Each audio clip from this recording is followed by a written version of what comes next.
Hey everyone, I sincerely appreciate your support. If you enjoy my audiobooks, I would be truly grateful if you could subscribe to the channel. And if you'd like to support even further, you're welcome to become a Patreon member, where you can access audiobooks of novels as long as they are freely available on the internet. Your kindness and support mean so much. Thank you. Volume 4, Taikar. Princess Sakura of the Black Pike will escape. She will. She paces her cell, invisible, shivering with deprivation and rage. Dripping with the frigid water the beautiful monsters hose her down with before lights out. She will see the pike again. She'll reunite with Hyaks and Wayan and Vora. And then she'll bring the physical embodiment of the Empress's wrath to this loathsome backwater world and show these beasts exactly how deeply they have erred.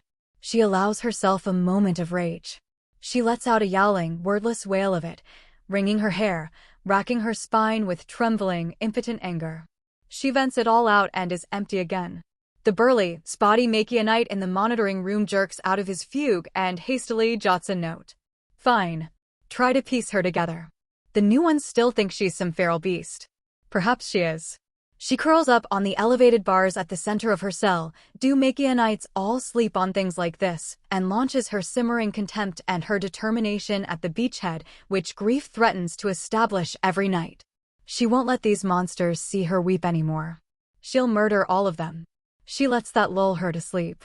She awakens in the middle of the night and swings off the scaffold to take a piss. There is a muffled sound coming from the monitor room. Sometimes she hears voices from there and strains to make out any syllables and sense, and wishes she'd been a cleric like her brother, so she'd know better how to learn new languages or not be in this rotten situation in the first place. Her head jerks toward it. The night shifters, she's deduced by now, are the weak link. She presumes it's nighttime. Anyway, the lights dim and the noises from outside stop, and nobody bothers her for a few hours, so her circadian rhythm has been set accordingly. The daytime camera guards are armed and alert and have a dowie amplitude to them that suggests at least a modicum of martial training. The night shifters seem more like drudges. When she makes her escape, she'll go at night. No Makianite guns to take then, but there'll be a quick and simple first kill, and the alarm won't be triggered before she can escape the door sealers. The limited language she's put together, she repeats in her head every night until the lights go out. Step through. Stop. Invisible. Wearying you. Fucking hail. B31. That's her. Best to stay hidden until she has more. The figure beyond shifts and pauses as her sad little commode auto-flushes. The noise stops for a while, long enough to drift her back to the edge of sleep. Then it begins again, and there's a jolting somersault inside her, like someone has thwacked her heart with a downy pillow, when she realizes it's music. She inspects the Makianite in the room beyond, what she can see of him through the dark glass. He's playing some kind of stringed instrument laid in his lap. His willowy fingers track up and down its fingerboard. He sways to the song he's making. It's beautiful. Drowsiness is creeping back across her mind. Her eyes are drifting shut. Usually she welcomes sleep, longs for it to come and steal her away from the hell she's landed in. She fights it tonight. She stares at her indistinct jailer and listens to his song until she can't anymore. The next night she wakes up and the music is playing again. Something jauntier this time, upbeat. He's singing along, in a voice with a warm creak to it like the porch swing of a half-remembered childhood home. A cascade of relief washes across her at the sound. To her annoyed surprise, her eyes are misting up. This is the first thing that has made her feel like a person in how long? A decacycle at least. You're killing him, remember? Bide your time, Sakura. Find your contingency. Don't walk closer to him. What are you doing? Her skin ripples. With a sensation like a fist unclenching, she slips back into visibility. The song stops. Look at me, she says. Come here. Step through. Come on. The Makianite is frozen with prey animal panic. Come out here, she says. Come look at the alien. A clattering noise and the door opens. She gets a good look at him standing in the entryway, his face full of shock and horror. Oh no. You're too beautiful, she says. He stammers a syllable. You're too beautiful, she repeats and flattens herself against the glass. You're too beautiful to kill. He staggers backward like she's already trying to kill him anyway and slams the door. Wait, she calls. Her eyes flash, but he's already turned from her. Stop. The steel shutters come slamming down to the floor, and she jerks backward away from them. No, no, no. No, Sakura, you fool. Why did you do that? Why? Did she think he was different somehow? Somehow not the enemy, just because he's a work of art? At the very least, they're going to punish her. They punish her after every time they hit the shutter button. It'll be the shock prod again. And this Makianite might be smart or trusted enough to reveal to her captors that she's not just a dumb beast. That she speaks and reasons. She's thrown her last advantage away. She hates herself for that. She is an empty-headed idiot. She is the dross of the Empire, the superfluous garbage they shuttled away to the frontier. And now she's been disposed of. She's where she belongs. Sakura steps behind the thick, crimson curtain. The applause of the void congregation becomes a muffled rainstorm. She takes a deep, detangling breath and tries to exhale out the anxiety and the building squall of panic. Where is he? Where is he? Where is he? Where's my husband? Distract yourself. You are Void Princess of the Black Pike sector. Dear job. She turns around to the Ectorans who are following her off the stage and gives as steady a smile as she's capable of. She catches the eye of Governess Killick. Threat level, nil. Control vector, still enervated and submissive after her Republic's defeat. Be gracious and even-handed while ensuring she witnesses the Empire's might and haughtiness. Reinforce that you are her people's buffer from the Imperial Corps. Contingency, the thick layer of tissue around Killick's neck complicates strangulation. Use teeth instead. A deep enough bite will reach the jugular. Be quick and lethal. You're legally clear, especially if she aggresses, and an example will be made. And gestures to an imaginary satchel at her own waist. Connie-kick Kiv translator, Killick. Killick digs into her real satchel and pulls a letter-sized panel from it, which she unfolds and attentively switches on. That wasn't so bad now, Governess, was it? As Sakura speaks, the blocky Ectorish alphabet crawls across Killick's translator. Her reply spills Taikari glyphs onto the surface's other side. The title still chafes, Majesty. There's really no way to keep me as a High Counselor? Within your system and people, you may call yourself whatever you please, Sakura says. She leads the group through the hubbub of the backstage area. The Ectorans in her train vainly attempt not to be oversized obstacles to the hurrying Taikari crew preparing the next presentation. To the firmament you are the governess of Ectora, and it's best to maintain the title at any interstellar social function. Perhaps when our official translations are published we can find a quiet compromise. They re-emerge into the vibrant pageantry of the convocation floor. Taikari nobles and alien diplomats and frontier magnates mingle in a multicolored mass across a grand and echoing hall, whose vaulted ceiling displays a star map of the Imperial Corps. You did well, you know, Sakura says. Killick shrugs helplessly. All we did was stand there. That's all the Empire expects of you. Just stay by me, and I'll make sure that they receive exactly as much as they require and no more. If we're smart and play our parts, the Council and its elections might remain in place. A vassal state, trusted to run itself, is afforded a measure of democracy. The Empire would allow such a thing? The Prince and I are the Imperial authority on Ectora, and we prioritize results. I wouldn't have put on a bandeau and done a dance for you otherwise. Sakura's tail curls at the memory. Give me the results I want, and the deference I expect, and the Protectorate can remain self-governing. Black Pike, comes the bubbly call. How lovely your presentation was. Sakura turns from her newest subjects. Standing beside a cocktail table in a flowing gray and blue gown is Void Princess Kanori of the Cloud Gate. Threat level, high. Control vector, high self-worth. Appeal to her vanity. She knows your reputation as hot-tempered and will try to provoke you. Don't let her. Contingency, Kanori's a southpaw, holster on the left. Flip the table forward with your tail in order to stun her long enough to disarm her. When the pistol is secured, retreat to the east corner of the hall and force negotiation. Kill only if there are sympathetic witnesses. Addendum, on your list of suspects. As a neighboring sector's Void Princess, she had both the means and motivation to maroon you on Makion. Sakura refreshes her staling smile and gives a shallow bow. Kanori. I'm honored to hear it. Everyone is so abuzz about the annexation. Kanori fires off a wind-chime laugh over the rim of her wineglass. Conquering a civilization with the power of song. I adore that. Sakura steps to the table. Behind her back, she gives a warning halt sign to Killick and hopes the actorin understands. I dare say you inspired me in a way, Kanori. Kanori's lips purse. Really? I don't recall throwing any concerts. The bespoke approach, I mean. You achieved a similar cultural victory with the Saktai, yes?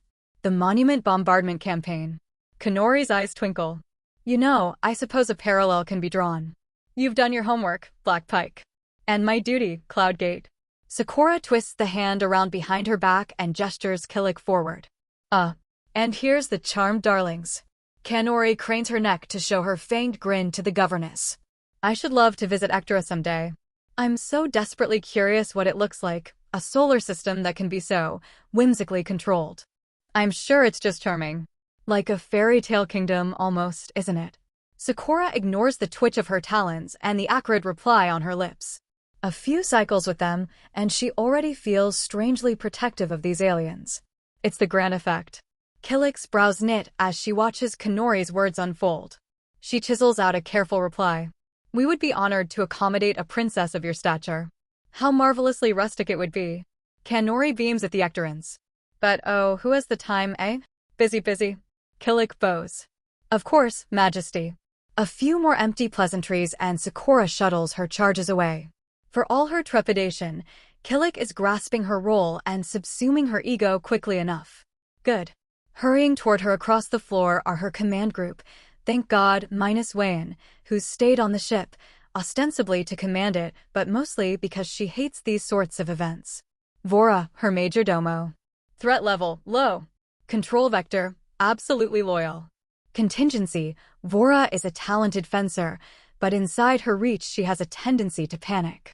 Close distance and don't let up. Bring her to the floor if possible. Favor non-lethal resolutions. Slips into train with her, a glass of effervescent root wine in her hand. You look like you need this, she whispers and presses it into Sakura's hand. Empress, liberate me from these preening princesses. Sakura takes a grateful drink. Do we know where Grantide is yet? Majesty. That's Hyax. Threat level, low. Control vector, absolutely loyal. Contingency, Hyax has the strength advantage. Do not let your love for her hesitate you. Any attack must be thwarted quickly and decisively. Exploit the stiffness in the war wound on her left hip. She's unsteady there. Favor non-lethal resolutions. The prince has been released. She gestures with one gauntlet hand. That's what we came to tell you. He's in the atrium with someone. An Imperial agent, we think. Shall we secure you a private room? There are no private rooms in the Imperial City, Brigadier. You know that. We need to return to the pike as soon as possible. Sakura hurries toward the atrium with a haste that forces her confused delegates to stride after her. Her head is on a tactical swivel. Where is he? Where is he? There. Grantide. Threat level, husband. Control vector. He's your husband, and he's so cute and big, and he's your husband, and he's in love with you, and you're his wife, and you can kiss him whenever you want. Contingency. Play fight for 1 to 3 minutes, then let him win and pin you down and discipline you. Respect the no-tickling non-aggression pact. Stands below the apex of an archway made by 2 great statues crossing spears. He sees her as she sees him, and his gaze is like a bomb on a burn. Her heart skips a tri-beat. She wants to sprint into his arms, but this is a public function of the Void Convocation, so instead, she does a ridiculous striding power walk as fast as propriety allows. Her husband is less attuned to such niceties and takes no such caution. He seizes her as soon as she's within his wingspan, kneeling and pulling her close and tight against his chest in a shipwreck survivor embrace. Hey, Batty, he whispers. Grant. She inhales his chest and tries not to wag her tail so quickly she knocks something over. I was so terrified. The raspy scratch of his beard on her cheek. She wants to melt, wants to turn into a little puddle in his hands and have him carry her away to their cabin. A little longer, Cora. Just a little longer and you'll be back on the pike where you can be his. So this is Void Princess Sakura. Grant's escort has her hood pulled over most of her face, but Sakura can see her leer. The things I have heard about you. Threat level, unknown, presume high. Control vector, unknown. Likely she's a representative of a Princess Palatine at a minimum. Make no attempt to pull rank. Contingency. Separate Grantide from her and remove him from danger as quickly as possible. Use her hood and cloak as impediments to blind and destabilize her. Favor non-lethal resolutions until you know who sent her. Grantide, she says. Who is this? Grant releases his tight hold on her, though his hands linger on her waist.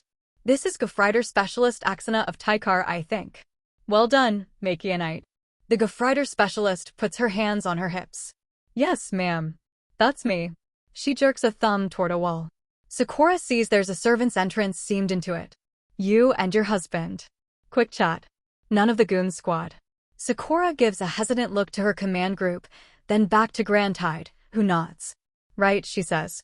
Major Domo, Brigadier. Stay with the delegation, yes? I'll be back shortly. Vora bows and Hyax salutes and Sakura is off, following this hooded bint into the guts of the Imperial Hall.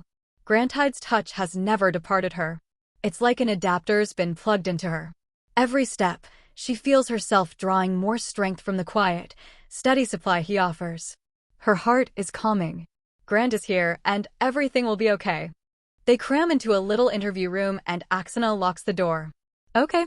So, she elbows past them and takes a seat atop a folding table.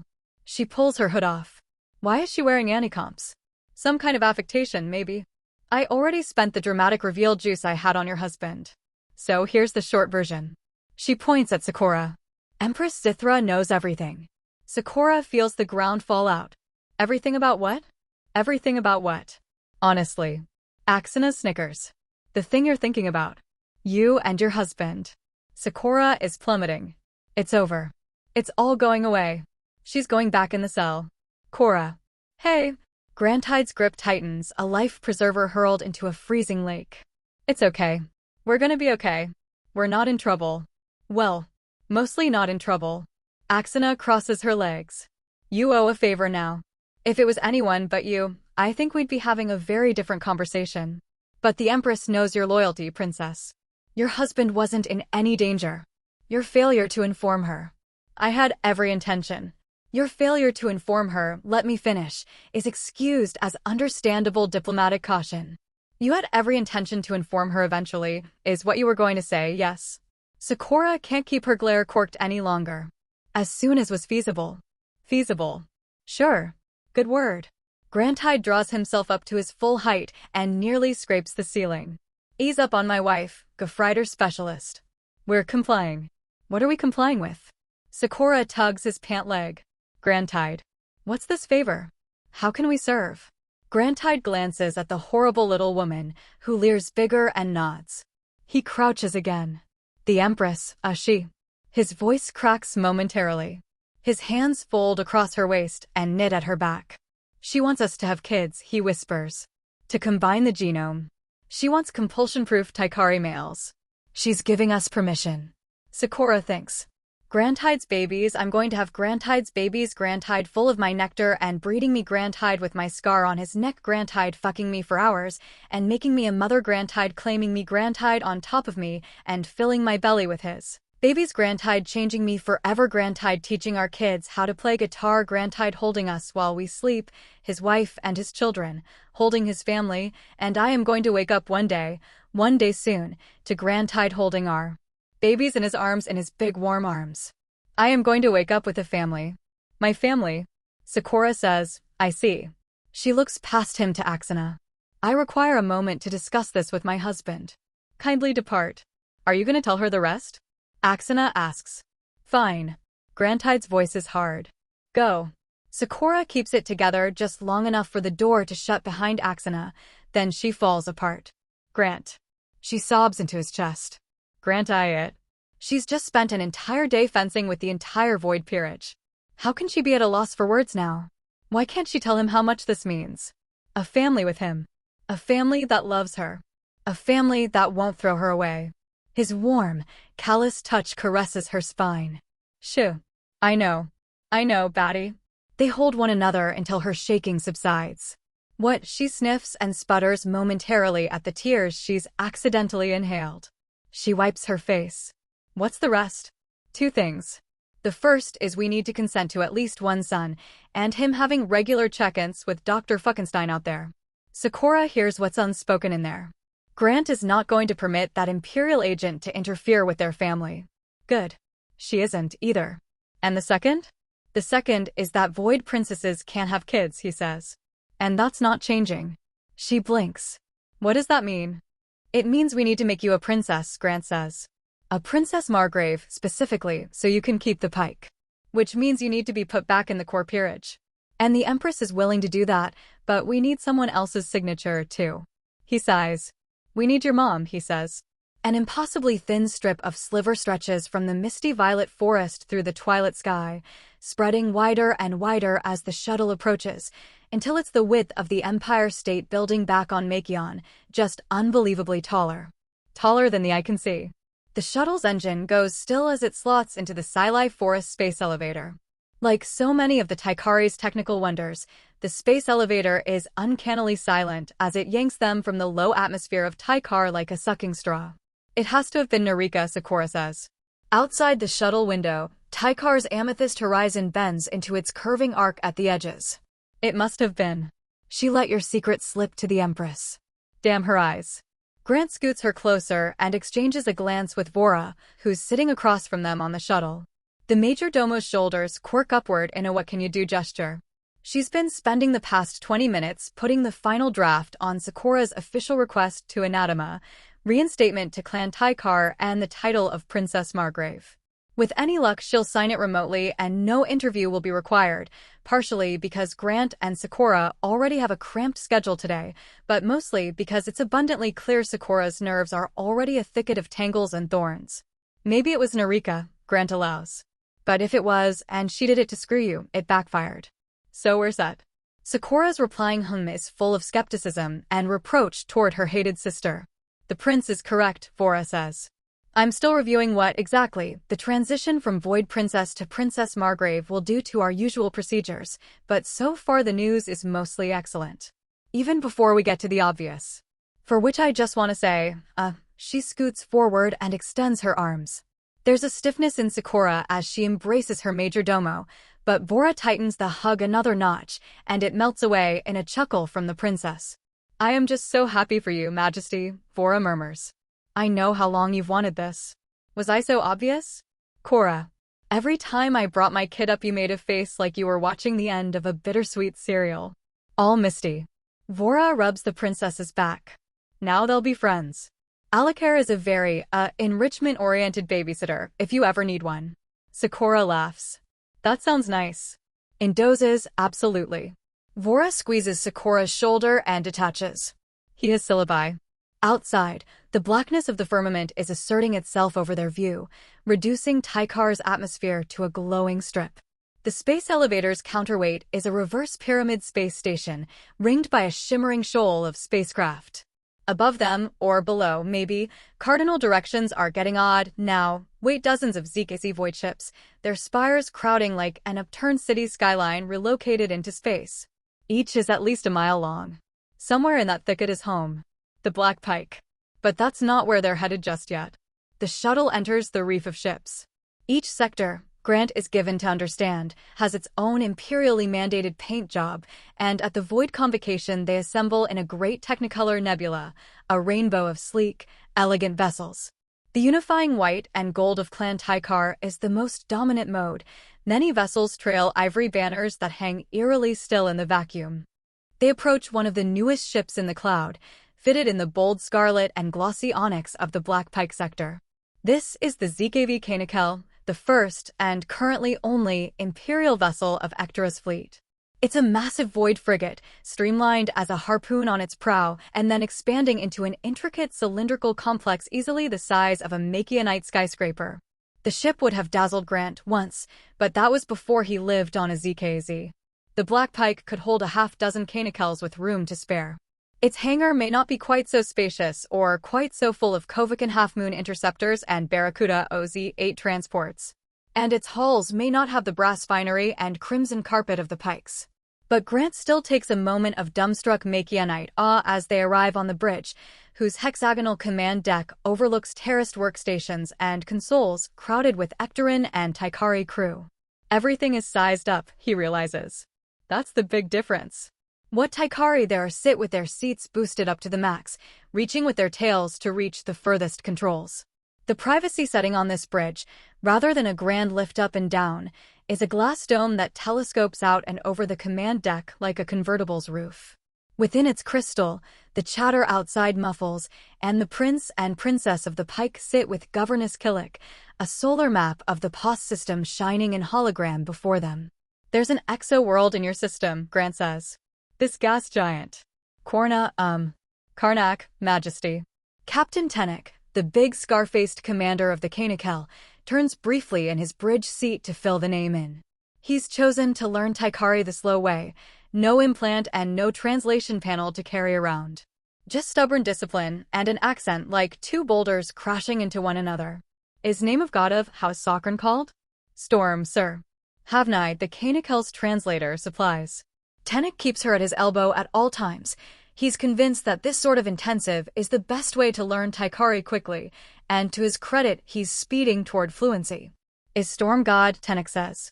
Karnak, thank you, Tennick, is your civilization's most immediate meal ticket, Grant says. As the Black Pike sector comes to comprehend what Ector is offering, we'll keep you in the loop about whatever other profitable exports we can find, and create more opportunities for you to raise your stature through cultural interflow and tourism. But this is a resource you can take advantage of immediately. We'll ensure your people are given the equipment and training to harness it. You are excited, Killick observes. Sakura nods. Grantide and I recently received a rather difficult lesson a few cycles ago on the value of diversifying exosources. There will almost assuredly be a Taikari governess. I'd be hamstringing us both otherwise, too many hurdles and too much attention. But I'll find someone who won't cut you off. Ectora has the opportunity to position itself quite favorably. We will do whatever we can to accommodate your choice, Majesty. Good, Sakura says. And as we move in, we'll give Ectora more chances to work closely with our kind. Your civilization is impressive. Your citizens' courage and loyalty is remarkable. The more your council collaborates with us to transfer that loyalty from the Republic to the Empire, the easier this annexation will be. Steering them away from self-determination will be difficult. Killick frowns. For them, and for me. Sakura quirks a brow. There were how many of you on the council? 200, yes. Yes. And you decided for 10 billion, is that right? The understanding of where Sakura is going with this tugs the edges of Killick's lips down further. We were elected, Majesty. Now, Counselor. Sakura's laugh is featherlight, as if they're sharing a joke. If I went back and looked at the relative budgets and retention rates of incumbents versus challengers, what would I find? Killick's eyes crinkle as they narrow. Is that a request for data, Majesty? Only an observation that you won't have to pull the yoke quite so hard as you're saying. Especially once our technology flows your way in earnest and the marriages begin. Killick looks up from the pane of glass she's using to translate, consternation narrowing her nostrils. This tool might be faulty. I want to make sure that last word was marriages. The Taikari have a great deal of curiosity about other species, Grant says. Pardon my wife's bluntness. Grant can hear the bemused tilt in Killick's reply before the translator filters it. We are very different. Sakura's tail winds around Grant's calves. We are very adaptable. Killick looks from the Makianite to the Taikari. I suppose you have a point, she allows. I have several. Sakura gives Grant's palm a quick nuzzle and detaches from him. Perhaps you'll walk with me, Governess. I've been meaning to give you a tour. My husband can remain here with the captain. Do you mind, Prince? They've talked about this. Sakura is going to isolate Killick and play hardball on the EXO negotiation, sans Grant. She's promised him she'll offer as favorable terms as they can get away with as few veiled threats as she can manage. He nods. Go on. Sakura shepherds a hesitant Killick off the bridge. Grant wanders to Tennick's side and looks out across the bridge. At the Ectorans in black and red, sleeveless Imperial uniforms, their Taikari comrades and mentors intermingling with them. It feels as though every time he sees these people his emotions vacillate from pride and satisfaction to churning guilt for what he's done to them. How are you adjusting to life in the Imperial Navy, Captain? He asks. Uniform is nice. Show arms off. Tenek demonstratively flexes his unfairly large tricep. Anti-comps are What is word? He wiggles his fingers. Annoying, Grant suggests. Itchy. Yes. Tenek taps the wraparound strap on his. Both those. You get used to it, Grant says. I did. You have these things. Tenek pokes his fingers out around the stubby seal-like ears on his own head. Good for holding. Lucky man. The Taikari are luckier. Grant traces a long, pointy ear in the air by his own head. Tenek rumbles a chuckle. He accepts a readout tablet from his chief engineer and gives her a quick kiss on the forehead. Grant was surprised the first time he did that, but he's gathered since that specialist Sukin is one of Tenek's girlfriends. She snaps a cheerful salute to Grant, who returns it with a smile. It's selection bias, of course. The excitement all these Ectorans have about their civilization's first Imperial ship is because this is the crew that was handpicked to man it. Still, it gives him a measure of optimism. What's that? Karnak, analysis. This is the word. Well done, Captain, Havnai says. Tenek pumps his fist. Have you been to Karnak? Grant looks over Tenek's shoulder. The report's been divided into 2 columns, one in blocky Taikari glyphs and one in swooping Ectorish. I see that it had a few science satellites at one point. Tenek shakes his head. No. Bad luck. Is there a reason? Grant furrows his brow. Are we on shaky spiritual ground if we start refining? Shaky spiritual ground. What is this? Havnai briefly translates. Oh. Yes. Tenek nods gravely. Very problem. Karnak is God bathroom. Grant furrows his brow. Is what? Bathroom of gods. God's duke isn't it?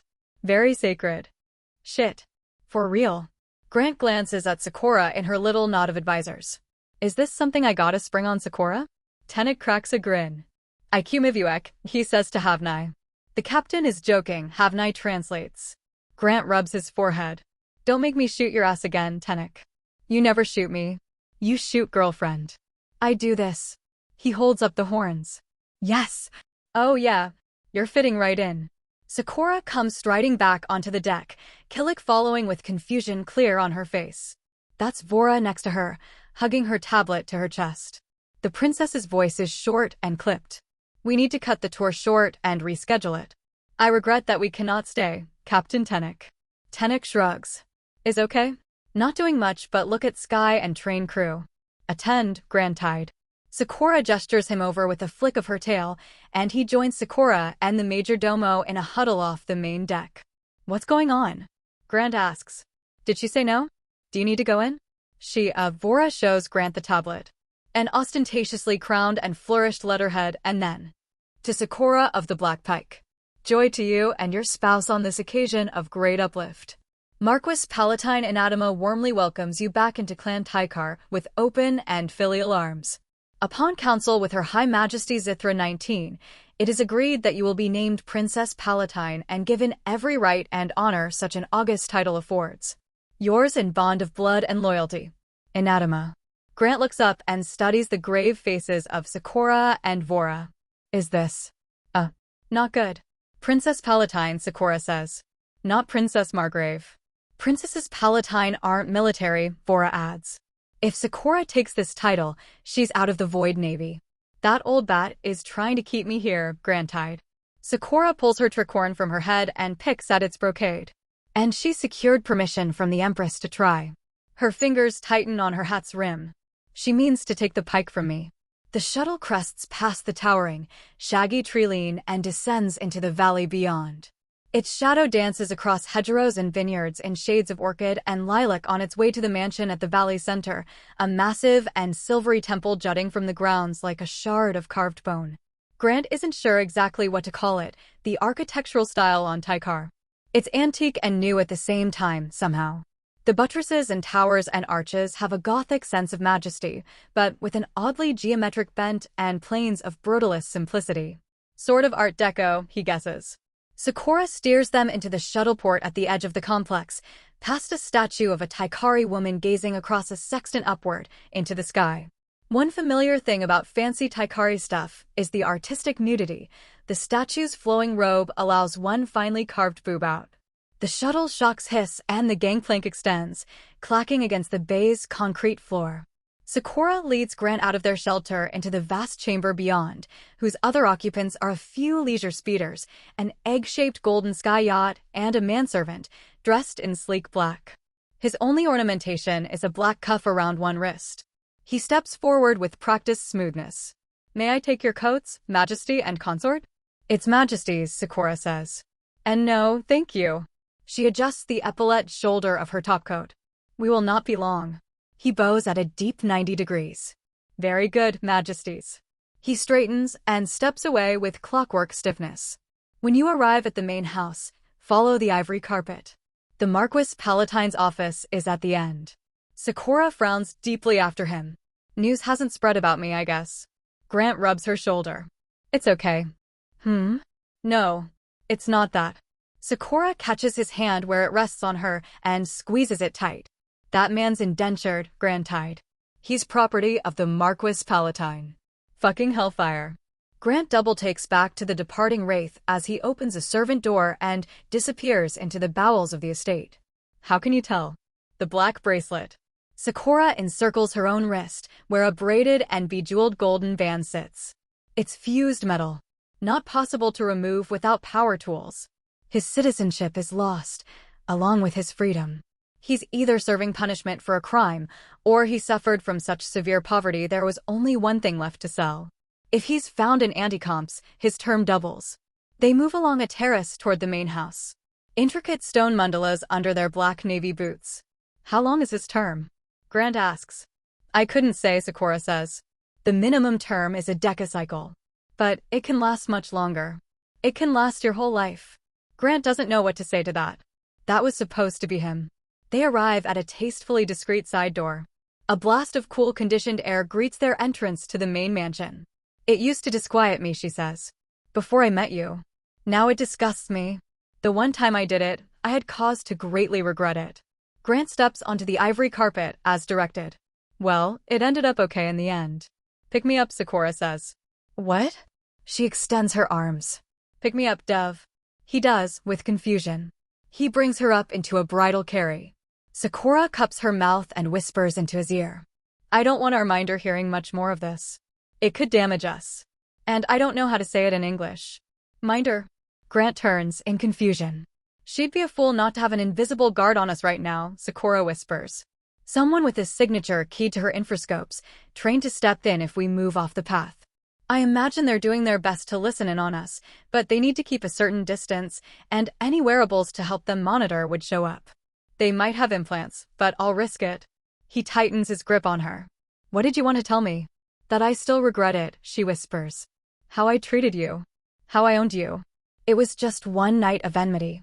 He relaxes a little as he realizes this isn't mission-critical stuff they're talking about. "And a tendency of sexual frustration." "It was." She curls tighter against him. "And it's kind of you to downplay it. But until the day I die, I'll remember how you looked at me. And how deeply I deserved it. I have my life to make it right. That's my consolation." She rubs her thumb across one of the rings Grant has started wearing.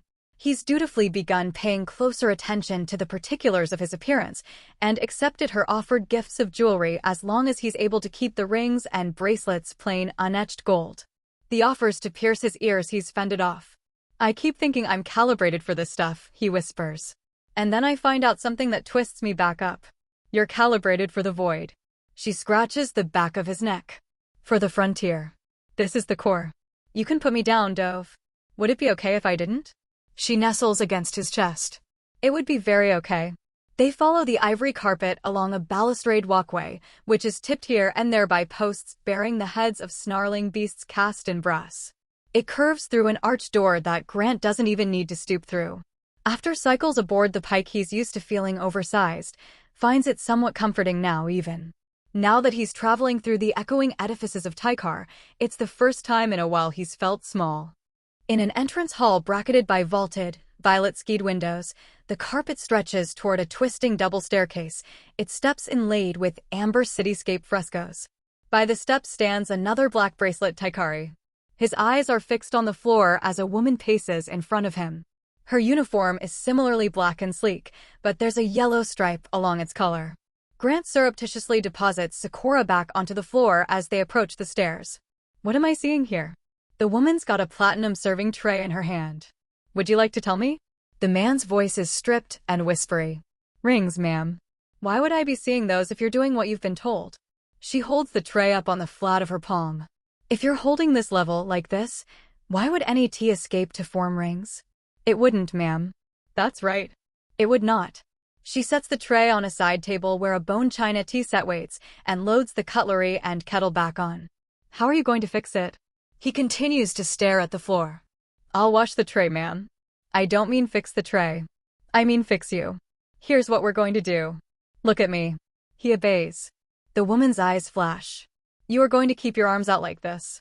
She demonstrates, sticking her arms straight out, and he follows suit. And you are going to hold this.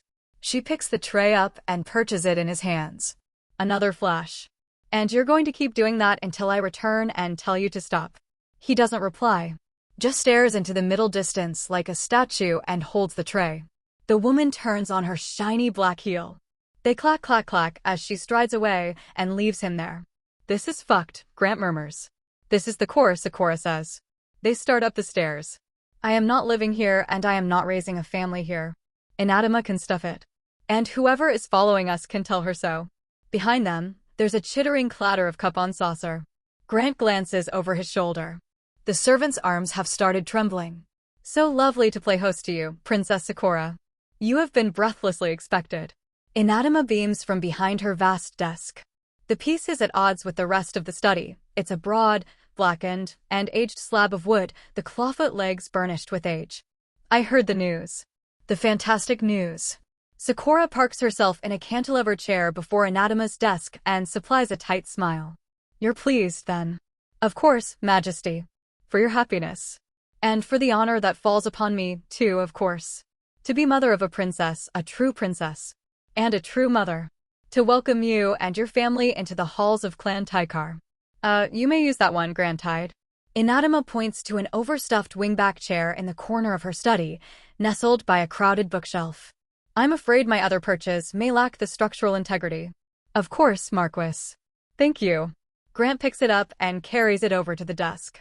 It's still too small, but he isn't worried about any sort of collapse. Anatma refocuses on her daughter. I'm sure we could find you a penthouse here and an estate on a pastoral world to raise your children. My grandchildren. She looks to the corner. Her eyes flash. Tea for our guests, sir. That is a kind offer, Marquis. But not necessary. Sakura flicks her hand dismissively at a servant who bends to fill her teacup. When he lifts it from the saucer anyway, she twists her face upward and flashes him. No, thank you, sir, she says. He bows and moves phantom-like away. Grant waves him off with a muttered, all good, man. Zare, at least, isn't wearing that black metal cuff, and he has that same yellow stripe on the collar. Grant guesses that his lack of anti-comps is a prerequisite of Anatma's employ. The Empress has agreed to name me a Princess Margrave, Sakura says. In such capacity, I'll continue rulership of the Black Pike and its sector. No need to make room for me on Taikar. I'll be departing at the conclusion of the Void Convocation. Anatma tilts her head. No, I think not. Have no fear, Majesty. We'll sort this out. Sakura's smile freezes over and smashes on the flagstones. No, Anatma takes a serene sip of her tea. I will speak with the Empress. A voidship is no place to raise children of the Imperial family. What good is a legitimized title while you remain in exile? Never fear, Sakura. She pats her daughter's white knuckle. I'll see you're brought home. The Imperial Court is not my home, Marquis. Sakura moves her hand from Anatma's reach into her lap. The pike is. Its sector needs me. I have no stomach for dereliction of duty. The sector will be parceled, Anatma says. And given to your peers.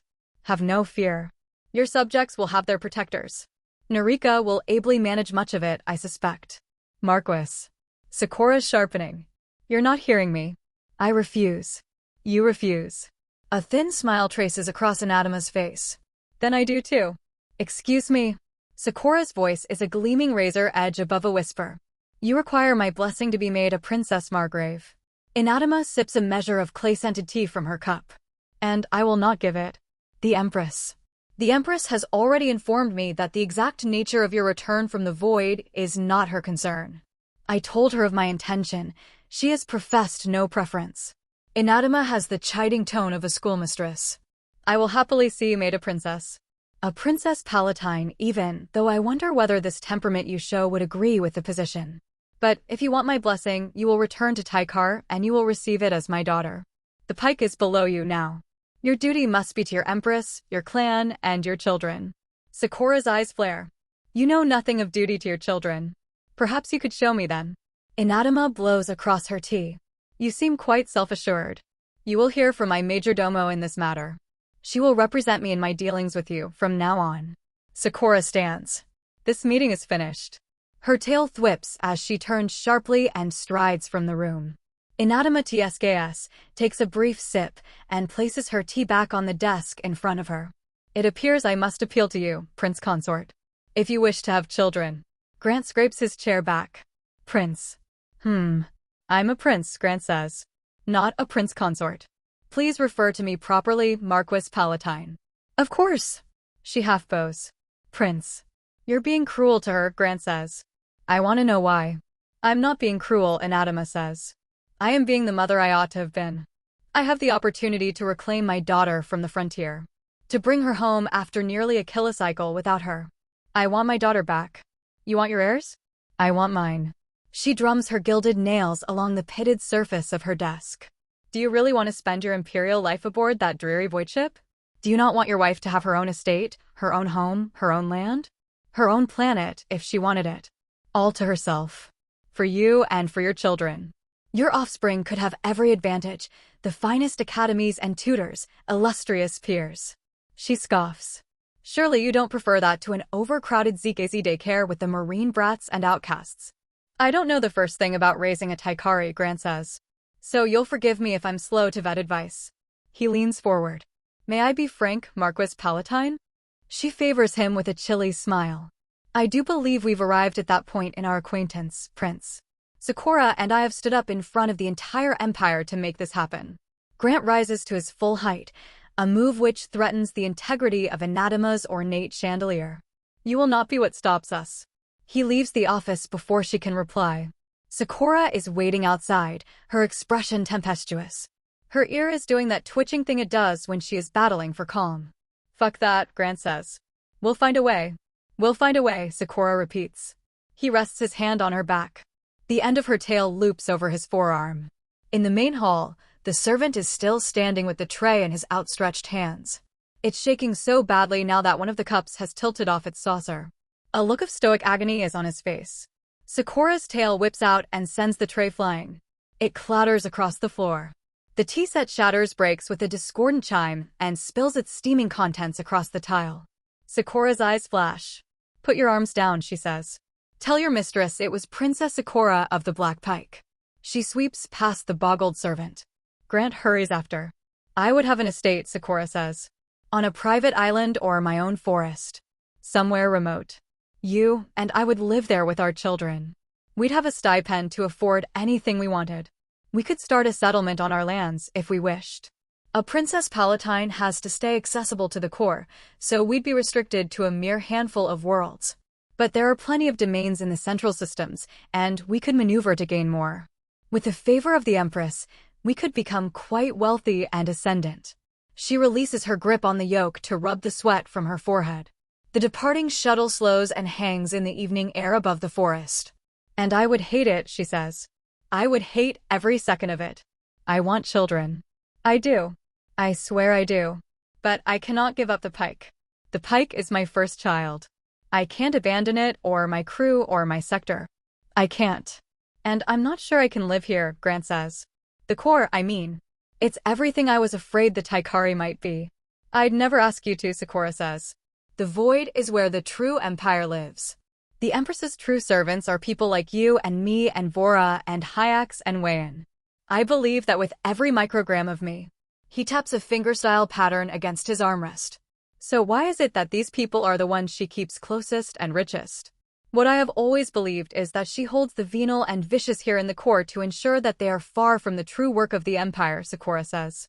But you're looking at me, and you're not convinced. He tries to blink his face. Dove. She touches his hand. Never hide these things from me. Please. The disquiet you're feeling, I'm feeling too. He sinks into his upholstered seat. That's a comfort to hear. 'Cause I was bristling back there. God, I know. Sakura lets out a nervous laugh. I fucking despise the Corps. I have a minor crisis every time I come back here and remember how much work is still to be done on curing the Empire of its antiquated ills. And that was before I came very close to joining their ranks. We won't let that happen. I don't mean their location. She sighs. I mean their philosophy. Her red eyes locate his. The pupils are dilated in the gathering dusk. The chattel owners. The slavers. I let the worst part of myself rule me. My anger, my vindictiveness. I nearly hurt the best man I have ever known. And I nearly proved Narika right about me, that fucking decklet. Grant feels a building lurch in his chest that he believes for a moment is some kind of emotional manifestation. Then he looks out the window and sees the shuttle drifting downwards. Nearly, I guess, he says. But you didn't. She lifts his hand to her lips and kisses it. Because of you, she says. The shuttle touches down in the forest on hydraulically hissing skids. Would you do something for me? Before our next stop. She unbuckles her harness with the hand that isn't holding his. Something to help me erase all of that. Anything, he says. Sakura takes Grant's hand and rests her chin in the crook between his thumb and his index. She tugs gently until his palm is flush against her throat. Her voice vibrates beneath his touch. I want you to fuck me like you're getting revenge. They lie afterwards on the shuttle bed. He strokes the blushing handprint he left on her butt. When I first took you. She runs her fingers through his beard. And I was being so monstrous. It was kinda hot, he says. Have I ever mentioned that? In a scary way. She snorts. I'm trying to be serious. He rubs the dimples above her tail. My bad. Go on. When I took you, did you hate me? I don't know, he says. I guess I must have. But it's so hard to look at you now and see that person. She worms closer. Do you forgive me then? He starts to say, of course, starts to laugh it off like it's obvious. But he's never said it, has he? Never straight up said it. Has she earned it? Can you earn it for what she did? What she threatened to do? He wonders for a moment. But only for a moment. He lifts her up by her svelte waist and brings them eye to eye. I forgive you, Sakura of the Black Pike, he says. For everything. And he lowers her onto his chest, and her lips press plump against his, and then tremble open, and for a while there's no sound but their breath and the muffled bird calls of this alien world. Homeworld, he supposes. My wife's homeworld. But it doesn't feel like that. I've made my decision, she whispers, after a lush minute spent lost in her warmth. A family or the pike. If it comes down to it. No, Grant plants his hands on her shoulders. This isn't a choice you have to make. We're gonna have both. We won't let her do that. She looks like she's about to tell him anyway. Her tail curls up and lies under her chin. Then she shrugs it away and curls on his chest into a little blue pillow and nods. We won't. Lady Mektaka. Just outside the pool of tribunal light, a semicircular ring of fleet officials sits, lifted aloft from the Black Pike command group and their nervous Ectoran guests from the Kanakel. The speaker, Admiral Vi, is illuminated by a glowing orange screen built into her ornate desk. You have, these past cycles, been detained aboard the Black Pike while this council has discussed the best way to handle your case. The Black Pike's argument, would you restate it for the record, Major Domo? Vora stands, clutching her customary tablet. We propose, Admiral, that Lady Mektaka's presence aboard a ZKZ must be excused as an exigency necessitated by the princess's unorthodox annexation strategy. As part of the universal clemency granted to the various breaches of doctrine in Schedule J, she is to be pardoned. Ipkin sits curled in on herself, chin in her palm, like a fish lady version of a pondering Greek statue. The Admiral nods. Sound reasoning. We've found it convincing. Havnai's low voice turns the words into percussive Ectorish. That said, another council member speaks up. A Countess Margrave, Grant thinks. You have seen enough of the void ship's interior that your knowledge of its workings qualifies as classified intelligence. You may not hold a vocation or have contact with any representatives of the Ectoran vassal government or the Ectoran armada. Ipkin straightens up enough to nod her head. I understand, Your Honors. Ultimately, it is our strong recommendation that Lady Ipkin remain under the supervision of the Princess of the Black Pike, Admiral Vi says. For how long? Sakura asks, by Grant's elbow. Indefinitely. Vi sits back, Her face falls from the amber glow and into shadow. If not, we'll require a comprehensive report of the efforts made to ensure her compliance and secrecy. Vora frowns. With all due respect, Admiral. I'll stay on the pike, Ipkin says. Pardon the interruption. But I'll stay. It's all right. But I want a job. A job? The Countess Margrave steeples her fingers. What do you mean? Aboard a Taikari ZKZ. I can't just keep sitting on my hands and going stir-crazy, Ipkin says. I need to be doing something. I want an engineering apprenticeship. She stands up. The sheer height of her leans the council back. I'm a physicist, she says. I've got hands-on experience with heavy machinery. I don't have everything I need, far from it. I have no goddamn idea how you generate your gravity or how the membrane works, and I'm about a century behind on sweet mechanics. But I have a foundation, archaic as it is. And I learn quick. And I bet I can lift heavier than any crew you've got. Marines included. You're hired, Wayan says. Chief Engineer. Admiral Vi is halfway to standing. With all due respect to your reputation, you are not the individual in charge of these hiring decisions. She's hired, Sakura says. Hayek's expression is unreadable. Majesty. Vi releases a sigh as she sits back down. It's one thing to have an alien aboard the pike. It is quite another to educate it in the direct workings of a ZKZ membrane. You decide, then, Admiral, Sakura says. Is Lady Mektaka free to return to Ectora, or is she free to find employment on the pike? She'll report directly to me, Wayan says. And we'll ensure the Brigadier manages her oversight herself, Sakura adds, with a wry glance to Grant. Ipkin raises a hand. And I want my friend on there, too. The Black Pike Command Group exchange looks. Grant lets out a soft, involuntary hiss of tension. This must be what you're like, Grantide of Makion. Ruak Naitaka. Ipkin points at the little keeper, who's seated with the Kanakel Command Group. You were confident enough to use her as a member of your observation village and a point of contact during a tense combat negotiation. I'm requesting she be led aboard. She has a strong grounding in environmental science and terraform ecology. She can be useful too. Ruak's eyes are wide and damp. Vi shakes her head rapidly enough that Grant can hear the jingle of her rank earrings. The rule states that there can be no aliens aboard a ZKZ that aren't prisoners or someone's property. We have allowed too many exceptions. Ruak lets out a hurried string of Ectorish. Vi pauses. What is she saying? Havnai's brow furrows. Ruak is, she breaks back into Ectorish, with a look of questing disbelief. Ruak nods. Havnai takes a beat before resuming. Ruak is requesting that she be implanted with a language chip, indentured, and made property of Lady Ipkin. I property, Ruak says. That shuts everyone up for a few heartbeats. No, Ipkin stares at the little keeper. No fucking way. Vi clicks her tongue. Lady Ipkin.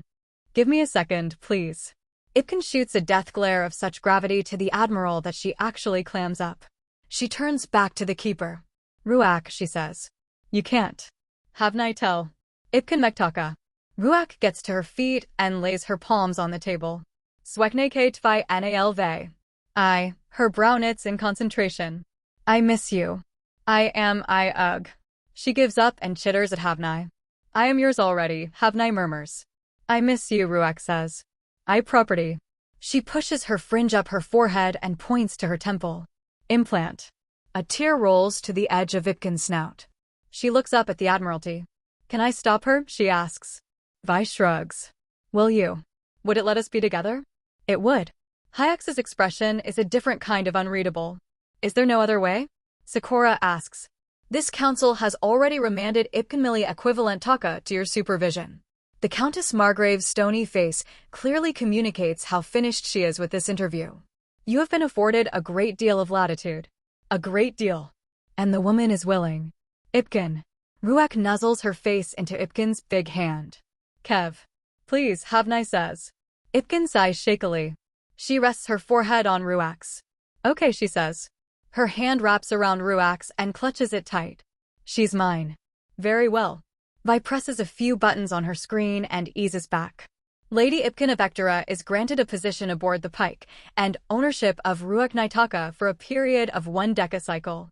We don't have that paperwork on hand, Majesty, but you have clearance aboard the pike to implant and indenture her. She stands up.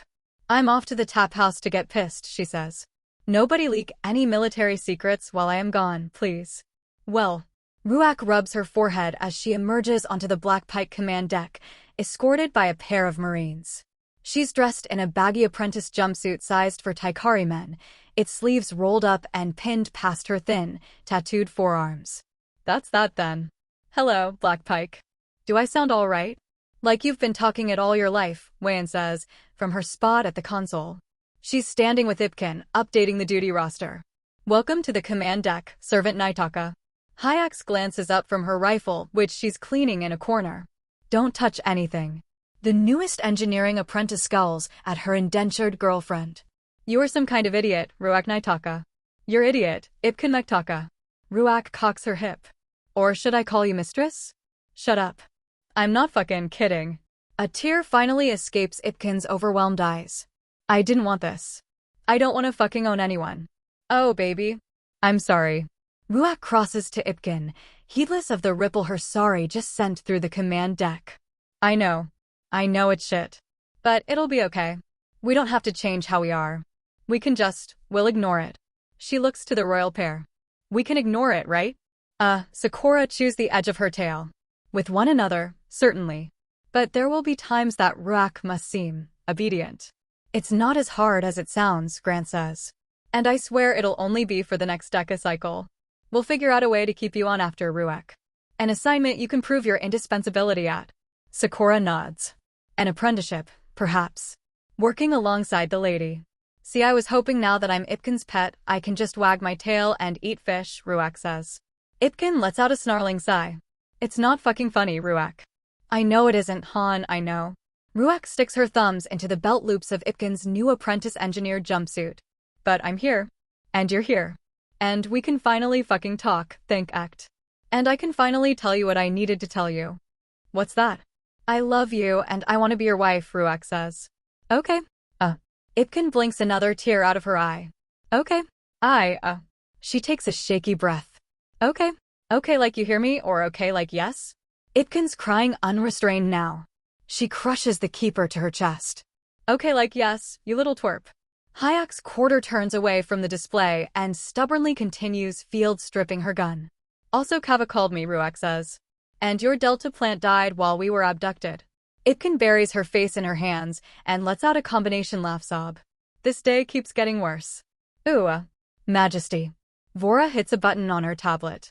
Incoming hail plasters itself across the command deck main screen. From the core, Sakura's attention snaps from fond regard of the reunited Ectorans. Anatma. Vora nods. Sakura strides to her throne. Grant hurries after her. Wayan urgently tugs her new Ectoran apprentices out of the way. Answer, Sakura says, once she's dialed in her imperious slouch. Voice and video. Vora presses another button. We're only getting voice from the Marquis. Void Princess Sakura. Anatma's imperious tone pipes through. Marquis Palatine. Sakura lounges on her throne and affects a casual tone. Her tail beckons Grant closer into frame. You have insulted me, Majesty. In the way of your leaving. Anatma's voice is measured and cold. The pattern has not escaped my notice. Whatever you may perceive of me is not my intention. Sakura shrugs. You do not know me very well, I think. It's as simple as that. I know you well enough, Anatma says. The offense you committed in my household demands recompense. Consider this my summons. We will meet and cross spears. Sakura has frozen in her seat. I challenge you, her mother says, to a duel. Sakura sits up. Her lips slip open, underneath her teeth are gritted. Third touch. Second blood or first to fall? Second blood, Anatma says. Terms, Sakura says. She has the automatic air of ceremony about her now. If you win, I'll sign your papers. And you'll be a Princess Margrave. And I suppose if you win, I am a Princess Palatine. You lost that chance. Anatma's still not broadcasting video. I see now your upbringing has made you too coarse for a Palatine title. You are a suffixless princess, sweet and simple. Conditions. If I am to return to the Imperial Corps, it is with all the independence I desire, Sakura says. You have no inherent right to my time, or my husband's, or our family.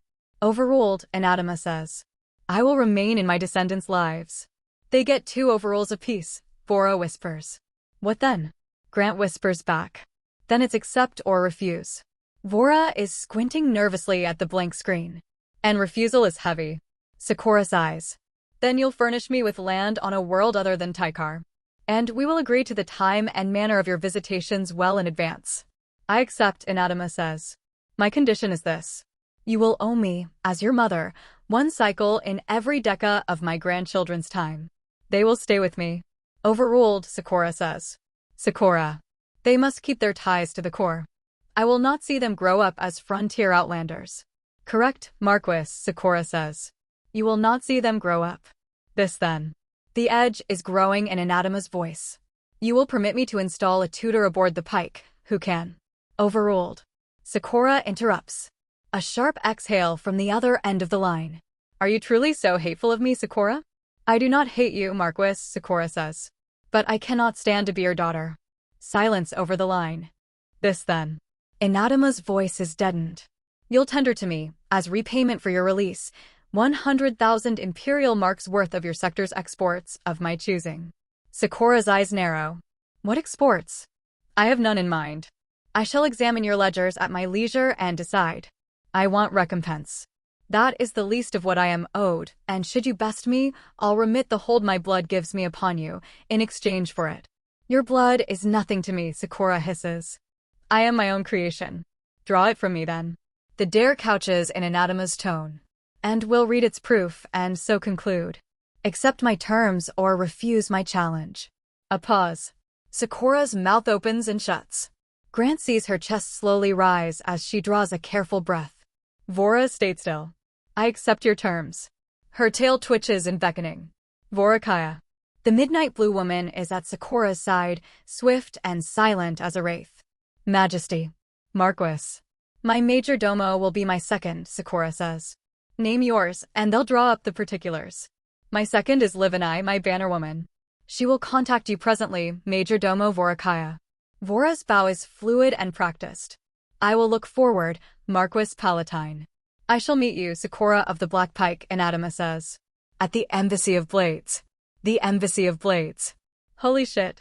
Grant stares at the distant image, magnified on the cabin window's readout, of the cylindrical fortress their landing carrier is flying toward.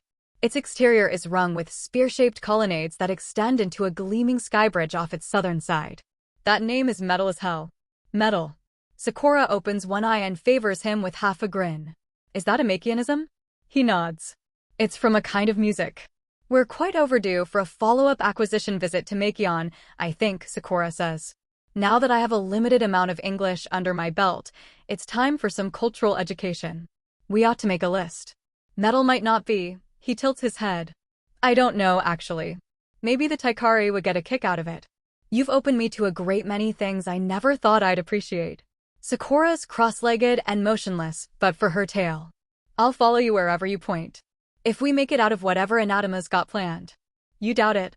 Sakura sighs. I wouldn't have accepted this challenge if I had the choice. Is 100,000 Imperial marks a lot of money? Oh yes. It's what was that Makianite phrase? Fuckton. A fuckton of money. Yes. But that's not what concerns me. I'm more than able to pay it back through whatever export she requires. XO, at a guess. It'll put a ding in my treasury, but those coffers will be flush again soon enough. Sakura's neck extends as she enters into a back bend. But her refusal to broadcast video, I'd wager she had witnesses. Carefully selected ones. Like who? Admiralty, fellow princesses, the press. Who knows? And to refuse a duel, as a void princess whose ambition is Margrave? That's not damage I can afford. She could use that to cut me down so badly I'd have no choice but to crawl back. You're a badass, though. You really think she can beat you? Not in the slightest, Sakura says. But surely she knows that. That's what concerns me. Perhaps it really is as simple as myopic, wounded pride. That's not so uncommon in the Imperial Corps. That sounds optimistic. Sakura opens an eye. I fear you're right. You know what else is common in the Imperial Corps? What? Cheating, Sakura says. Especially in duels. A timer beeps. Shrike pose, Majesty. Vora calls from the opposite end of the cabin. She shifts into an arms outstretch on her stomach, one leg bent back and arched high. Sakura flips prone and follows suit. Her foot slips upward. Tug on that for me? He obeys. Sakura hisses between her teeth as he deepens her stretch. No armor this time, he asks. Sakura shakes her head. Second blood, she says. It's just how it sounds. Draw blood twice and the bout is yours. Are there deaths? Now and then. Are you, Grant cuts himself off.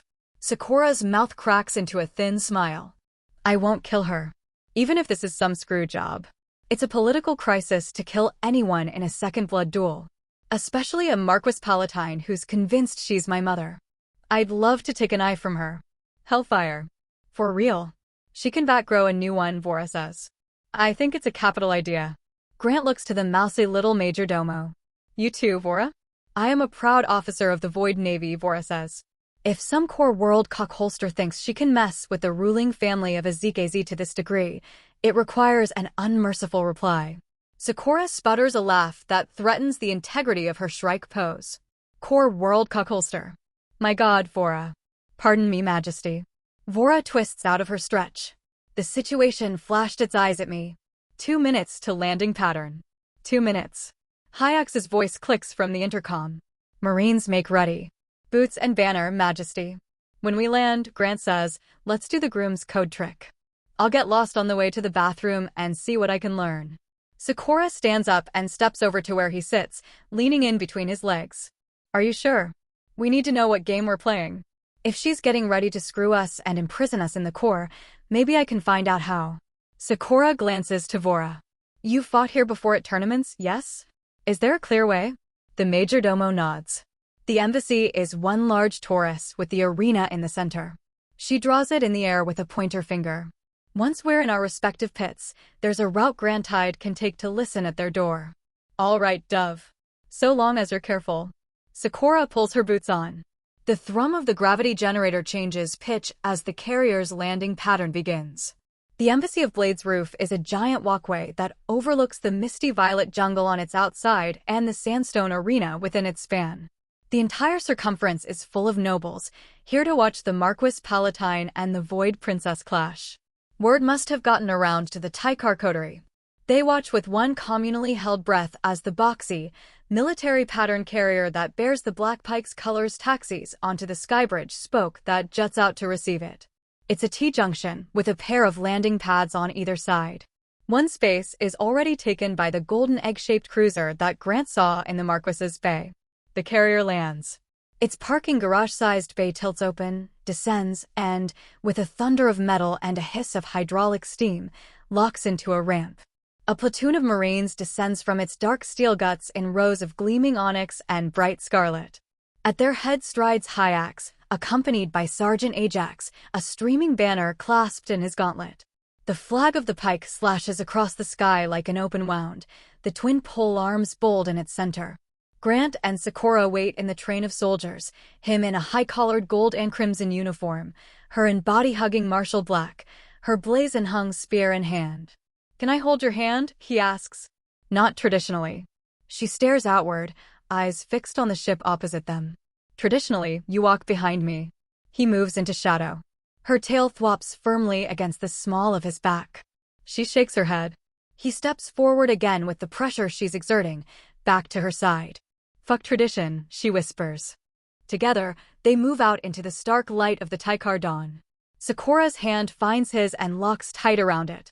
On the opposite end of the bridge, Anatma's retinue is smaller, but finer and flashier, her foot soldiers in ceremonial uniforms rather than the ceramic plate of the Pike's Marines.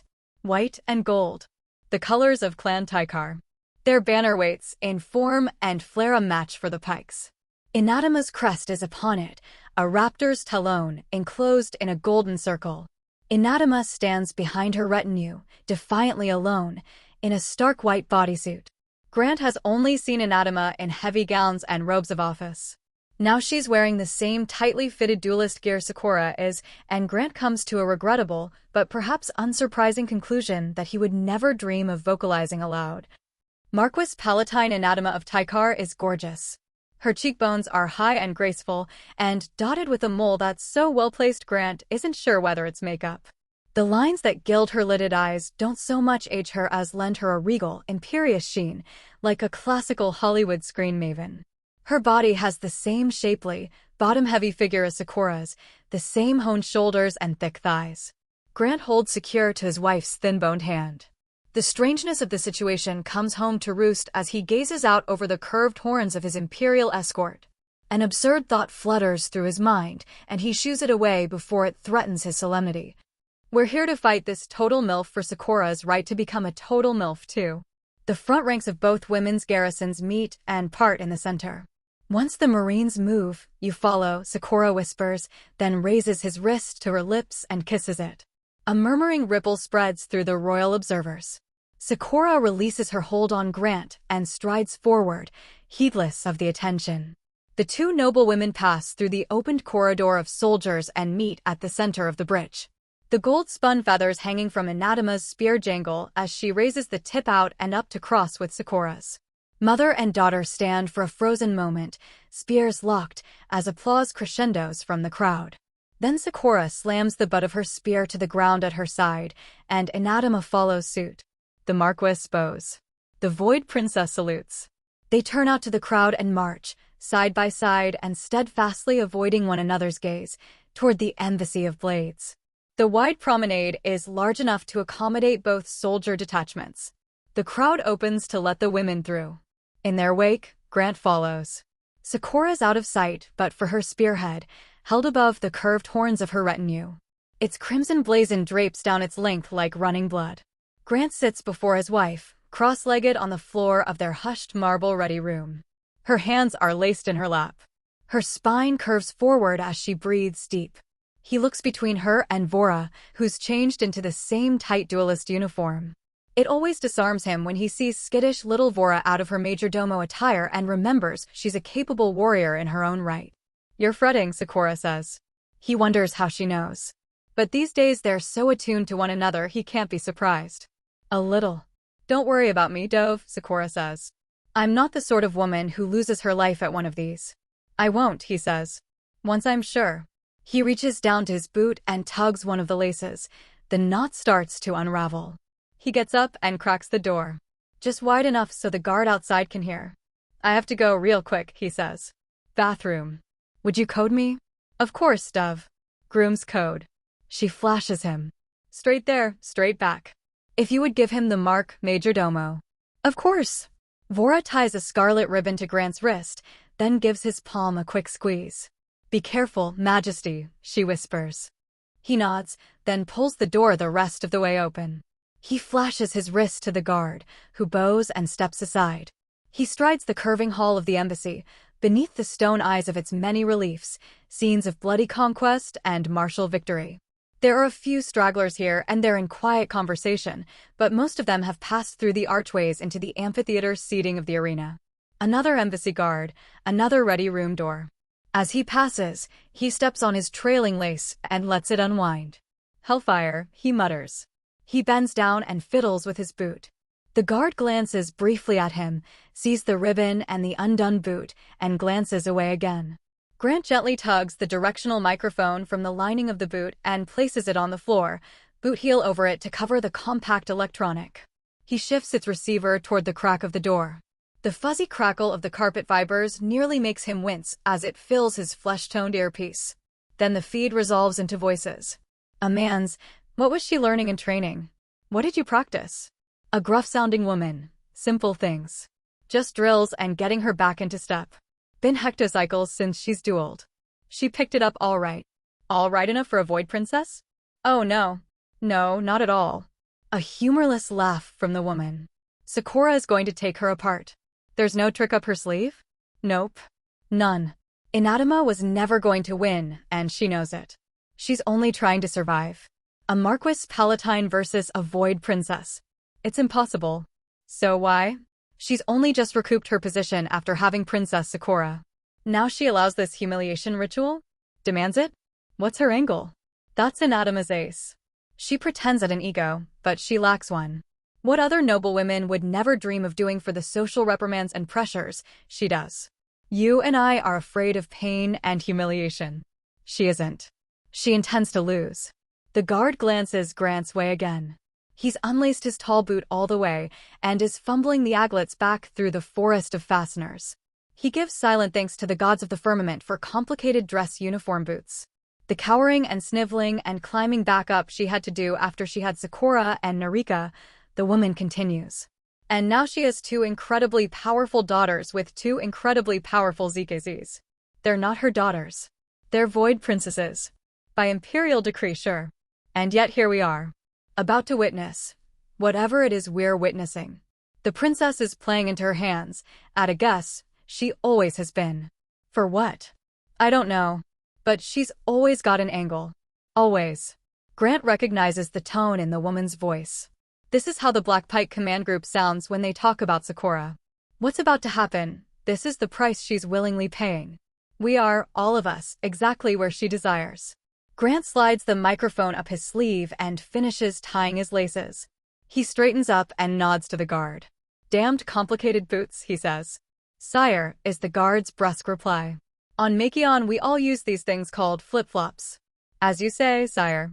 He gives the guard a practiced golden retriever grin and wave and continues onward, pausing for a half-bow to a giggling duchess. The bathroom has a stone relief carving of an impaled Taikari woman standing before a thicket of spears, her face tranquil and satisfied as the lance through her midsection kebabs her. A globe sits in one of her hands, a curved dagger in the other. Grant makes eye contact with her while he pees. He'd like to leave the Corps as soon as possible. He removes his earpiece as he washes his hands. The hissing and rustling noises of his boots' insides are blessedly cut off. He returns at a brisk stride to Sakura's ready room, ducking through the door and down to his wife's level as she sits in battle meditation. No trick, he whispers. Her face flickers in response to his breath. Anatma is trying to lose. Sakura sighs. Her eyes stay shut. The condition, she says. It was always going to be the condition. Her favor.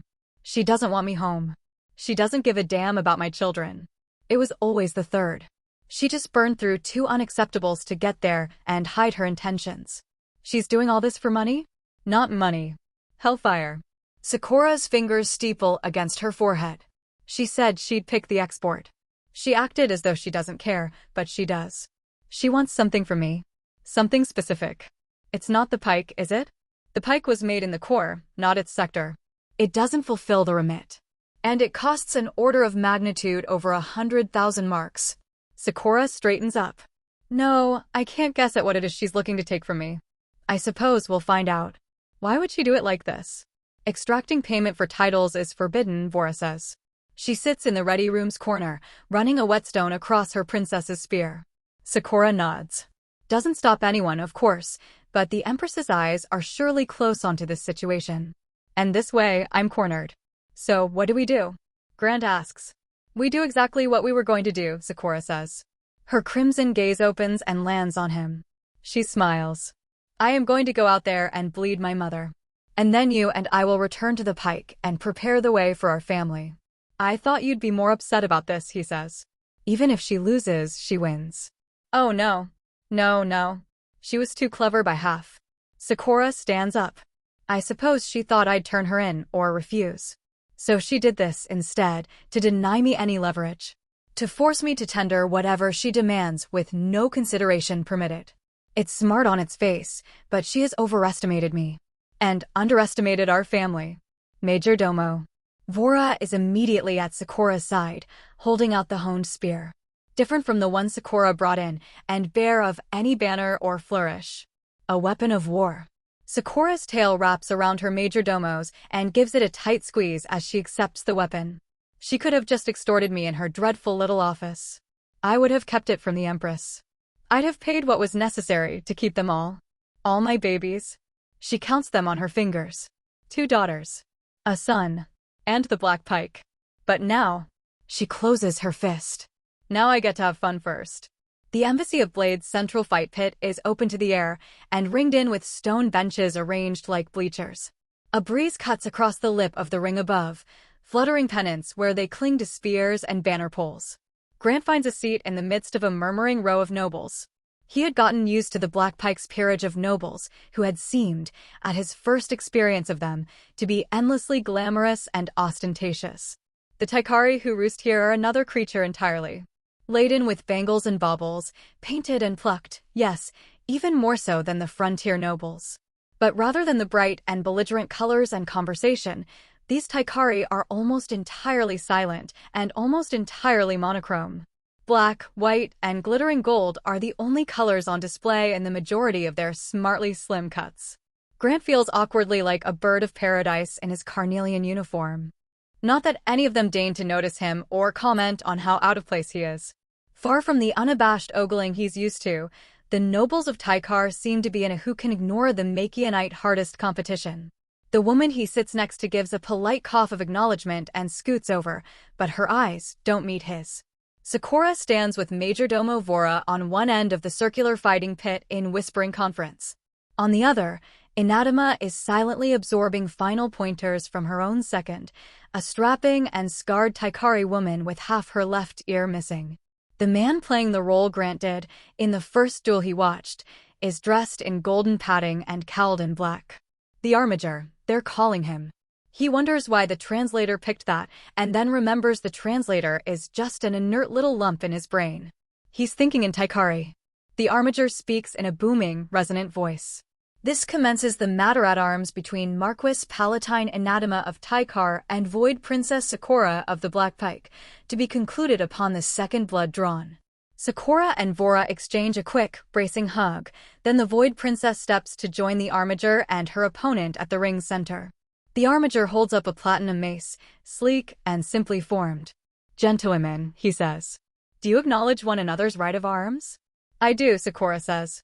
Grant's ridiculous brain furnishes an image of her in a white dress and a veil. "I do," Anatma says. Her face is as serene as Grant's ever seen her, but on her forehead there's a sheen of sweat that shines in the daylight. "Do you affirm your love of the Empress and her law, and dedicate this combat to her glory and advancement?" "I do. I do." "Do you agree that with this exchange your enmities will be settled?" "I do. I do." "Do you chance your lives and acquit one another of their taking in the course of honorable and true combat?" Sakura takes a moment to reply. "I do. I do," Anatma echoes. "To your corners, then." The armiger lowers his mace. "Glory to the Empress." "Glory to the Empress," mother and daughter echo. They turn from one another and step to the edges of the ring. There they wait for one another on slices of white and black painted across the sand. On opposite colors, like a yin-yang illustration.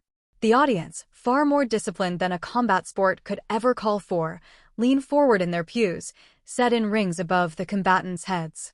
Atop the embassy's toroidal walkway, the Pike's Marines keep vigil, across from Anatma's retainers. Time was Grant would look at a horned space soldier in black and red armor and be intimidated. Now those are his friends up there, and he wishes he was among them and not here in the sterile pews. "Set," the armiger says. Tilt. No motion. Not from either combatant. Just a held stare and a held breath.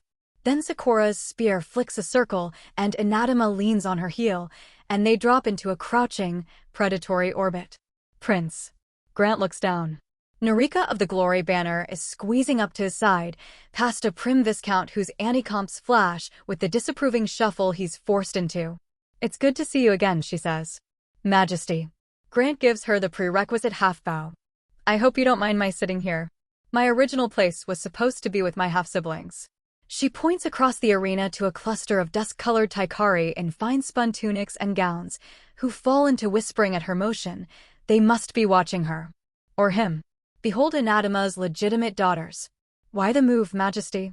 He finds he needs to keep his voice down. There's little sound beyond the grunts and clashes of combat from the arena floor. Narika shrugs. "What is there to say to them?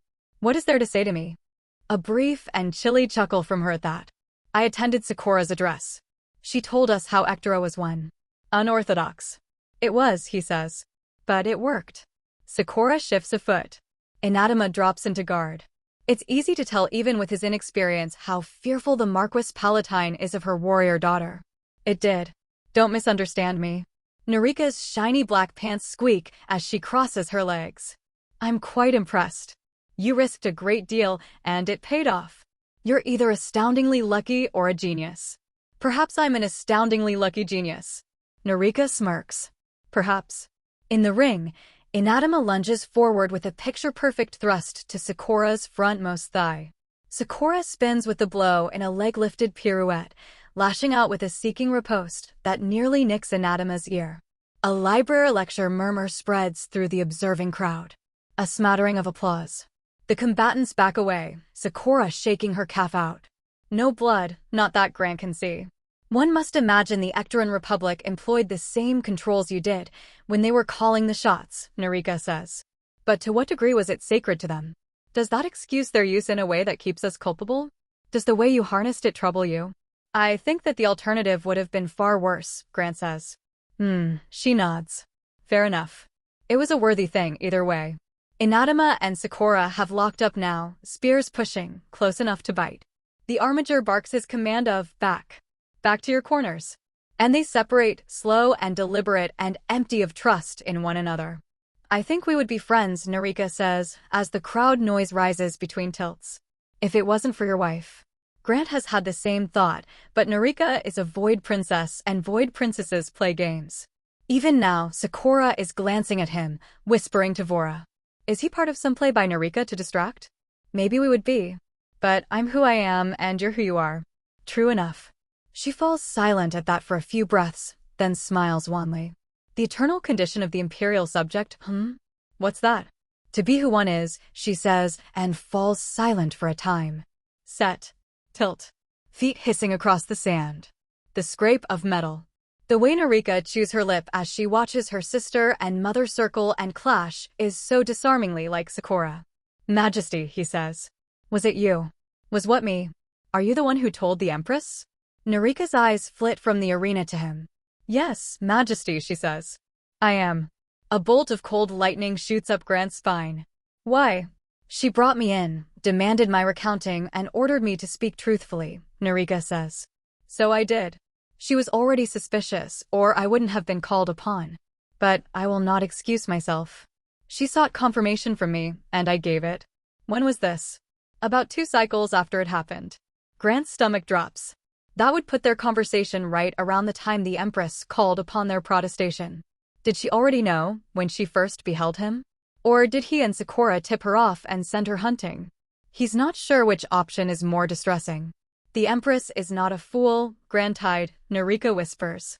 You already stood out, and have decided at every turn to stand out further.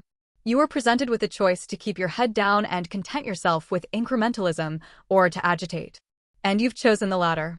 I understand why. You want to change things, and you're in a hurry.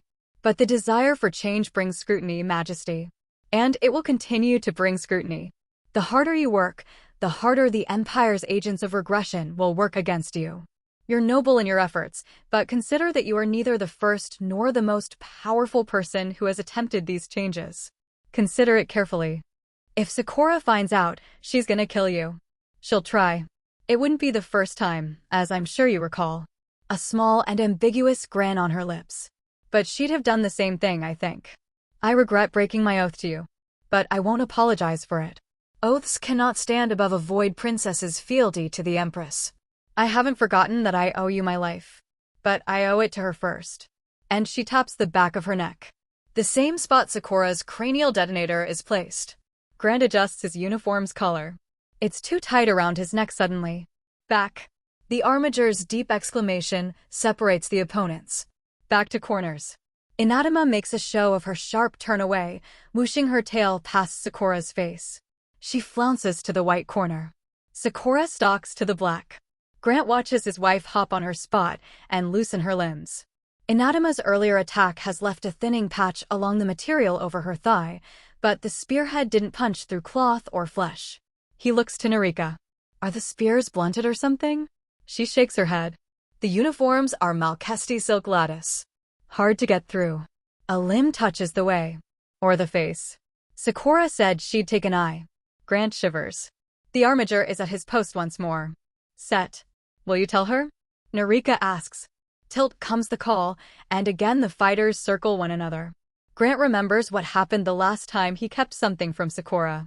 The narrowed eyes, the stiff spine. And the acceptance. Yes, he says. Eventually. Narika chews this and seems to manage swallowing it. She nods. She's right, Sakura would obey the Empress to sell her sister out if such a demand were made. And if the Empress was poking around the events on Tolek too, surely she was already suspicious. But Grant is coming to understand that while he works things out in his head, Sakura functions best when she has someone to converse with and talk it out. He's not sure whether that's Taikari psychology in general, or his wife in particular. Either way, he's determined to be that person for her. That means finding the moment. Right now, she is in a spear duel with her mom. This is not the moment. "Why don't you like your sister, Majesty?" he asks. "Because she's a tyrant," Narika says. "She is cruel and imperious and superior, and she seeks every advantage she can over me." Sakura's spear tip whistles as it whips past Anatma's face. The older woman flows back and down into a crouch, whirling the haft of her pole arm towards Sakura's legs. The princess of the pike vaults over the attempt. Her point quests out again and strikes Anatma's shoulder, but succeeds only in shoving her back. We've spent hectocycles picking at one another, trying to take whatever we can out from each other's grasp. Narika's eyes dart as she follows the action. She stole Tolek. She is a conniver. A shark. And you aren't. "I am," Narika says. "What makes you different then?" "Nothing," Narika says. "How is that not hypocritical?" Narika's mouth quirks up a micrometer or two at its edge. "Because I don't like myself either." Touch on white. Grant's attention ricochets back to the arena. The fighters have separated. Anatma's clutching her arm, where a shallow gash has opened along her bicep. Maroon blood leaks from the wound, dark on the pearly fabric. Sakura twirls her spear across her shoulders, ending with the tip pointed at Anatma's heart. "Yield," she says. Anatma coils her arm against her stomach. It leaves a smear where it drags. She blinks the sweat from her forehead. Then she stands and stalks to her side of the arena. The tip of her spear wavers in the air. "No." The armiger glides forward to the edge of the ring. "Set," he says. Both fighters lower their stances. Sakura's heel scratches against the silica as it pivots back. Tilt. Anatma blurs forward. Grant is shocked backward against his seaback by the Marquis's speed. Sakura chokes up on her spear, holding it like a quarterstaff, and catches Anatma's overhead slice with a piercing thunderclap sound of knurled metal on metal. She slides forward along the length of the caught spear into a vicious hip check that sends her mother staggering away, and flecks her exposed calf with blood. The Sammy defense. Narika's lip curls. Sakura is toying with her. Another flashing exchange. The time for circumspect hesitation is over. Anatma parries. Sakura twists past her. A tail binds. A feathery crescent of kicked-out sand. A cry of pain. Touch. Touch on white. The armiger rushes between them. Sakura releases her spear. It sticks in the groaning Marquis. She paces away. A team in white and green smocks crowds the arena now, speaking low and quick to one another over the rising conversation. Anatma hisses with pain as the spear is extracted and her wound patched and tended to. Sakura paces a slow circle. Someone hands her spear back to her. "Be well, Prince," Narika whispers. As nobles natter and stand to get a better look, she steps away from him. "Narika," he says. "Wait." She glances back at him. He holds up a handkerchief. "You left this. Must have fallen out of your pocket." She peers at him, and at it. "Indeed." She takes her handkerchief from him. "Thank you, then." And she slips away into the gathering crowd, examining the strip of cloth as she goes. She doesn't need to. There's nothing on it. Just a little more of Wayne's training. Anatma has managed to sit up. Her face is waxy, but her expression is determined. "You have won," she says. "And I have my condition." "And you invoke it immediately," Sakura says. "I do." "I know." Sakura lets her spear drop into Vora's waiting grip and strides past her wounded mother. Anatma staggers to her feet. "I'll be heard, Sakura. I'll hear you from aboard my void ship." Sakura turns and glares. "After you've healed, and I've washed the last of your blood from me." She raises her voice toward Anatma's second. "See to the Marquis Palatine before she opens that wound further. I'm bound for the pike." The armiger holds his hand out. "Will you not bow, Majesty?" Sakura tsks and beckons with a flick of her tail. With the chunky clatter of marine armor, Hyax descends from the ringed platform above the arena, the pike's banner in tow. She passes it to Sakura, who thrusts it into the waiting hands of the armiger. He lifts it high above his head, at an angle to display the twin halberds of Sakura's sigil. The crowd rises to its feet and applauds. No cheers, no whistles. Just the murmuration of their clapping. Sakura bows stiffly. Then she strides from the arena as though its sand scalded her feet. She holds her hand out to Grant. It's caked with half-dried blood. "Run from this with me," she whispers. He takes her hand and lets her lift him from his seat. They ascend the embassy's amphitheater steps, Hyaks and Vora in their train. The applause of the Imperial Corps nobles surrounds them, as thin and cold as frost. The applause of the Black Pike Bridge, safely ensconced once again in orbit, is warm and unrestrained and full-throated. Sakura's first genuine smile in hours breaks across her face as she leans forward on the command deck's banister and salutes. She turns from her subjects, tail wagging. Every minute aboard the Pike is loosening her like she's lounging in a spa tub. "Brigadier. Half day for you and for the Marines who escorted me. Excellently intimidating." Hyax salutes. "Thank you, Majesty." "Majordomo, half day for you too." Vora bows. "I respectfully decline, Majesty. Your shift is my shift." "I knew you would." Sakura's tail bats her majordomo's shoulder. "Just wanted the intention stated." "Prince. Meet me at my chair, if you please." "You bet." Grant takes a seat on Sakura's embellished throne, which is large enough to accommodate him. Sakura hops into his lap and groans with enervation as she sprawls across him. "I would have stabbed every single mother on that planet to escape it." She tips her head back against Grant's arm. Her tricorn falls off her head. He snags it before it hits the floor. "What did that hellion Narika want from you?" she asks. "Just to talk," he says. "She was being philosophical at me about the Ectoran annexation." "I bet she was." His imp of a wife smirks with impish satisfaction. "We outgoodied her." Grant dangles Sakura's tricorn above her. "You want this?"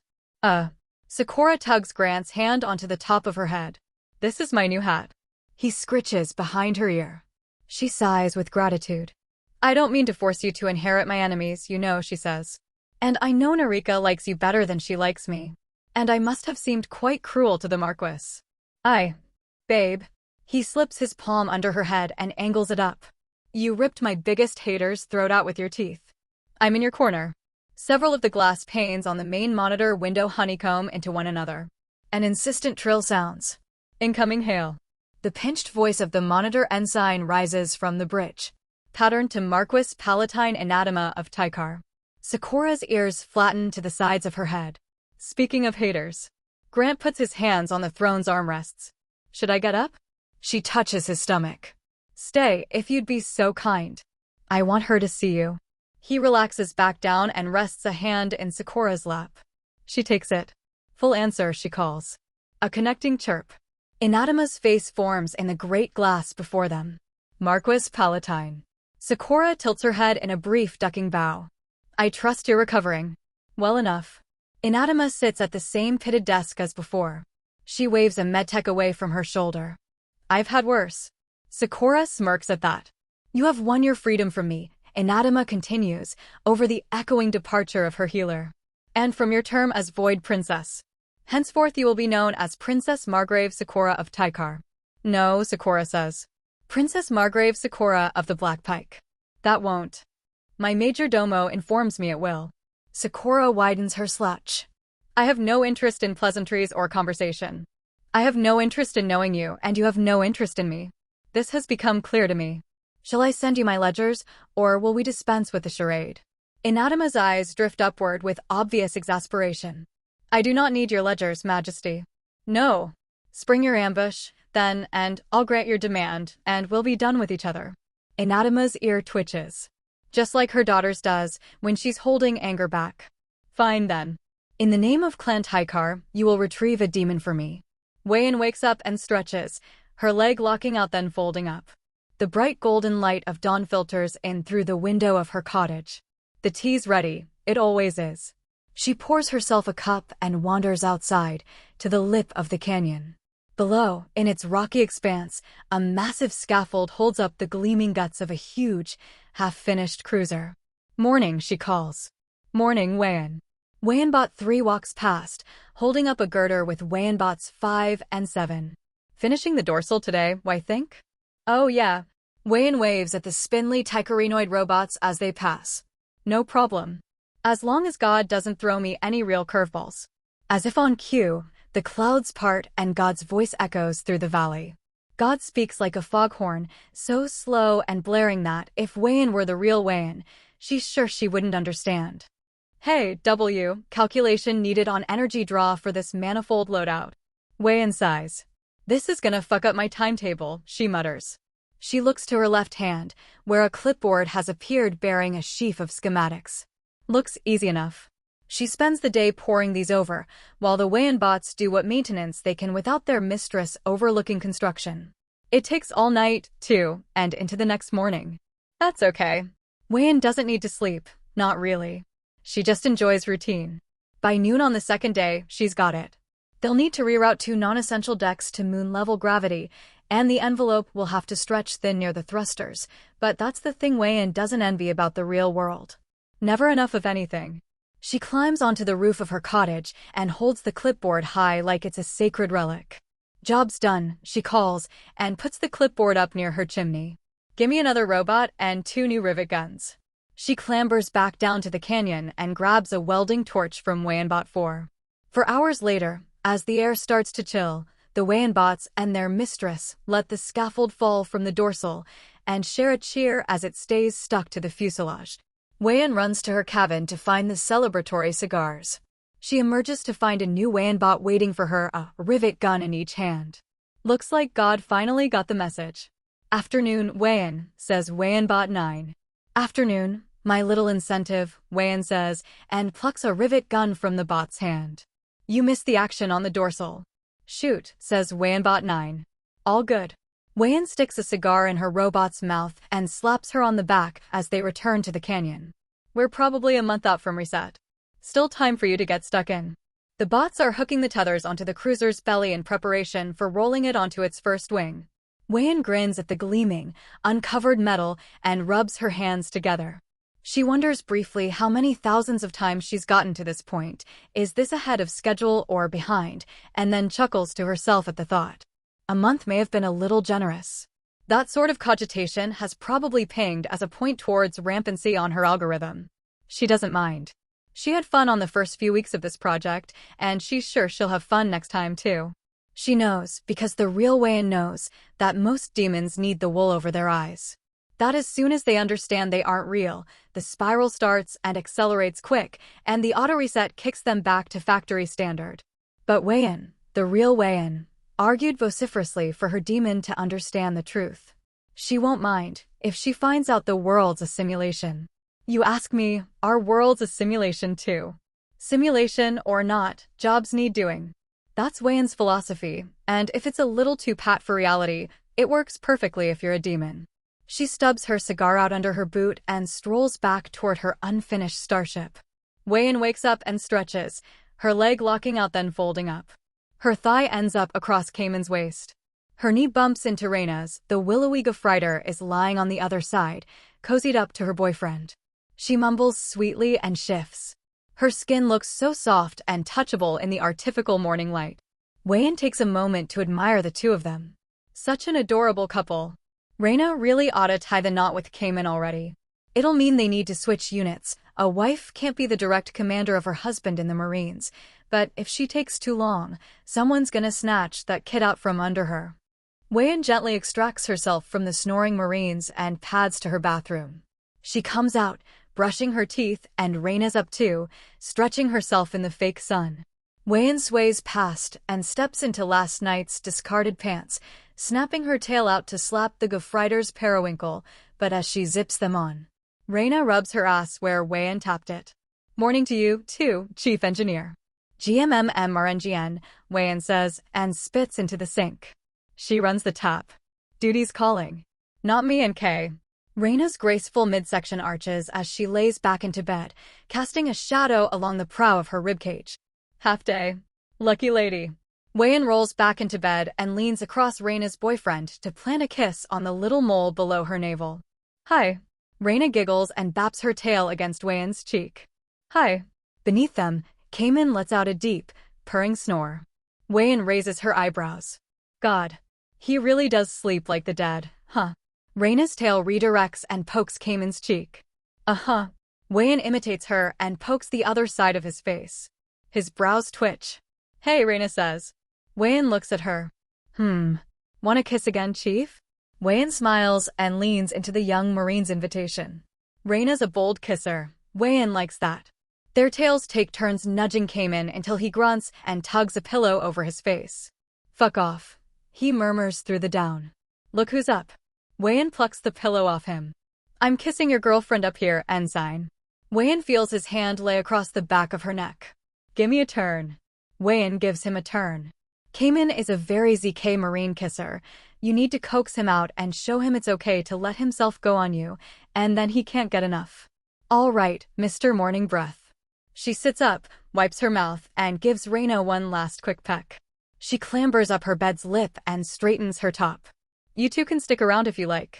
Got iced tea in the fridge, kettle over on the inductor, breakfast bars in this cabinet right here, and condoms in the terrarium." Reyna curls into Cayman's arms and squints at the indicated tank. "Why do you have condoms in the terrarium?" "My bluff lizard died, and I didn't want to get rid of all the rocks and moss." Wayan finds her tablet. "Feel free to use the bed. Just wear a glove for morning stuff. No DNA on my comforter." That's Rule 3. Reyna holds her fingers up and counts them off. So it's Rule 1, no exchanges or gifts. Rule 2, no kissing unless you're kissed first. Rule 3, you can fuck on my bed. Wayan gives an admonishing tail wag. Rule 3 is you can't get cum on my bed. Unless I'm on it. Otherwise, go crazy. Cayman pulls Reyna's spelt leg across his waist. "That's real nice of you, Chief Engineer." "It's a real nice bed." Wayan zips up her boot. "Rude of me not to share it with the midshippers." "What are the other rules?" Reyna asks. Rule 4 is I don't compel, and Rule 5 is if you get any fluids on the bionic arm past the wrist, you have to clean it.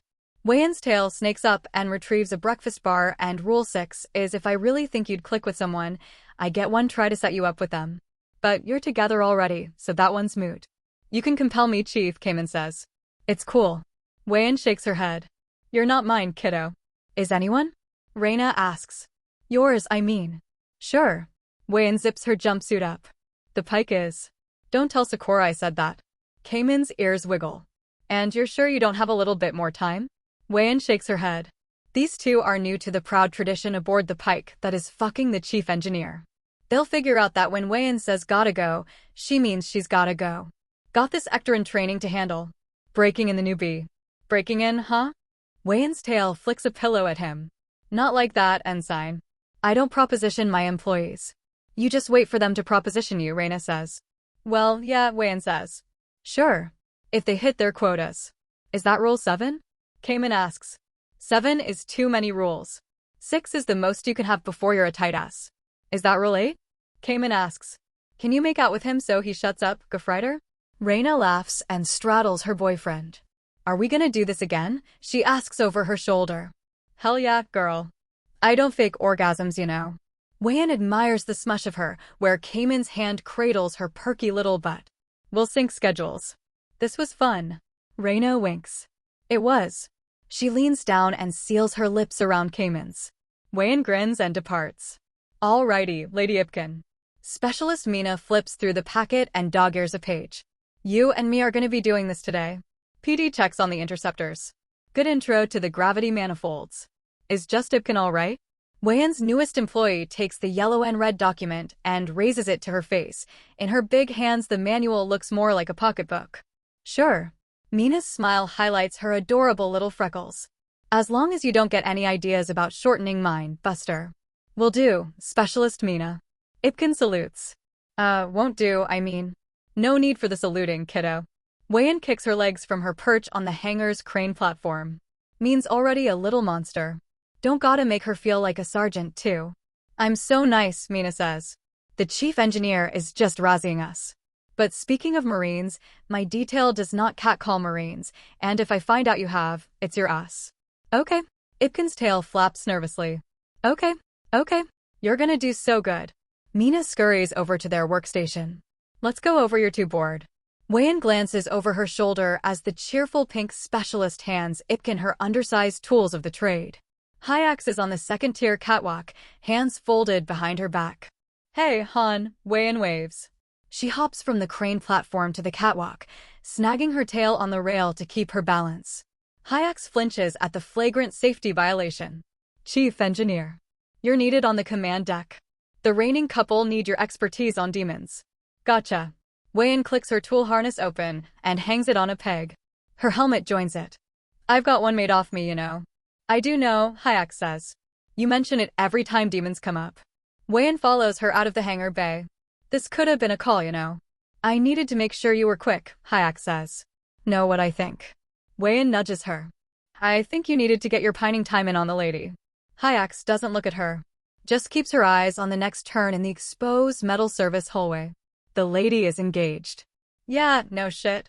But remember what we all found out about ectorans? There's room for you. I don't want to see you give up again. That gets Hayek's eyes on her. What do you mean again? Wei-in sighs. You know what I mean, Han.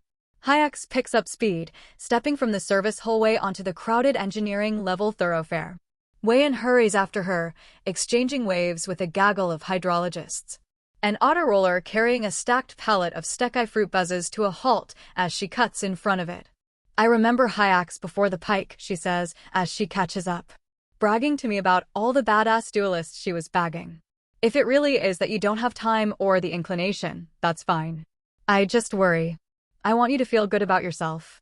Hayek is peeling a Stekai she grabbed from the pallet with her tail. I feel fine. If it's the scars, you can get them fixed, you know. Why would I? They happened and they're here. Hayek scoops some steak with her pointer and licks it off. You could have that grown yourself an arm. Sure. But Gola here is a goddamn blast. Easy interfacing, modularity, she vibrates. Hayek rolls her eyes. You renamed your arm. Uh-huh. Sorik told me to. Said it felt invasive. Hold on, girl. Damn. Wei-in catches Hayek's shoulder with the rechristened prosthetic. Hayek turns. We need to be on the deck. I know we do. Wei-in indicates a bench on a grassy purple patch built into the thoroughfare's divider. Just give an old broad a moment to catch her breath. You're not out of breath. Wei-in sits and taps the bench next to her. 1 second, right? Hayek sighs and sits. Are we really having this conversation? I'll jog the rest of the way, Wei-in says. Honest. If there's an actual rush and you're not just pretending, you'll jog either way, Hayek says. Brigadier. Wei-in nudges her shoulder against Hayek's HAK pauldron. You're a hot ticket, girly. I'm a miserable old scratching post. Hayek leans back. You think everything is a hot ticket? Well, yeah. Can you blame me? We're a sexy species. You're sexy. You deserve to feel that way. And I happen to be older than you, Miss Over the Hill. Hayek meets her eyes. This isn't another proposition, is it? Not necessarily. But you know me. Wei-in plucks a few blades of grass and rubs them between her softly whirring artificial fingers. Doors always open for you. No command group canoodling, Wei-in. I know, Han, Wei-in winks. But you gotta admit you've thought about it now and then. Hayek's gauntlets click together as she laces her fingers in her lap. I just can't. Be casual about it, she murmurs. Like you. I get it, Wei-in says. It's all good. As long as you know the love is real. Even if I spread it around. Spread it around. Hayek smirks. Your word choice. I'm serious. Wei-in holds up her hand and hesitates. Then she places it on Hayek's shoulder. You're a hell of a woman, Hayek of the Black Pike. I've always thought so. You think being happy means that you're being selfish.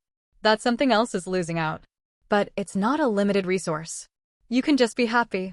And you're not hurting anyone, and it's not that serious. Hayek chews the inside of her cheek and looks into the middle distance. She doesn't argue, at least.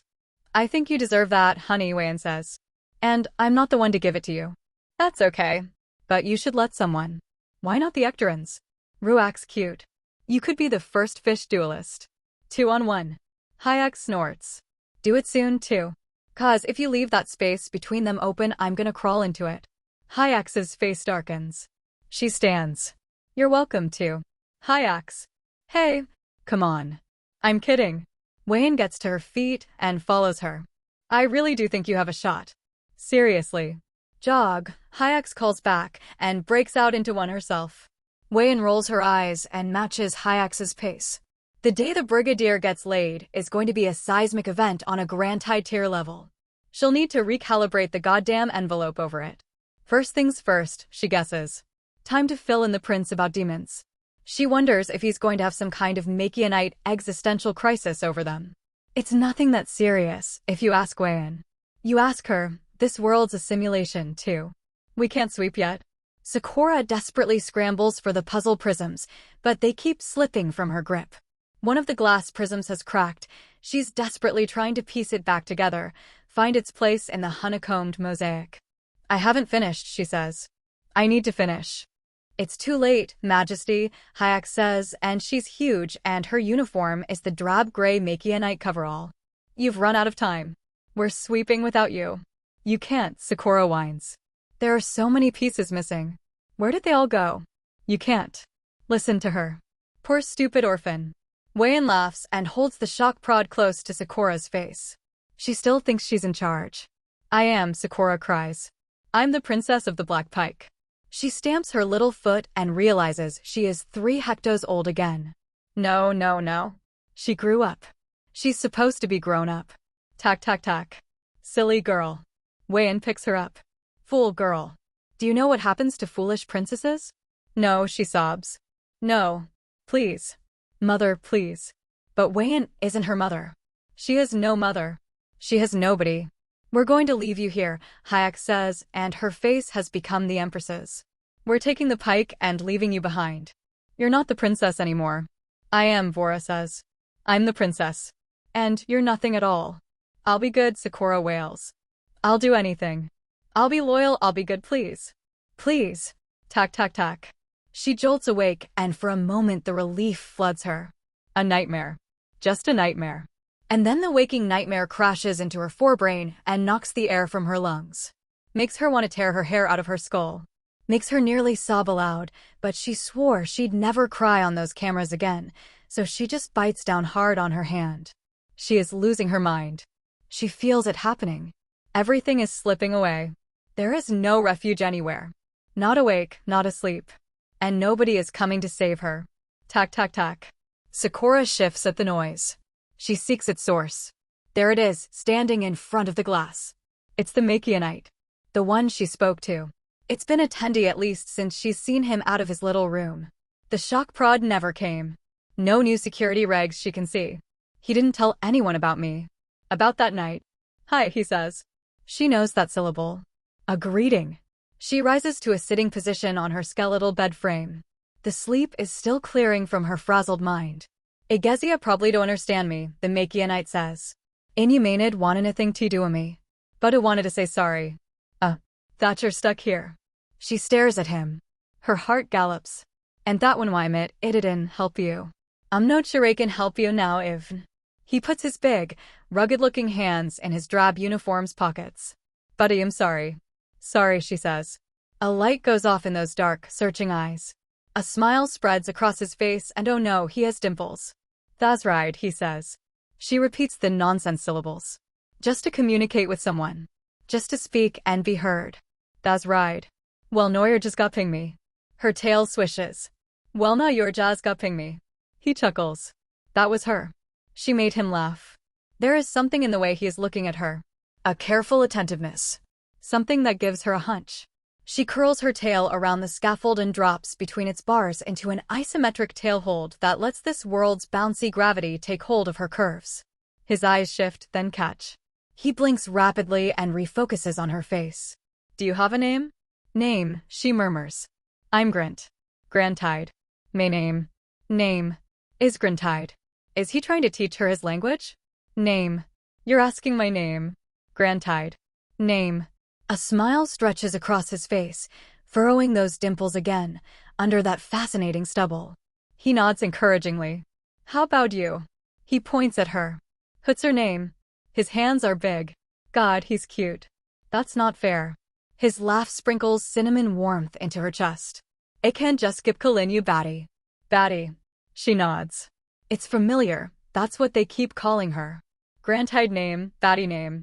He sucks air through his teeth and mumbles something in his language. My real name is Sakura, the princess of the Black Pike, she says. But I don't imagine you understand that name's import. And I like the way your mouth moves when you call me Batty. That grin again as he lets out more of his strange, choppy language. He presses his palm to the glass. He points at it. Hand. Her pulse quickens. He is trying to teach her. He's arming her and he doesn't even realize it. She drops to the floor and approaches him. Gods of the firmament, this is a tall alien.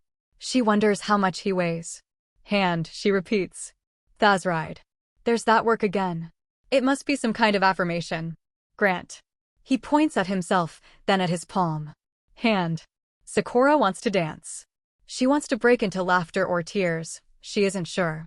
He's looking at her like she's a person. He's talking to her. An uncontrollable smile is fixed on her face. Grantide, she says, cocking her hip. Grantide. Grantide. Grant. Grantide. Grantide, Grantide, Grantide. That's your name from now on, Grantide. He holds his hands up in mock surrender. Grantide, he allows. He wants to be friends. He is dropping his freedom into her lap. I think I'm going to use you, Grantide, she says. I think you're my way out. He scratches his chin. God, his chin. Why do these aliens have to be so fucking handsome? Inoue can understand you, Batty. She leans forward. She gives him a look at her. Again that flicker. She doesn't know what Makianites look like under those coveralls. But she knows how a man looks when he sees what he wants. I think you're gobsmacked, she says. I think you're my weapon. She has been trained to know when she's snared someone. She has snared this Makianite. And it's been night for so long. Her whole life is night now. But she feels a dawning warmth. He wants me. He wants me. He wants me. There is a giddiness of spirit the thought brings that, although she'd never admit it, pertains to more than just her escape. He wants her. Gadabikalther. He crouches to her level. Poor Batty. Thiba derby crankin' the heat for ya. You're happy because he's made a mistake, comes that counseling voice. It sounds like Hayek's. You're happy because you've gotten your way out. He is a primitive. A barbarian. He's beneath you. Oh, but she'd love that. Him beneath her. Him atop her. Him however she pleases. Teach me your language, she says. Surrender your mind. And when I kill everyone here, I'll spare you. He smiles at her with friendly incomprehension. Maybe I oughta bring you a crayons or something. Have a conversation like Pictionary. She imagines he's telling her all the things he wants to do to her. She really has become some kind of beast in here. All her careful superiority, her monastic self-control, it's all been sandblasted away. Her firm imperial edifice has become some kind of craggy cliff, like the caves where her ancestors hid and hunted. And bred. I am going to steal you, she decides. I'll pry you from their cold, stiffening hands. Why not? Why not take something beautiful with me from hell? She imagines him on top of her, enthralled and inside, captured and kept. She lets the thought put a subtle roll into her hips and is rewarded by another waver in his attention. He keeps looking away at the moment she's sure he'd rather do anything but. Perhaps it's training. But she doesn't think so. She thinks it's bashfulness. He doesn't realize it yet. She gazes into his dark alien eyes. She grins. Do you know what you are now? I got itch back, he says. Gotta lo up thakamras. Sorry. She lays a hand on the glass as he steps back. She doesn't panic. She knows now. Knows he'll be back. Knows that all is aligning, that this beautiful male will be taught the place that waits for him in the Empire. You're mine, Grantide, she whispers. Okay. Story time. Auntie Wayan is gonna tell you what a demon is. Wayan. Threat level, nil. Control vector. Wayan knows what she's doing. Contingency. This is Wayan. No contingency is needed. Kicks her boots onto the command deck. A demon, she says, is an artificial copy of a person's brain, shoved into a little box along with a virtual world designed to keep them from going rampant long enough to be useful. One of Grantide's hands is deliberately clutching his armrest. The other Sakura has managed to tug into her lap. Rampant meaning.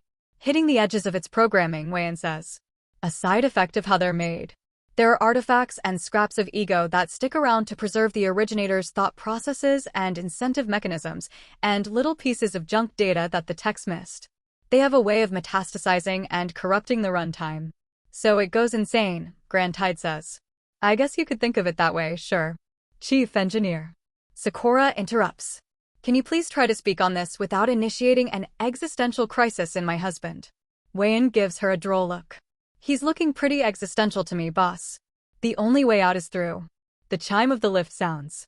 Quartermaster Kaimai inches past the two hulking Marines at the door, a platter in his hands that's piled with fluffy, stretchy flatbreads and vividly violet eggs.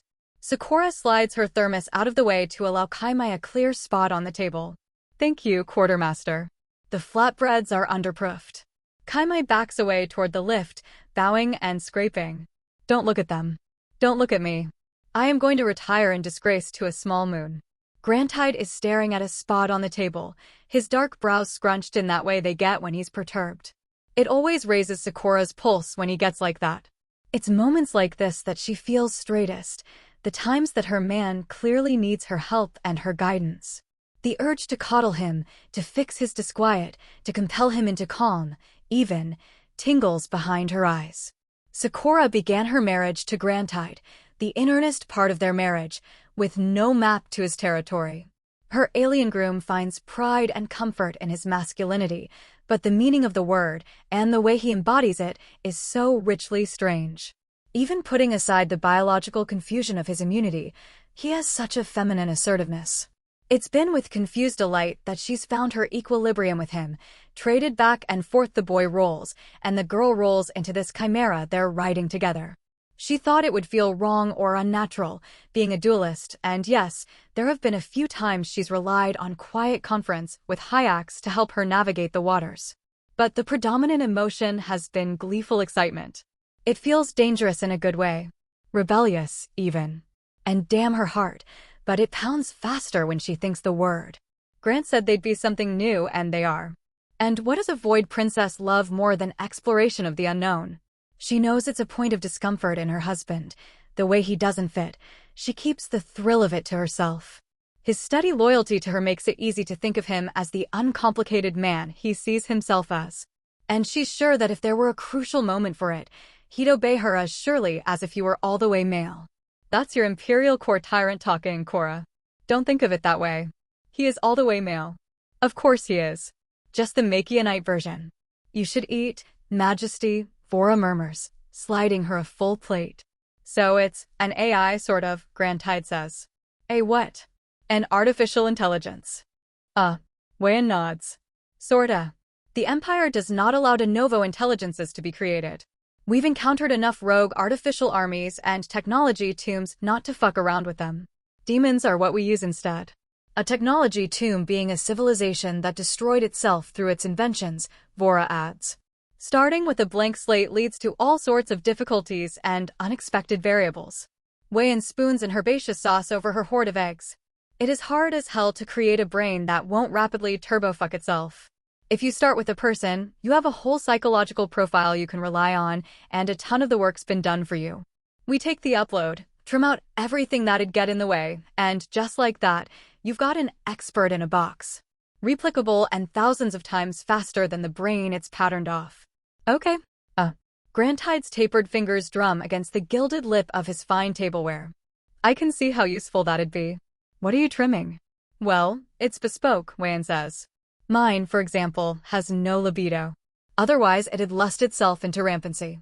Some demons, though, they keep that sort of thing, because it's key to the demon's quest. You have a demon? What, me? Wayan bats her lashes. Oh, I do, yeah. I must not have mentioned it. A minor miracle, mutters Hyaks. And it has a quest? Grantide prompts. 1 second. Wayan holds up a finger while she swallows her bite of breakfast. Pardon. A quest is the thing that a demon is doing when it's not addressing your question. While it waits for a query, it's doing some task that its originator finds enjoyable and challenging. W is building a cruiser by hand. We do that to keep the functional life of an instance longer, perceive time, as much as you could say a demon perceives anything, is a lot faster in there. A day is done in about a second. Eat, boss. You'll feel better about it. Grantide obediently piles eggs onto his plate. A quest is also how we incentivize the intelligence to do what we need it to do, Wayan continues. In the virtual instance, if a demon accomplishes the task we give it, we drop a virtual reward in there that helps it get its quest done. Of course, that means the more times you use a demon, the faster it completes its quest, and the sooner you gotta reset it. And resets mean you gotta teach the demon the context in which it's operating all over again, which takes time and juice. Is this demon thing, is it a punishment or something? Hell no, Wayan says. It's an honor. And also it's fucking pay dirt since you get kickbacks if you license yourself. If I wanted to quit, which I never will, you guys are gonna have to drag my mummy out my console. I could live comfortably in the core off my demon dosh. Not like I'm in there. Grantide chews. But you sort of are. Wei-in raises a brow. A program based off my brain isn't my brain, boss. W isn't sentient. Right. I don't mean to sound naive, but I am a tiny bit existentially horrified. Grantide looks around the table. I seem to be the only one, though. Yes. The command group looks at one another and produces a collective shrug. Sakura frowns as she tries to place herself behind her husband's eyes, into his perspective. Yes, it would be a terrible existence to be a demon. But you can't be a demon. Demons have no essence within which an individual could situate itself. As well imagine oneself a rock. She wishes she had the capacity for this sort of empathy, to feel bad for an algorithm. You don't have to fret, Majesty, Hayek says. Demons are not people, and their runtime is not sentience. Sakura winces at the authority in Hayek's voice. She knows the Brigadier is trying to be reassuring, but this is something she's noticed about Grantide. The confidence of others sometimes has a strange inverse effect on him, turning him further inward and speculative. At first, she took it for distrust or disbelief, but it happens even with those in whom he has faith. It even happens with her sometimes, so she knows it isn't any intentional cagginess on his part. Just an involuntary and very non-Taikari reaction. Sakura holds up a hand. One moment, everyone. Keep eating. I need a moment with my husband. She curls her tail around the solid span of her husband's arm. He allows himself to be tugged from the table into a corner of the command deck. If you'd like to recuse yourself, you can, Sakura murmurs. Plenty of other tasks to turn your attention to. And I can handle this demon thing. He shakes his head. I gotta pick and choose what I get all Makianite moralist about. We don't have a thing like this on my world, outside of our fiction. He squares his broad shoulders. The tightening of his jaw shows through his scruff, the way it does when he sets his wonderful, infuriating Makianite determination to something. None of you are freaked out about this, so I won't be either. Just keep me in the loop, yes? Don't bottle it up. Don't worry. I'll be very annoying if I need to. And her gentle giant kisses her hand, and her stomach flutters, and she knows it's going to be fine.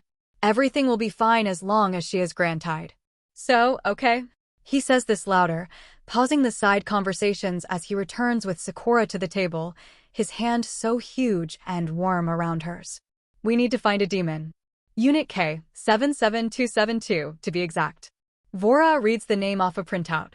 Manufactured on Tamion by Kahanai Fabricant TW. Tamion, Grantide says. That's a Pike Sector world, right? Correct. And our first stop, I'd think. Hayax wipes her mouth. Grantide brightens. So it's goodbye to the core? It's good riddance to the core.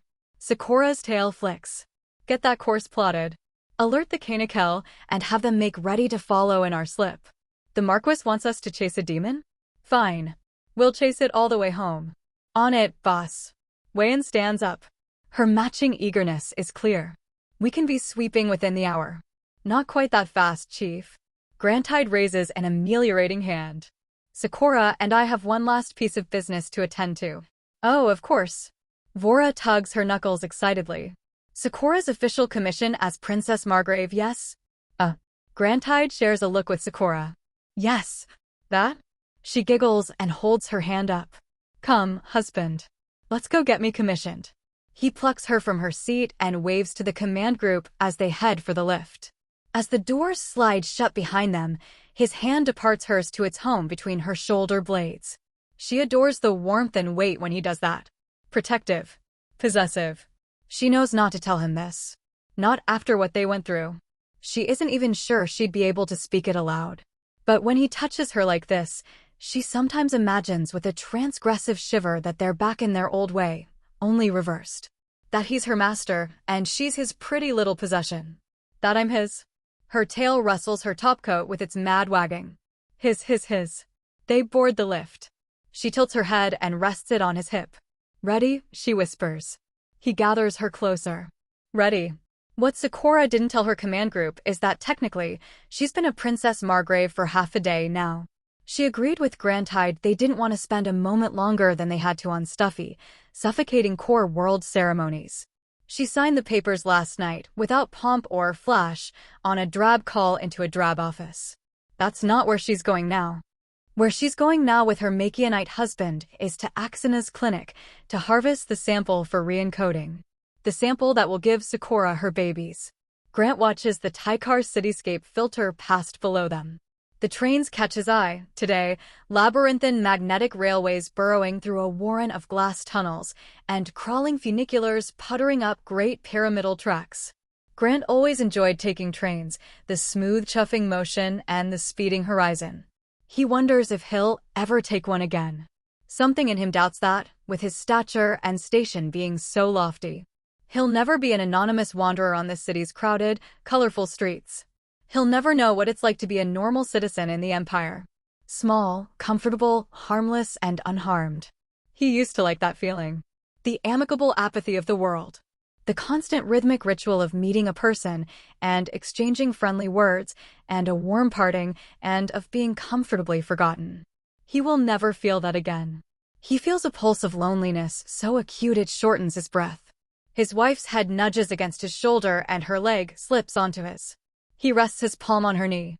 He's so large compared to her. So ungainly. Nowhere to hide anymore. "Are you all right, Dove?" she whispers. He nods. "Just feeling out of place, I guess." She looks out the window by his side. "We'll be home soon." He's about to tell her, "Not like that. I'm the only Makianite anyone I have ever met has ever met. The only one. And I am so far from home. I'll never be home again." And then he meets her crimson eyes. And no, he realizes. No, she's right. "Yeah," he says. "Home soon." "I am too, you know," she says. "Feeling out of place, I mean." He rubs her knee. She gazes down at the cityscape. "I don't," she starts and falls away. "I know what people say about void princesses," she says. "I know that to them, I am not a real princess. I see the way the Taikar coterie looks at me, the way they look at you and my command group. This void convocation I spoke at, it used to be that if a void princess failed to give a satisfactory accounting of her actions, they'd execute her and replace her. That's awful. It still is that way, sort of," Sakura says. "Zithra's just never done it. But it's rooted in punishment. That's what they think of what I do. They see it as a punishment. But I never saw it that way. I am so proud of myself and my sector and my crew and what we've done. And the opinions of these core worlders." She spits it like it scalds her tongue. "They never mattered to me. But then you. And our family. And the way you looked at me when you found out about my detonator. It's the first time I've ever felt like." He waits patiently. "Like a victim," she murmurs. Grant very nearly breaks the sorry rule. "I never meant to make you feel that way." She shakes her head. "It's not because of anything you did. Or, well, it's not your fault, I mean. You just showed me a different way of seeing, I suppose. You made me aware of things." She slaps his leg. "And you were too adorable and now I want your babies. Which is your fault, actually, so forget what I was saying and grovel." He laughs. "How about I make it up to you instead?" "Oh, very well." She nuzzles his arm. "Let's go find you a cup to come in." They take a glass-walled lift down through a warty skyscraper shaped like a berry-laden branch, its precarious height dotted with pods and observatories. Grant feels an odd sense of vertigo as he watches out the window. The lift on the pike whisks him much faster than this, of course, but he isn't used to this vast and rolling sky in front of him. Here he is finally in spaces large enough to accommodate his size, and he's come down with this bizarre agoraphobia. Axana opens the door for them to her cluttered and overheated clinic. Between her black cloak and her shiny anti-comped goggles, she reminds Grant of an oversized beetle. "Welcome to the wish-making workshop," she says. Shoes off. Grant bends to fit through the door and remove his boots. Sakura kicks her sandals off and strides past him. "Your time is appreciated, Specialist Gefreiter." Grant casts a skeptical look around the riot of Axana's working space, which seems to double as her living space. Specimen jars, cluttered desktops, sheaves of notes held down by half-finished mugs of tea. A stuffed two-headed Kindek glares at them from atop a spiralized bookshelf. Grant assumes the second noggin on that thing was sewn on after its taxidermy, but the uneven amber and blue lighting makes it hard to know for sure. "Had to get it done before you split." Axana scoots a pile of dog-eared books from a reading desk onto the chair that attends it and perches on the countertop. "I hear you're running some kind of errand for some Marquis. And I thought, well, you know how the Mountainesses are when they want something from you." Her head bobs back and forth. "Lofty, lofty. Far to fall. I figured, why risk it? Got to grab some of your man's miracle spunk. Make sure we have it in case he ends up fried to a crisp somewhere. It is a credit to Sakura's excellent training that mention of Makianite miracle spunk barely puts a chip in her polite facade. I'd happily take an egg or two off you as well, Majesty, if you like, Axana says. Though I suppose it's not entirely necessary. We've plenty of Taikari eggs. Hell, I could lend you a few. She snickers. What kind of fucked up infant would we make, eh? That finally cracks Sakura's mien, releasing a storm cloud of impatience. My husband and I are very busy individuals, Specialist Gefreiter. Let's be about our business and then part. Our business, she says. Axana hops from the desk and pulls the handle on a cabinet festooned with magnet pin slips. All we really need is hubby here today. You didn't need to worry yourself. What was I gonna do, compel him?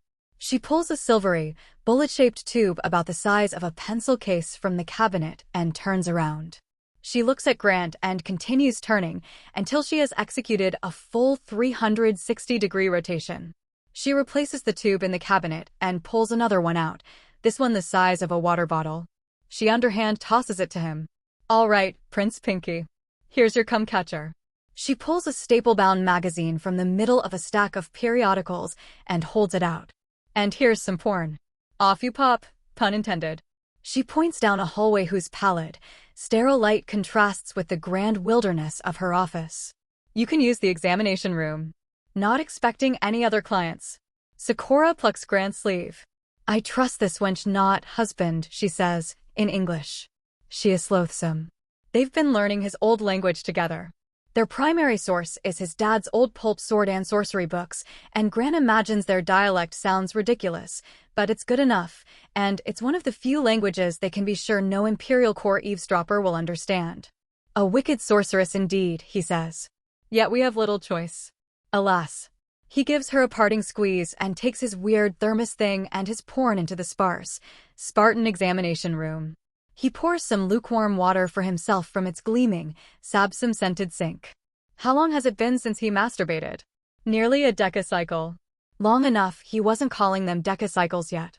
He does his best to steady himself with a sigh as he unzips his uniform pants. It's for your family, dude. Just get it over with. He tugs his pants around his ankles and tries to get comfortable in the reclining examination chair. Like most pieces of furniture that are not built for purpose, it creaks under his weight. He looks askance at the rolled-up pamphlet Axana handed him. He unfurls it and flips through. Well-drawn renderings of Taikari women, their proportions exaggerated even further than the already curvaceous reality, in various states of undress and sexual congress. He snorts as he turns the pages. Dami subtitles accompany most of them, telling him to be good for mistress. He looks at the chrome thing in his hands. He unscrews its lid. There is a lubricated opening receptacle in a shape suggestive enough that his marching orders seem clear. He glances back at the porno mag and sets it aside. He lays back and imagines Sakura. Her hair tickling his chest. Her breath picking up. The tightening of her grip on his shoulders. He thinks about the delight that flares in her eyes the moment she makes him lose control and sees her. The play fighting she does to urge him into pinning her in place. The melting noises her body makes. The tight little ball she rolls up into when she's so overwhelmed that she can barely move or think any longer, can only give herself into his keeping. He thinks about the little bulge in her stomach when he's inside her. He thinks about that bulge staying and growing. He's hard, finally. Feeling like a total fucking weirdo, he reaches for Axana's contraption and lowers it onto himself. It's warm inside and squishy, and there's clearly some lubrication. He shuts his eyes as he moves it up and down. Maybe that'll help. A click slams his eyes open again. The door tilts out. He sits bolt upright, starts to shove himself back into his boxer briefs like a guilty caught adolescent. Sakura's big red eyes peer through the crack in the door. Oh, hello. He exhales a shaky, adrenaline-venting laugh. Hi, Batty. She's letting you back here. Letting me. Sakura scoffs. As if she has the authority to stop me. I hope I didn't just ruin your flow, Dove. She slips further into the room, hands behind her back, moving with an air of exaggerated innocence. I just wondered. She looks to the pamphlet on the counter. The paraphernalia isn't doing it for you, Not exactly. I'm used to, I was used to video. Now I'm flat out not used to it. Video. Like live action. Her brows rise. How lewd. We don't have that sort of thing in the Empire. No, she shakes her head. Tight pornographic guidelines. No live-action recordings or photography. Just drawn-out stuff and the occasional live competitions. Live competitions? I gather by the tone you didn't have those on Makion. He shakes his head. Have you, been to any? I've been in the audience once or twice. Handy for picking up some pointers. She takes a step into the room. Her hips' sinuous tilt follows the smooth sway of her tail. But I find that my tastes are sort of specific these days. He grins and sits back. Specific, huh? She climbs into his lap. He lays a finger on her jaw and tips it upward. Mine too. I want to help, she murmurs, breaking away from the kiss that follows. Can I help? Did she say that's all right? I don't want to do any return visits. Dr. Fuckstone, is that what you called her? He laughs. Fuckenstein. Right. She says as long as I don't contaminate the sample it should be fine. She fiddles with the examination chair controls. How do we, Awura accompanies the downward coast of the chair until it's at a steep recline. Lay back, Dove. She shifts atop him. Her tail plucks the sample collector from him. She lifts his newly vacant hand up to her chest and presses it into the warm, heart-beating softness there. Let me be useful, she whispers. Use me. Sakura peers with disdain into the tube's yonic opening. I really don't understand why I can't just do a little suck and spit sort of thing. She opens his thighs further and perches between them. Taikari saliva can't possibly be hard to extract from Makionite semen. Seems like laziness. Maybe, he allows. We are asking her to break the laws of nature. Yes, we are, but I don't like her. And I enjoy being unfair. She tugs her shirt open. Let's get you something to look at, Her black cotton brassiere is simple and unadorned. Somehow that excites him. This is spontaneous, what they're doing. Unplanned. He tugs her closer and slips a strap down her shoulder. Just look. Or whatever you like. Just don't distract me, Dove. She lines the container up with his cock and slides it down around him. I'm doing medicine. He hisses out between his teeth as she works him. You always get so red when I'm on top, she coos. It makes the extra effort worth it. Oh. The O is because he's sucking on her breast, now, fingers aligning with her spine as it arches in response. Her nipple goes warm and firm in his mouth. Grant, she giggles. I said no distractions. The container speeds up. Though I suppose you'll have competition for these before long. Must let you get your licks in. A particularly deep stroke leaves him gasping. Maybe I have competition, she observes, swiveling the container. You think we should get one of these? It's a little, he cages his fluttering breath. Little lighter than my usual cock sleeve. Grant. She lets out a scandalized laugh. You beast. You're talking about the mother of your children, My mistake. He kisses her sternum, buries his face in the curve from her neck to her breasts. You're very light. Not for too much longer, I'm not. She presses flush to his body as much as she's able. Her thighs straddling his stomach, her chest in his face. You're gonna find out why your wife's so stretchy. We can handle up to 10 at once, His hips roll involuntarily. He goes back to what he was doing, kissing and tasting. But I like 3, she murmurs. Her body is swiveling now, to the rhythm of her medicine. I think 3, yes? 1 son, 2 daughters. That's what I think. If we're doing this for them, they should let us pick. His lips release their hold on her darkly blushing nipple. 3 is good.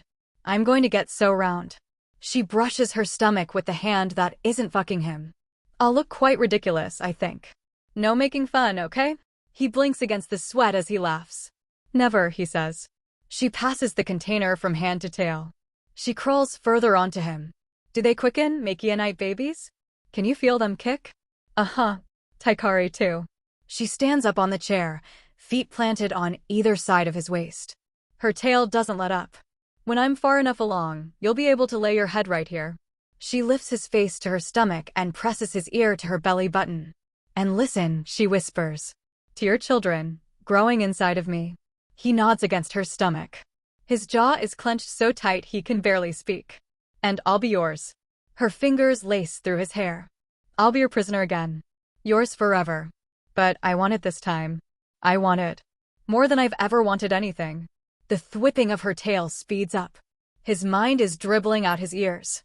And we'll take care of them. We'll start it all over together. Our family. Nobody else's. None of the pain, none of the absence. And I won't be like Anatma. You won't be like Richard. We'll all be something new together. Her soft, scratchy voice pouring into his ear. A new life. A life we make. A life you make. The fizzing pressure is coursing through his spine now with such force that his skull is tingling. He's gone non-vocal. A breathless whimper is all he can manage. Use my body. Her heart is beating so hard he can feel it on the crown of his head. Make it in me. He folds his arms around her hips and hugs her closer still. He feels the heat coming off her, the wet knead under her clothes. Make a mother out of me, Grant. She laces her fingers through his hair. He looks up into her eyes as they spark and flash. Knock your wife up. Breed me. Get me pregnant. Let go. With a final gasp of Sakura into her abdomen, he lets go. It's not his wife he's filling up. It's a little coffee thermos thing given to him by a maniac. But his overheated brain can barely tell the difference. She falls back into his lap as his hips roll and buck, and she kisses his chest, and then his neck, and with every gasping pump her kiss tracks higher until she's making out with him as he rides out the last of the shocks. He collapses backward, bearing her down with him. With a licentious sound that draws a laugh from both of them, the container slides off him. Well, now. His wife is practically purring with satisfaction. If Axana can't cook something up with this much material, I dare say she's a fraud. Her tail deposits the canister on the counter and then drapes to stroke his stomach.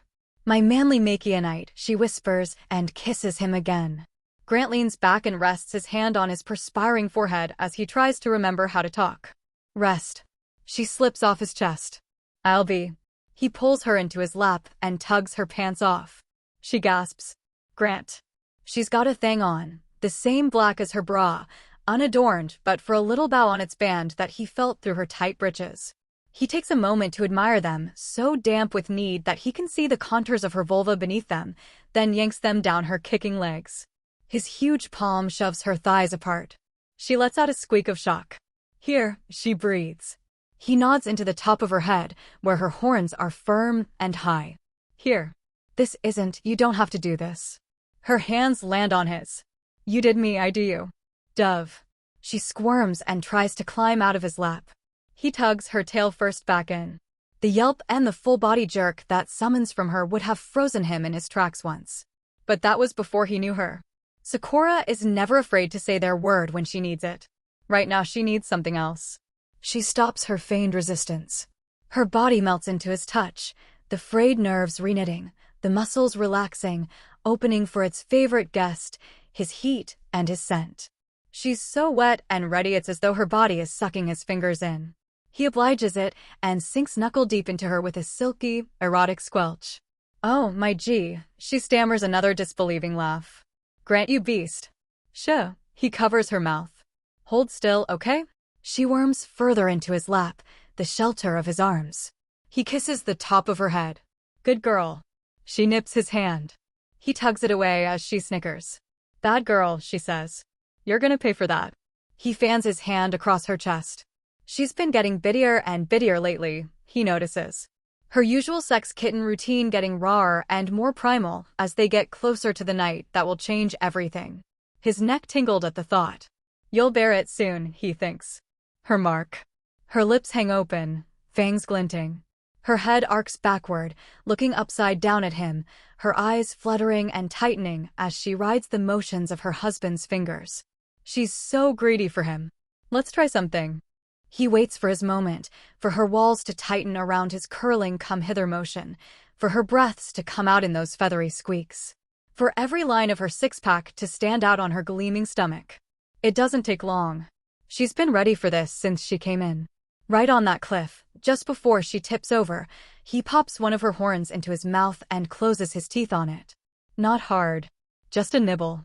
A little receipt for the one she gave him. Grant, she yowls, and comes like a little blue fire hydrant. Oh shit. The office. He claps both his hands down on her as she wails and thrashes, eyes rolling into the back of her head, and manages to get most of it on his palms. Sakura sprawls across him, her gasping face turned and pressed against his stomach, the blushing bloom of her vulva twitching against his palm, her drool spreading on his uniform. There we go, he says. She responds with a broken little half-word that bears some resemblance to his name. He releases his bear hug on her, and she slides down his body a few inches, into a dripping, undignified heap in his lap. She twitches and moans as he rearranges her so she's sitting halfway up. "Do you see your panties?" he asks. She flops her hand toward his foot. Somehow her little black lacy underthings ended up draped over it. He wiggles his toes. "How did that happen?" She lets out a little whine as his shifting leg nudges her. He retrieves the thing and places it in her lap. "It's not fair," she mumbles. "You're too big. It's unfair." He buckles his hands across her stomach as she shimmies her panties back on. "Someone told me size didn't matter." "God, Grant," she whines. "Look what you did. Look what you did." Insufferable. She pulls her pants up. "Though our hostess is more insufferable. Perhaps you're off the hook." He finds some paper towels and does what he can for the wetness his wife left on Axana's chair. I hope she doesn't get too mad. She's mad already. Sakura climbs shakily off the seat. I hope she knows what she's doing. He grimaces as he washes his hands. Yeah. She glances his way.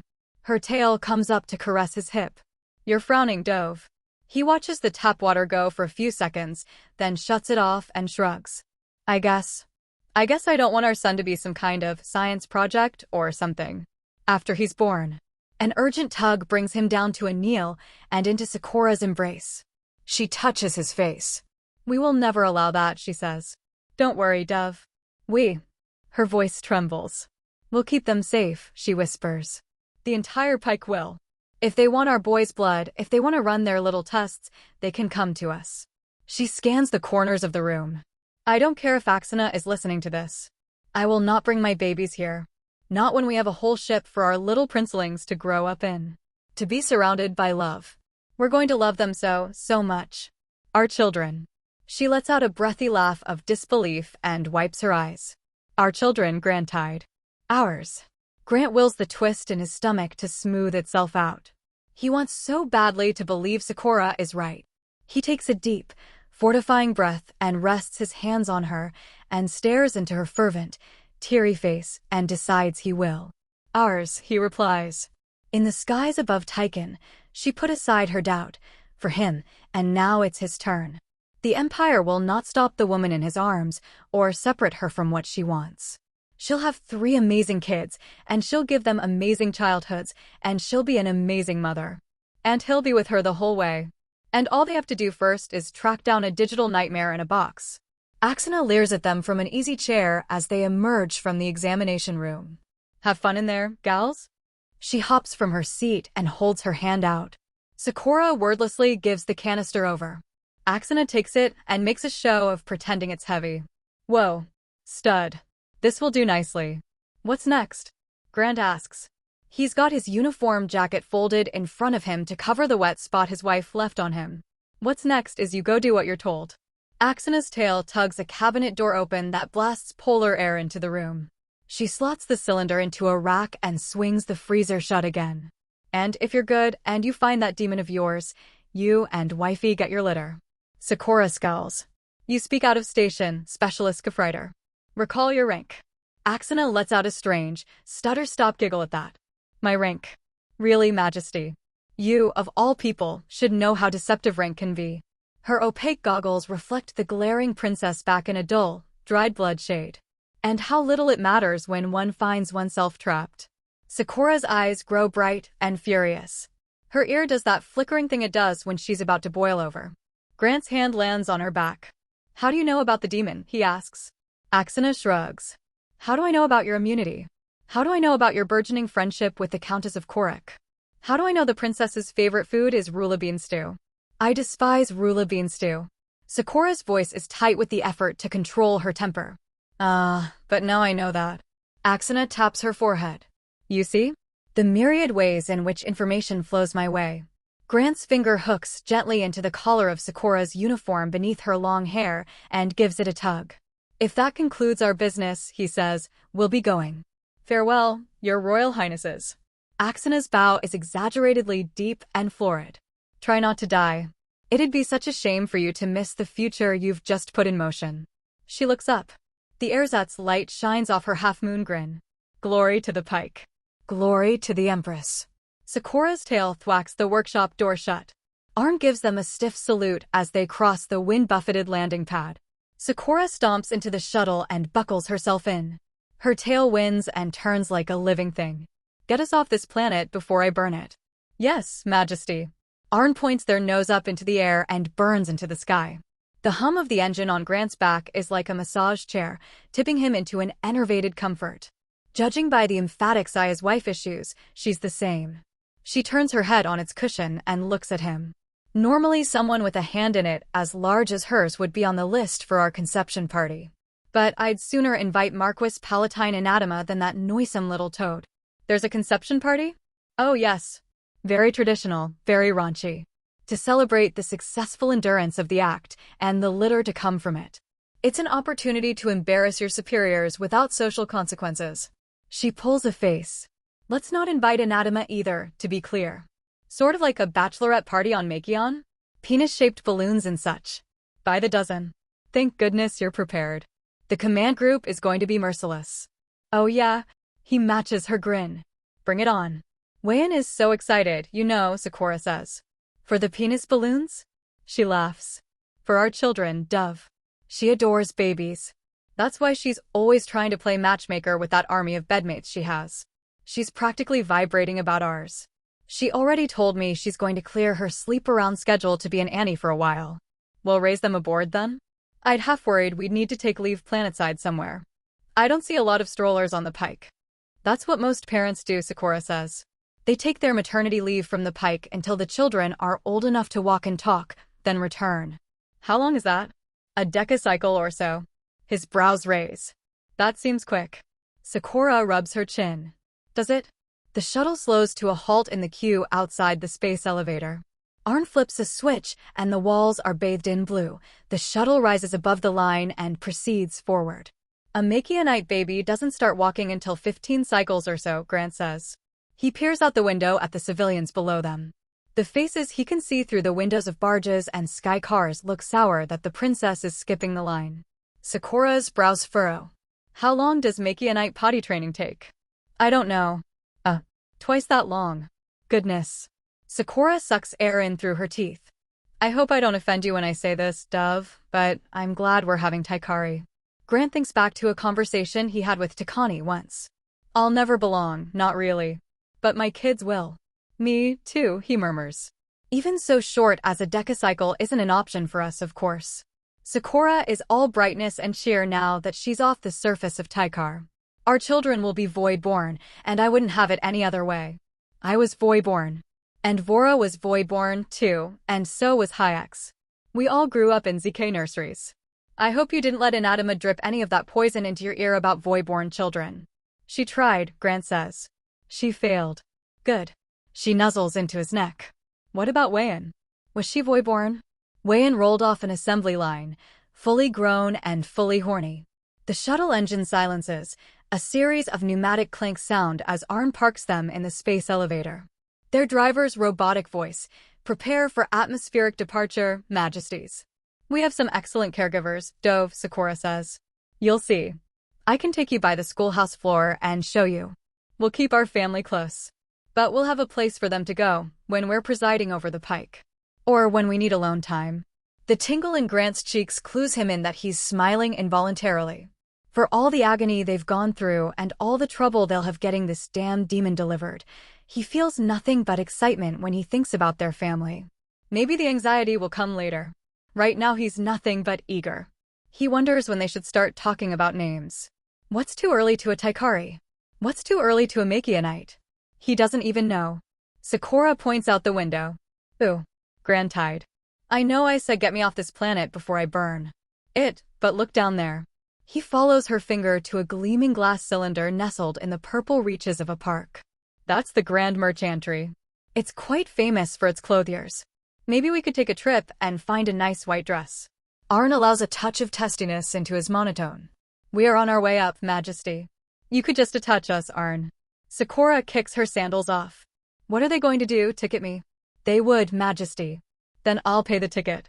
It's probably 1/10 of what those dresses will be. Let's just split, I think, Grant says. Sakura chuckles. What, you're not excited to watch me dress shop for hours? It's not that, Grant says. It's just bad luck for the groom to see the dress before the wedding. Is it? Sakura's nose wrinkles. Your little traditions. I love that. Toss that idea, then, Arn. Yes, Majesty. I'll get my secret dress from the Black Pike sector. None of this Imperial core stuff. Better that way, anyway. Sakura raises her legs up and into Grant's lap. A white dress and a red dress.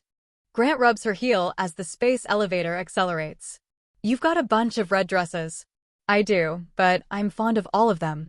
Privacy screen, please, Arn. The pilots mastered the art of doleful looks behind impenetrable military anticoms. He keys the privacy screen and seals the back seat from the cockpit with an opaque, soundproof wall. What I need, Sakura purrs, is a red dress I'm all right with my husband tearing apart. You think I'm gonna do that? That is the least of what you'll do to me. You'll be such a beast with my nectar in your veins. She beams. Her toes wiggle. It's going to be a legendary night.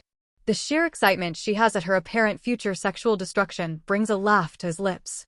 Are we sure it'll work? There's no reason to imagine it won't. But we can visit the medtechs and microdose it to ensure it works properly on Makianites. There's synthetic nectar. They sell it as an aphrodisiac or for couples that can't produce their own for whatever reason. Her hand strays to the side of his neck. It caresses him, just below his jugular. Her lips part, just enough to let her fangs show. But the night of, she whispers, you're going to get yours right from the source. Our first stop on this odious errand will be Tamion. Hyax brings the holographic display to life, and the command deck is lit in ruby tones by the volcanic world she summons at its center. Host of Kahanai Fabricant TW, a foundry specializing in simulation engines. We're framing this as a rapturous reception for your presentation at the Void Convocation and your victory in the POS system, Vora says. Our real reason is gathering whatever information we can about our missing demon. The foundry itself is located on the thin part of the world that is populous. Vora points at a patch of spiderwebbing lights and verdant land at Tamion's North Pole. The rest of the planet is a volcanic hellhole. All that therm is fantastic. For industry, Wayan adds. All of Black Pike sector's best foundries and fabricants are there. She taps her metallic forearm. Gola hears a Tamion original. Grant leans forward into the hologram. You named your arm? She named it twice, mutters Hyax. The specific foundry we're seeking in is owned by a Marquis Rika, Sakura says. We'll be attending the party in the evening, spending the night at her estate, and touring the foundry in the morning. I'll be able to isolate the woman then. I met Rika, didn't I? At the gallery party. Grant sits back and resumes braiding Sakura's hair. He's learning the more complicated plaits, slowly but surely. She was that lady whose head you bit off, right? Really, Dove. Sakura shifts on his thigh. I didn't bite her head off. I simply reminded her of the proper hierarchy of the sector. That's what the coteries require when you return. Without the regular presence of an authority figure, there can be drift. The major domo ably handled the pike in my absence. Thank you, Majesty. Thank you, Vora, but the noble women at large were never going to acknowledge her without my title. They needed to reacquaint themselves with me. That's one reason you need a Void Princess. The Empire relies upon its regents. Absent a present and personified authority, Taikari nobility can grow somewhat spirited. Some of them grow ambitious, and some of them grow vulnerable to demagoguery or influence from whispering corners. That's what happened to Paxia of Enmach, I think. I trusted her too well, and then I vanished for half a decacycle. Too long without the pike in her sky, and she let her alien husband, She trails off. Influence her? Grant finishes. Sakura casts a warning look around the table. Okay, but that didn't happen to me. Of course not, Majesty, Vora says. My mind is a trained fortress. Absolutely, Hyax says. Now if you'd care to get out of your husband's lap, we can lower the platform and call for the sweep to Tamion. Sakura scoffs and hops from her throne, and the husband who upholsters it. She sticks out her tongue at her brigadier and throws the lever to lower the command deck. The violet and blue Goliath of Taikar shifts and shrinks above the polyhedral glass dome. The command deck begins its slow descent. Vora links her hands behind her back and stands staring at the world they're departing as it reflects in her owlish glasses. Her tail sweeps across the ground. Grant's never been good at knowing what she's thinking. Wayan is engaged in whispered, giggly conversation with a stone-faced Hyax who favors her with a nod. Husband. Sakura's tail wags toward him. Attend if you would. Grant stands up and kneels by Sakura. What's up, Batty? While we sweep, I'd like you to consider something with me. Sure. During the Ectoran annexation, you came into your own. I'd never seen you so. Inspired, I suppose is the word. Sakura is nibbling the tip of her tufted tail. And it's given me cause to wonder whether you might be ready to take on more responsibility in the sector. When we first wed, I thought to shield you from all this politicking and give you a life of ease and comfort. But I think I might have a job for you if you'd like. He gently removes the tail from her fidgeting hands, as she's asked him to do when he catches her in this habit. I'm certainly listening. Sakura smooths her uniform out. You're a prince. And I'd never dream of denying you your rightful place as my second-in-command aboard the Pike. But it's occurred to me that you aren't exactly trained in the art of commanding a void ship. Grant glances at the glowing lights of the bridge rising to meet them. It's occurred to me a few times as well. I'd be happy to train you on its command, Sakura says. To make you a splendid Prince Margrave alongside me. I'm sure you'd be better at it than you think. But I swore an oath to you, if you'll remember, that you'd never have to kill again. I intend to keep that promise. She moves toward the head of the command deck. He stands and follows. I've been speaking with Killick about her system's potential wellspring, she says. That exoplanet, Karnak. I'm sure the sector's peerage is lining up for governorship and extraction rights. There'll be no end of bidding. But I left Tolek to operate with a certain independence that they gave me cause to regret. My intention was to keep a tighter grip on this one. More oversight. A working group between myself, the governess, and the exo-clan heads. A steadier hand on the reins. She adjusts her tricorn as she cranes her neck up to him. You worked on Makion as an energy extractor. In that Alborda place. He nods. And if memory serves, you had many ideas for the way the workers ought to be treated. His guts knot themselves as they catch up to his ears. I did. Her tail wags. I think, Prince Grantide, that the time has come to give you your very first planet. Tamian's rim of volcanic hell burns a halo out the window. Sakura's tail threads onto Grant's arm. He holds it gently. Her snug black dress and her curtain of dark hair obscure her reflection. Just her face and her sweetheart neckline, bright blue in the indistinct glass overlooking the lava fields. I never even imagined I'd see something like this. Grant stands behind her, his hands crossed over her heart. Never thought I'd make it to fucking Cancun, even. Now I'm on a world so far from home I can't even see my planet any longer. There are so many empty places on every planet, Sakura says. Yours included. We could return to Makion and find one. I still want to go camping with you, you know. Set ourselves down in some forest and just be for a while. Don't get me wrong. I'm not homesick for Makion. Sometimes, I guess. His hands slip up to her shoulders.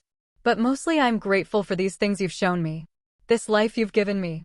He glances behind them, at the mingling crowd of noble women and husbands and foundry bigwigs. For all its terrors. You are going to do fantastically, Grantide. I know you are. Remember all those pretty speeches you gave the Ectorans? The distant eruptions shine in Sakura's eyes. And if anyone is so absurd as to think they can ignore or reprove you, I will deal with them quite thoroughly on my return. He nods and cinches her a little closer. I like this dress. First time I've seen you in this much black. Rika's got red in her house colors, Sakura says. And I wanted to match my color. Choker. That's what I said. A row of towering pipes let out a deep tone that rumbles at the soles of Grant's shined boots. That's the dinner bell. Sakura detaches herself from the vista view and gives Grant's fingers a gentle tug. Let's find our quartermaster and then our seats. Grant spots Kaimai's cardinal uniform and waves the frowning man over to them. It's going to take some getting used to, this taster thing. It was foolish of me not to have one before. I sat next to that woman. Sakura shudders.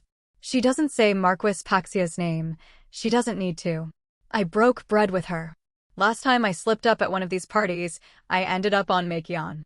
I will not slip up again. Kaimai will keep us safe. Won't you, Kaimai? The perpetually fretful Black Pike quartermaster smooths and straightens the hem of his uniform tunic as he arrives in their train. I will make every effort, Majesty. A gaggle of multicolored Taikari nobility proceeds through the mansion's echoing black halls to its dining room. Their hostess, the Marquis Rika, a tall Taikari woman with artificial red in her hair and an artificial smile on her face, walks with them through the igneous-lined atrium. Great geometric panels of natural lava-flowed rock decorate the walls, frozen in flux like the depths of a petrified ocean. "I am just so thrilled that you chose Tamayon as your homecoming visit, Majesties," Rika says. Her dress flares at the shoulder and flows to the floor like one of the magma streams that light the Tamayon night. "And Prince, what an indescribable honor to host you. The first alien prince of the void. My goodness. Such an achievement." "Thank you," Grant says, and bows. He's gotten quite practiced at his thank you bow. "Governess Manif sends all her love," Rika continues. "And great regret she couldn't be here."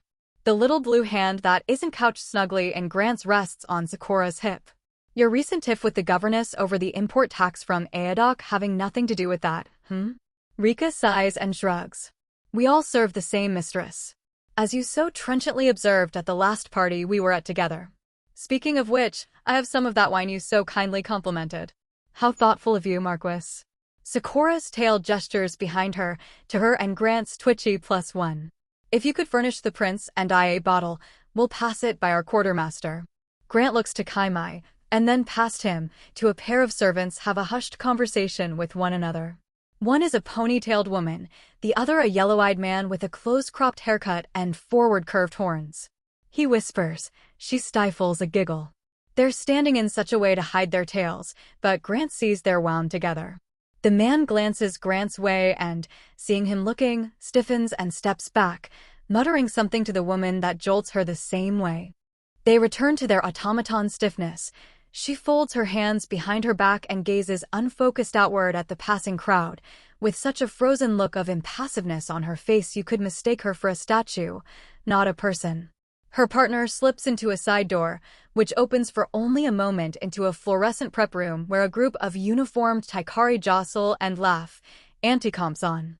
Grant gets just a snatch of sight into a piece of his new world that might have felt like his old home. Then the door seals, and the sound and light are gone, melded once more with the dark stone of the wall. The toroid table at which they arrive sits under a glistening chandelier of volcanic glass, suspended in a humming anti-gravity field that drifts its gleaming spines and shards like an underwater anemone. It strikes Grant as terrifying. What if that field failed and a sea of magma-forged knives rained down, but nobody else seems to notice? Not the dining and chattering nobles, and not the industrious cooks who surround the grilled pit in their jagged shadow. 1,000 black swords of Damocles, held in check by technology and hubris. The feasters ring a crackling cylindrical fire pit built into the brick floor that glows and spits embers upward like a gate into hell. Its perimeter is manned by aproned and heat-masked sentinels. Occasionally, one of the chain pulleys spins upward. A man with thick leather gloves pulls the grill open and pulls out an iron tray loaded with blackened meats in fragrant beds of char-tipped vegetables. Smiling servants load the blistered and broiled bounty onto cedarwood planks and pass them to the revelers. The searing heat of the open-air cookery is contrasted by the goosebump-inducing chill of the refrigerated bowls set into the tables, filled with shaved ice and chilled fruit. Majesty. Count Takani of Korik puts a soft-boned, lime-green hand on the heavy stone seat to Grant's right. "This seat taken?" "Tick." "Hey, brother." Grant pulls the Kovakin into a quick hug and pulls the chair out. He bows to Wenzai, who's swaying over, raising her wine glass in greeting. The Countess is in a backless dress in her customary black, its lacy keyhole-sized as generously as the round violet confections it displays. The chandelier is the most impressive feat of anti-gravity in the hall, but whoever designed Countess Wenzai's undercarriage is surely due a silver medal. When Sakura rises from her chair and kisses the shadowy little Countess on both cheeks. Wenzai laughs and squeezes Sakura's arm. "Hey, Majesty." "Hey, bigger Majesty." "Where's Lady Lakai?" Sakura asks. Wenzai points. Other side of the table with Mava. Grant follows the jet-ringed finger to Lady Lakai of Kayan, one and ticks, whatever she is. He's too polite to ask. The ginger skimmer pilot is laughing behind her hand at something the Countess-in-waiting of Korik, a purple kindergartner named Mavakai seated on her lap, has just said to a flustered-looking lord. Wenzai TSKS. Teaching her all the wrong lessons, I'm sure. Going to have to flash that kid later and flush the hussy's hussy lessons out of her memory. Lakai looks over and blows a kiss to Wenzai. The Countess sticks her tongue out in reply as she takes her seat. She's actually quite well behaved, Majesty, Takani says. Sakura smirks. Mava or Lakai? Mav. We're working on Lakai. Takani waves away one of the passing planks. Grant accepts a half-rack of sticky ribs with a quick thank you that provokes a 90-degree bow from the waitress ferrying it, her arm rising like a perfect fulcrum to keep the food level. He pulls a glazed hunk from it and brings it halfway to his mouth before he remembers to pass it to Kaimai. Interesting setup they got here. He licks sauce from his fingers. Sakura's foot nudges him, but he figures they haven't figured out how much poison to use on a Makianite anyway. It's called gradient cuisine, Takani says. Pioneered on Tamion itself by the foundry workers centuries ago, before the reforms moved them a safer distance from the Ring of Fire. They used to do this at the lips of those volcanoes outside, apparently, sending platforms into the fissures and broiling their dinner in ambient heat. Grant blinks against a blast of hot air as the grill opens again, and chews a pre-approved frozen berry to ward the tingling heat off. It's very, thermally confusing. I kind of hate it, to be honest with you, Takani mutters. Apparently the temperature changes are meant to be therapeutic. But it's drying the hell out of my pedipalps. Winzai slides him her water glass. Can we get some more over here for my husband, please? Kaimai chews the rib that Grant supplied. His head bows. A muscle in his neck twitches. This is the first time Grant's seen Kaimai eat. The man approaches it with the reverence of prayer. Fascinating, he murmurs. Simply fascinating. He surreptitiously inches a sample rib into a pocket container and passes the rest to the royal couple with a brief nod. He dabs his face with a napkin to catch a tear that's drifting down his cheek. Grant gazes at the barbecue that now gilds his asymmetrical place setting. Is it really that good? Kaimai cries a little every time he tries something for the first time. Sakura pops a bite into her mouth and chews. Oh, but it is quite good. It really fucking is. They eat and drink, and the wine flows copiously enough that even Granthide's sizable Makianite metabolism allows him some of that silky lift.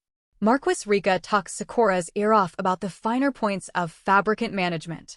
When Zai and Takani fill Grant in on the contentious first few cycles of Tolek's new governess, a firebrand called Duma who's cozying up to the Unionists and causing conflagrations in the baronies.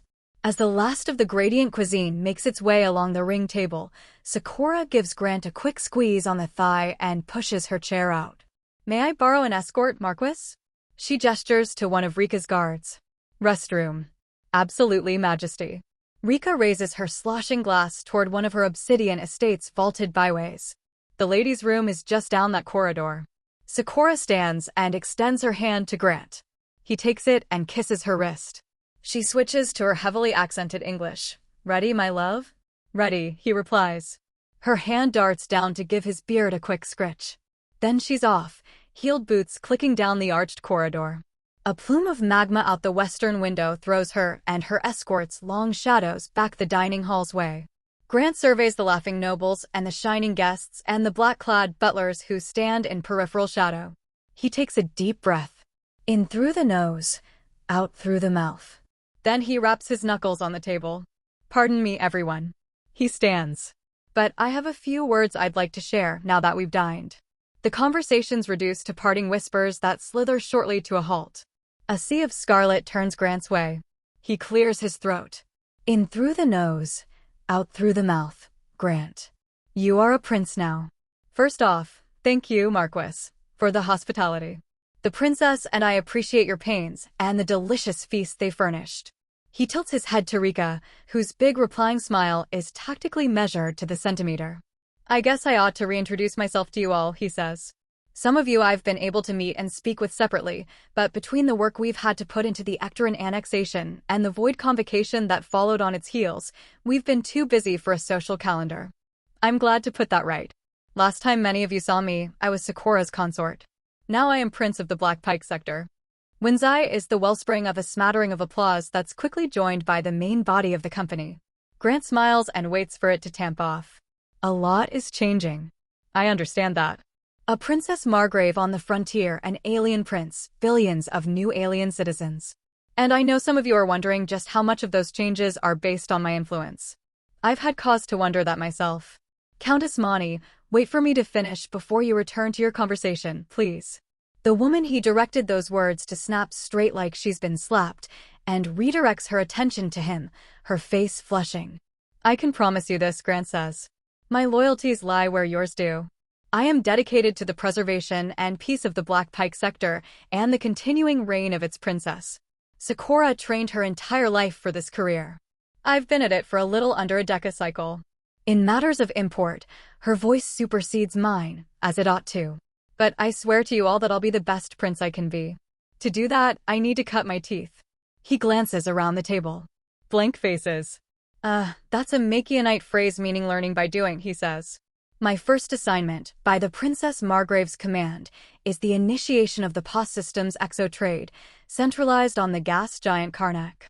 My first step is finding a colleague in the Black Pike's peerage to run it while I'm unable to.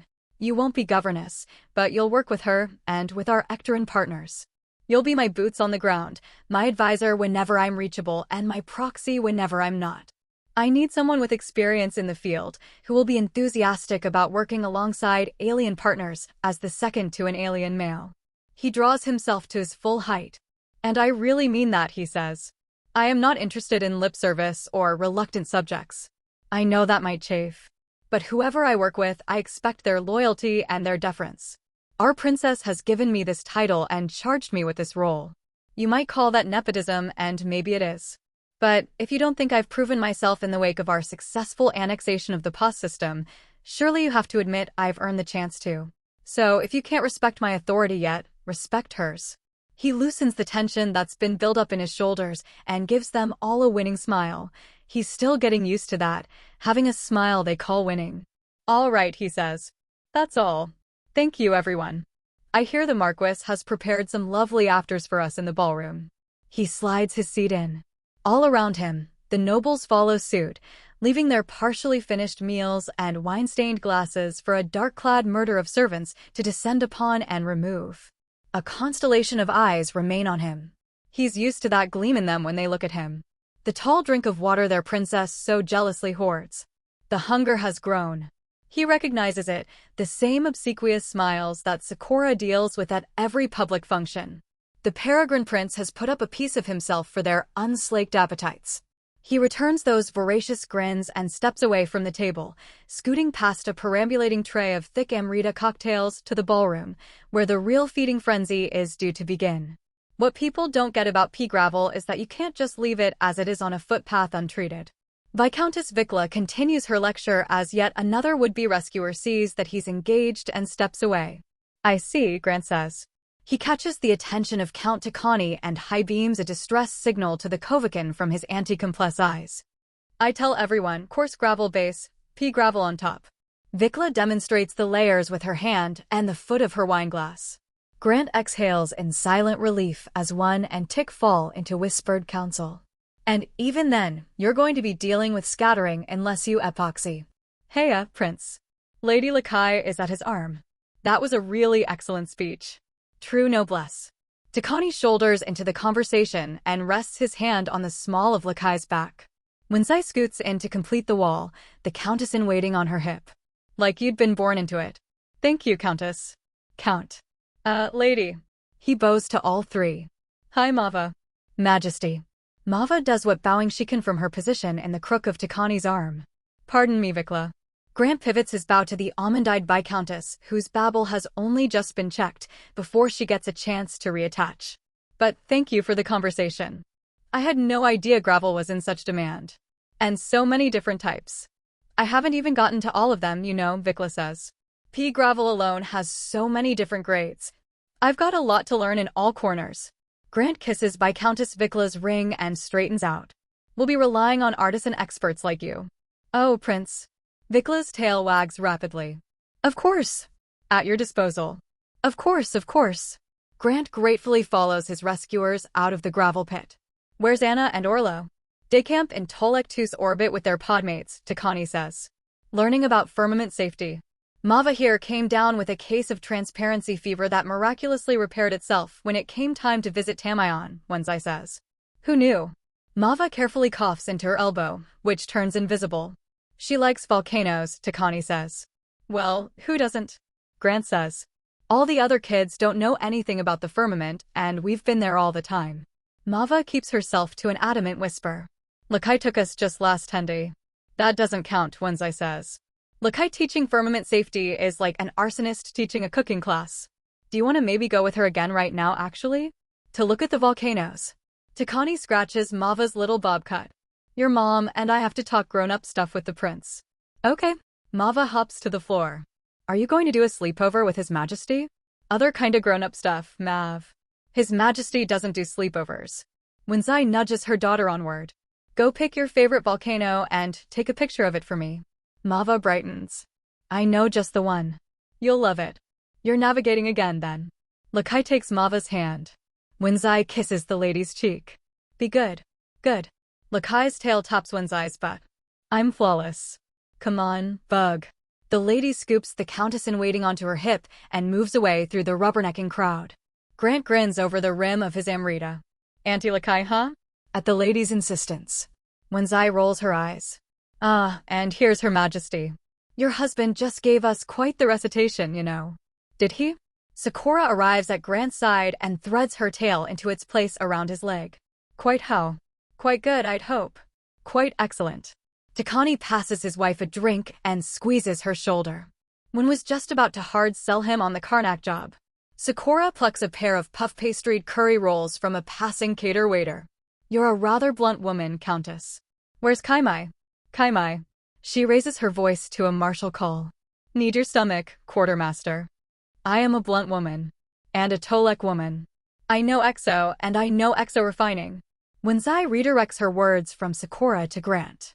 To be fair, I work with condensers.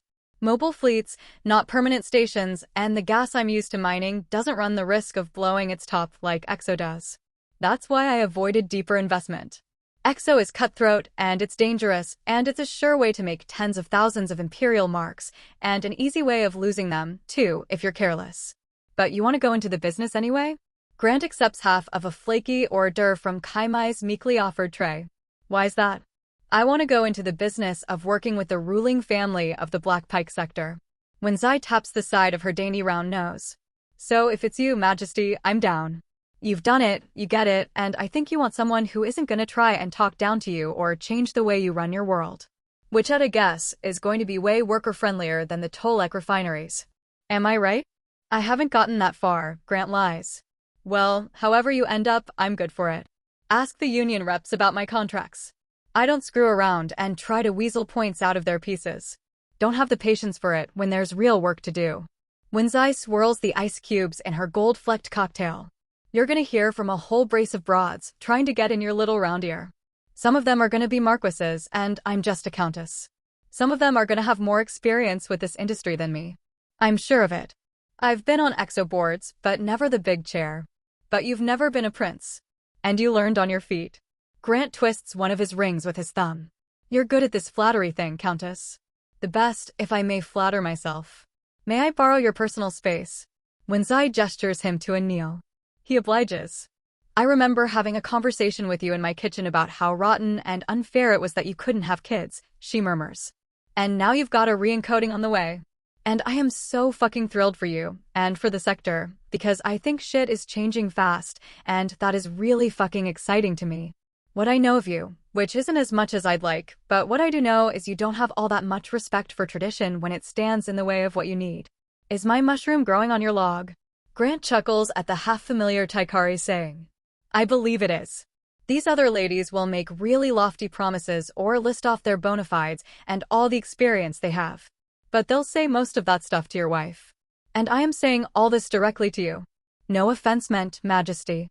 She fires a quick bow off to Sakura and steps back from their quiet council. Sakura's lips quirk up. None taken, one.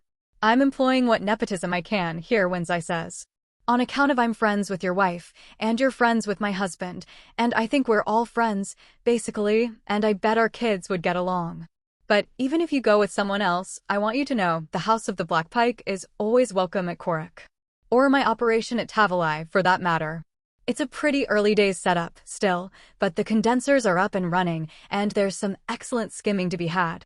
That's kind of you, Countess. Grant clinks his glass against hers. I don't think I can decide now, but Of course not, Majesty. I'd be weirded out if you did.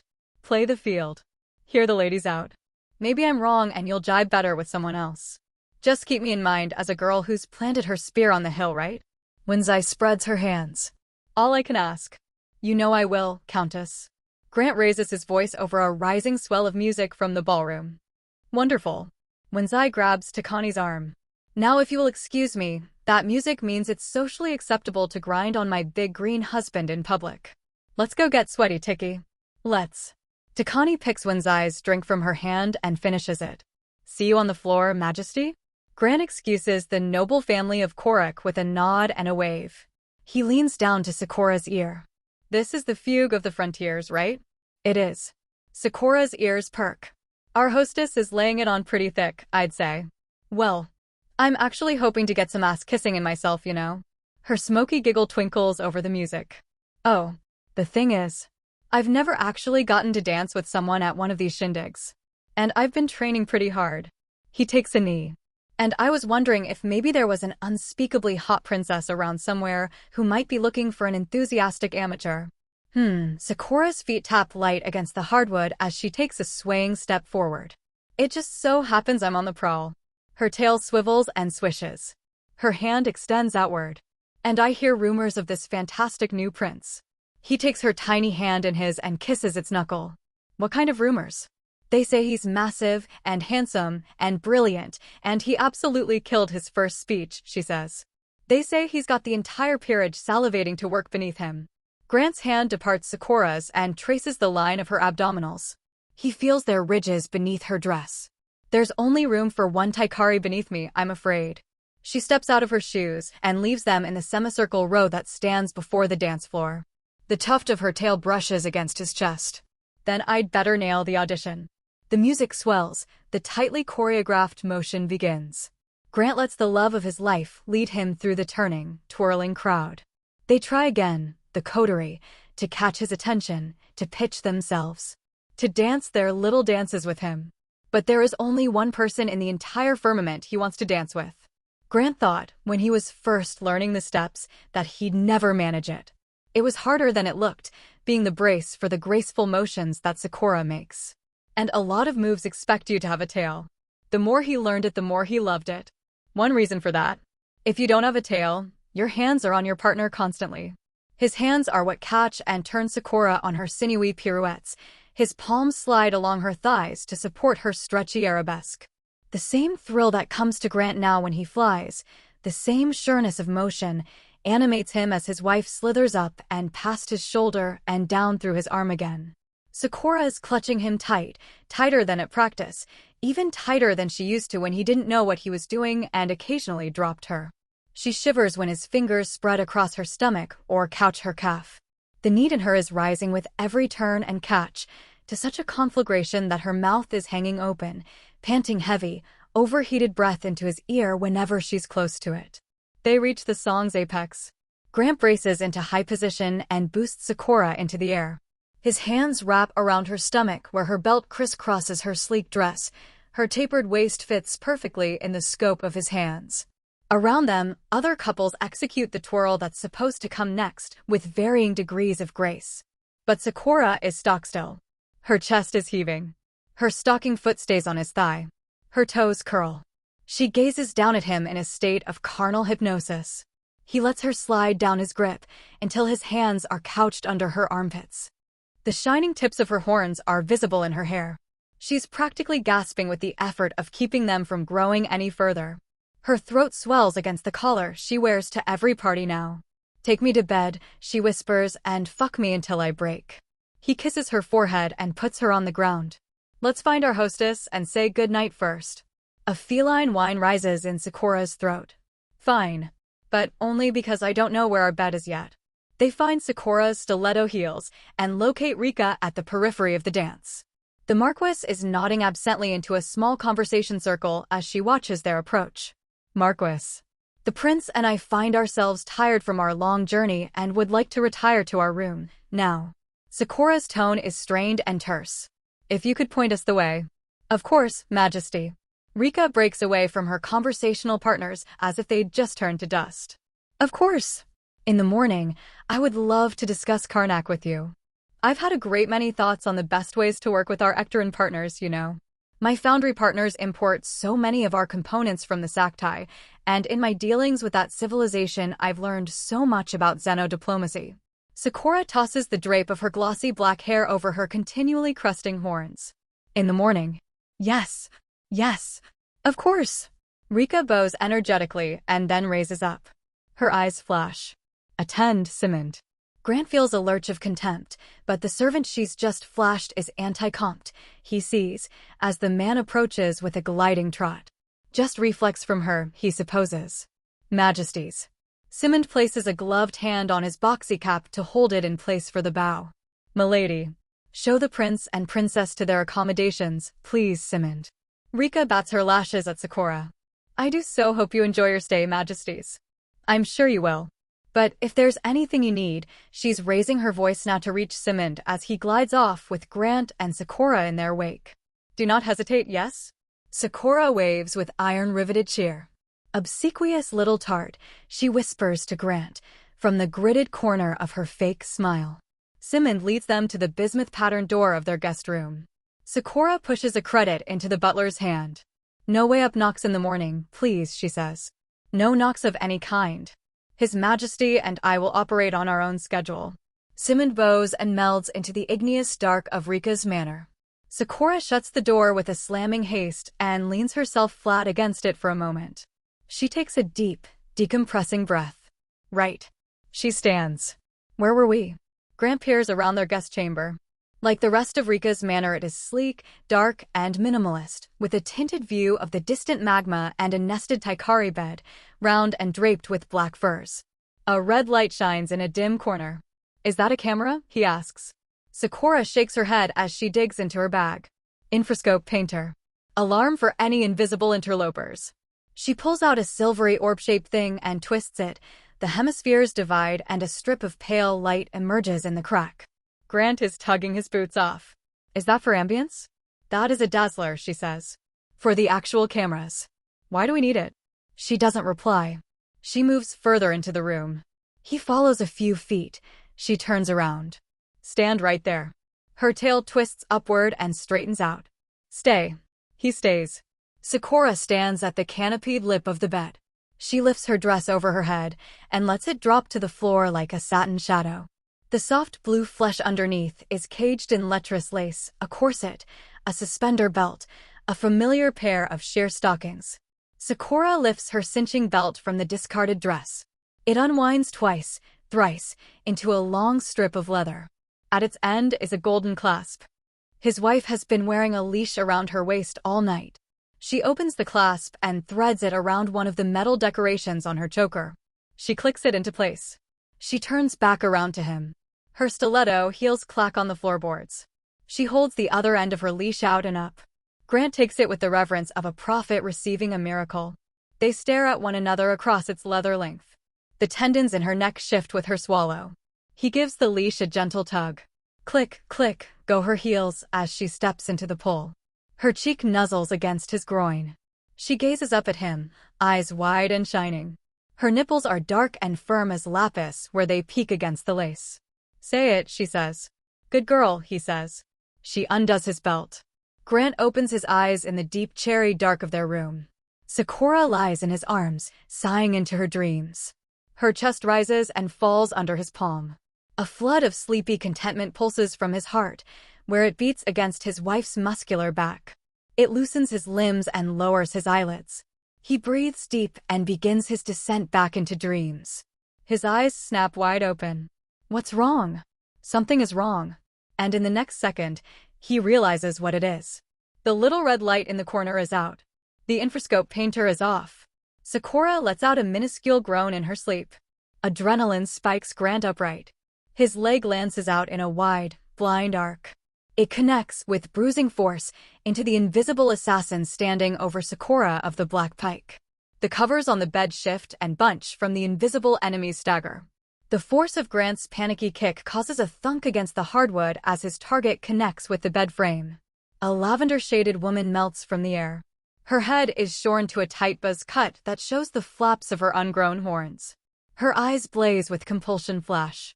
Freeze. Grant doesn't freeze. He launches himself out of bed into a diving tackle. 85 kilograms of enraged, terrified Makianites slam into the bed frame. The wood snaps into splinters and both Grant and his gasping target tumble onto the floor. Before she lands, she's gone invisible again. Grant throws an elbow into an invisible face and is rewarded by a grunt of pain. Before he can deliver another, a knee blasts the air from his lungs. He wheezes for breath as he flails, trying to locate an arm or a leg or a tail slams into his face, hard enough to leave a burning welt across his cheek. He's yanked onto his back. Sakura, he gasps, clawing against his unseen attacker. Sakura. His head is twisted violently to one side, and he sees his wife lying in bed. She's twitching and whimpering. A stream of foam is pouring out of the corner of her mouth. Bite marks in her neck. Grant's arm snaps protectively up to his throat. It roundhouses into something that feels like a face, and there's a yelp as a weight departs him. He lunges, trying to catch an invisible limb, but finds only thin air. He pushes upright, eyes wild, scanning the dark. The room door opens. Quartermaster Kaimai, shirtless in a pair of silk pajama pants, stands in the rectangle of light. A heavy pistol is in his hands. Majesty? Kaimai. Grant throws his hand out. The arm holding the gun twists as the assassin tries to tear the gun from Kaimai's hand. The quartermaster drops to the floor and Grant cries out. But Kaimai does not let go of the gun. He's rolling with the motion, Grant sees, and he isn't being borne to the ground. He's hitting a takedown.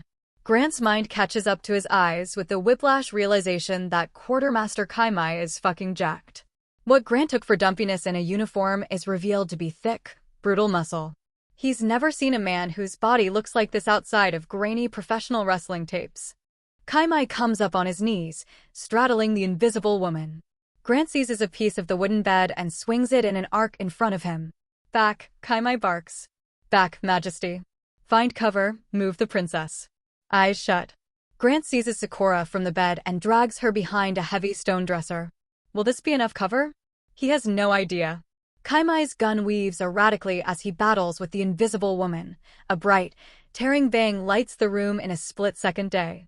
A howl sounds, blood is leaking from thin air. Kaimai's unoccupied hand shoots to his side and binds across his body as his invisible enemy grapples him. His anticomps go flying off his face. He stomps hard onto the floor. The air cries out. The woman appears again, her arm winged and pouring blood, her eyes flaring. Her tail is trapped under Kaimai's heel. Flash. Kill yourself, she snarls. But Kaimai slammed his eyes shut the instant his anticomps were pulled off, and she has only milliseconds to duck and twist away from the replying bullet. He sends her voice his way. She yanks at her tail as she goes invisible again. Kaimai's leg slips into the air as her tail darts from beneath his foot. Kaimai brings his foot back down into a spread-out stance. He takes a deep, chest-expanding breath. His eyes remain tightly shut. He lets out an explosive exhale as his head powers forward and down, like a bullet-fast bow, horns whistling, a pained grunt sounds. Kaimai's gun hand moves with lightning speed and another bright, cacophonous flash summons a plume of dark blood out of midair.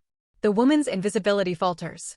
She drops to the floor, thrashing and gasping with a hole in her stomach. Her nose is busted open and leaking blood from Kaimai's headbutt. She scrambles backward. Wait. Kaimai shoots her twice between the eyes. We're clear, Prince, he calls. Put Her Majesty on the bed, please. Grant staggers to his feet and carries Sakura out from cover. Her twitches have exacerbated into violent thrashes. She isn't moaning anymore. Her face is flushed with blood. A bubbling whine where there should be the sound of her breathing. Sakura. Grant's dizzy and unthinking with panic, clutching her as he lays her back down on the bed. Cora. No. Batty. Look at me. Majesty. Majesty. Kaimai tugs at his shoulder. There's a slim syringe applicator in his hand. Please move out of the way. Grant stumbles backward away from his dying wife. Kaimai slams an applicator into her chest and pushes the plunger in. Sakura thrashes violently, gasps like a drowning woman, and lets out a deluge of wet coughs. She rolls onto her side and shudders with them. God fucking, she begins, and then another coughing fit interrupts her epithet. God fucking damn it, she finishes, in a ragged scrap of a voice. You're okay. Holy shit. You're okay. Grant clings to her. I was so fucking scared. Don't be afraid. Sakura's voice is more like a wheeze. Her hand reaches shakily up into his. Just a few minutes. I'll be right as rain. She touches his stinging cheek. Oh, Dove. Your face. What the hell happened? There was an assassin. She's dead. Grant forces his breathing to slow and manages to iron some of the shaking out of it. I'm okay. I'm good. Honestly. Thanks to Kaimai. I swear to God, quartermaster, you're a— Grant looks over at the quartermaster, who has turned away and is facing a corner like he's in a Blair Witch situation. What are you doing? You are both naked, majesties, Kaimai says. Sakura sputters a hacking laugh that sets off another fit. She wraps the sheet over herself like a toga. I'm not, she manages, through the convulsive coughs. Grant can. Grant cradles the wrapped-up Sakura in his lap. You can turn around, Kaimai. Kaimai scoops his anticomps off the floor and places them over his face. Then he turns and bows. Majesties, he says. My deepest regrets that I could not secure your attacker for questioning. What the fuck, Kaimai? You're a badass. Grant stares agog at the fussy quartermaster. What did you put in Sakura? Kaimai gestures to a satchel on the floor. The anti-venom was in her effects. I presumed it would be required. She'd coated her fangs with the toxin. Would you pass me a sheet, please? Grant mutely does so. Kaimai drapes it over the dead assassin. Crag frog venom, I'd guess. An old standby. Hellfire. Sakura reaches gingerly for her reddened neck. She spits an ugly brownish gob onto the bed. I owe you my life, gentlemen. My heroes. His Majesty is a hero. Kaimai drops the shell casings into his pocket. This is simply my occupation. Grant prods the satchel with his foot. How did that bag go invisible with her? Kaimai lifts it by the strap. It is made of skin, Majesty. Skin like Taikari skin. Yes, Majesty. Grant stares at the toe that made contact with the Taikari skin bag. Footsteps and indistinct voices come pounding down the hallway. Kaimai snaps back into train killer mode, flattened against the wall with his pistol raised up to the door jamb. Majesty. A panicky voice echoes into the room. We heard gunfire. Simond comes round the corner. Stop. Kaimai raises the hand that isn't full of firearm in a palm-out freezing motion. Hands visible. Remain where you are. Simmond's bruised purple goes ashy as he stares down the pistol. His hands raise above his head. He sees the bloody lump below the sheet in the center of the room. What's happened? An assassination attempt. Sakura straightens her back and muffles the cough it causes. Get me the Marquis. Simond glances at Kaimai. May I move, sir? Kaimai nods, but doesn't lower the pistol. Simond steps backward, out of the room and into its threshold. Madam, he calls. The princess requires you. Murmured conference. Marquis Rika peeks around the door jamb. Majesty. Her voice is quavering. Marquis. With every second, Sakura's steely mien is reasserting itself. There has been an attempt on my life. Please accept my gravest apologies. Rika blinks rapidly. I assure you this is. Your infrascope painter was inactive. Sakura plows over the stuttering Marquis. What time is it? Kaimai's lowered his gun, but he remains alert. 0400, Majesty. All right. Sakura wraps her impromptu bedclothes tighter. The prince and I are returning to the Black Pike. We'll spend the night there. You have 5 hours, Marquis, to conduct a preliminary audit of your security system and deliver it to my majordomo. I don't expect a clear and definitive conclusion in that time, but I require, at minimum, a convincing explanation of how this failure occurred on your watch and the actions you're taking to continue the investigation. Of course, Majesty.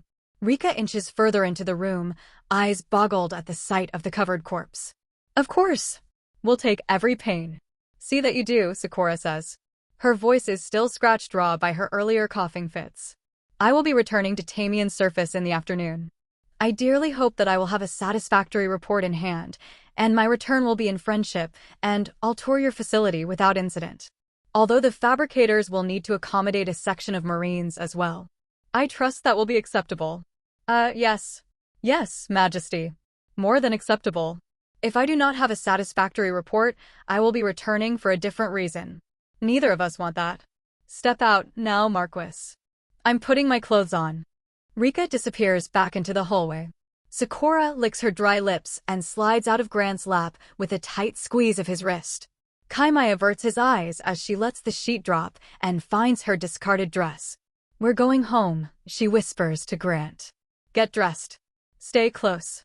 We're almost home." He reassembles his hastily removed suit. "We will be taking the corpse with us." Sakura straps her heels back on. "We'll share what findings seem prudent." "Thank you, Majesty." Rika is battling for calm in the hallway. The whispered conversations continue beneath her. "And I swear to you that I had no knowledge of anything or. If I had good reason to believe you did, I would already have detained you, Rika." Sakura's tail zips her dress up. She picks up the lumpen satchel by the corpse and gestures to it. "Have your people bring that body to my shuttle, Marquis. Let's retrieve your uniform and be gone from here, Kaimai." Their shockingly lethal quartermaster bows and leads them out of their room, past Marquis Rika and a row of her terrified subjects. Sakura muffles another cough as they depart. Grant puts a hand at her back. Her tail finds his forearm and cinches tight around it. Grant and Sakura ride the lift back to their cabin in bleary, close-knit silence. He's got a cold compress pushed up against his face. She's got a bottle of pain meds and a neck wrapped in gauze. The food was good. Grant breaks the silence. "The food was good," Sakura says. "Service could have been better." Her rough-grained laugh draws a wince out of her. He rubs her shoulders. The lift opens and they shuffle back into the safety of their cabin. Sakura fills a glass from the kitchen and swallows her meds with it. "I am going to relish returning to that world with a wall of Marines," she rasps. "Rika got far too chummy with me." "You weren't thinking of partnering with her, were you?"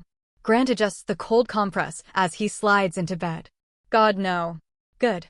Sakura smooths down the bandage on her chest and slouches down next to him.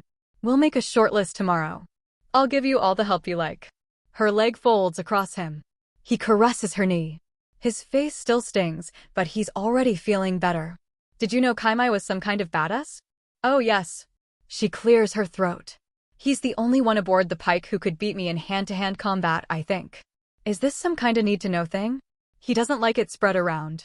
It embarrasses him, and every time a Marine finds out, they always ask him to train them. Grant recalls the taut, swift violence Kaimai dealt. Not such a bad idea, the way he moved. Perhaps not. Sakura manages a smile. But it would get in the way of cooking, and I really don't want him to stop cooking. He might experience some kind of critical stress reaction and implode on the deck. I have several hundred trained killers on the Black Pike. I only have one Kaimai.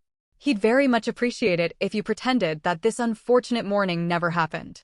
That's a strong overall policy, I think. Sakura nods. With the exception of a ruthless pursuit of our dead woman's co-conspirators. Grant gingerly removes the cold compress and underhands it out of the bed onto the cabin floor. Can I leave that there?" She curls into him.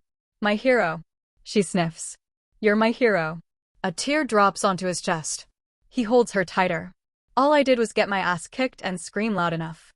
"I am going to extract that humility from you, Grant-eyed," she whispers and presses a finger to his chest, over his heart. "This time next decacycle, you'll see. Your head is going to be as swollen as my belly." He kisses her forehead and tries to ignore the wincing pain in his face. "Tonight. Was this about the demon, do you think?" "There's many reasons someone might want me dead," she says. "And patterns and connections are seductive. The only thing I know for sure right now is that I intend to sleep until noon. Perhaps we'll have an identification by then from what's left of our attacker's face." He shudders. Her grip tightens in response. "Poor dove," she murmurs. "Another death in front of you. I wish it hadn't happened." "I don't," he says. "She tried to kill my wife? Fuck her. I only wish I'd pulled the trigger myself." "You don't mean that." He sighs. "I don't, I guess. But I'm fine, I swear." "I'm not." She shuts her eyes and presses her forehead to his. "I am fucked up. But I'll fall asleep in my husband's arms." Her shoulders loosen. The trembly tension is finally departing her. "And I'll feel better," she whispers. "I should have been there," Ajax says. "Stop saying that, man." Grant reaches across the carrier and delivers a light punch to Ajax's armored shoulder. "We wanted a small escort, so it's on us. And I'm all right. Really. I lived, right? You got a goddamn racing stripe across your face, Majesty." "I should have insisted." Grant folds his arms. I order you not to beat yourself up about it, Sergeant Ajax. Yes, Majesty. Ajax's impassive anti-comp faceplate points straight ahead. Now you're sulking and doing it internally. Which is treason. I'm not, Majesty. Prove it. How, Majesty? Tell me a joke. Ajax sits silently. I've got one, says Lance Corporal Goran. His helmet's on his lap, his olive-colored eyes are visible. And why not? It's all guys back here and Gefreiter Reyna, who's an honorary guy. Hyax is back aboard the Pike while the rest of the command group tours the foundry. She was predictably grumpy about it, but the away team needs Wayan to be the expert with the engineers, and Vora to be the Vora with the bureaucrats. He didn't ask you, Elsie. Ajax settled his elbows onto his knees. Okay, here's one. A guy decides he's going to become an intangible. He's talking to his buddy. Grant holds up a hand. What's an intangible? It's a masculinist thing, Ajax says. It's guys who insist on always going invisible around women. Protest sort of thing. They're loony. Anyway, he's talking to his buddy and his buddy's like, surely that's affected your dating life. And he says, oh, it's all good still. Better than ever, even. I went home with this girl last night, and she said, holy shit, you're the biggest guy I've ever had. And the friend says, man, I bet she was just pulling your tail. A round of laughter from the Marines in varying degrees of sincerity. I think my great-grandma told me that one, Reyna says. So dusty. Dusty? The sergeant tuts. It's a classic. Grant never really thought of himself as a one-of-the-boys type guy when he lived on Makion. In Alberta, he'd usually clock out and go home instead of out to the dives with the other guys. The stuff they talked about there and the way they bonded, he was too quiet and civil for it. Always pissed him off when they'd drop some epithet about a guy who wasn't there to defend himself, or a girl who was just trying to get through her shift. But there's a camaraderie to the men of the Taikar Empire, one strong enough to feel even at the remove his alien species and his noble title give him. Little nods to one another from across busy rooms, silent acknowledgments of the fellowship that their vulnerability has forced them all into. Grant loves Sakura more than he knew it was possible to love someone, and she's consciously wonderful to him every moment of her life, and she's come so far, but she'll never quite understand, by her own admission. An unwelcome whisper in the back of his head, and you will? There's that biological hiccup between him and every other man he knows. A gap that has never closed, despite that one lush night of compulsion in his past. A fundamental lie he's keeping from every friend he's made, from Ajax and Takani and Timar. He wonders what will happen when the truth comes out. He wonders how soon that'll be. The invisibility was really what got me, with the assassin, he says, to distract himself. A lot more panic-inducing than I'd expected. There isn't some kind of, visor or set of goggles to detect invisible people, is there? Ajax shakes his head. Not at the level you need for CQC. Why not? Cloaked Taikari show up big and diffuse on thermals, Ajax says. Something about our skin. We're fuzzy radiation blobs, not easy shapes. Useless for point shooting and hand-to-hand stuff. And that's before you count thermal biomods, which I got, and I just about guarantee a trained assassin does, too. You can't use them for more than a few minutes, or you cook yourself, but I doubt she'd appear as anything but a blue-on-blue haze. The way to deal with a cloaked tyke is an infrascope painter or a grenade. I got grenades. You want a grenade? No. Ajax shrugs. Then infrascope painters are the only thing tight enough to get you within a few feet. You shoot the beat it makes, and you're good. But those work off a visual baseline of a room. Takes a few seconds to reconstruct it every time you move it around. Can't strap one of those to your head. Grant sighs. Okay. Well, next time we spar, we should train for an invisible opponent. I am not getting naked and wrestling you without the express written permission of your wife, Majesty, Ajax says. Not even permission. Make it an explicit order from her. Mean'd kill me. What am I ordering? The entire squad goes rigid in its seats, snapping a universal salute to Princess Sakura as she pokes her head into the room. Grant stands up. Naked wrestling with the sergeant. Ajax's stony inexpressiveness deepens. Ooh. Like a steamy hornchoker comic. Vivid, Sakura turns and gestures Grant forth with her tail. We're on approach to the foundry, Dove. Come have a look. Grant gives the sergeant a salute as he follows his wife. Ajax returns it. The fist on his chest subtly flashes the horns. Grant catches up with Sakura in the narrow hallway up to the carrier's nose. Anything on our dead lady? Sakura shakes her head. Conspicuous in her absence from our records. And in any we can immediately access, which is most of the frontiers. You think she's Imperial core then? She's core or she's a non-citizen. Either way she's trouble. Sakura scoots to one side of the cramped hall as Grant inches past her to open the door for her. You're such a gentleman, Dove. Do you know that? The more I focus on doors the easier it is not to smack my head on them. I've been truant in raising the carrier doors, Sakura says. Too much focus on interceptors and shuttles. She sighs. I suppose we'll be flying these barracudas a lot more, now that we're carrying a full complement of Marines with us everywhere we go. I think it all has to do with this demon. Grant steps through with her into the front cabin. I really do. We have to be paranoid right now, but we won't have to be forever. I pray you're right, Grantide. Sakura bites her lip. What if it's just how it is to be a princess come in from the void? The Palatines and Margraves are as cold and remote as Ectoran mountaintops. What if that has to be us? And that this isn't simply the life of a princess who's come in from the void. It won't be. Grant waves at Wayan, where she sits with Vora watching the soot-choked spires of the Kahanai foundry rise from a Dizon magma river. Sakura gives her command group a smile that doesn't reach her crimson eyes. Grant sees she's still adrift. He pauses and solidifies a grip on her shoulder to pause her, too. But if it is, he whispers, we'll be alone up there together. She settles her hand on his. The engagement ring he bought her kisses his knuckle. The prince, the princess, and their clanking, well-armed retinue emerge onto a walkway speared in a pool of bright amber light above a factory floor glowing in dim red, from a sea of fabrication machines and great open vistas out to the permanent dusk of Tamayon. Marquis Rika awaits them on the circular balcony, her spurious smile gleaming in the spotlight. Majesties, she says. Such a joy to see you again, hale and healed. Sakura, to her credit, returns the bow with which Rika accompanies her words. Your prompt and thorough report was appreciated, Marquis. As our investigation continues, we'll share with you such discoveries as we can. Of course, Majesty. Rika smooths out the hem of her hip-hugging pencil skirt. And I am just so grateful that we've seen through this misunderstanding. How relieving to be cleared of the cloud of suspicion. Sakura's formal smile doesn't betray it, but Grant knows just how far Rika is from clear of suspicion. A clattering footfall sends a bizarre jolt through him. He takes a moment to realize why. That's what Thror's talons sounded like when he came into the bungalow on Tolek 2. His brains were so pink when you blew them out of his skull. Bright pink.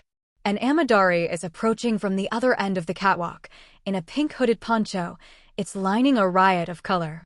A woman, if the swell and sway of her hips are any indication. She extends her forearms outward in ostentatious greeting. Unlike the late Marquis consort of Enmok, the limbs are linked by a pair of bright feathery membranes. Grant mistook them for part of the poncho, which he now sees as plain pink. The woman's face reminds him of one of those birds with built-in drippy eyeliner. A secretary bird, if he remembers right. Welcome to Kahanai Fabricant, Majesty.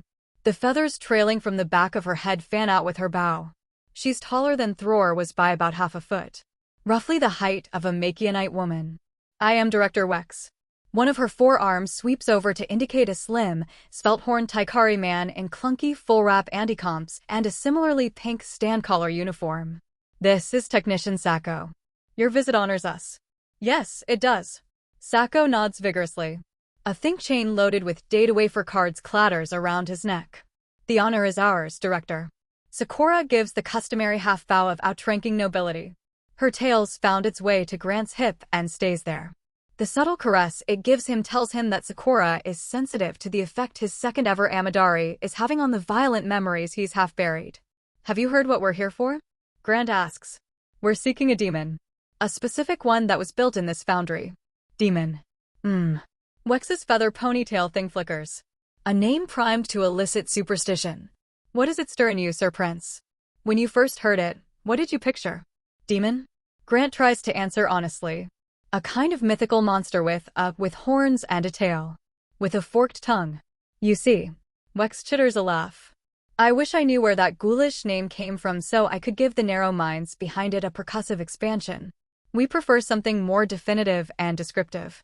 Yes, we do. Replicated competency algorithms. Envise. Right. Thank you for the clarity, Director. Grant removes a notepad from his belt pouch. The envy we're looking for is Unit K, 77272. Wex's thick lashes beat slowly. May I see? He tears the page out and hands it to her. Unit K, 77272. Wex taps the stubby hook of her beak with a talon. K-77s are antique. We're on K-86 at this point, aren't we, Technician Sacco? Yes, Director Wex. Wex folds the page and secrets it beneath her poncho. Do you know who purchased this and when? That is what we're hoping to find out, Madam Director, Sakura says. That and what exactly AK-77 is. Wex's toothy beak lets slip an uncertain hum. The former we can't always furnish. Our clients often value discretion to the point of proxy and shell. But we will do what we can. Yes, we will. She stretches a scintillating wing to the glass walkway. Kindly accompany me, munificent shareholders. They move from the catwalk into the warm, dark innards of the facility. Wex leads them through a twilight labyrinth of factory floors and offices cluttered with pod desks and hollow projector soundstages, across which the hallucinations of a host of digital ghosts are observed and fine-tuned by a murmuring horde of technicians. The vast majority of them are Taikari, but Grant's seen a handful of Amadari by the time Wex leads them out of this first spire and across a skybridge that links them to the next over a lake of fire. Wei-an excuses herself past yet another attempt by Rika to cozy up to Sakura. It really is bracing, the warmth in these skybridges, isn't it? And catches up with Technician Sacco. Were those a Heiken hand fabricators I saw back there on those larger units? She asks. They were indeed. Wex interrupts the guy. We have strict expectations of our team's work, and we meet their strict expectations in turn. I've been agitating for us to get a few of those on the pike, you know, Wei-an says to Grant, sotto voce. Your wife keeps clam jamming me. And now the corpo bird is showing us up. You don't need hand fabricators, Chief Engineer, Sakura whispers, in the brief window Vora's bought from the Marquis, with a distracting set of social niceties around the subject of current tail-bangle fashions. You have hands. I'd need to send for AK-77 from our archive. Wex blithely chatters away. But they're not so different from an 86. It's a reinterpretation of the same subject and the same competency. Yes, it is. She stops before the door to their destination tower and bends at the waist to place her eye against the scanner. Just with an improved simulation and some rather fancy new housing. She takes them through a hushed, humming chamber penned in by glass columns, filled with an array of carved wooden statuettes, each about the size of an Academy Award. In the main, they depict Taikari in a vast array of ostentatious dress. Wex pauses before one column and holds her feathery hand out to her assistant. If you'd pass the demo unit, Sacco. Sacco punches a few keys on a panel by the column. The whole thing telescopes downward, vending machine style. The technician retrieves the statue on offer and places it in Wex's claw. Grant peers at it. A mahogany-esque statuette of a woman in a tricorn and topcoat not far off from Sakura's, though with a more ruffled and antique look about them. She has one leg up, Captain Morgan style, on a cannon. The base atop which woman and cannon are perched is thick and cylindrical. That's a demon, huh? Grant asks. Wex nods and taps her claw on the cylinder. All housed in there. The captain atop is for effect. Come, come. She takes the statue and the troop of Black Pike guests up a spiraling flight of stairs into a stark white cylindrical room. Grant and his wife squint at the sudden bright intrusion. This is one of our room form simulators. Wex approaches a plinth at the room's center. Here we fine-tune the digital scenarios in which our NBIs operate. It's not how our end users experience the demon, of course, but it's good for confirming verisimilitude and illustrating the way our competency algorithms work. She raises her colorful brows at the assembled retinue. Her toothy grin spreads. Who wants to go sailing? She places the statue on the plinth. All around them, the walls and floor and ceiling dance into illuminated life, and then fall away. It is replaced by an image of bloodshed, gunpowder, and pandemonium. Grant and Sakura are standing aboard a sailing ship, at the spear tip of a naval formation that bristles with cannon and cutlass, and the sailing ship is on fire. Another blaring beep and the treadmill speeds up again. Sweat pours down her back in sheets. She hasn't been getting sleep. She's been too busy with Grantide. She can't keep running. She can't. Her legs buckle. She slams face first onto the treadmill and skids off it into a crumpled heap on the concrete floor. The electrodes and the breathing hose they've stuck to her wilt like snipped stems. Her heart hammers in her ears. A burning in her throat. Don't be sick. Don't be sick. You'll go to sleep hungry if you're sick. Don't. The big Makianite they call Drake shoves the shock prod against her, and she's sick. Goddammit, Drake. Heavy footsteps in her ears as she lies in burning agony on the floor. Shahavtadathafur. Operant conditioning. Nod my idea. Blame the aids. The toe of Drake's book nudges her. Get up, B30 win. Her legs wobble, but she's too exhausted to do anything but bend her knees. They won't support her weight. Alright. Drake smacks his lips. Hit her with the hose. Sakura hates the goddamn hose so goddamn much that for a moment before she comes to her senses, she's about to flash them and say no hose. But she shuts up, and the icy blast of water comes for her. She screams as its force rolls her onto her back. They wash the sweat and the sick off her and strap her onto the hard plastic gurney. She struggles to stay conscious as the harsh pale lights pass her by. Back to her horrible cell. Shivering and deprived. She lies on the bars and feels the first of the hunger pangs hit. The punishment for her earlier weakness. It always keeps her up, the hunger. She does her best to ignore it. She thinks about the pike and her cabin and the smooth song of the sweep. She thinks about her friends. But a lance of sorrow accompanies their faces now, sharper every time. The enormity of her loss salts the wound they used to soothe. She thinks about Grantide instead. The sooner she sleeps, the sooner she'll see him. And the acid tragedy subsides, and she sleeps. Her Makianite has brought something with him tonight. It looks like a Strala, but with a whole avenue of strings and a wider, deeper body. That's Caesar Jidar. He taps his big, thick knuckle against it and brings out an acoustic woody sound. An instrument. Jidar, she says. Instrument. It makes him smile when she repeats him, which shows his dimples, which makes her smile. Yesmum. He flips something out of his wrist. A little plastic chip. He brings it down across the strings, summoning a gorgeous silvery chord. Music. You know music? Her ears fan out, her stomach does a backflip. That planchette he's using. It's the perfect size for the vent screws. Jidar, she murmurs. Music. Uh-huh. You want to hear a song? She nods. The excitement at her new objective mingles with the excitement she can't ignore at the idea of this big hunky behemoth playing her some of that music that she's only ever heard muffled. He strums the little piece of salvation against his instrument and sings. The music is like a physical pull, tugging her closer to him. His voice is so beautiful. A wounded, faded thing, a physicalization of all the hurt and all the gentleness at the same time. When he's finished, she whoops and cheers and applauds, and the look on his face of surprised happiness just about rips her heart out and engraves itself on the surface. She has to keep him. This complicates an already complicated escape so brutally, but she needs this beautiful alien and his music in her life. She can't leave him behind or let him die. She wonders how he'll look in a black pike uniform. She wonders if he'll like Stekai. She wonders how he'll handle zero gravity without a tail. She wonders what he tastes like. She can't have these thoughts about her jailer. She's forgetting why he's here, the life he's keeping her from. He is being kind, and she's latching onto that kindness. That's not attraction or love, that's weakness. He's yours. Look at it like that. He's your prize for escaping. The tables will turn, and the jailer will be the prisoner. Let that be fuel for you. Be vicious. Be the princess you were trained to be. She taps the glass. Grantide hand. What do you mean? Grantide hand. This language is so clumsy on her tongue, like she's spitting out gravel. Music instrument. Oh. He holds the planchette up. That's a pick. Pick. Silly little name for a crucial little thing. She finds the sample drawer. They put little things through this, hand puzzles and hard candy incentives. She pushes the handle out to put the chute on his side. Pick. Wariness on his face. He mumbles something. Not so fast, Makianite.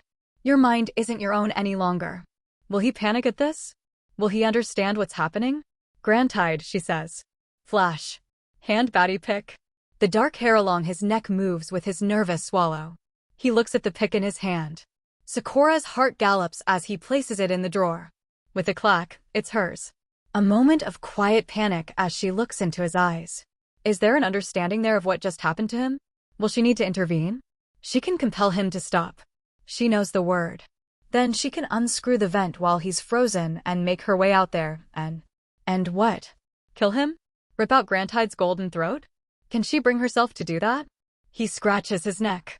There you go, he says, and there's a lightness there, a calm she doesn't think he's good enough to fake. Can't exactly fit the Jidar, but pick. She climbs the scaffold, holding it up to the light, giddy with her prize and with the revelation that she can spare him, that he must not understand what the compulsion has done. Perhaps his sweet, simple alien mind thinks it was his idea. Pick, pick, pick. Oh, it's fucking perfect. You hide that thing, right? Maybe behind that maybe. Hide. That's his name. It's also a word? She follows his finger to the poster. Hide. Hide? Hide, she says, and flashes him. Maybe he'll understand this. Hide pick. Hide, Grantide. Don't fucking tell anyone about this. You understand. Ride. Exactly. Her Makianite stands and sticks the Jidar under his arm. Okay, Batty. I gotta go now. He points at the door. Go home soon. Go home soon. She forces her racing mind to understand. Home. He chatters happily in reply. She crawls off the scaffold and approaches, and his words trail off as she rubs up against the barricade. Grantide, she whispers. Home. That's home, isn't it, Grantide? You still think this is your home? The way he looks at her closes a sweet, tight fist in her stomach. He doesn't just want her. He's desperate for her. I'll give you a better one, she says. A proper home. You and that music of yours don't belong on this rock. I have so much to show you. And I think you'll hate me for it for a while. But for all I take, I'll give you so much. My company. My mercy. His eyes are following the swaying of her hips. And despite the naked deprivation and the hunger and the cold, it pulls a smile across her face, that attention. My maidenhood. He smiles uncomprehendingly. Do you want to take my virginity, Grantide? She presses against the glass. I think you do. I think I'll give it to you. She points at him. The twinching flicker of compulsion lights up behind her eyes. Grantide. Batty. Home. His jaw flexes. His brow furrows. She holds her breath. Did it work? He turns his Jidar over and roots around in its sound hole. She sees the thing he pulls out, and her breath catches and holds. A computer. He smuggled a computer in. And he's showing it to her. Is the compulsion working? Is he going to give it to her? Can you, I need to take a picture, Ophia. Picture. He makes a funny clicking noise with his tongue. Umtrina BIA whistleblower here, nod star dupin alien OnlyFans. In a fire stand like that, it's a... She imitates his clicking noise. He shakes his head and makes a shooing motion at her. She takes a step back. He raises the computer. A camera. He's taking pictures of her. Maybe he's trying to take them somewhere, to send them to someone. To get her out? Maybe he understands enough of her words that the compulsion is working. He babbles companionably as he fiddles with his tablet. It's communicator-sized in his hand. All the icons on its touchscreen. It looks quite multipurpose. Surely it has some kind of connectivity. Some sort of communication. Or if not, she can use it as a harness into their systems as soon as she gets into a security room. The half-formed shards he's been slipping her are gradually finding form. Okay. No idea who gets these or how I prove they're not fake. Grantide crouches down and fixes her with a look of such care that threatens to pull a tear from her eye. But Issa start, she repeats and thinks of escape and her life with him as her prized possession and being able to hear that beautiful voice any time she likes. Home. He nods and stands. And then he's gone. She returns to her hard metal bed. She hums his song to herself. I wonder where you're, she whispers in his nonsense syllables. Aim so lonesome AI cud cray. Sakura giggles at Grantide's gobsmacked expression as he looks up at the galleon's rigging. Framed and flapping sails surround them. Stretching across the horizon is a line of similar ships, chopping up and down with the simulated waves. Across an expanse of water, a rival fleet exchanges thunderous cannon fire. The crackle of flames, the roar of the waves, the pre-recorded cries of the crew. It's quite evocative if you don't look too hard at the low-resolution horizon. Director Wex. Threat level, unknown, presume low. Control vector, clearly sheltered and unaccustomed to dealing with royalty. If you can coax her into overconfidence, She might commit a useful faux pas that will terrify Rika into obedient recompense. Contingency. Amadari females' crests are sensitive. Apply sharp pressure to discompose, then disable or destroy via strangulation. Unsaddles the wand microphone from the side of the demon housing and speaks into it. Are you here, Captain? A Taikari woman in heavy leather stomps onto the deck, her face sooty. A tricorn, the distant ancestor of Sakura's, rests under her arm. Right here, God, she says. Sakura squints at her and scoffs in recognition. That's Rovak of Kair, one of the greatest gravitas players of the last generation. Vora's shown Sakura reels of some of Rovak's games, whispering about the woman's genius over her shoulder. In the footage, she's in a comfortable jumper, nursing an herbal tea, and certainly not wearing a brace of pre-vindication pistols. Show me the game state if you would, says Wex. A nearby deck splinters under the whistling impact of a cannonball. Kind of in the middle of something, God. Wex titters. The hazards of dilated time. A coincidence that we were here during its quest runtime. Let's just... She lifts the demon off the plinth. The scene vanishes back to a plain paper white wall. And now we're letting it run at full speed for a moment, and she places it back down. They're back on the same deck, blood and bodies now scattered across it, lined up in rows and under heavy canvas sheets. A crew of indistinct mannequin shapes clamber across the vessel, patching holes. The crew is new, Wex says. We used to just have phantom runtimes. Much better for verisimilitude, wouldn't you say? She pulls the microphone out again. Captain Rovak. Game state. Rovak's demon emerges from quarters with a hexagonal gravitas board, which she places on the deck. The pieces on it stay stuck fast as she places it onto the blood-slick and groaning deck. There, she says. Burgundy to move. Wex sinks to a knee, eye level with the board. Whoever used this demo unit last was hopeless. Yes, they were. She looks up with a wry smile. Madam Vorakaya, your face just lit up. She holds the microphone out. Would you care to make the next move? Oh, pardon me. I'm fine. Vora takes a step away. I just enjoy gravitas very much. Sakura hides a grin behind her hand. Vora normally has an excellent poker face, to use the term she learned from the Machianite Amarillo Slim. But the majordomo can't disguise how starstruck she is to be facing Rovak's digital ghost. Sakura nudges her. Go on, Vora. Vora accepts the microphone. Carrier onto J6. The piece slots itself across the board and settles. The woman drags a barrel of gunpowder over and perches on it, her eyes flitting across the table with uncanny speed. Give me an outrunner, she says. Something fast. A cutter. And I'll answer this little game. Wex pops the statue off the plinth and hands it to Sako. As you can see, noble shareholders, this generation of Envy intelligence can optimize its own rewards. No simulation state calculations required. She's so smug that Sakura sees the twitch of her preening instinct kick in and suppress. Rovak will automatically conceive of a proper reward that balances simulation state integrity with appropriate stimulus. We're quite distant from the era of discreetly calculating how many cannons to give her along with our move input. This is all very interesting, says Grand Tide, with hard-won patience in his voice. Very interesting. Vora's eyes are lit up. But we need the K-line specifically, he continues.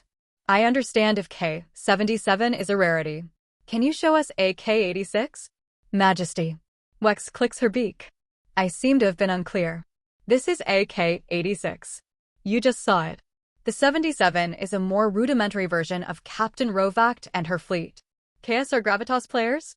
Sakura's tail wraps around to her front, ready for chewing. We were sent all this way for a Gravitas program? Grand Tide gently tucks her tail back where it was. She gratefully bumps him with her hip. It is a highly regarded Gravitas program. That's their ridiculous Marquis hostess, piping in. Threat level, low. Control vector, desperate to please. Contingency, Rika is a fifth-ring spearfighter with a passing knowledge of Taikar.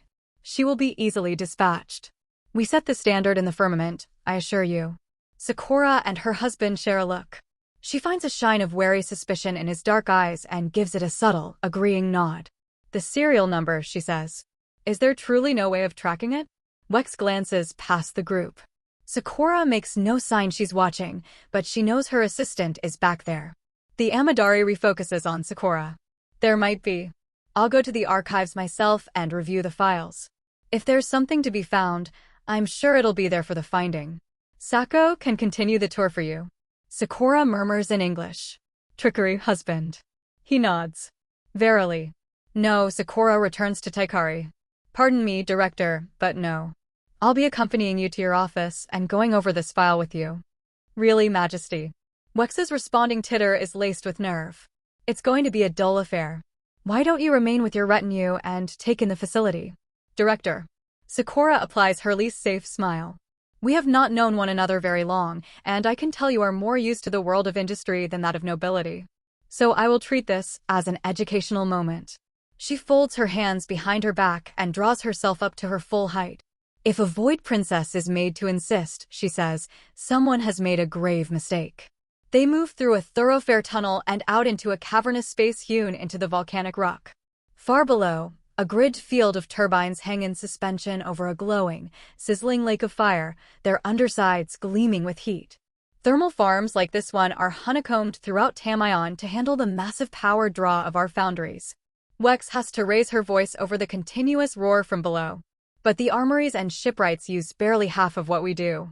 Such is the power of our fabricant. They make world-enders. We make worlds.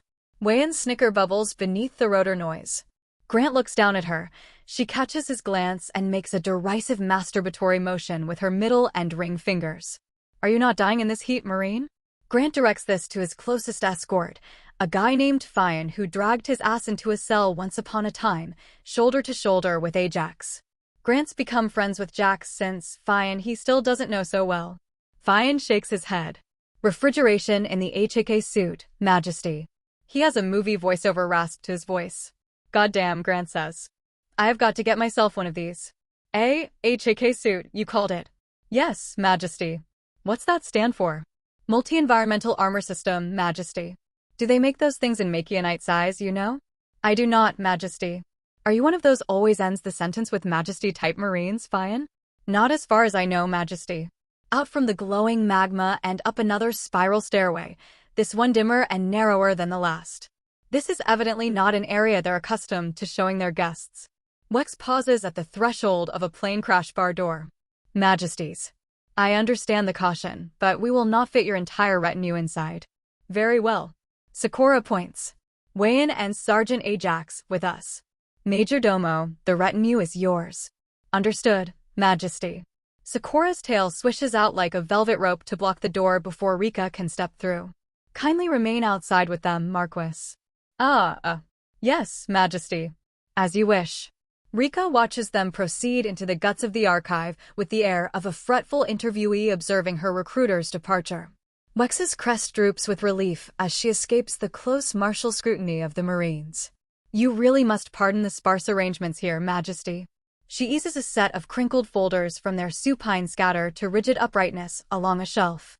We are quite below decks, to use the naval term. And a hair between maintenance shifts. I'd have expedited one if I'd known. All's well, Director, Sakura says. Your flexibility does you credit. Wex's feathers poof outward somewhat at that. She bows them into a stuffy office given primarily over to a phalanx of filing cabinets guarding a hollow terminal. These things are the primary workstation's grand scene, boxy computers shaped like a game of battleship with a keyboard on one side, a hollow projection bed on the other, and a secondary monitor screen between the two. Before the terminal, in a rickety-looking swivel chair, sits a nervous-looking sapphire man chewing a sandwich wrapped half in foil. Madam Director. Majesty. Hello, everyone. I'm Archivist Dioskai and this, he gestures with the sandwich, sees it in his hand as if for the first time, and hurriedly wraps it up to stow in his knapsack. This is one of our archive terminal access points. If you'd like me to look anything up for you. Grant's on-edge wife gives Dioskai the smile she reserves for functionaries who haven't pissed her off yet. If you would be so kind, Archivist. Will this serial number be enough? I hope so. Truly I do. Dioskai takes the page Sakura proffers. He carefully places it on the desk next to the terminal and murmurs something under his breath. Grant strains to hear and catches the second half of a prayer. And shine the divine quartz light into any corner where weal or woe wait for me that my service to the Empress be bolstered with insight ancestral. Dioskai cracks his knuckles. Okay. Grant has brief cause to wonder why Diosky's so visibly shaking as he searches. Then he remembers his wife rules 40 billion souls, including this man, his family, and everyone he knows. Grant is so used to dealing with magnates and nobles and dignitaries. Diosky is just some dude. How do you put what's happening to him in Machianite terms? The president of the planet has waltzed into the archivist's place of work on his lunch break. He supposes it's not far off from when he was trotted in front of the empress unexpectedly. That terror he's felt so many times when staring down the barrel of a powerful person with an agenda for his life and his time. That's what Diosky is feeling now toward him. The urge comes to him to pat the archivist on the shoulder or give him some word of encouragement. You'd only give the poor guy a heart attack, Grant. You're lofty now. Metaphorically as well as literally. The holographic projection over the archivist's terminal stretches up to the craggy ceiling and gives the royal retinue a first-hand look at the nested directories Diosky is combing through.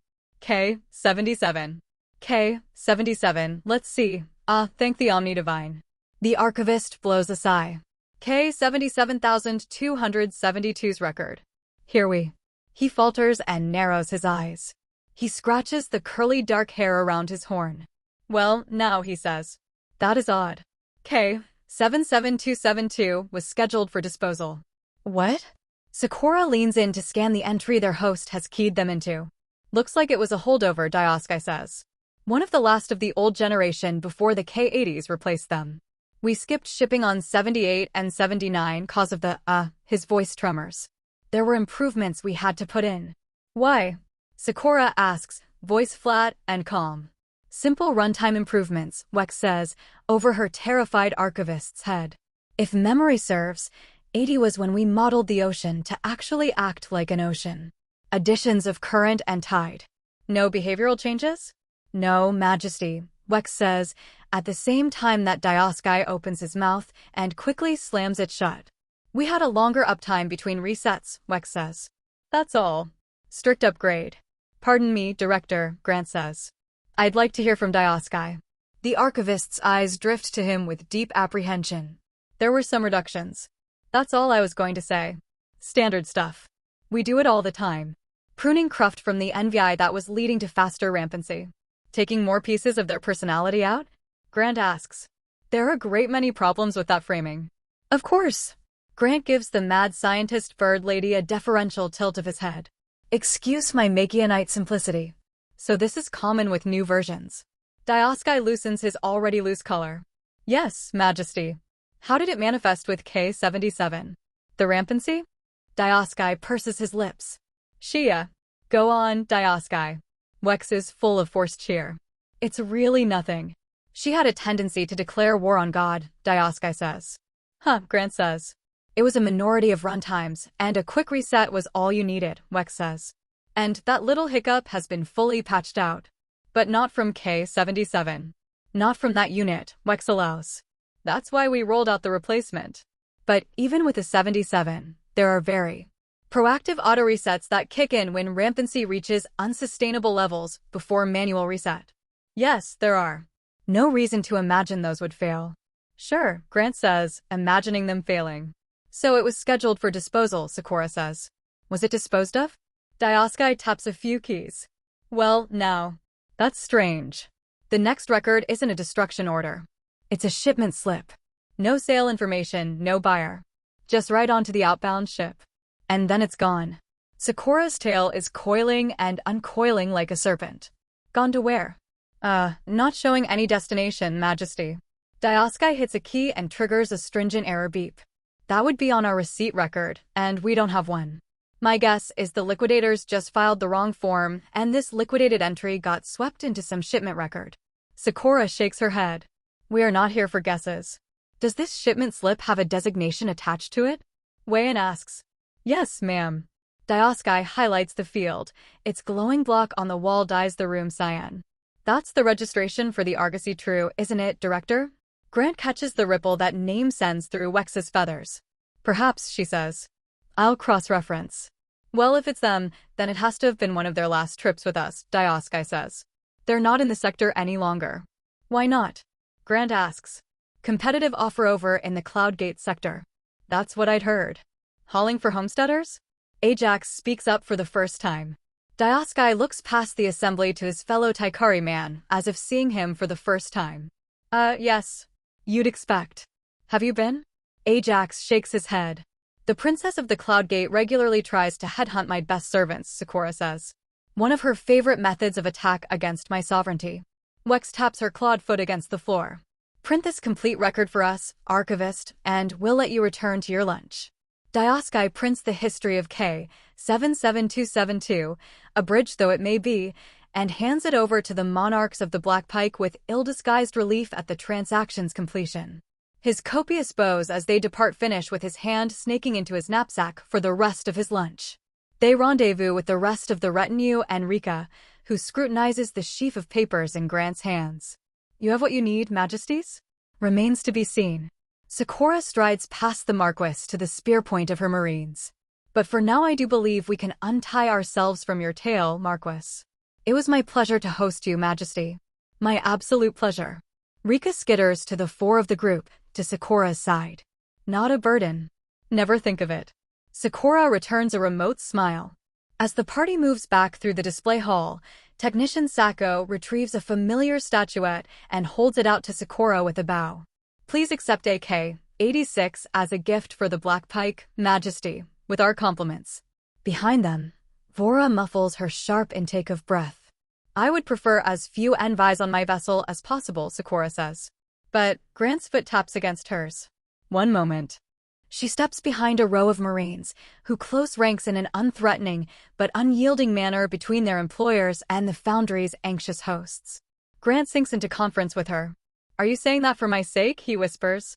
Sakura chews her lip. I know they disturb you, these demon things. Sure they do. But Vora looks like a kid at Christmas. What's Christmas? Makey-a-night thing. Gift-giving holiday. What I'm saying is I don't think my hat-ups count here. He runs a knuckle against her stomach. Let's get the majordomo something nice. Well, okay. She squeezes his finger. If you're certain. It'll give us a break from getting our asses handed to us over and over again. Let the demons soak up some of the majordomo's insane gravitas supremacy, right? Sakura laughs, then screws her imperious face back on and parts her curtain of Marines with a flick of her tail. Very well, Marquis. We gladly accept your gift. An effervescent Rika accompanies them all the way back to the threshold of their warty carrier, making vast promises about the Rovakt copy's efficacy and her dedication to tracking down Sakura's would-be assassins, and the competitive bid she's putting together for the Karnak partnership.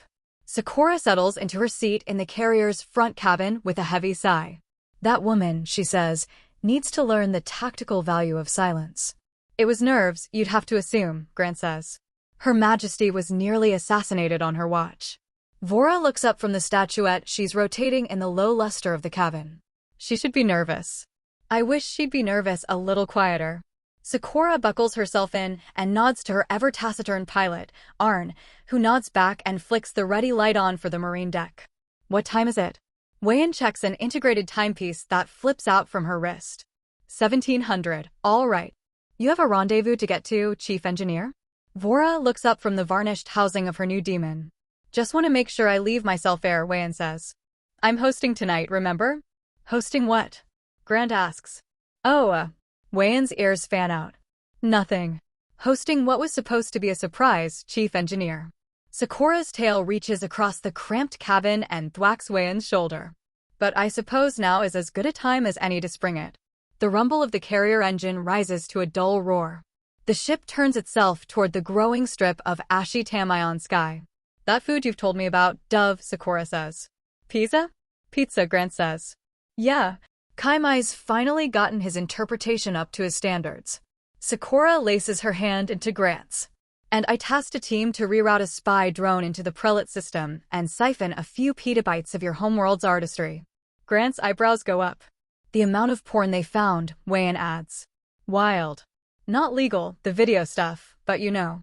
Gotta archive that sort of thing. For the record. We have a mysterious missing gravitas demon that was and wasn't destroyed, Sakura says. We have the murky meddling of the Princess of the Cloud Gate to consider. We have records to pore over and ships to chase down. But as duty-bound as I am to turn these stones and discover this seeming conspiracy, a time frame was never specified. And I don't know about the rest of you, but I could use some relaxation. Seconded, says Wayan. Here, here, says Vora. Then in the name of my command group's edification and entertainment, Sakura says, stentorian over the accelerating shuttlecraft, I am setting aside the evening to sit in my husband's lap and eat my husband's favorite food and watch the art of my husband's people. Tonight is our inaugural Makianite movie night. A trill at Wayan's door interrupts the music momentarily. She dances over to the panel and thwops her tail against it as she finishes shimmying her pants on. The cabin opens to the royal couple. Wayan is pleased to see they've obeyed the come cozy mandate. Grantide's in a fleecy burgundy hoodie. Sakura is in one of Grantide's shirts, displaying a rangy-looking Makianite with a sleek, electrified Jidar strapped to him. The hem goes down past her knees. Evening, Wayan, Grantide says. Hey, kids. Wayan bows low and comes up with her arms open and her fly zipped. Welcome to the Temple of Wayan. Sakura laughs as she accepts the hug. I'm afraid we forgot our tights. That's all right. I'm out of heavenly wrath for the day. Wayan's tail points around her cabin as she embraces the crouching Makianite prince. Figured we'd watch in the nook. Bathrooms just through that door. We've got still water, sparkling water, fruit nooch, beer, and this Kovakin booze I got as a gift and haven't been brave enough to touch yet. It's viscous. And we have Grant's thing in the kitchenette next to the stove. I've got an order halfway put into G&G if you take a look at it and get intimidated by the cheese factor. Who's, hey man? Grant waves. Pardon the question, but who's that? The Marine sitting on the bed salutes as he zips his uniform on. Hey, that's Lance Corporal Tyler, Wayan says. Don't worry about him. He was my previous appointment. He's heading out. Yup. Tyler tucks his boots under his arm and bows. Majesties. He slips out Wayan's cabin door. You can call him back if you want, Chief Engineer, Sakura says. Everyone gets a +1. I gave mine up to Hyax, Wayan says. She has a +2. Oh shit. Grantide's eyebrow quirks. Are they? Yep. Wayan folds her arms in satisfaction. She finally gave in and asked them. All I had to do was threaten to crash us into a sun. Selfless of her. Grant indicates the couch, which he'd take up about half of. Mind if I sit here? Nope. Your throne awaits, Majesty. Wayan's tail scoots a throw pillow out of the way. Is this a kissing kind of movie? Do you think we'll get him canoodling? Not exactly a kissing one, I'm afraid. Grantide takes a load off. Wayan is proud of her couch, the way it doesn't even groan beneath the alien's weight. His foot taps to the Paka music piping through Wayan's speakers. I have to doubt we win the war tonight, Sakura says. But I intend for this to be a critical first sortie. We'll do when Harry met Sally next time. Grantide boosts Sakura into his lap. That'll be the killing stroke. Wayan opens the fridge and passes out beers. You up to give us a little intro before showtime? Grantide pops his tab. The can is comically small in his Makianite hand. Sure. Wayan remembers when the Prince of the Black Pike first came aboard. How horrified and alone he looked. She'd pulled Sakura aside after her return, asked her, Boss, a husband of the void? I thought, and Sakura had fixed her with wide-wounded stare and said that is not any of your concern, Chief Engineer. And that's when she knew that Sakura wasn't actually back, not really. That she wouldn't be for some time yet. Wayan went through the same thing when her ship went down with all hands, but hers, and half of hers to boot. They brought her back in, and they gave her a new arm, but she was still floating in the dark for half a decacycle after. Some hurts only fade with time, she figured. But Grantide sped it right the fuck up and got himself freed in the process. Wayan remembers when all she saw in him was a born victim. Now she thinks the prince is a great fucking guy. Cute, naturally curious, and just about the nicest man in the firmament to everyone he meets. She'd cheerfully fuck his majesty until it broke off in her, but some folks not even to ask, and he makes as good a friend as he surely would a bedmate. He's going to give Wayan such adorable grandkids. She cannot wait. You want an assignment while we're watching, boss? She asks. Sure thing. Grant's an eager student, which Wayan always appreciates. All right. Wayan drops into a conspiratorial whisper. You're gonna lift something off Orin. I've let Vora know to expect it, so she's going to have an eye on you. If she sees, you lose. Really now, Chief Engineer. Sakura's mouth twists as she sets her beer on the couch's armrest. You've press-ganged the Major Domo into this now? You're going to distract her from the movie. She's a multitasker. That's what majordomos do. Anyway, she's happy to play the spoiler. So keep an eye on her and time your move. Take something, hold on to it, give it back after the movie. Wei-en wags her mechanical finger at Sakura. And no help from your wife. We're still working on solo lifting. Sakura grouses. You know how I feel about this little apprenticeship in the first place, Wei-en. Wei-en and Grantide share a look. Sakura chewed them both out when she found out about the Narika lift, but Wei-en was thrilled. That wasn't her idea, it was extra credit.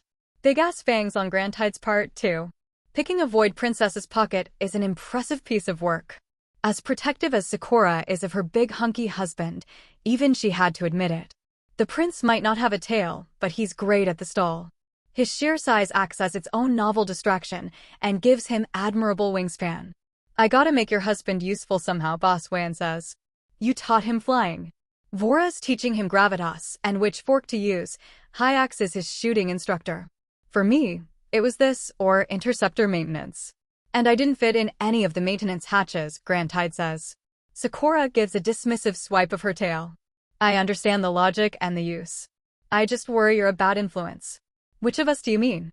Wei-en asks. Both of you. On each other. Another chime sounds and Wei-en boogies back to the door. Here's the majordomo and her husband. Vor.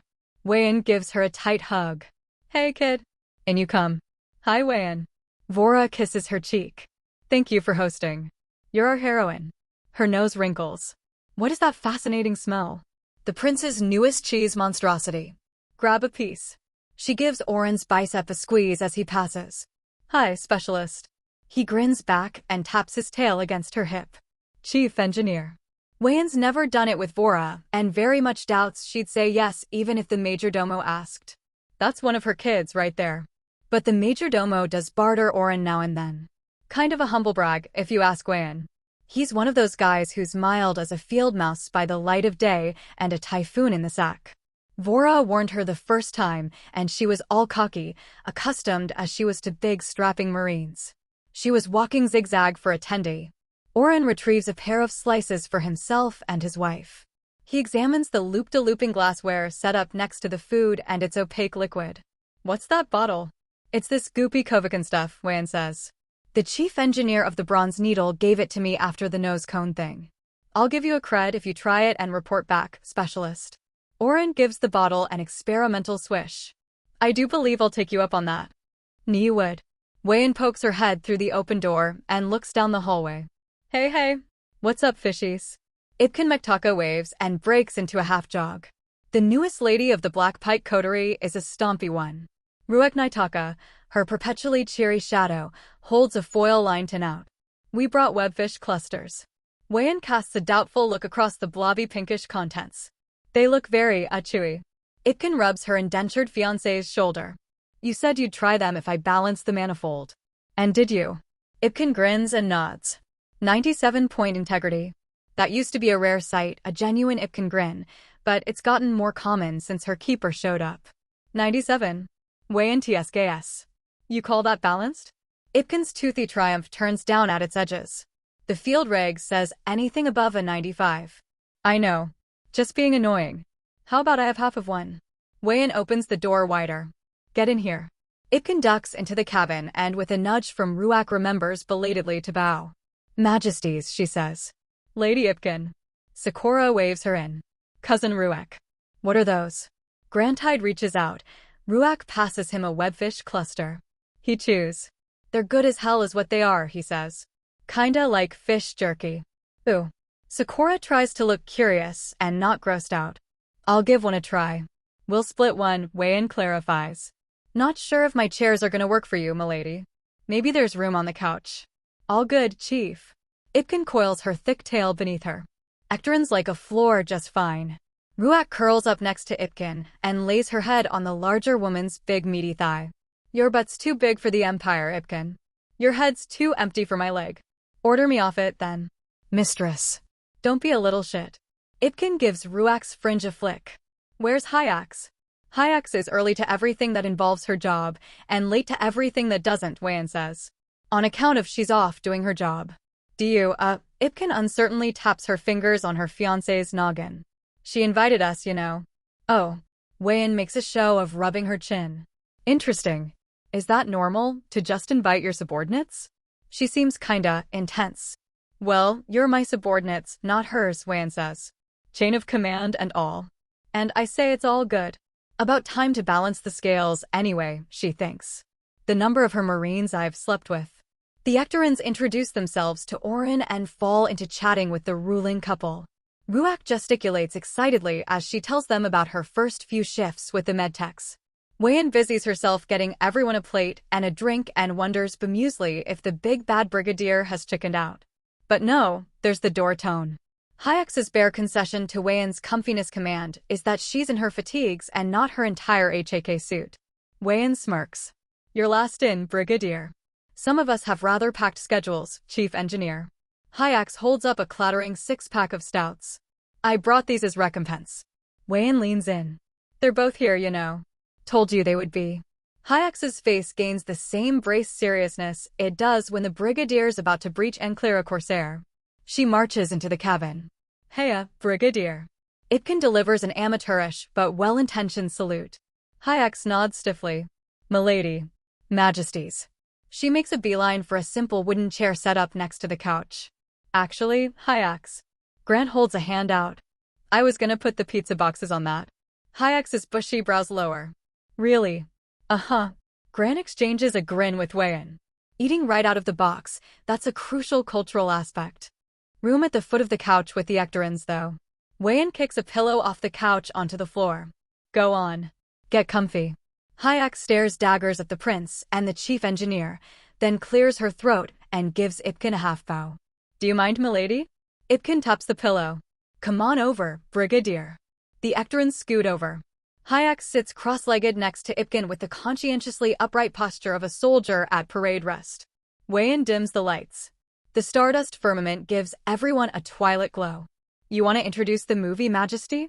And the food, Orin adds. Which smells fascinating. Sure. Grant stands up and steps before Wayan's darkened TV.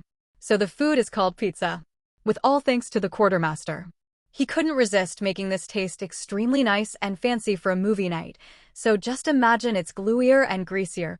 Sakura lifts a slice from the relocated box and marvels at the stretch and snap of the cheese. There is so much cheese, Dove. Uh-huh. Reason I picked it. So the movie. This is a real classic, almost a kilocycle old. I first saw it when I was way too young for it, and it gave me nightmares. It's a sci-fi creature feature centering around one of Makianite kind's most enduring fears. He rubs his hands together. Okay, that's it. Enjoy, folks. The assembly applauds and Grant trots back to the couch. What's it called, Prince? Orin asks. Alien. Grantide says. Sakura slides herself into his lap. Her tail slips up underneath the hem of his shirt and curls up against his chest. A little gremlin grin crosses her face as she burrows her but further into the dip between his thighs. He murmurs something in her ear. She laughs, quiet and scandalized. I will be riveted, Dove. Swear to the Empress. You've told me that before. That's why the command group is here. They'll keep me honest.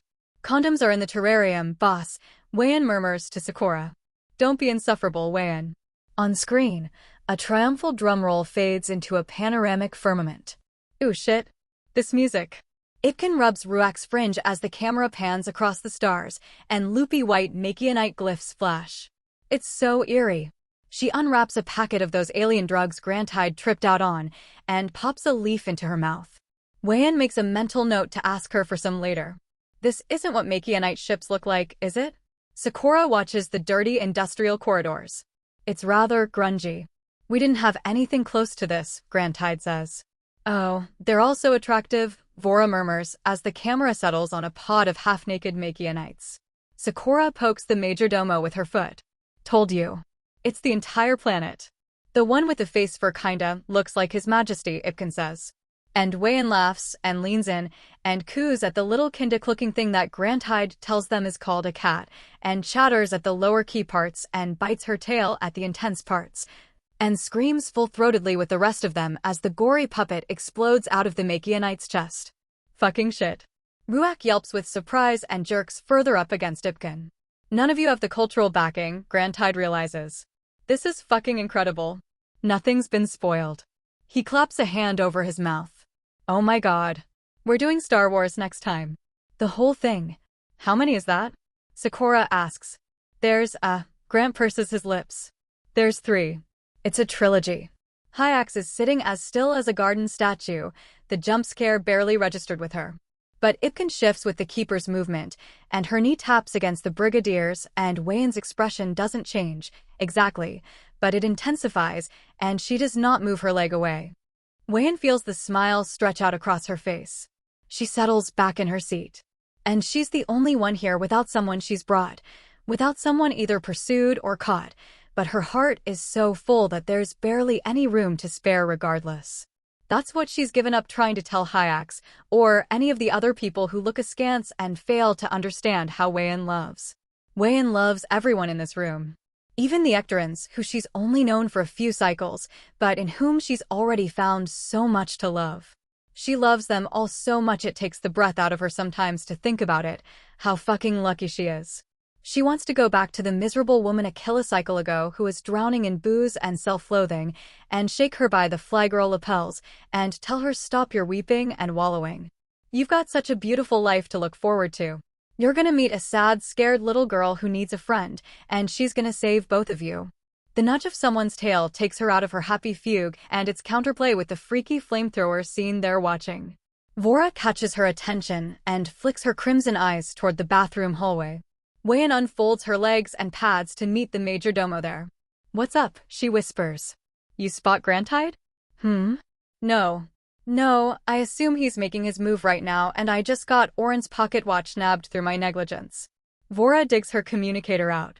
It's this. Just in from a contact in Cloudgate. Wayan takes the communicator and squints at the glyphs on the screen. I ran the ship name we got by them, Vora murmurs. The ones who transported our demon. The Argosy True. And, well, Wayan clicks her tongue. Hellfire. Hellfire indeed. Vora glances back at the crew on the couch. Sakura has drawn her knees up and her husband's arms across her, and is peeking wide-eyed at the carnage through fanned-out fingers. Let's give Cora the night she's earned, Wayan decides. We'll act like we saw this in the morning. I'll scoot the timestamp a few hours forward on it. If she finds out and wants to throttle someone, she can use my neck. Are you sure? Wayan nods. If it were breaking news, I'd say otherwise. She takes a bite of her outrageous Makianite cheese bread thing. But it's been a cycle already. And those people ain't gonna get any deader overnight. What in smoldering hellfire killed the Argosy True? Sakura's shine boots squeak together with the crossing of her legs. She frowns up at the hollow projected image of the Argosy True in happier times. The freighter consists of a stubby rectangular cabin in front, and then a line of long, warty cargo modules, like the segments of a spaceborne millipede, stretching across the command deck table. A readout floats below the ghostly vessel, clinically reporting the vessel's name, its complement of 17 crewmates, and the last recorded sighting of the vessel in one piece. 3 cycles ago, the Argosy True departed the planet of Mayak. Vora taps a button and a dot on the star map highlights in red. Counterspin border of the Cloudgate sector. In the demi-monde between Princess Kanori's worlds and ours. 2 cycles ago, pieces of the Argosy True peppered the Pryton repulsor field. Judging by the speed of its shrapnel, the vessel was destroyed mid-sweep. Wayan's plugged into her console today. Her voice emerges amplified from the command deck's sound system. A complex web of triangulations and shrapnel paths scatters across the projection like broken glass. The natural assumption would be that they ran into a piece of debris during an illegal sweep shortcut outside of the lanes. Something big enough to puncture their membrane and pulverize them. Setting aside whether that's what happened, Grant says, why were they sweeping illegally in the first place? Not every Void Princess runs a sector with the same rigor as the Black Pike, Hyax says. Laxity in outlane sweeping is a common enough condition. Grant shakes his head. But what's the advantage in avoiding the lanes? It's faster, for one thing, Vora says. You can hop through shortcuts that are too low-trafficked to make the repulsors worth it. The lanes are well laid out in these systems, though. Wayan's loudspeaker pipes in. Credit where it's due to Kanori for that. It's also a way to move under wraps. Vora steps along the side of the table, passing through the projection like a wraith. Avoiding declarations and inspections, keeping your name out of the records. A shame, Hyax says. If they were taking anything of extra-legal interest off Mayak, it was destroyed with them. Let's hope our gravitas demon wasn't aboard, Grant says. Whatever happened, Mayak is the key to finding out more. Sakura's finger rests on her lower lip. Highlight the settled systems in Cloudgate. Wayan's ear twitches and the projection floods with gold. Mayak remains cast in red, far from any lit neighbors. Sakura hums pensively. Quite remote, that system. A homesteader, I presume. Correct, Majesty, Vora says. Mayak was settled by. She scrolls down her tablet. Baroness Pila of Te. The colony broke ground 2 decacycles ago. What's that? Grant raises his hand. A homesteader, I mean. A noblewoman who organizes a colony on a previously unoccupied planet, Hayek says. A common way for new worlds to be added to the empire. Vora swipes on her tablet and a portrait of Pila blooms onto the holo projector. She's grim-faced and delicate-looking, her thin neck sprouting from an imposing orchid of a ruffle. The major domo tilts her head as she examines the image. If you're caught between combative siblings or stakeholders, or if you've come out of the losing side of one of the peerage's endless games, it's a way to start over or get an opportunity you otherwise wouldn't. Secure some funding, get a charter from your Void Princess, and find a planet to set up shop on. Do well enough, and you're the governess of a prosperous world with no toadying or maneuvering required.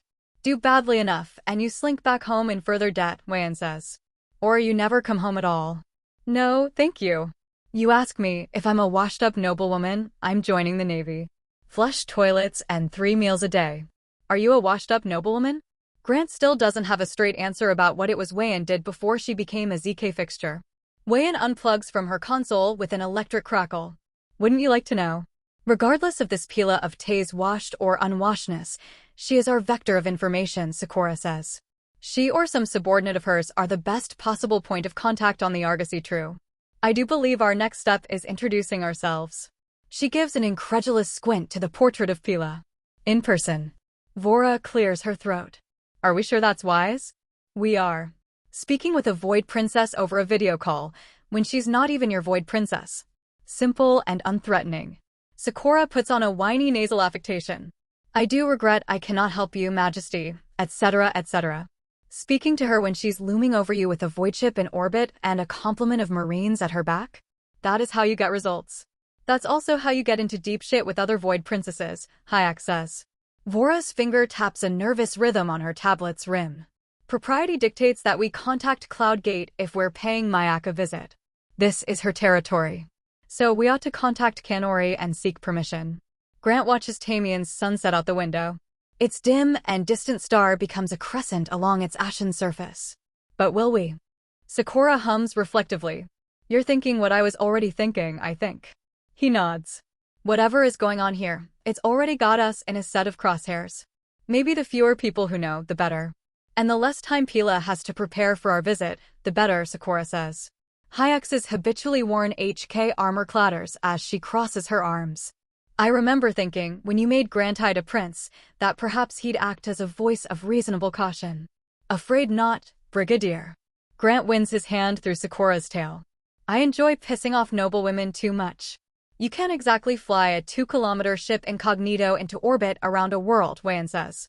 Can we silent run? Vora points at the map. We sweep in, then shuttle an away team down to the world, staying outside sensor ranges. Wayan sucks in air through her teeth. Maybe. That sorta depends on the sensors. A novice colony has to cut corners in places, Hayek says. Point satellites are often one of them. You save the expenditures to bolster your defense grid, you can become a thorny prize for a scant gain. Pirates don't come knocking at such thresholds. I buy that, Wayan says. If we're sweeping out anyway, we can halt on the outer lip of our sensors and get a good look at theirs. She cracks the knuckles on her singular fleshy hand.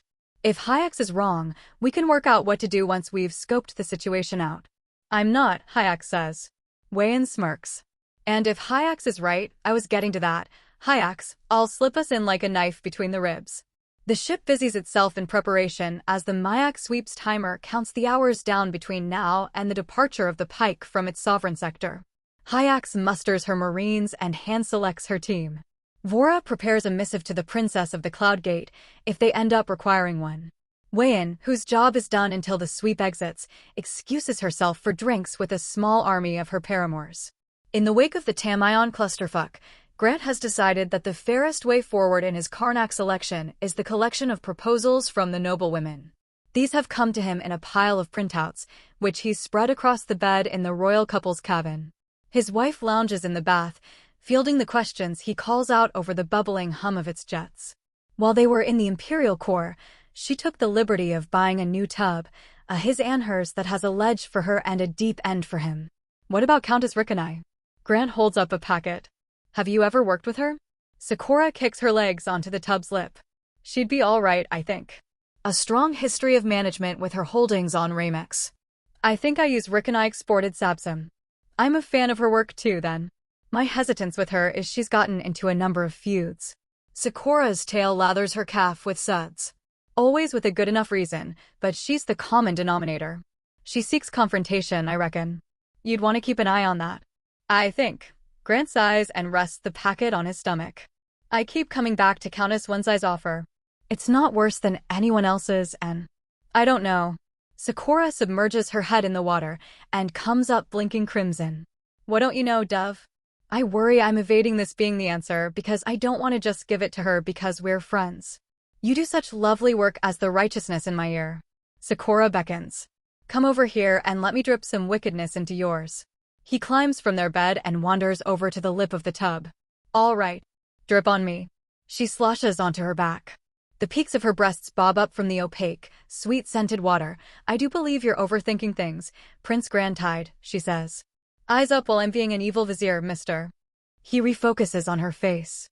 When Zai is qualified, Sakura says. Is she the best match for the job? Perhaps. Perhaps someone else edges her out. But she's far from the worst.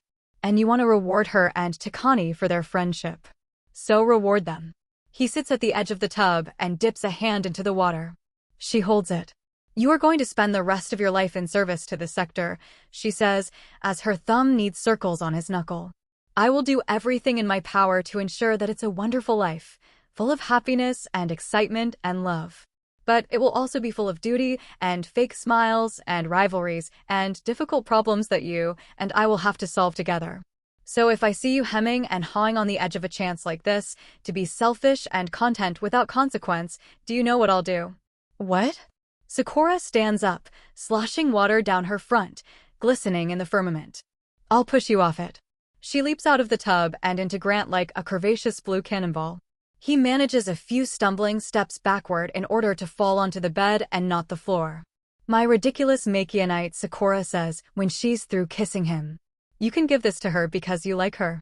I like her too. It's all right. We are not in a position where we need to explain ourselves.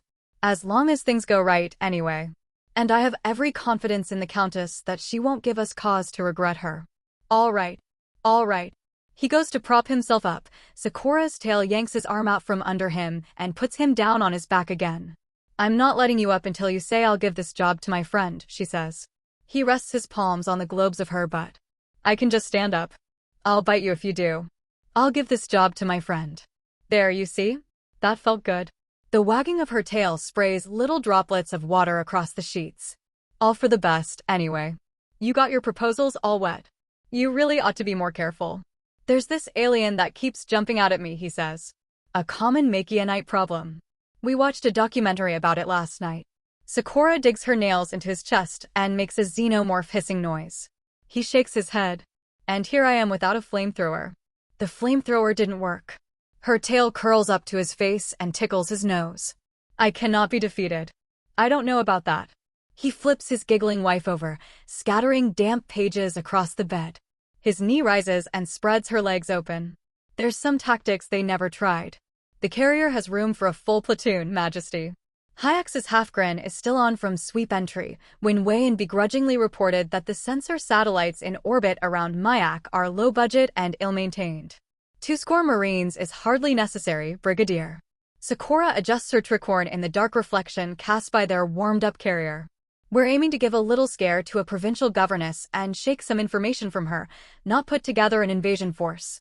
We march up to the colony with a squad of Marines and a void princess at their head. We get what we need, and off we pop again. Hayax TSKS. And she goes crying to her void princess, one assumes. She bows to Grant as he approaches, buckling his pistol to his waist. Sakura plants a kiss on Grant's knuckle and tucks his hand up against the nape of her neck. By the time Kanori finds her fangs enough to chew us out, we'll have enough of an understanding that we'll be able to throw the Argosy true and whatever fate it met back at her.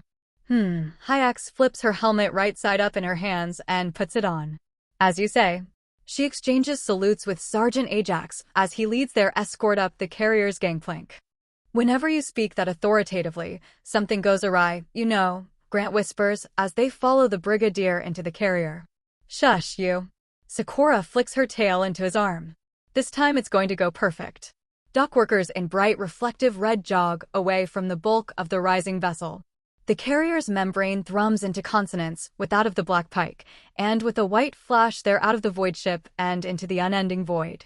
Mayak's swirling gray marble grows in the cockpit window. Sakura's foot finds Grant's and perches on it as the atmospheric entry rattles the carrier and the afterburners roar. They punch through the bruise-colored cloud cover and out over a rain-slick landscape of craggy ridges and naked stone. Distant lightning illuminates the thunder caps which swirl over the planet. Sheets of rain sluice off the carrier's angular contours as its hydraulic legs hiss and lock. The Taikari aboard, and their singular human, rock in their seats momentarily with the rumbling touchdown. Hyax passes Grant a thick hydrophobic poncho. Bet you wish you had a HAK suit for this rain, and majesty? I kind of wish I had a HAK suit all the time, Grant admits, as the wind wails through the carrier's expanding exit ramp. From a rocky outcropping, the Marines and their monarchs observe Mayak's soul colony, which sits at the cleft of a towering gray canyon. Prefab buildings ring avenues that spider out from the crag in mycelial zigzags, bending around uneven stone switchbacks and spires. It's dim and indistinct in the hazy rain. Grant lowers his binoculars and squints with bare eyes out at the complex. Hard to see it, he says, passing Sakura the eyepiece. Hard to see it because there's no lights on. Sakura frowns. Why in hellfire are there no lights on? She turns to Hyax. Hail them on comms, Brigadier. I'd intended to march up and knock, but this is irregular. Hyax unhooks a mouthpiece from the boxy communicator on her back and punches a command into its number pad. This is Brigadier Hyax of the Black Pike, speaking on behalf of Void Princess Sakura. We seek counsel with a representative of Governess Pila. Nothing on the line but popping static. Hyax repeats the message, still no reply. The Mayak colony is dark and still. Right. No lights, no movement, no reply. Hyax drums her fingers on the edge of her rifle. Which means either a star-bright flash from a tower at the colony's edge, and the air fills with the chattering roar of gunfire. Cover. Ajax says it without effect or emotion, like he's saying excuse me to someone he's squeezing past. He bolts into cover, raises his rifle and joins his squad's hellacious chorus of return fire. The echoing report of the rifles bounce back to them from the high stone walls of the canyon. Grant's yanked behind his spire by Sakura's tail. His wife moves so quick that it nearly bowls him over. Her small, strong arms catch and steady him. Hyax thumps into cover next to them.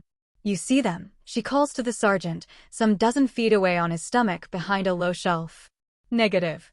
Ajax triggers another blazing burst downrange. Pentine, scope on the south tower. It's automated, Sergeant. Count 3 emplacements, all automated. Pentine's voice sharpens. We've got bounders, Sarge. Grant risks a look over the stone. Flitting between the rocks are camouflage-painted, four-legged robots, the size of mastiffs. They pepper the ridge with fire from back-mounted swivel turrets as they skitter between cover in the valley below, advancing toward the Marines. What the fuck, he says. Hyax was right. Sakura lets out a humorless laugh. They dropped a trove on this defense grid. First cell. Ajax sparks it. Hit those bounders. Full adrenals. Hit M if you haven't. Adrenals, Private Loritas. I don't give a fuck about your headaches. We don't have the gear to crack those emplacements, Majesty. Hyax says. The Pike does, Sakura says. You want to call it into low orbit? We're well past doing this quiet. Sakura's ears flicker as a rifle burns out a burst near them. Over to you, Brigadier. Call down the wrath of the Empress. As you will it, Majesty.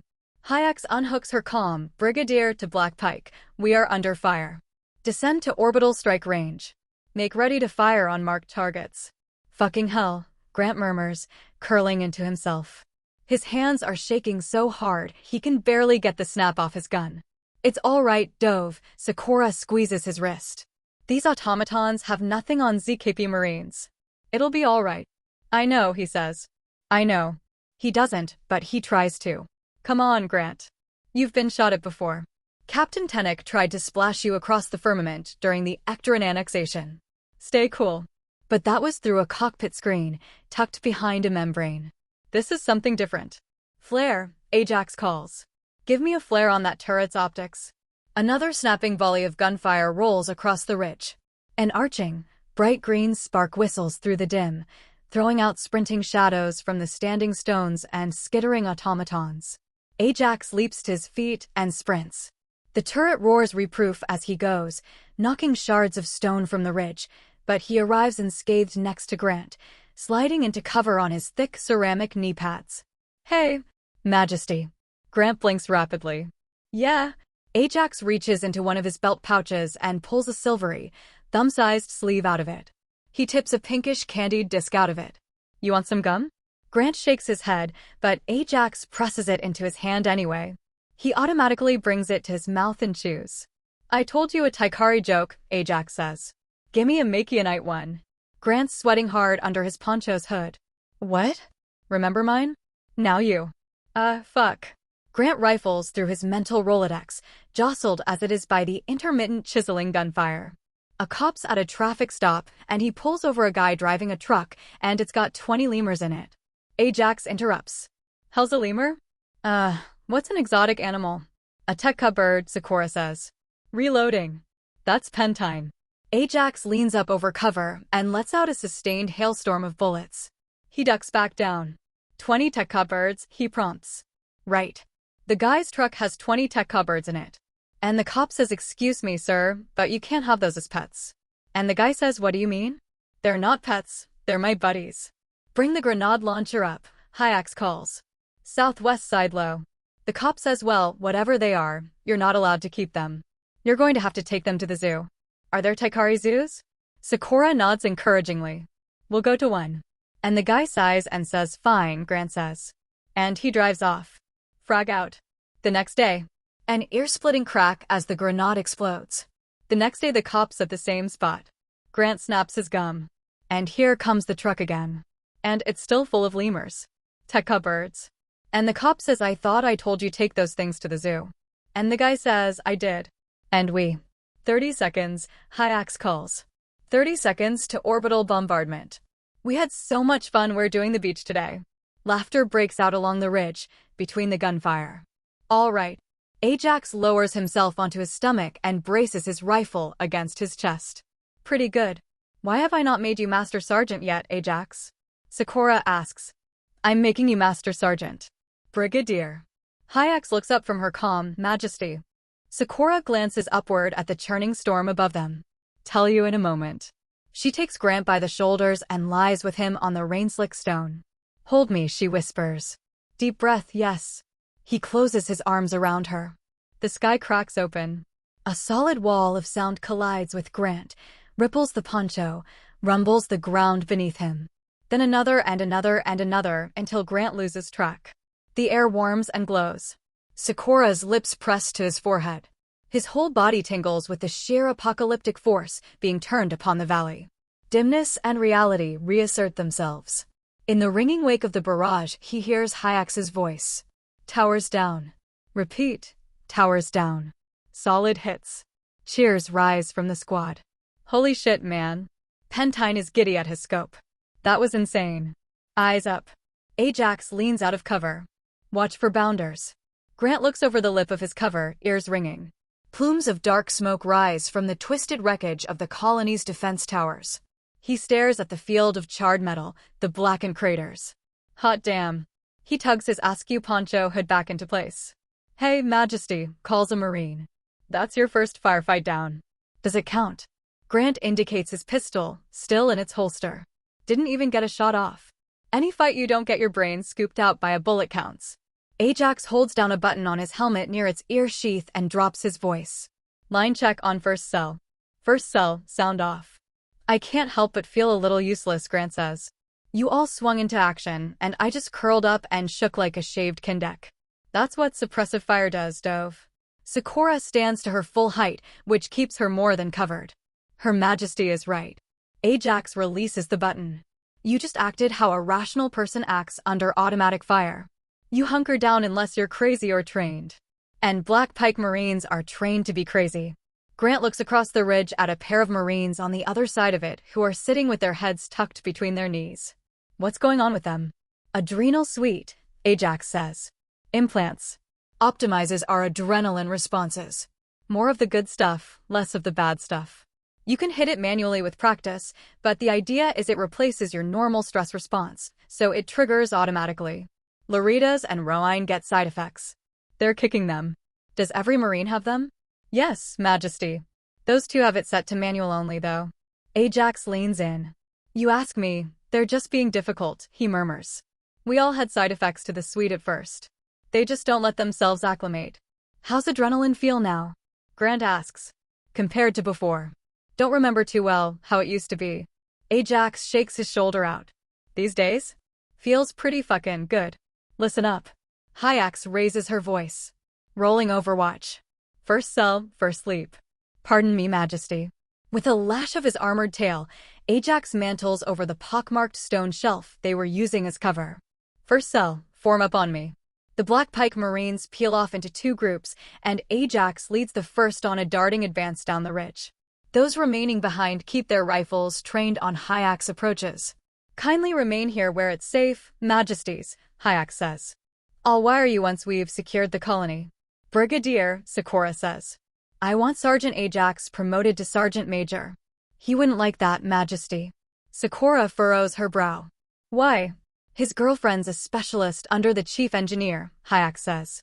That's equivalent to a sergeant on the pay band. He doesn't want to be promoted past where she is. Sakura scoffs. Promote her too, then. I don't give a damn. Is she good at her job? You'd have to ask Wei, Majesty. Hyax hands the comm over and clicks her helmet comms back on. Second cell leap.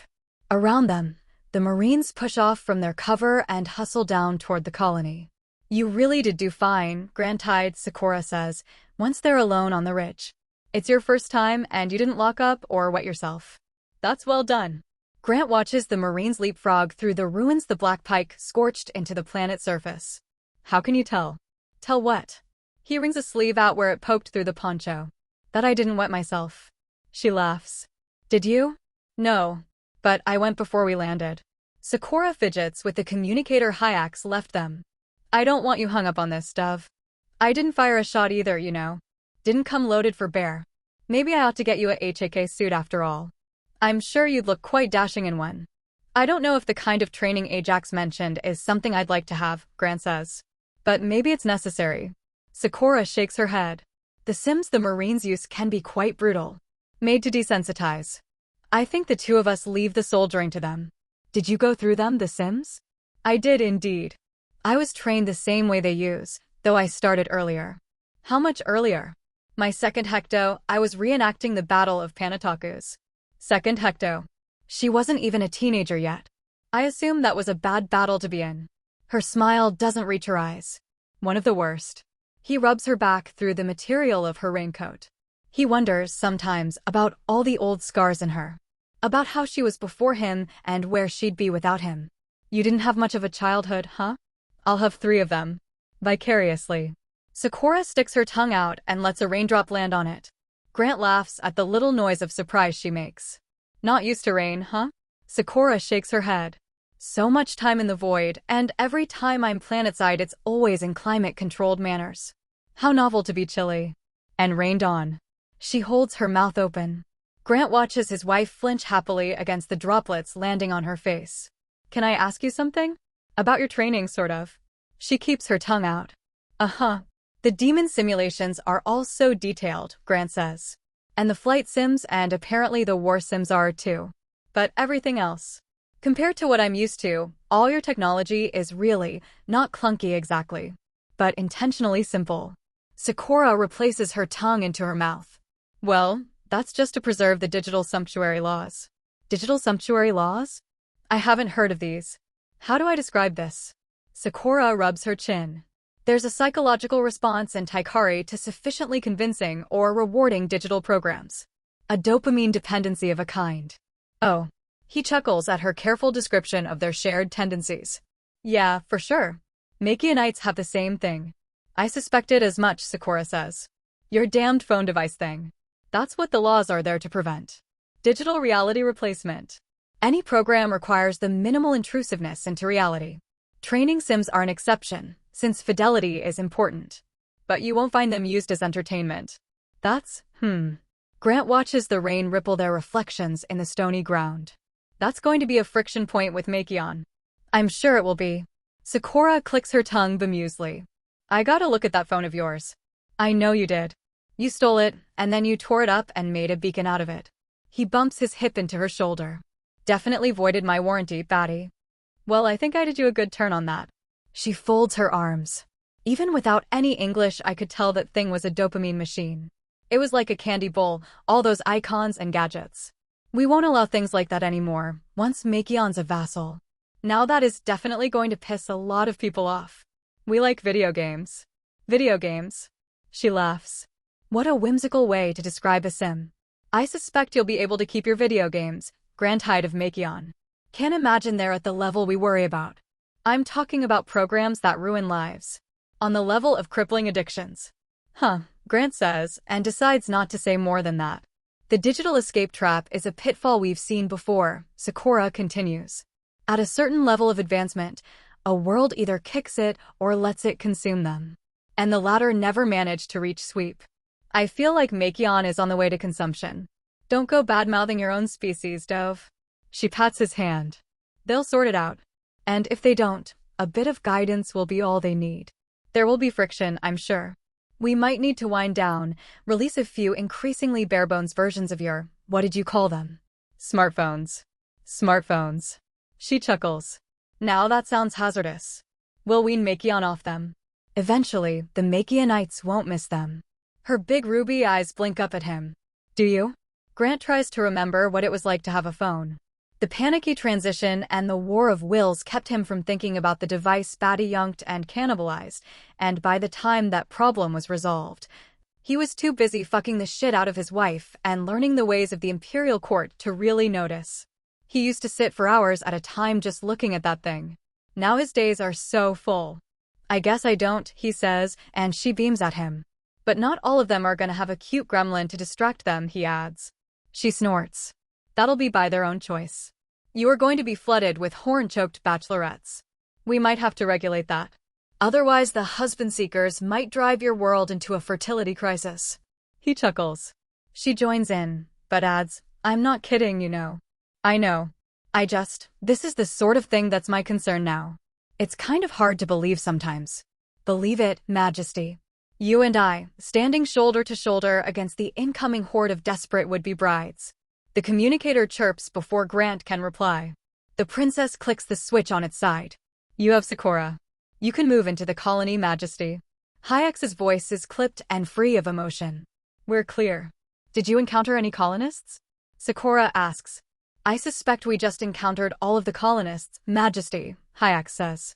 Though we'll have to dig all the bodies out and count them to be sure. Here's Pila. Hayek unzips the body bag and reveals a face Grant recognizes from their briefing, now pallid with decomposition. Found her in the governess's manor, such as it was. A dark star has drilled itself into the late governess's forehead. The visage of terror she died with has softened into a dull, sightless vacancy. Grant looks away. He refocuses his attention on the landscape around them. The rest of the corpses, nearly 100 of them, are covered, at least, by thick tarps dragged from the carrier and draped over all that remains of the Mayak colony. That and the mystery. The Empire's supposed to keep its people from this. Sakura looks a million miles away. Even the homesteaders who run from it. I want these people ID'd and sent home. Care should be taken. Even if it's too late. I know it should, Hayek says. But these are Kanori's bodies, Majesty. We're already about to go on the back foot to fend her off. We can't take them off-world and let her accuse us of grave robbing. Grave robbing. Sakura scoffs. She failed these people. Dead for cycles, floating in the rain. A marine threads his way through the rows of tarped bodies, holding out a metal module hung with snipped and disconnected wires, the demon, Majesty. Sakura takes the module and rotates it in her hand. J92606. She frowns at the serial on the bottom. I suppose it was silly to expect them to plug a gravitas demon into a defense grid. But then what the fuck happened here? Grant asks. Wei-in will tell us more, I suspect. Sakura salutes the Marine. Take me to the main pit stores. I need to see. He salutes back. Majesty. Sakura taps Grant's forearm and brings him down. I'll be back, she whispers. This isn't something you want to see. Grant kisses his wife's forehead and watches her departure through the drizzling rain. The princess is right, you know. Hyak's clatters to his side. Nothing needing your attention down here, Majesty. We'll finish bagging, then comb the colony. You don't have to trouble yourself with these scenes. It's all right, Brigadier. Grant pivots on his heel to indicate the colony-turned charnel house. I need to get comfortable with dead people. It's just bodies, right? Just stuff. Nobody left in there. I suppose not. There are certain trade-offs I'm making, and I'd make them all again. Grant rests his palms on his knees and stands. But I've seen more dead faces in the past decacycle than I've seen in the rest of my life. This is the job I'm gathering. Hyak's frown broadens. It didn't have to be, Majesty. You can live a comfortable life. Even as a prince. You want to protect me? She nods. Her Majesty's heart is hardened for this. I know it is. That's why I'm needed. He touches her armored shoulder. But I'll go. If you think it's best. Take Sakura with you, Hyak says. She's only torturing herself, tarrying here. I can't tell her that, but you can. Bring that demon to Wei-in. Leave the stuff to us. Get us some answers. She shakes the rain out of her cloak. And then maybe these people can rest easy. The gray, flickering sphere of Mayak casts a chilly pall across the princess's cabin. Grant sits with his feet up on the kitchen table, finger-picking through an Ectoran travel canticle, one of his favorites from the immersion he underwent during the annexation. Sakura is in a meeting going over the forensics of the massacre. He's recused himself. A chime plinks unobtrusively below his playing. Intercom, he says, and the crossed halberds at the cabin door's center blink blue. Who is it? It's me. Wei-in's voice filters through the connection. Wei-in. Come on in, Chief Engineer. The doors recognize his welcome and slide open. Wei-in steps out of her boots at the threshold and crosses into the crimson luxury of the princess's cabin. Hope I'm not breaking your practice flow, boss. He shakes his head and puts his guitar aside. What's up? Wei-in holds her tablet up in one hand and the wire-draped demon in the other. I want to talk to you real quick. Before I bring what I found to Sakura. Some early findings. Okay. He takes his socked feet off the table and sits up. Okay. Wei-in hops onto a seat at the table. She cracks the casing on the demon and plugs a multi-threaded red cord into it. So this demon's a defense mainframe, totally standard. AJ92. Top-of-the-line shit, just like Hyak suggested. The tablet fills with red text and error messages. Bars fill halfway, blink, and go crimson. The reset protocols on this thing are in tatters, Wei-in says. That is not how JS work. The rampancy reset is the most aggressive and advanced in the firmament. There's barely any of its original pattern's personality left in there. I mean, it has to be predictable, right? It's the shit we use to control automated defenses. J-lines don't turn rampant. They just don't. But this one did. Oh yeah, this one went violently rampant. This is one of the most fuck-up demons I've ever seen. It gnashed at my connection like a rabid thruk. I've frozen it since. Wei-in slides down her tablet. But I want to show you its final communication. Here's the log. She taps a chat icon. The message spills across the screen. The scroll bar at the edge of the log plummets to microscopy as it unfurls. One phrase, repeated without seeming end. Hail the Numpers shalt the Numpers shalt the Numpers shalt the Numpers shalt the Numpers shalt the Numpers shalt the Numpers shalten. Fucking hellfire, Grant says. You're telling me, Wei-in says. Why are you bringing this to me alone here? 2 reasons. Wei-in holds up her pointer and middle. The first is that you made the most stricken face when you saw it, and I explained it, which I get, 'cause you're squirrely about these things, and we've up and found just about the worst possible example of them going bad. If Sakura had seen that, she'd be panicking about you, and she doesn't need to be panicking about extraneous stuff right now. She's gonna go into this debrief having looked at like 100 dead Taikari. So when I present this to the command group, I gotta ask you to put more of a stoic face on. Okay. For her sake. She worries about you. What's the other reason? I worry about you too, kid. I mean, I'm worried about this. She taps the tablet. God knows. But you too. I know this demon stuff weirds you out. I know that change brings stress. Even good change. And you and Cora are going through some big-time changes. I have a feeling you're teetering right now. You thought that you'd found an equilibrium, that you'd figured out how to reconcile things.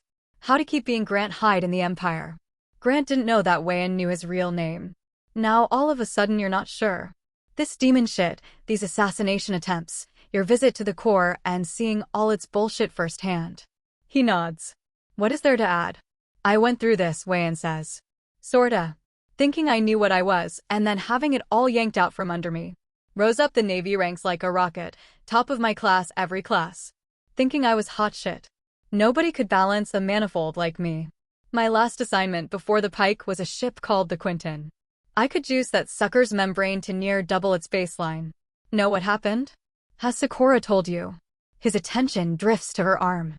She's told me the short version. Short version's all there really is.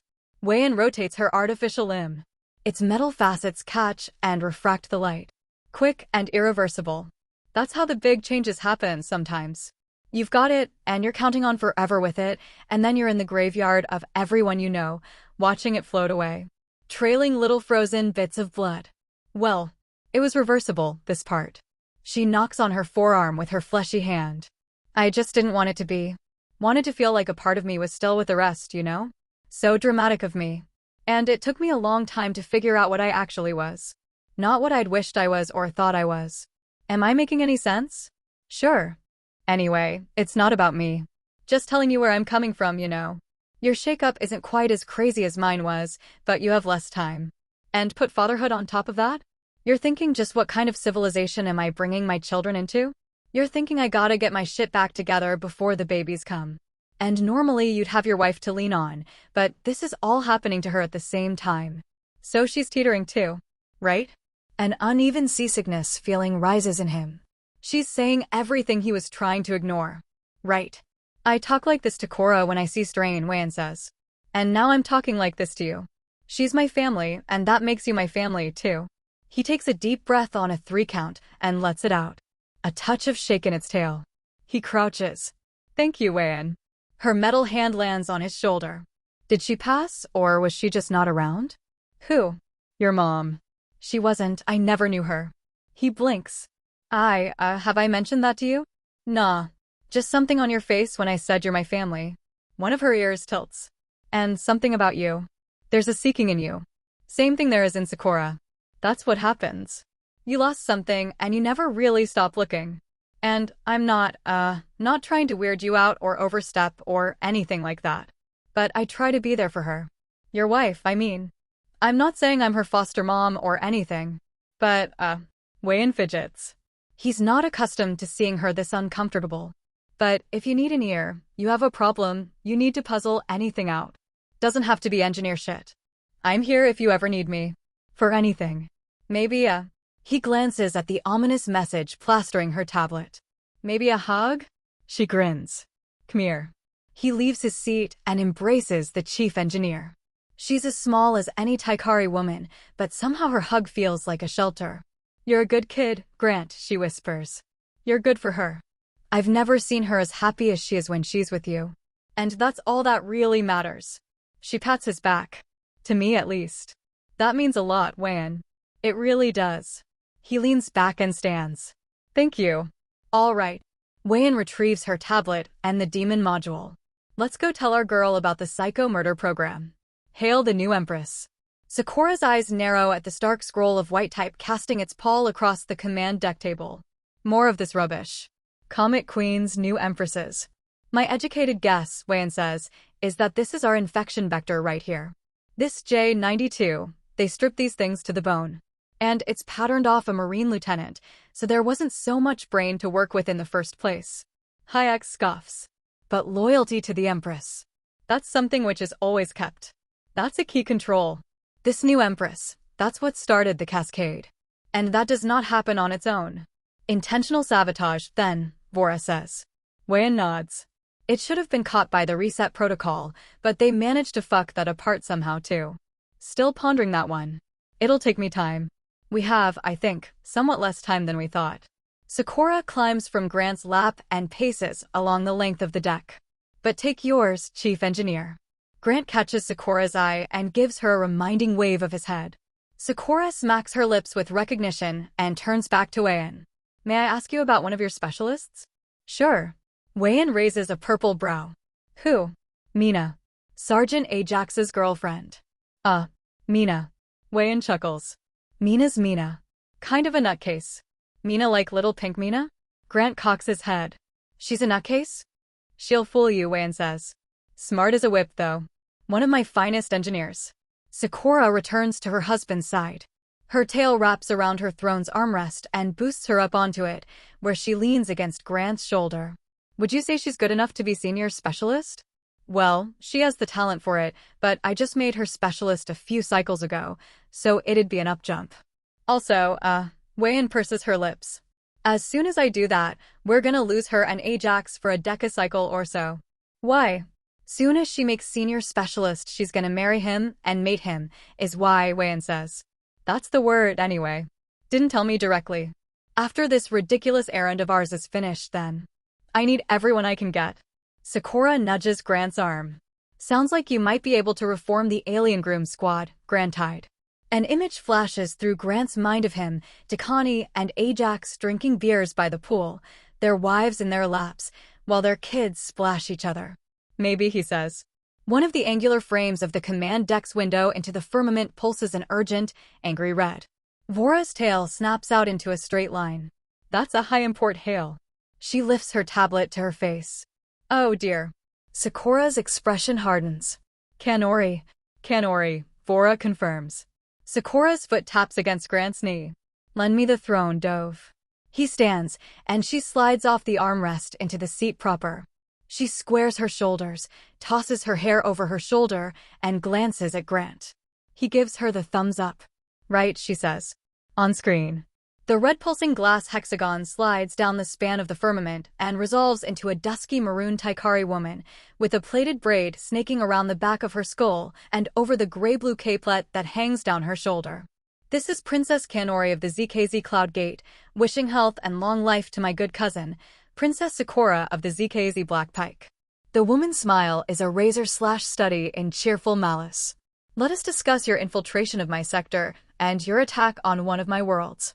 Sakura's wrist cramps and tingles as she undoes the vent's second screw. She's so cold that her legs are shivering as she lines up her heel with the edge of the vent.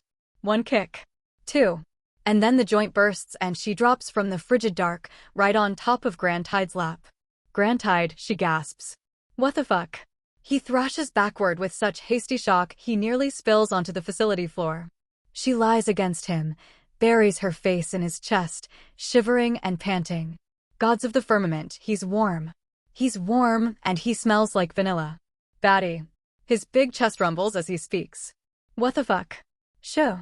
She brings a finger up to his lip. Just to quiet him down, but now that her touch is there, she can't resist feeling the fascinating scruff that grows across her new alien's face. Just sit here with me a second, she says. Just warm me up. Please. His skin. Cycles of darkness and cold and pain, and now his skin. His warmth. Her world has been concrete and metal. She forgot softness like this existed in the firmament. Her throat tightens. He's stirring under her hips. She feels it even through the layers of his Machianite uniform. A golden glow seats itself in her belly. She shifts, further into his lap, seating him between her thighs. She fiddles with the strange little knot on his Machianite cravat. Skinnier than she's used to. But he looks good in it. He always looks so good. Her heart flutters. How many hectocycles has she deprived herself of this kind of touch? How many laps has she imagined sitting in? What is this feeling rising in her, tingling her and tightening her, and sending her horns creeping up? It's not desire. She's felt desire. Felt it and mastered it. But she's never felt so. Safe. She feels safe for the first time since she arrived on Machion. Since the black cars came and gunned down the farmers who found her and took her away. Safe in the arms of this enemy. I'm going to have to break you, Grand Tide, she murmurs. Break you and rebuild you. That's the only way you'll survive. But once I do, we are going to be so splendid. Her foot gives his arm a prod. Hand. He stares at her with flighty fear on his face. Does he not want her? He must. She feels it. Perhaps it's shock. Perhaps he needs a nudge. She flashes him. Just a weak little mind poke. Grand Tide hand Batty. She sighs with relief as his palm lands on her back, hot and firm. His touch trails tingly warmth across her skin. He's exploring her. She feels his touch shake. Go on, she whispers. Touch me. Go on. A shiver up her spine as his thumb brushes it. She stares at him. She tries to summon up some haughtiness, some venom. But the care in his eyes, the empathy, the warmth of his hands. I'm sorry. He lets go of her. Sorry. Acant. Kanya, he shifts. She shakes the feeling out of herself as she hops from his lap. Their distance breaks the weak, wispy compulsion she placed on him. Just as well. She can't let herself want him like this. Not until she's free. She points to his writing materials. Hand. As she draws, her tail snakes onto the desk behind them. It wraps around his communicator.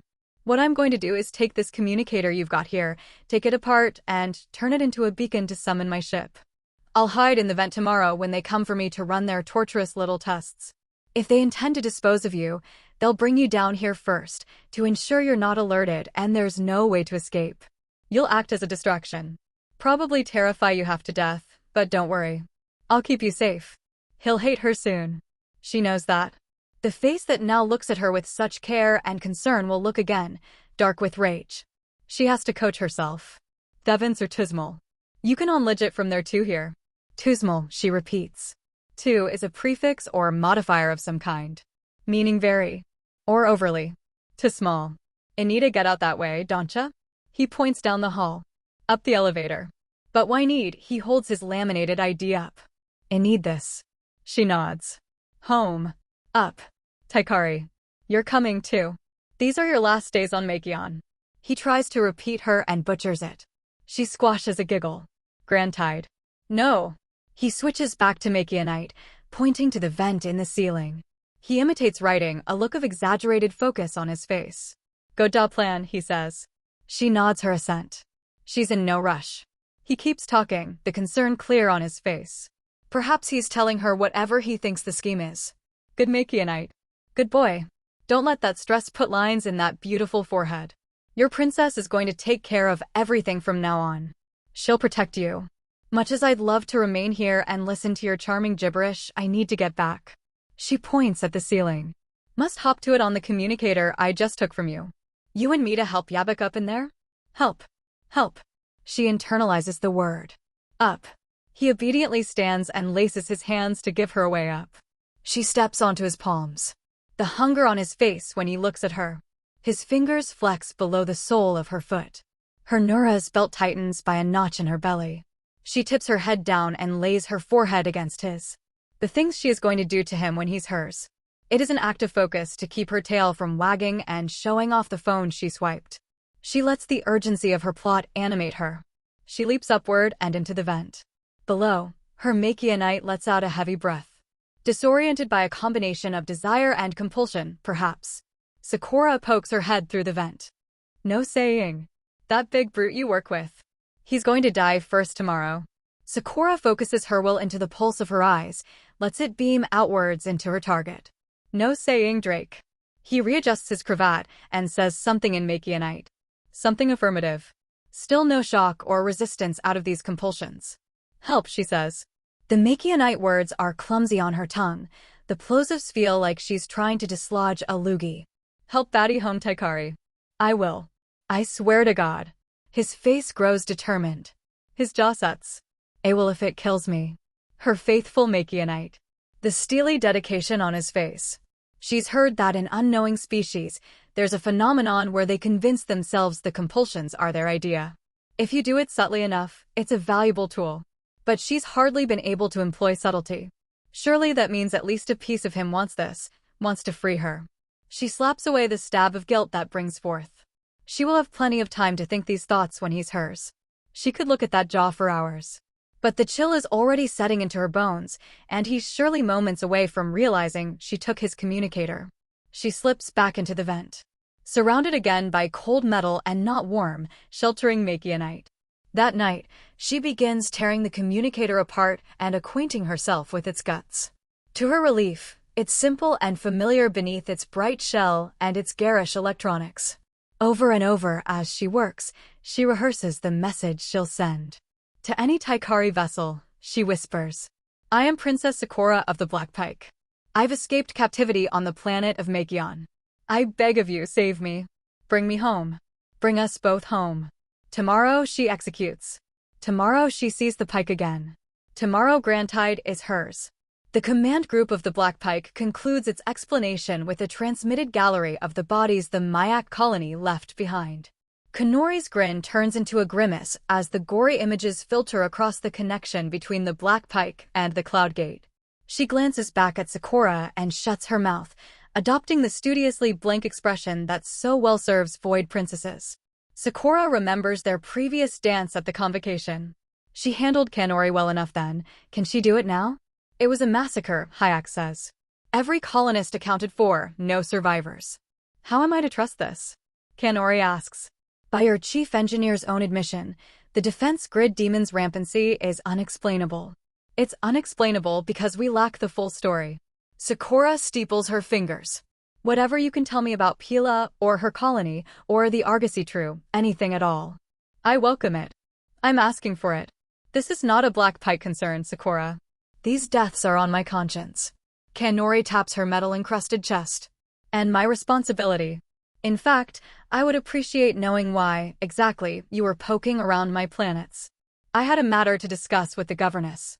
Sakura tries to make it sound breezy and trivial. Without my knowledge? It was a private matter. Concerning an out-of-the-way colony. Sakura waves a hand at the images of death. That you clearly weren't concerning yourself with. Kanori scowls. Don't bite down on me, Black Pike. Pila was a friend. None of us can be everywhere at once. Let's not pretend there's no quantity of blood spilled across your charter. It hasn't even been a decacycle, has it, since the Paxia affair killed 70 of your workers. Would you call yourself unconcerned with them? Damn Kanori's eyes. That hits home. Sakura bites back her retort and, to calm her angrily thumping heart, looks to Grantide. He gives her an encouraging nod from off-camera and mouths stay frosty. Kanori's watching. Trying to goad her further, perhaps, into a mistake or an overextension. But that was the old Sakura, Cloudgate. You're talking to the new one. To a mother in the making, with a lover who has taught her patience and prudence.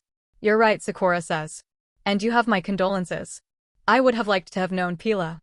I came to her world looking for her help with a favor which I owe to Marquis Palatine Anatma. It's not my place to describe it further.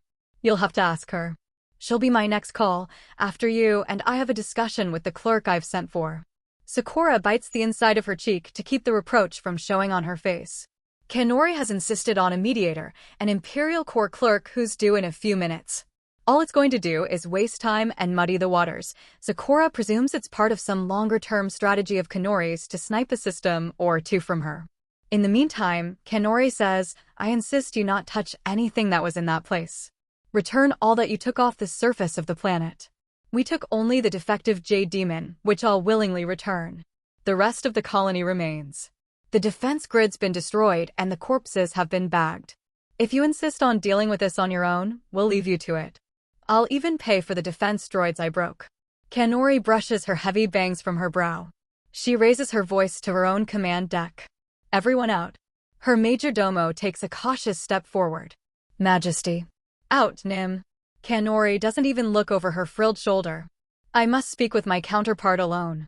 Kanori's command group shuffles off the deck in the indistinct background. So odd to see how similarly their Zikazis are constructed.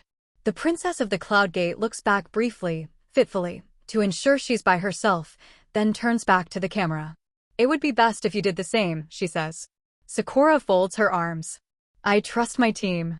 You rely overmuch on them, Kanori says. Everyone knows it. We must speak of private things. I depend on their counsel.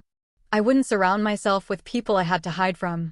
If they truly can't be here, explain yourself in brief to my satisfaction, and the prince and I will take this call in our cabin. Kanori scoffs. Come now, Black Pike. I'll speak around it if you wish, but we might as well be out with it. We both know what I'm talking about. No, Sakura says. I surely don't. The other demon, Sakura. Kanori steps closer to the camera. Its fisheye expands her glare. If you take it, it will go poorly for you. You know about this. Sakura's brow furrows. You know what it is. How do you know? What is it? Kanori purses her lips. Anatma hasn't told you what it is you're looking for. Her shoulders hunch in realization. You don't even realize. Kanori. What is going on? You are being used, Sakura. Kanori's turned a corner from chilly distance to close urgency. Whatever Anatma's offering, it's not worth it. Return the gravitas demon. I don't have the gravitas demon, Kanori.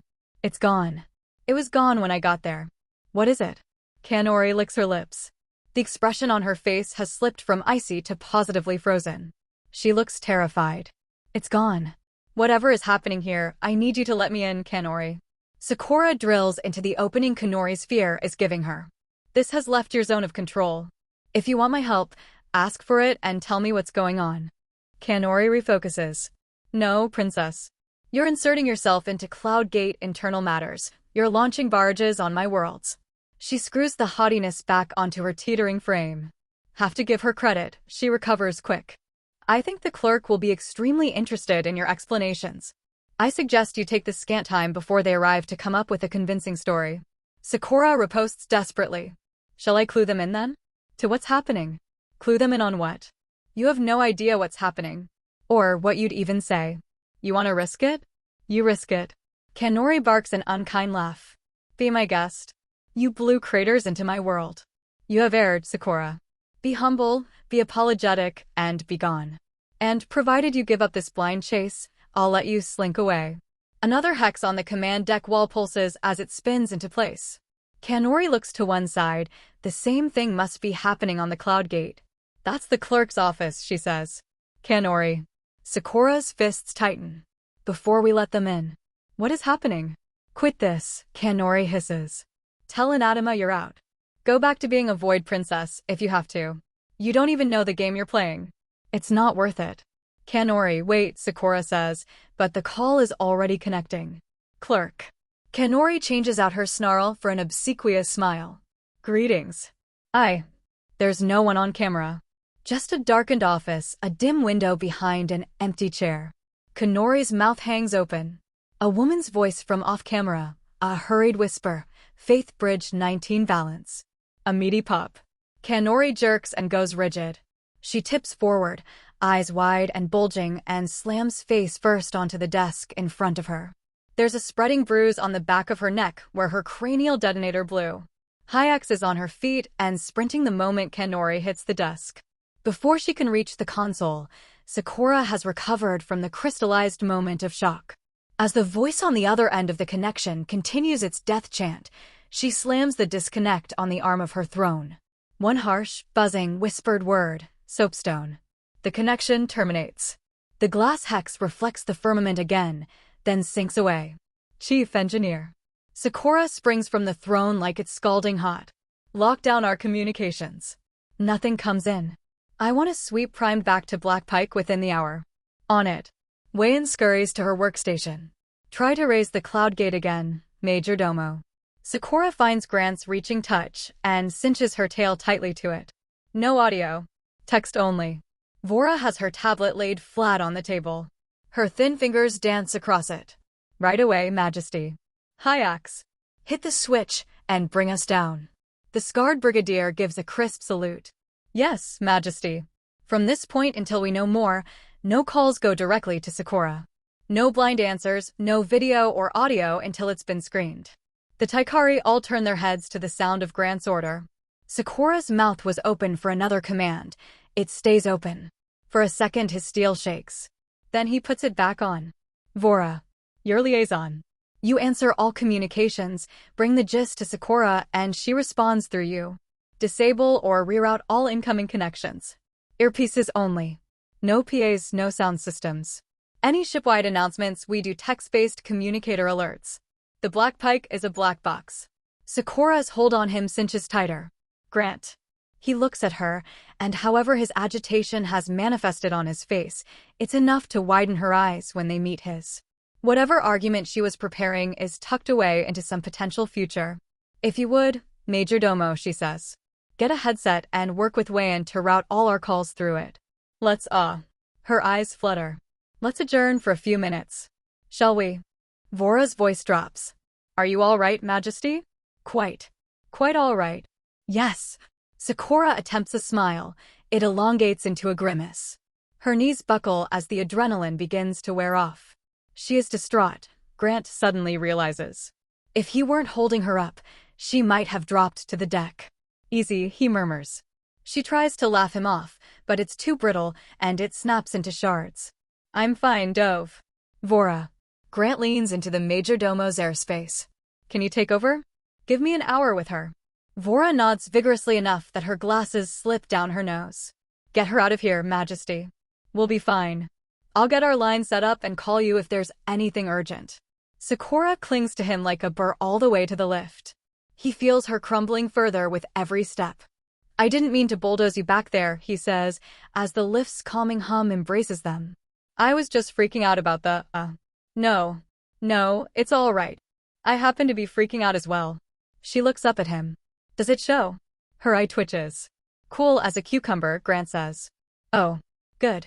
Because I thought I felt my eye twitch. I didn't notice.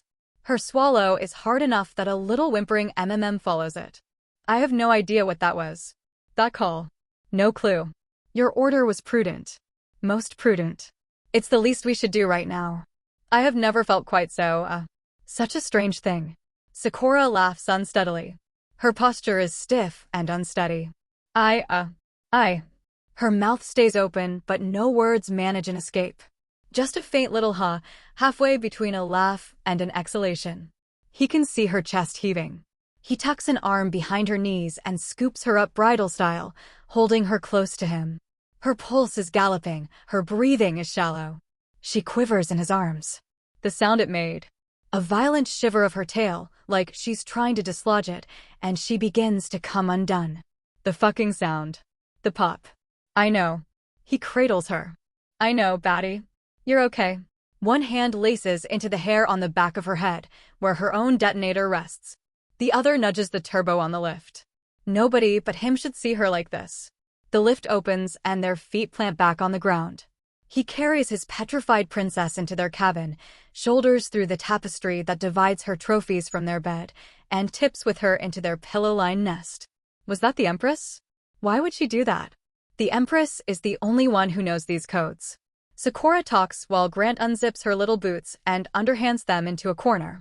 Perhaps she has them written down and they were taken from her somehow? Perhaps, but just be here with me for a second. He strokes her velvety ear. Breathe with me. We're safe in here. I know I'm disposable. I was all right with it.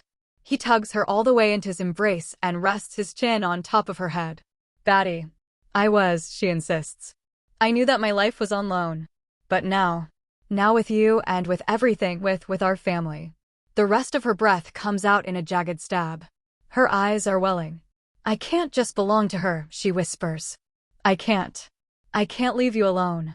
He folds her up against his chest, as much of her in contact with him as possible. The storm arrives and breaks her down, sweeping what's left into a fit of body-shaking sobs. What if it was her? Sakura recovers her voice just enough to weep the words. What if she's throwing me away? What if it was her? It wasn't. He strokes her hair. It can't have been. Something shifts in him as the princess in his lap weeps, terrified and helpless. The obedience he's been studiously building toward Zithra 19 falters. He redirects his dedication to its proper place. He has always hated it, the detonator. But he's accepted it as the cost of an Imperial wife. Now he's seen her fate, should it explode. Now he knows what it looks like, how it sounds. How quickly and easily she can be taken from him. Fuck that. He is no longer accepting this like a good little husband. He's getting that fucking bomb out of Sakura's head. He doesn't know how, yet, what to say to Zithra to force her hand. But he will. She tugs desperately on his shoulders. Cave. I need my cave. He lays her down on the bed and eases his full weight on top of her. A shaky groan rises from her and trails off into an exhalation. Her limbs splay out. Will you let me and the command group be the talkers on this? He asks. Until I know you're safe? She nods. Her legs slip around his waist. You are so good to me. I'm making a holiday for you. All right. Sure. Grant Day. He chuckles. What's the biggest Taikari holiday anyway? We're coming up on a decacycle. That's sort of like a Taikari year, right? Sort of. Her tail thumps. New tide. That's the big one. She gasps and opens her eyes. Oh my god. Grant. Your first new tide's in a cycle and a half. How do you celebrate new tide? I am going to celebrate new tide by getting my husband drunk as hell, Sakura says. While I watch and drink Zycam juice. He takes a moment to realize what she's saying. His thumbs rub the lines of her obliques where they bracket her stomach. I drink for 2, you eat for 4? She kisses his chest. That's right. They lie together, talking about nothing in particular between lapses of comfortable silence. She tells him about the Kindek Wayan used to own, an ornery old carpet named Maka who bit everyone. He tells her about his brother's cat, a tabby improbably called Hrothgar. Her breathing deepens as he relates a story about the time Joey dropped in on him unannounced in college, Viking cat in tow, and a night both cat and owner puked on his floor. In Hrotha's defense, he only did it once. Her laugh is muted and drowsy. Are you sleepy, Batty? No, she says sleepily. Yes, you are. Nah. You can sleep. It's okay. Not tired. Okay, he says. Let's get up then. Okay, she mumbles. He waits. Less than a minute, and she's snoring beneath him. He eases himself up and off her as unobtrusively as he can, lifting her tail from his waist. She mumbles something and turns over onto her side. Seeing the princess alone in their big bed, he's struck by how small she is. When she's awake, the sharpened gravity of her command outsizes her, he supposes. Tucked in and curled up among the pillows, she's like a little stuffed animal. His stomach tightens with a wave of fierce, protective love for his tiny wife. The terrifying vulnerability her empress built into her has punched a hole into her unassailable confidence. She needs him. It's time for him to show up for work. He writes a note and leaves it half open on the nightstand by Sakura's communicator. Hey Han, going to the command deck to check in with Vora and see where we're at with the Cloud Gate. Promise not to make any big decisions without you. If one comes up, I'll come wake you. Take time and get rest. Let's stay off communicators or calls just in case, okay? Just come down to the deck when you wake up. Thank you for indulging your doofus husband's paranoia. Love you. You're insufferable Makianite. He rides the lift by himself. Is the hum always this loud? The doors open back onto the bridge, and he nearly flinches at the universal salute thrown his way. He puts fist to chest and joins the command group, who are huddled around Vora's workstation. We've raised Cloud Gate, Majesty. Vora taps her tablet. It should come as no surprise that the prevailing mood is chaos and panic. They're going to bring the ZKZ into orbital dock over the closest metropole and wait there for an investigation. Unfortunately, I doubt we'll be privy to its results. Had to expect as much. Grant scoots his humble Makianite-sized swivel chair up next to Sakura's empty throne and slumps into it. Okay, weigh in. Can you trace the kill phrase connection? Is there a way? Weigh-in nods. We tore out quick, but there'll be a log. Whoever made that call did it from an empty office, Grant says. If you get us a location, if you can tell us whose, we can turn this into an opportunity to move another step closer. Weigh-in bows. On it, boss. Vora. Grant gestures to her. Over here. The major domo approaches his chair and stands on tiptoes to reach his ear. What's the word? He asks. Fraught, she whispers. The word is fraught.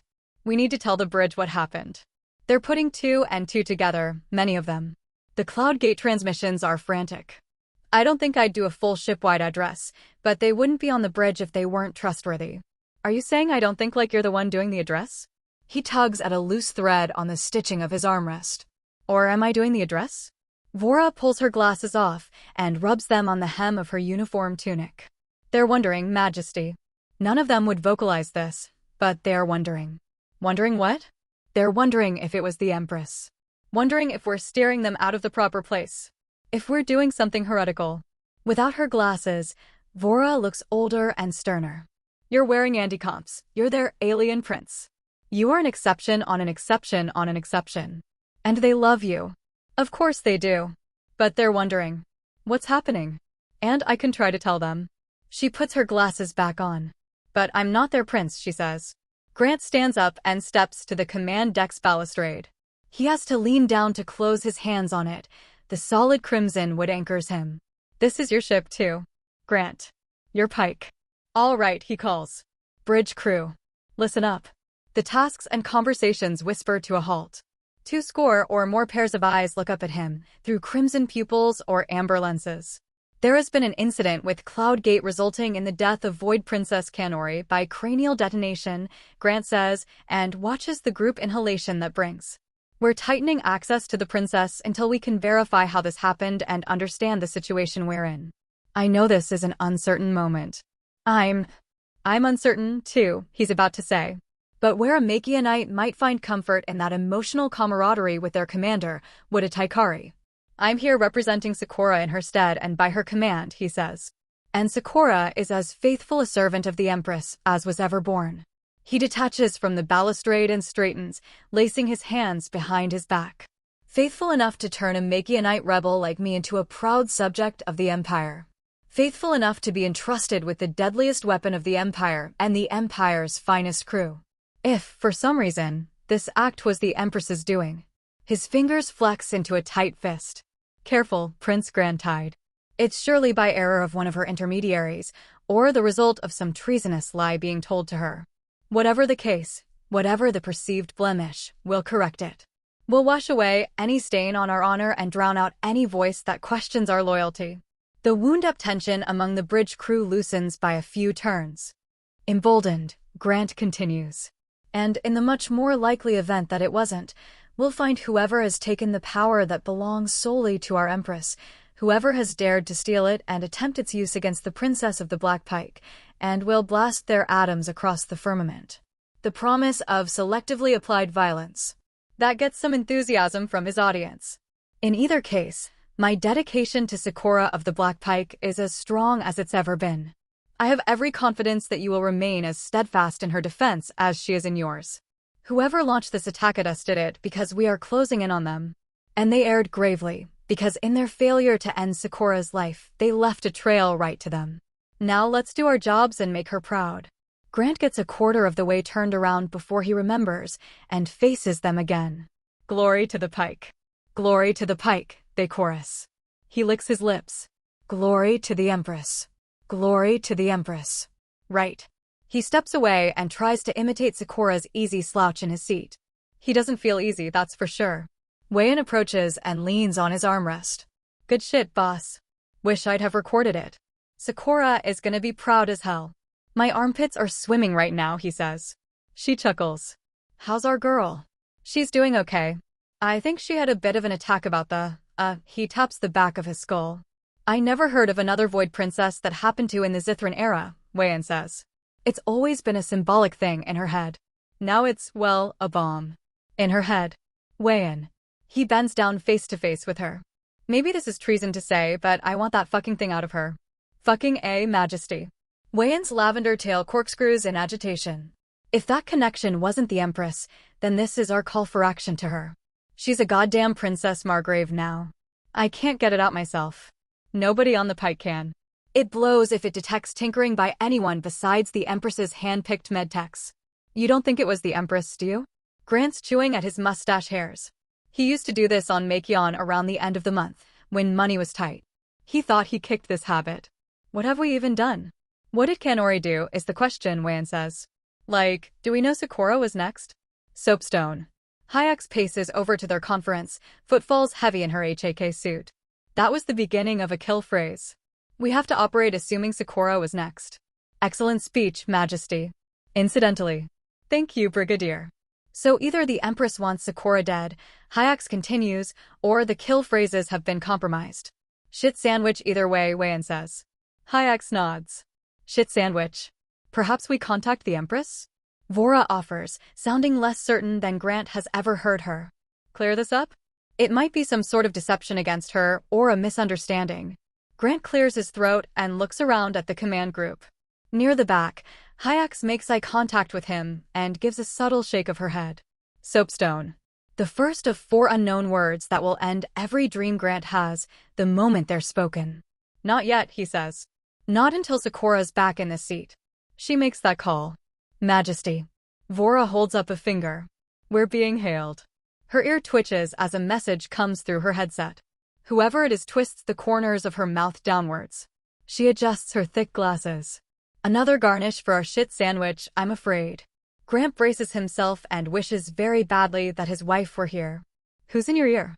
Vora tugs distractedly at one of her platinum locks. Void Princess Narika of the Glory Banner, Majesty. Calling for her sister. The cabin door slides open with an unobtrusive hiss. Grant creeps inside to the sleeping section, where Sakura is still snoring. At some point she got up, opened the note, poured herself a glass of water, and then fell asleep again, wrapped in the old shearling that she used to sleep with before Grant shared her bed. He slips in next to her and tucks her into his arms. Her snore interrupts itself. She sighs and stretches and feels her husband's presence. She lets out a contented hum and burrows into his warmth, shrugging off his jacket. Hey, Batty, he whispers. Hi. Her eyes stay shut. How long have I been out? About a half hour. We raised Cloudgate. They're in orbital dock over some planet called Antrice. Antrice. Heard of it. She smacks her lips and rolls over to rub her butt on him. Pretty rocks, I hear. That'll be fun. He turns sideways and spoons her up against him. His hand tucks into her cleavage to feel her tripart heart on his skin. How are you? Fine. She sighs. I was being silly. It wasn't the Empress. The Empress wouldn't do that to me. I'm loyal. He doesn't share her certainty on that, but he nods against her hair anyway. I can't believe I did that, she says. Just fell apart. Fucking humiliating. Hey. He turns her around so they're face to face. You have nothing to be ashamed of. Nothing. Okay. The only reason I've never panicked and freaked out about that detonator every day since I learned about it is you've been there to keep me okay. Let me take a turn carrying us. Her tail snakes its way behind him and tugs him into a kiss. She whimpers into his lips, quiet and needful. They linger and deepen until her breath is coming out in sharp exhalations and her little blue limbs are finding the places they can close around him. He pulls back from their kiss. 1 second. I came to tell you we got a call. She sighs. God. Okay. Is it Cloudgate's majordomo? It's Glory Banner, he says, and powers through the sour face she makes in reply. I was going to tell her that we're on a communications blackout and that we get back to her later. But I don't want to make that decision without you. Let's rip the bandage, Sakura says. Tell Narika we'll meet in person. We'll use Antrice and get some time with a representative from Cloudgate, too. Grant digs his communicator out to text Vora. And tell the bitch to get the hell off the line. Someone's got kill phrases and they're using them. As blissful as it would be for her head to explode, I'd despise missing it. Slow down a sec. Grant is trying his best, but he's still texting at grandparent speeds. He pauses. Actually, we don't need to send that last part. Vora replies quickly. She accepts. Finding a meeting place by the southern continental port on Antrice. Somewhere unobtrusive, I think. ETA is an hour. The command group can work the sweep out, okay? Take your time with her. All right. We're sweeping to Antrice. Get a good look at those rocks. He sits up and props himself on the wall abutting the bed. I have to tell you something. And I wanted to wait for when we were through this. For a moment we could relax, but relaxation doesn't seem like it's in the cards for a while. And it's about to be relevant. Sakura shifts in the sheets and rests her head in his lap. Go on. Narika spilled to the Empress about us. She told our secret. He feels her stiffen under his touch. She wet. Told me at the duel, Grant says. That fucking hellhound, Sakura says. Smug, blue, oath-breaking, lie-spinning, holy-rolling, two-timing, double-dealing, smug, treasonous, slanderous, cunt-faced, rot-breath, smug daughter of a flea-infested bitch. Jeez, Batty. May her tail catch fire. May her fangs fall out. May her flash burn out. Did she tell you why, or was it due to her ingrained duplicity? The Empress suspected us. She ordered Narika for a confirmation, and Narika gave her one. I should have told you sooner. No, Sakura says. This was the perfect time. It's a fantastic distraction from my existential crisis. She rolls further into his lap. That poxy whore. Because of her stupid little countervlay, I am going to wring an army of gorgeous Makianite-blooded babies from my big hunky husband. And I am going to organize them into a parade with a bunch of pennants that say Narika is a kissless virgin, and I am going to march them through the Imperial Sky Plaza on Taikar. With drums and thrack horns. Grant tries to keep his face straight. Is she a poxy whore or a kissless virgin? She is a poxy virgin. Let's meet with her. I'll be very polite. She wriggles out of her breeches and holds her arms out. Squish time first. We need to figure out how the Empress first suspected us. We do. Later. She impatiently wiggles her fingers. Squish. He obeys his princess, rolling onto her and smiling into his kisses along her neck as she lets out a contented purr. He pauses just before he reaches her mouth and presses his forehead against her. One more thing. She tsks. Okay. He wins his touch around the nape of her neck. I can't sit on my hands anymore and let that bomb stay inside you. We're getting it out. We have to say something to the Empress. I don't know what, but something. She doesn't say no. She just clings to him. All right, he prompts. She sighs. It's different this time. He raises off her onto his knees to see her face. What's different? Every other time I could tell myself I'm just doing what the Empress would do if she were here. If she had all the information. But she was here. And she did have all the information. And it's still in my head. And she expects me to bring life into the world. With it in my head. She runs her fingers along the hewn muscle and soft paunch of her stomach. Her touch leaves little grooves in her sky blue skin. It was all so much easier, she whispers. When I knew what I was. He nuzzles into her hair, smells the linen and lemon freshness of her Sabsum shampoo. I know what you are. She looks up inquisitively at him. What? He kisses the upturned tip of her nose. Let me show you. He gently takes both her hands in one of his and raises them above her head. Her curves flow as she arches and stretches. Their difference in height is so dramatic that he can keep her arms pinned there as he trails kisses down her chest and her stomach. He nudges her legs wider and sinks his kisses into the fertile width of her hips. She giggles and squirms as his beard tickles her. He gets to work. Her laugh sharpens into a gasp. Mina eats fish now, Ajax says, as the sand crunches below his and Grant's boots. And I blame you. Grant adjusts the tint on his backseat helmet to let more of Antris' brilliant sunset in. What did I even do? You brought the fish on board. And Ipkin Mektaka fed her some kind of skewer thing, and now it's her favorite protein. Ajax follows his cell along the striated silica deposits of the plane they landed in, toward the clustered domes of the science outpost in which they're meeting Narika. She eats sautéed pinkfish and then chases me around and makes me kiss her fishy mouth. It sounds like you should blame Lady Mektaka. Grant squints out at the outpost's glittering geodesic steel. In all their communications, Cloudgate as a sector is in a terrified stupor as they reckon with the beheading of their ruling body. In their panicky state, all it took was a royal title and a firm request to provide a meeting place. Sakura and Narika are moving as quietly as possible, choosing this botanical research post on an otherwise unoccupied continent to stage their talks. No fun, Ajax says. She's too nice. She'll get all upset and apologize and shit. Grant's communicator buzzes. He digs into his belt pouch with the hand that isn't holding Sakura's. What's funny, Dove? He looks to his wife, who gives him a wave. Her helmet is sonically sealed. All she can hear in there is some white noise to keep her from going nuts over the sound of her breath. This is how they operate outside of the pike at this point. Anywhere that hasn't been checked thoroughly, signal jammed, and cleared. Jax is giving me the business because Mina eats fish now. He holds the communicator up to show her. The front of her helmet fogs with her laugh. She types back. Hyax has started eating it too now. Kaimai told me. For practice, perhaps. He grins and is one-handed typing something back when a skeletal buggy buzzes to them over the striated sands. The Marine in the driver's seat brings it to a hissing halt and throws a lever that unfolds a thin-line ramp from its door. Majordomo Vora steps from it in full vac-suit and bows to her sovereigns. Majesties. The meeting room has been swept for speakers, infrascoped, and signal jammed. We'll be safe from killer transmissions at least. She holds her tablet up, where her dictation has been converted into glowing Taikari glyphs for Sakura. The Princess of the Pike flashes a double thumbs up in response. How's that gravitas demon treating you, Vora? Grant asks. Oh, it's incredible, Majesty. It kicks my butt every time. I can't remember the last time that happened. Rovact is such a genius. Such an honor to play even her digital shadow. I only wish it could learn me as I'm learning it, but I only manage a half-dozen games between resets. Vora slaps the door of the buggy, its wheels crackle back into motion, and it drives back toward the carrier. I suggest the sergeant and his men move ahead. Glory Banner are already present in force at the greenhouse. Grant nods.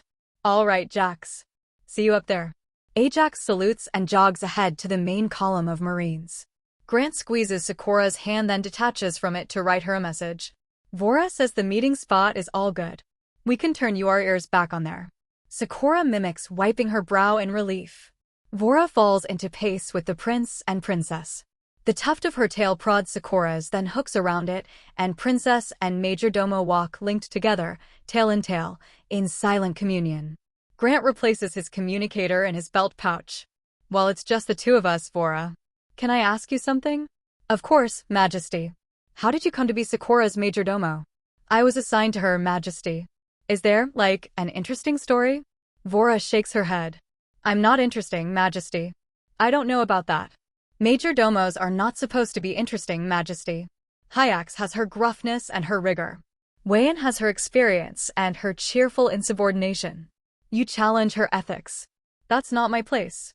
Vora's tail tightens a loop around Sakura's. My place is to serve Her Majesty and yourself in whatever way possible and create no issues.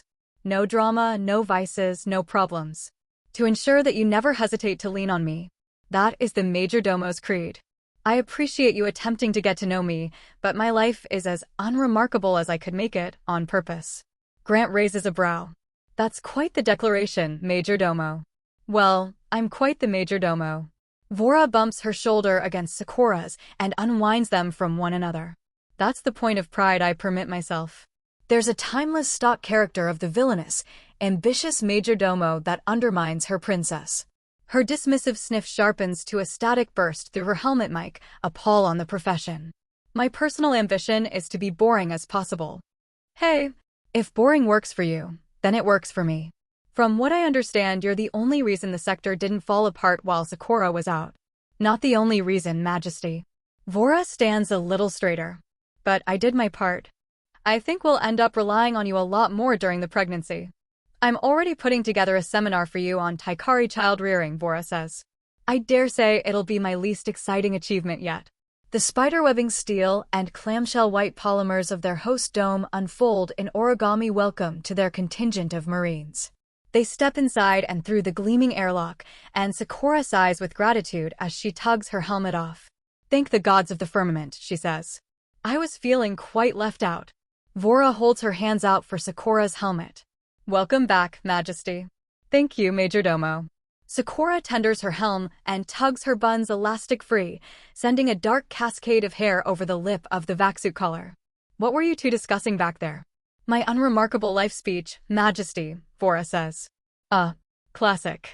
Sakura salutes Ajax and Lance Corporal Gorin as the Marines escort them through the warm-lit and verdant botany lab hallway. Don't let her tug your tail, Grantide. Vora is vicious and conniving. I don't have to tell you. You've played her in Gravitas. You can rest easy, Majesty, Vora says. I play with digital ghosts now. You're going to be a holy terror once you're in the mood for flesh and blood players again, Sakura says. I am counting my days. The dome was hurriedly evacuated by combined order of Black Pike and Glory Banner. Its open-plan center is a riot of multicolored blooms and draping fern-leaf trees in Taikar violet. The Black Pike Marine Squad has occupied one half of the artificial rainforest clearing. On the other side, across a mangrove moat of hydroponic tubes, stand the black and gold Glory Banner Marines, their banner post sigil reminding Grant of a Christian cross blazoned on their HAK suit chest plates. The two ZKZ's two squads face one another in two loose battle-ready lines of unhurried menace, rifles held loose and limbered. Sakura steps through the curtain of Marines and inclines her head. Show me Narika. Another Sakura, one with bobbed hair, thicker brows, and gold threading through her vac-suit rather than crimson, steps into the light. Hello, sister, says Princess Sakura of the Black Pike. You look guilty. Hello, sister, says Princess Narika of the Glory Banner. You look complicit. Sakura steps to the edge of the bubbling water. Let's discuss dead princesses and broken oaths, shall we? Narika steps to her own edge. Let's.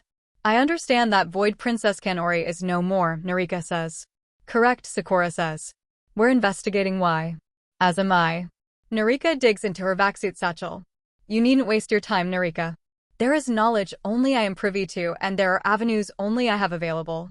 Without breaking her crimson eye contact with her sister, Narika removes a waxy cardboard container from her satchel. She unfolds a straw, pops it through the lid, and takes a long drink. Sakura stares with ill-disguised contempt as her sister drains her juice box. The Princess of the Glory banner finishes with a satisfied ah. Anatma told you to find a demon, she says.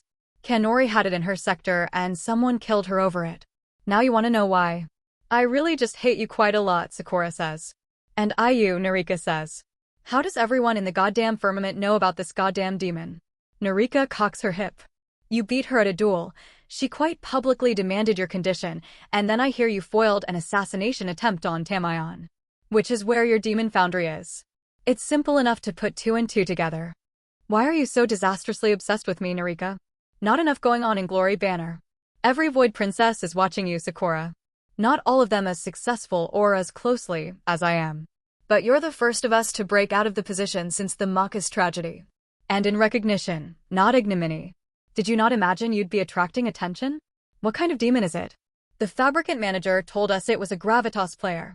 Narika takes another sip. Not likely. I know that, Narika. You don't think I know that? Sakura pinches the bridge of her nose. Look. Stay out of this one, right? I have no reason to trust you with anything I'm doing. Not after last time.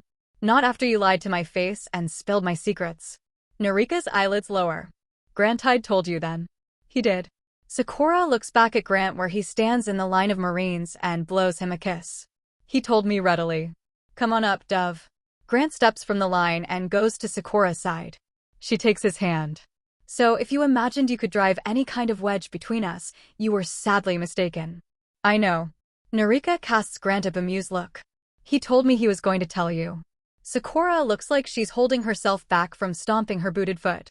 You keep posing these damn quandaries to my man like he's some kind of experiment. Just because you don't have your own husband doesn't give you the right to pester mine. And we arrive once again at the haha Narika's single checkpoint you place into every conversation. Narika scoffs. I consider the husband of the void law an abomination. Grant isn't. A husband of the void. I know. Not all of us have your fortune, Sakura. You broke your oath to me, Sakura says. You swore on Kier and you broke that oath. I take that as a... I'm sorry, Narika says. A sharp inhalation from Narika's majordomo. Her Marines are stock-still. For what it's worth, Narika says. I can't regret telling Her High Majesty what she demanded of me. But yes, I swore an oath to you and broke it, and I am sorry, Sakura. Sakura's righteous indignation is punctured and rapidly draining. I suppose if the Empress commanded you it's somewhat understandable. As long as you know how you erred. I do, Narika says. Right. Well. Sakura fiddles with the clasp on her vac-suit sleeve. Apology accepted, I suppose. She recovers her chilly game face. Provided you stay out of my business on this. It's not because we don't trust you, Grant says. Not entirely, Sakura clarifies. But whatever is happening here, Void Princesses are uniquely vulnerable to it. And as loathsome a bug as you are, I suppose I've already made a habit of saving your life. I might as well keep it going. Narika shrugs and takes another box from her bag. If your request is I remain unattached to this situation, then I will. What I came here to discuss in the main isn't Cloudgate's princess, but its territory. Juice, Majesty. I'm all right, Grant says. Narika pops her straw in. Kanori was a middling princess. Too focused on plucking her portions, unwilling to gamble on difficult acquisitions or annexations. She did all right for being the neighbor of two Void Princesses as ambitious as we are. But her territory was no great Goliath and her loss is no mighty tragedy. Callously stated, Sakura says. Narika hums around her straw and lowers it. I'm only saying what we both know. I intend to suggest to the Palatines that there is no need to replace Kanori. That there are already more than enough Void Princesses, and that her Zikazi is better drawn back into the Palatine fold than left to idle on the frontier. They'll salivate over that, and if you and I make a show of cooperation, that's rare enough I imagine we can convince the Empress. Her territory we can divide between you and me, and the Princess of the Bright Covenant. Bright Covenant, Sakura's indignation has given way to a chin-rubbing consideration. Princess Dantia? Narika shrugs.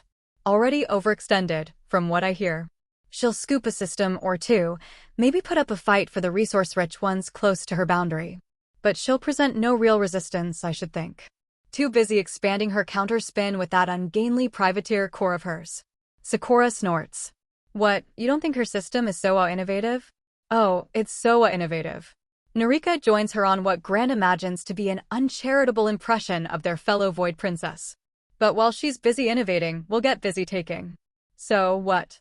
You came here with the offer to split Cloudgate between us. I came here to tell you I'm ripping Cloudgate from you entirely, sister. Narika favors the line of Black Pike crew with a cold smile. And we'll claw and spit like two rabid Kendeks over every piece of it, just like always. But if you advocate with me, we'll get the chance to see who earns it. She extends a golden-gloved hand. Sakura looks at Narika's outstretched hand like it's carrion. All right. Fine. She takes it and shakes it. Off to cut one another's throats, then. That's our remit, Narika says. Sakura wipes her hand on her vaxsuit front. You're going to be an aunt, you know. Am I? Narika wipes hers. You told Anatma where she could stick it when it came to family. I would never be her daughter, Sakura says. But I'd be your sister, hateful as you are. Narika raises an eyebrow. An excellent pitch. I can see why the nobles are queuing for your time. Sakura raises a mirrored eyebrow right back. Every family needs an evil aunt or two. I can point you out to my children and say that's Auntie Narika. She's what happens if you let your pride pickle too long. Narika lets out a hiss of air that one could almost mistake for a laugh. Get out of my face, Black Pike. You get out of my dome, Glory Banner. Sakura breaks contact and turns on her heel. I have Cloudgate's survivors next. Off with you. Narika's tail flicks through the air with a quick turn of her heel. She nods to a petite, silvery blue woman who must be her Vora, and her marines stand aside to grant them passage. Give me a second. Grant scritches Sakura's head. I need a moment with Narika. Sakura gives this a quizzical look but nods her assent. Grant hops the hydroponic divider. As he approaches the Glory Banner line, the black and gold marines close ranks. Pardon me, gents, Grant says. Let him through, Sergeant. Narika calls from behind the wall of haked men. Grant inches past and feels their close scrutiny on him. Narika waits for him in the pale hallway beyond the greenhouse, her major domo at her shoulder. Can I ask you something? Grant asks. Narika nods to her major domo. Give us some space, Tari. Major Domo Tari demonstrates a mastery of the backing up while bowing maneuver that rivals Vora's. Grant drops to a knee. You said not all of us have your fortune, he says. When you were talking about a free husband. Narika smirks. Not my best riposte, but she wields you well. Was it just a riposte? If you were given the option of having a free husband, like Sakura does, would you stop taking K-word and get one, or would you stay on? Why are you asking me this? You're my sister-in-law, he says. And I know nothing about you. And there's a lot of new stuff happening with me and Sakura, and I think we might have the chance to reapproach how this thing is between us and you. And to be, I don't know, a family, Narika says. He rubs the back of his neck. Yeah, I guess so. Narika absently tugs a flower from a bed running along the hallway and turns it over in her hand. I don't know, she says. I appreciate how focused my solitude makes me. I already have so much to concern myself with. Being an aunt or a sister is already fondness and folly, let alone a wife. Back before Sakura had a husband, she was much more aggressive in going after my border systems. You have distracted and mellowed her. I'm more vicious than her now. Not how it used to be. Guilt rises in him. So I don't know. Narika stares at the glowing horizon out the dome's glass lattice. Kabira's wort does an excellent job of managing libido, of sharpening my mind. But the way her thick, dark brows gather, the way she bites the inside of her lip. It's so eerie how closely she looks like her sister. I never considered myself a lonely person. But the way Sakura looks at you. How does that feel, I wonder? To need someone that badly, to the point of dependency. Of weakness. She frowns. It ought to repulse me. But it doesn't? Narika flicks with her thumb and severs the flower's bloom. It flips end over end back into the bed. Goodbye, Prince. She hands him the beheaded stem. I trust you'll prevent your feral wife from eating my nieces and nephews. Please share with her my congratulations on your upcoming children. I don't know if she'd believe me. Narika chuckles. That's why I'm sharing them. Grant returns to the greenhouse center. Sakura is in conference with Ajax. Let them in, she says. But I want one of us camouflaged in that tree lean. Just in case. Ajax salutes. Do it myself, Majesty. He sees Grant approach and pivots his salute. Cloudgate has arrived, Majesty. With more than the pre-agreed force. Full platoon. Sakura grimaces. Trying to intimidate us, I imagine. I'd hoped we might play nice, but we'll need to pull the weigh-in card before the day is over. Ajax's HAK suit hisses and opens. It's empty inside. The grass in front of it crunches below his bare feet. Get me a spear, a sourceless voice calls. And stow my suit. A Marine steps forward and holds out a carbon steel rod, which catches in the air, unfolds, and locks into a tactical black spear. The spear bobs across the greenhouse and floats up into the trees, where it disappears atop a branch. If Grant hadn't watched Ajax hide it, he'd have no idea it was there. Lance Corporal Goran approaches the HAK suit, held up by its hydraulics, and slaps a button on its neck that clatters it into his grip. Let me, Grant says. You should get ready. Goran salutes. Grant shoulders the empty HAK and hauls it away, secreting it in the lab hallway. He lays it across the floor and takes a moment to stare at it. I've got to get myself one of these things. He hurries back to the greenhouse in time to witness the blue and silver soldiers trooping into the meeting place. They outnumber the Pike Marines by at least half, flanking a dusty freckled sapphire woman in middle age. Narika says congratulations, by the way, Grant whispers to Sakura as their counterparts assemble. Sakura snorts.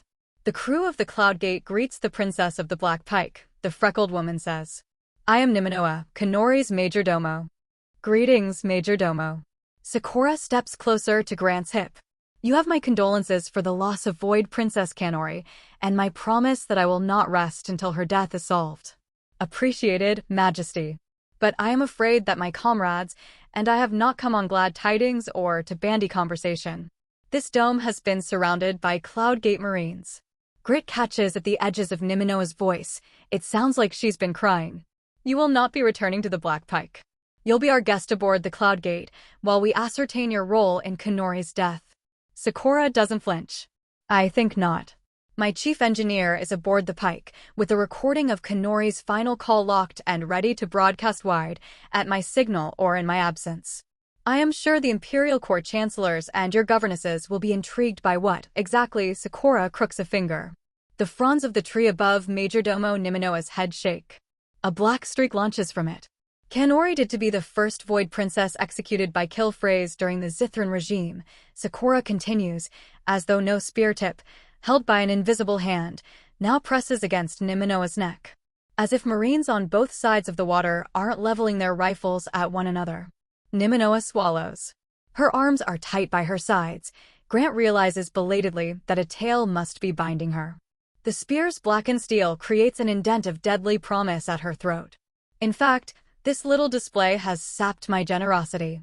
Sakura rests her finger against her lip. I do believe you will be our guest aboard the Pike, Majordomo Niminoa. You will accompany us to the Imperial Corps, where we will investigate the office from which the kill phrase was issued. In this way, you'll be given the opportunity to clear your deceased princess's name, a gift for which my only required recompense is your full cooperation. Perhaps, Niminoa says, we might start this conversation over. Aboard the Pike, perhaps, Sakura prompts. Perhaps. Sakura smiles at Niminoa down the length of the invisible Ajax's spear. You know, Nim. I think we are going to make a wonderful team. Revelry is the Hab level's rowdiest and most cheerful berth. A tap house designed in the Taikar style, all dark red wood booths and brass fastenings, with a small cool-toned crowd of off-duty crewmates chattering around the public taps, dirt-encrusted aggro shifters, HK-suited Marines, slim techs and diminutive hanger grease monkeys. All trading their laminated script bills for endlessly refilling steins and an assortment of steaming, falafel-like fritters. Grant hasn't spent much time here. It takes so much Taikari beer to get him anywhere close to buzzed, and conversations lapse into hushed bowing when he's around, especially with his wife in tow. He was never really one for bars anyway. Too many visits to them with his brother, who always treated it like an opportunity to let the Hyde family demons out. But Sakura is busy on the bridge going over final preparations for their return to the Imperial Corps, and Grant is here by himself looking for someone. He finds her at a booth, holding court with a gaggle of engineer girls and their bright, effervescent drinks. Cramped into the middle of the booth are her newest apprentice and her apprentice's indentured fiancé. You haven't bathed until you've bathed in Sabsum. It's like a clean beyond clean. Specialist Mina pokes her tail at the basket of fried fish Ipkin and Ruak are sharing. Pass me that, would ya? Ipkin slides the basket over and catches Grant's approach. The big tattooed Ectoran woman bumps her knee against the table in her haste to stand and bow. Grant remembers when he first met Ipkin. She didn't bow to him then. Didn't call him Majesty either. But that was before she spent months aboard the Pike, and before the Admiralty made it clear that she had to sing for her supper. He gestures her back into her seat and slides his own seat out. The Taikari girls giggle and whisper and nudge one another while he sits down. You can just do a little incline thing while you're sitting, Ken, Mina says. Just a dip. She demonstrates. Ipkin mirrors her. Like that? Uh-huh. Mina does it again, toward Grant. Hi, Majesty. Jaxie says it went well on Entrice. It did, Grant says. Your boyfriend was a badass. May I speak with you privately for a second? You bet. Mina's tail snags a disc of fried radish as she stands. Be right back, ladies. She follows Grant outside of Revelry, past a cluster of promenade tables filling for the early evening. He trades bows with a gangly elementary school-aged boy, walking tail in tail with his navigatrix mother, and already a head taller than her. Grant doesn't spend much time on the hab level. It's easy to forget there are entire families here.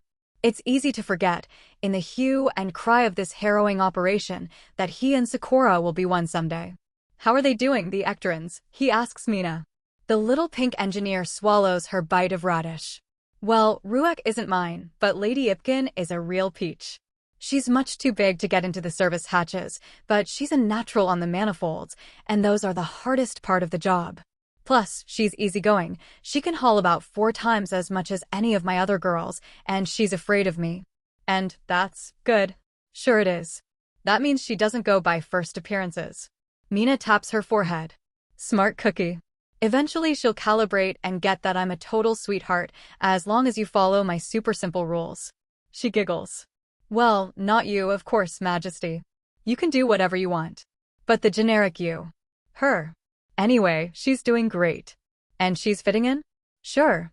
Some of the girls were giving her guff at first, but I took care of it. How? Mina gives him a sweet, reassuring smile. Just talk to them.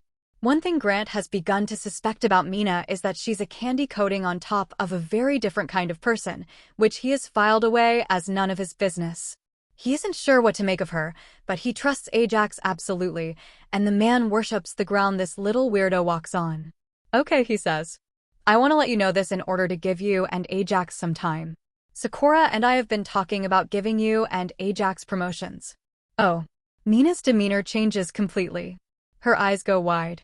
Her mouth hangs open. Like, to senior specialist? Yes. And master sergeant. He squints. You're excited? Yes. Mina's reply is shaky. Yes. Thank you. I've heard a rumor we're gonna lose you for a while once that happens, Grant says. Some business you two have to attend to, I hear? She lets out a fluttery laugh. Some. Yeah. Well, look. Grant crouches. If you promise to delay until this crisis is over, we're willing to give it to both of you now. And then you can do whatever. Mina's lip quivers. Can I have just a second? Of course. She turns away. She takes a deep breath and holds it. She rubs her eyes.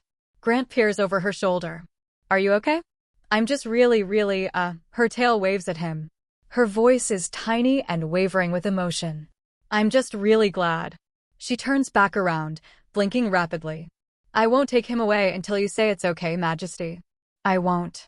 I need to another deep inhale, this one damp at the edges. Is it okay if I tell him?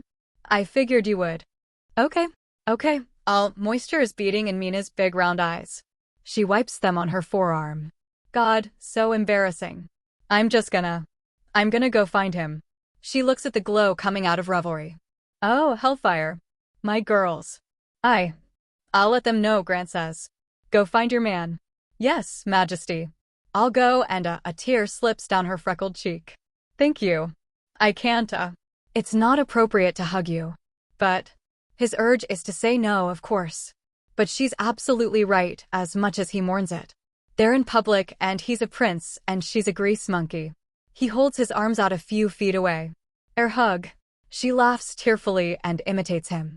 Then she hurries away, tugging her communicator out of her chest pocket and holding down the voice command button. Call good boy, she mutters into the receiver. Grant returns to Revelry's wide-pillared doorway, scooting past a flock of outgoing gunnery girls who take a break from blowing a handsome attendant kisses to bow en masse. He returns to the table full of junior engineers. He gives his best Royal Dreamboat smile to the constellation of awestruck red eyes looking up at him. Mina had to dash. Would you ladies mind if the Ectorans and I borrowed the table? Not at all, Majesty. A platinum-haired Taikari girl, Nasha, if Grant remembers right, bows and lifts one last bit of fish from the table's basket. Looks like the taste is spreading. Or at least everyone's copying Mina. Let's give the cute Xenos some space, gals. The Taikari clear out, with a chorus of chipper good evening, Majesties, and so good to see you, Majesties. Grant's pleased to see a few of them sharing Ectoran forearm-bumping handshakes with Ruach and Ipkin on their way. I haven't gotten much of a chance to talk to you two, what with everything going on. He reaches across the vacant table and takes a fish strip from the salt brine basket. We've been busy too. Ruach's hand rests on Ipkin's jumpsuit thigh. As far as Grant can tell, the Ectoran ladies' wardrobes consist mostly of uniforms. It's nice. Keeps a body from dwelling on the abstract when you've got stuff to do with your hands. Grant pops a flaky, breaded morsel into his mouth. God, that's delicious. What is that? Lopak fish, Ipkin says. From Apkar's ocean. We call that butterfish on account of the creaminess. Are they preparing it right? Sure. Ipkin chuckles and wipes her heavy fingers on a napkin. Hard to fuck up a butterfish. So you two are settling in all right? Sure. Ipkin tosses the napkin into the near-empty basket. I hear they made all the doors taller before I got here thanks to a certain Makianite everyone's droolin' over. Thing is, we're at the halfway point through the fish, Ruach says. Gonna have to go back to the Ectora system soon. The Post system, Ipkin says. My mistake, mistress. You suck. Ruach's tail slaps against Ipkin's. It's a meatier sound than the Taikari tail-tufted path. They've got me up in the hydropons. Kind of lateral, going from fauna to flora.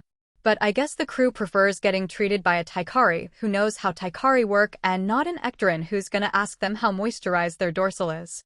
Fair enough. In the wider view, though, Grant says. How is it to be in, not a republic anymore? Yeah. Ipkin shifts uncomfortably. Her knee brushes up past the lip of the table.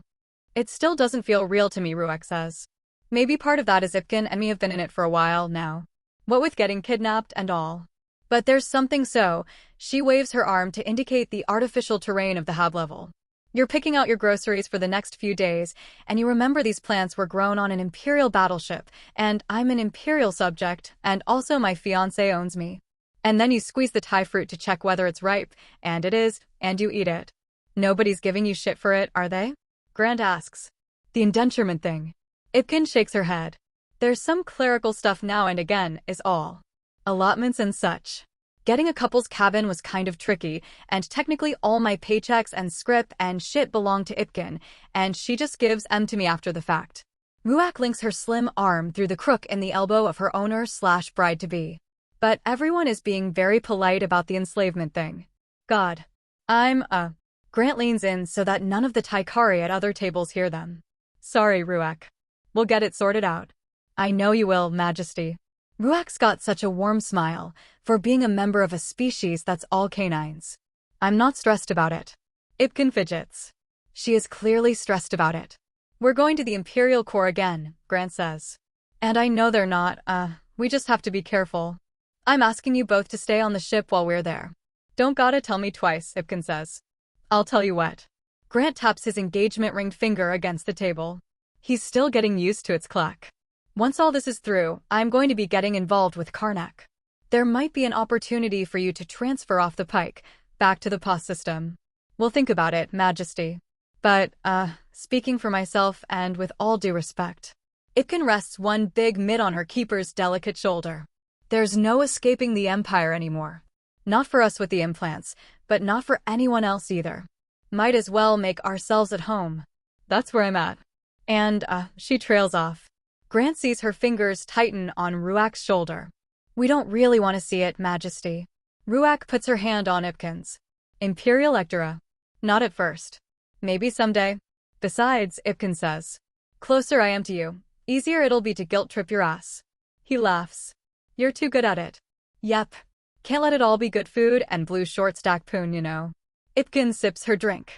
Someone's gotta sing the haunt songs outside your window about the death of democracy and all that. Keep you humble.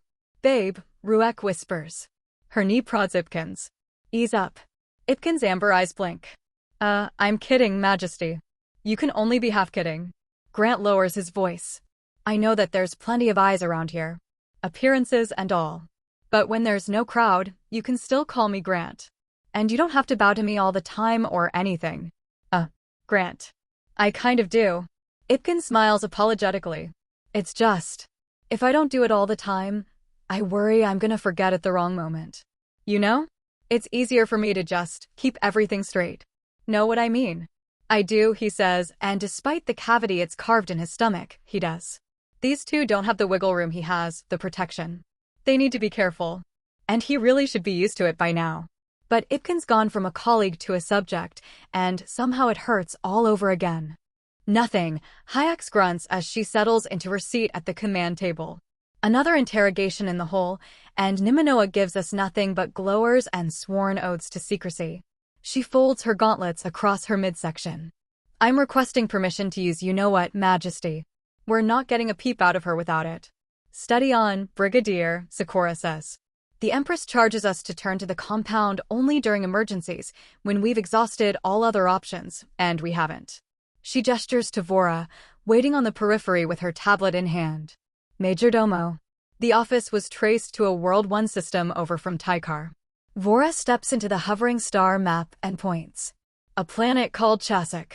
The screen grab we froze bears it out. That green light coming in through its shutter there. We're going back to the Imperial core then. As she gazes at the star map hovering over the command table, Sakura twists her engagement ring around on her finger. The goddamn nightmare returns. Indeed, Vora says. It's quite warm, so pack light. And prepare for bureaucracy to a severe degree. Chasik is the prime world of the Imperial College of Clerks. Bogs and barristers as far as the eye can see. At least we're on business this time, Hayek says. Real business. Not rubbing shoulders. Sakura nods her grim agreement. No fawning curtsies or wheedling smiles. I am a Princess Margrave, returning on a mission, with Marines at my back and a prince by my side, and I will be given the respect I'm owed. In a soundproofed pair of earmuffs, Grant adds. Sakura sighs. I'll wear the goddamn earmuffs. Yes. Far be it from me to propose additional prudence, Majesty, Vora says. Or that we spend any more time in the core than I need to. But we can't be too quick and bruising, or everyone will question why you made the trip. Some fake business. Got any suggestions, Majordomo? Grant asks. A likely public motive is finding ourselves consultation and representation over Kanori's death and the next steps for Cloudgate, Vora says. We could lodge Narika's proposed petition. The document is in, with signatures from her and the Princess of the Bright Covenant. Sakura snaps her fingers. And while we're in the area, we might as well finally get that portrait of you done. I can't keep looking at your photo in the peerage. Not fancy enough. And I think you're coming off a blink. Your eyes are sort of, she half shuts hers. I've had better photos taken, Grant admits. The prime objective, of course, is investigation. We'll be asking after which clerk was due to be in office 7th Thuli on the day Kanori's head exploded. And I want into that office. They'll try to stonewall us. Sakura cracks her knuckles. I am in no mood. Have we thought about going in something smaller than the pike? Sakura shakes her head. I'm not resting my head anywhere but behind an impenetrable membrane that I control. One last piece of business. Wayan detaches from her console and threads her hands together. We received a data-crypted transmission, Majesty. Earlier today. I've been going back and forth on showing this to you, but if we're going to the core, it's time. Sakura raises a brow. You hid this. I wanted to make sure it was legit, Wayan says. Had to watch it myself, had to run my little tests on it. And it wasn't immediately mission critical. Her ears flatten back along her head. It's encoded as a reply to your bounty. Sakura's shoulders tighten. You had a bounty? Grant asks. Sakura nods. For anyone who could approach me with information about the events of my kidnapping and marooning on Maekyeon. I've got a rather eye-watering sum set aside as a reward. Who sent this? And signed, Wayan says. And it's legitimate? Hi-X asks. Yep. Wayan hooks her thumbs into her coverall's belt loops. I screened it and I passed it around half the monitor team. There's no chimeras or proof of tampering that I can find. Just raw video taken from a security camera. Legitimate but anonymous. Hi-X fiddles with the clasp on her half-cape. Who did this? Whoever it was, we need to do the first watch on mute, Grant says.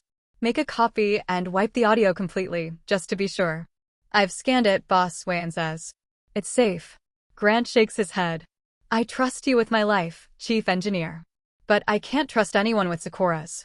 Wayan clicks her tongue but obeys. She plugs her arm back into the console and goes still. With a flurry of digital readouts and rapid progress bars, her digital presence strips the file of its sound and cues it onto the screen. A garishly colored banquet appears, a two-dimensional image like a floating TV screen. There's Sakura, laughing one of her 50% sincere laughs at something a middle-aged Taikari woman is telling her. This is the feast at Ghanimur, Sakura murmurs. This is the day that ruined my life. And reinvented it half a decacycle later. She stares across the sea of faces with a searching expression. Her digital doppelganger pushes her seat out and gives a quick kiss to the air by the woman's cheek. I don't remember this. Sakura's grip digs into his hand. Her breath creaks to a halt as a servant steps into frame, glancing at the departing princess and the camera behind her. Grant knows that face. How does he know that face? And then it comes to him in a sickening flash of vertigo. Heels on marble. What am I seeing here? Would you like to tell me? I don't mean fix the tray. I mean fix you. The woman turns from the camera and departs at an unhurried pace in the direction Sakura went. As she puts distance between herself and the camera, her outline becomes grainier and more difficult to pick out of the crowd. But Grant knows who that was. And judging by the speechless rage spreading across Sakura's face, she does too. Following the Sakura of old, the Sakura before her imprisonment on Maekyeon is a servant of her mother, Marquis Palatine Anatma. It's too big a coincidence. Grant's stressful pacing scatters some of the debris that's spilled out of the training arena. I know, Dove. Sakura sits cross-legged at the center of a practice target massacre. Shredded and perforated heavy bags spill their straw innards from full leather skins in a ring around her. She spent the last 5 minutes in a screaming spear rampage, tearing them apart one by one. She sits now in post-rage meditation, eyes closed, sweat wringing the neckline of her workout tank. Whoever sent that timed it, Grant says. They want us off the hunt and chasing Anatma instead because we're getting too close. I know, Dove. We don't know for sure that woman's employment history. Whether she was working for Anatma at the time. I know, Dove. I'm not being helpful. I'll shut up. I know, Dove. She opens her eyes. It helps. If only just to hear your voice. She stands up and stretches her back. And you're right. Of course you are. That recording was a yank on our reins. I have no intention of slowing for it. She steps over a whirring auto-janitor that putters across the arena floor, hoovering up the flotsam she left in her wake. Whatever the case, my strategy for Anatma is avoidance for now. She clacks her spear into a magnetized sconce on the practice room wall. No engagement, no tipping her off. Not yet. Should we go to the Empress with this? Sakura is silent. She doesn't turn from the wall.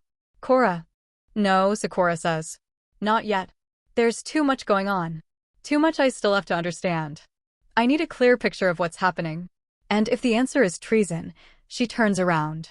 If that's what's happening, I need to know it and understand it before we contact the Empress again. And if it isn't what's happening, then what is? Wouldn't we know by now? He asks. Wouldn't she have sent someone or tried another method? For all we know, she might be preparing to, Sakura says. But the quickest, cleanest, most doctrinal way is the kill phrase. That would be her first tool, and then she'd explore alternatives, and she'd take her time, find the least intrusive and intensive way. Nobody is supposed to have those codes. Someone's been lying.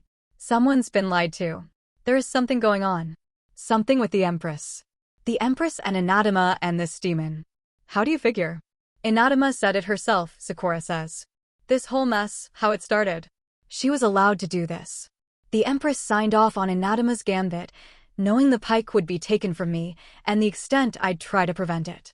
Knowing, I think, what would be asked of me. How do we know Anatma was telling the truth about that? We don't, she says. Have I gotten too close to something? Am I to be disposed of? And this demon has something to do with it. And that's putting aside this recording, and I don't even know who sent it, and her throat closes. I can't say it. You don't trust her, Grant says. The Empress. Sakura's head shakes like a fly landed on her nose. Whether she's agreeing with him or trying to banish the thought, he isn't sure. We'll land on Chasik, he says. We'll investigate that office. We move fast, we keep our hands on the levers we can reach. We stick with what we do know and what we can do. And we stay reactive and ready for what's next. Sakura nods. And once we find the demon, we hold it in pawn for our answers. Solid plan. She fans her shiny face with the lip of her top. We'll see how solid it'll be when we're creeping back to the core. Back to the harpy nest. She shuffles into his airspace and hugs him tightly around the waist. You'll keep me level-headed? Always. He kneels and returns her embrace. She sighs with gratitude as he rubs his palm into her back. Little higher. Here. He kneads between her shoulder blades. She groans in affirmation and tightens her hug. Before we were together, I had a reputation. She traces the contours of his ear. For a certain hot-headedness. It used to get the better of me on occasion. It was a weakness you solved. You temper my temper. Get your fingernails involved. He scratches, and she tilts her head back with a low purr. He places himself consciously in time, counting his breaths, reminding himself the value of these moments of peace, of just holding his wife, scritching her back, and feeling her vibrate with feline sound. All right, she murmurs. I'm collected. I'm calm. Or at least I'm in a place I can pretend to be. With a parting peck on the tip of his nose, she steps out of his arms. Let's sweep to the core and find a clerk whose head I can bite off. Chasik's got a heat that permeates you. That clings and suffuses. The jaundiced vegetation, the low haze on the balmy fens. The Palatine governess of Chasik was not eager to host a full squadron of Marines, and the command group successfully talked Sakura down from the explosive argument she was prepared to have. So there's 4 of them approaching the squat, colonnaded concrete bunker of the central campus, the brutalist heart of the college. They walk across a platform of baking concrete erected over the sluggish flow of body temperature water. The medtechs intercepted Grant before he left the vessel and told him that it's the sort of temperature and humidity which annoys Taikari and gives Makianites heat stroke. So he's got a battery-powered fan in his hand and a ridiculous broad-brimmed hat on his head that makes him feel like a dude from Mortal Kombat. Sakura keeps close. Her ears are trapped in big, blocky earmuffs, bright red and construction yard chic. As is her usual practice when she's hit mute on the world, she stays in close orbit to Grant and Vora. What do you think, Majordomo? Grant holds his fan close to his moisture-beaded face. In this suffocating swelter, the sleeveless black pike uniform is godsend. Is it a good idea keeping this internal? It's the best of a gradient of bad ideas, Vora says. The strictly loyal thing would be to contact the Empress immediately with what we've found, but... She sighs. He sees the same tight conflict on her face he saw on Sakura's. Doubt in the Empress, fear of her intentions, manifesting with the same queasiness as stomach pain. Just about the only thing we can conclude is that the Imperial seat is compromised, she says. Once we understand how, and who, and how much, we'll surely be of more use to the Empress than bringing her these shadows. Grant lets Vora off the hook for now. Do you think we're being set up by Anatma somehow, and that recording was a warning from an anonymous benefactor?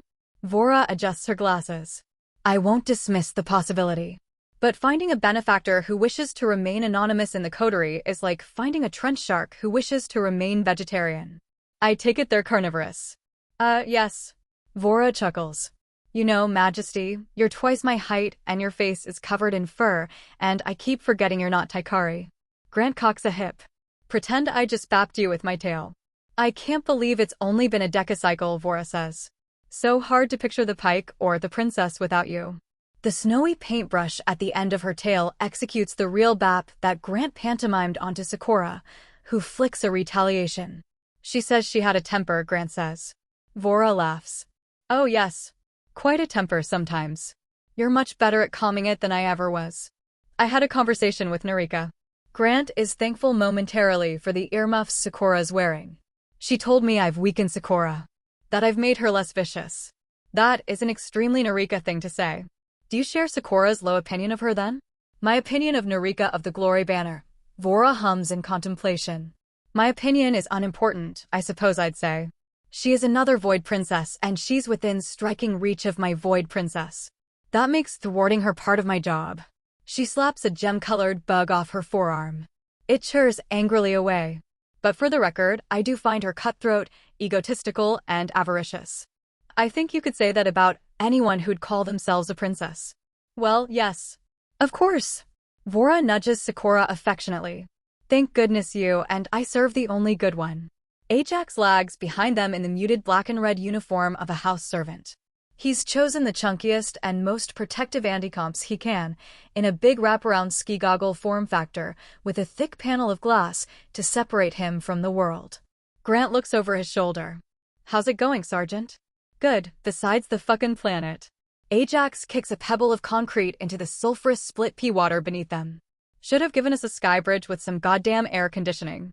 Grant points his fan in the sergeant's direction. Heard the word from Mina? Ajax grunts and nods. Feeling okay about it? Feeling a lot of things. Just sorta, absorbing. Ajax rubs the skin beneath his goggles. Their gasket beads with sweat. In a good way. You ready? Ajax scoffs. Is that a yes or?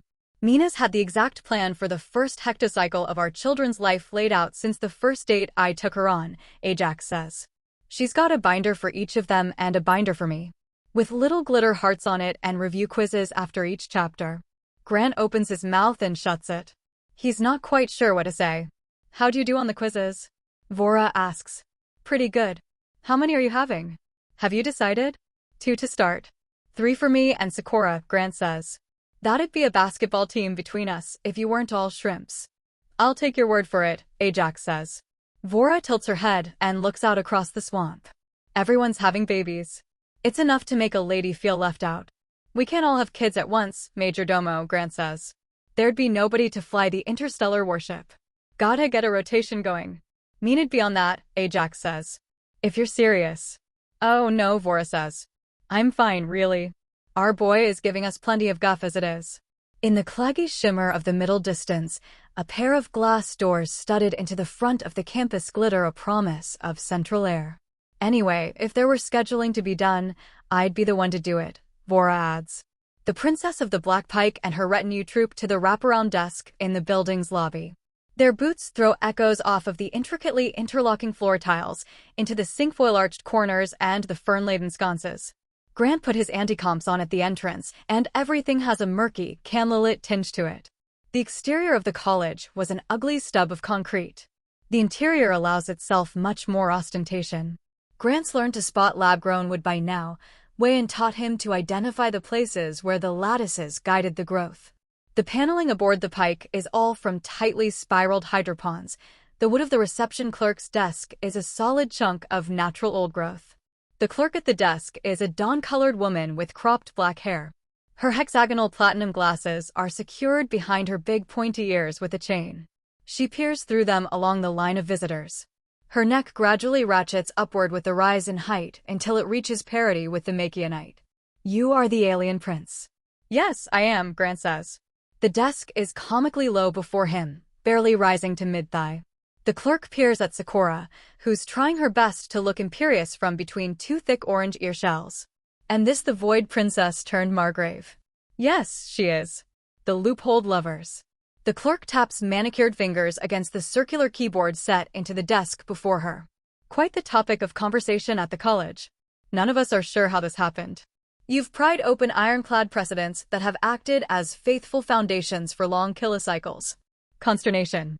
With respect, ma'am. Vora rests her elbows on the counter. Their majesties are not here for edification, for themselves or for your colleagues. We're here on important Black Pike sector business. We have a meeting with Senior Clerk Ascaro on the subject of a petition and the recent death of the Princess of the Cloud Gate. The request form was Shuref 4499 Kai. The clerk peers at her screen. We hope that you'll furnish a room where a signal baffler and infrascope painter might be set up for our interview, Vora says. We've brought both. And I suppose there is a reason for this, muffling. There was an incident, Vora says. You can read the details in our meeting request. I'm sure Sakura has. The clerk taps another few keys. I'm afraid your meeting has been postponed. Grant removes his stupid hat. Pardon me. Senior Clerk Sakura is occupied with a different appointment, the clerk says. He hopes to be with you as soon as possible, but there's no estimated time he can meet. That's not going to work for us, Vora says. If you'd care to leave a contact number, we're happy to call you. The clerk doesn't look up at him. She points with a ringed finger. Or you're welcome to wait here. There is complimentary water available. Have you made Sakura aware we're here? Vora asks. So he is cognizant of the insult, Vora says. The Princess Margrave may adopt the title. The clerk's tone is breezy and unbothered as she indicates Sakura, whose frown suggests she's detected the ambient displeasure of her comrades. The Empress has permitted it. Far be it from me to prevent it. But with a shining new title and a brand new remit, there must come knowledge as well. And an understanding of how your role in the Imperial Corps is different. It is quite clear that you have come to us from the Void. In the Void, the Princess's authority is absolute. This leads, I'm afraid, to certain misunderstandings when you arrive in the more structured sectors of civilization. Grant bends at the waist, looming over the clerk.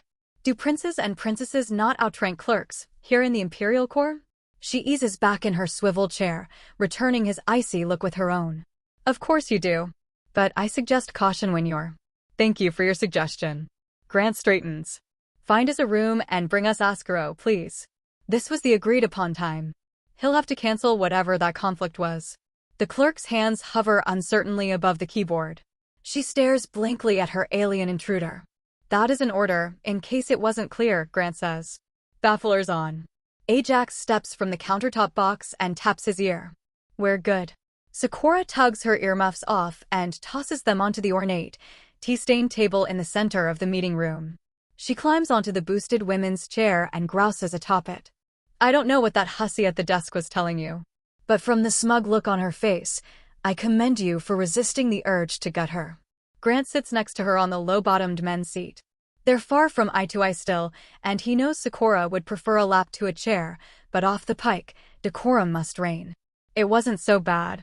Just had to get a little testy. Vora smirks. He said that's an order, in case it wasn't clear. Grant tied. Gods of the firmament. Sakura puts her hand over her heart. Curse this kill-phrase buffoonery for making me miss that. It sounds absolutely swoon-worthy. I was just doing my best Sakura impression, he says. Sakura taps his shoulder and pulls him in closer. You're going to have to do a repeat performance later, she whispers, and her silky laugh fades as the door opens, and the first Taikari Grant has ever seen who he'd call an old man shuffles inside. Majesty. Senior Clerk Sakura smooths the threadbare hem of his drab-tan clerk tunic and bows. It's my great regret that you were hampered in our lobby. An administrative misunderstanding. Clerk Isha meant no offense. I take full responsibility.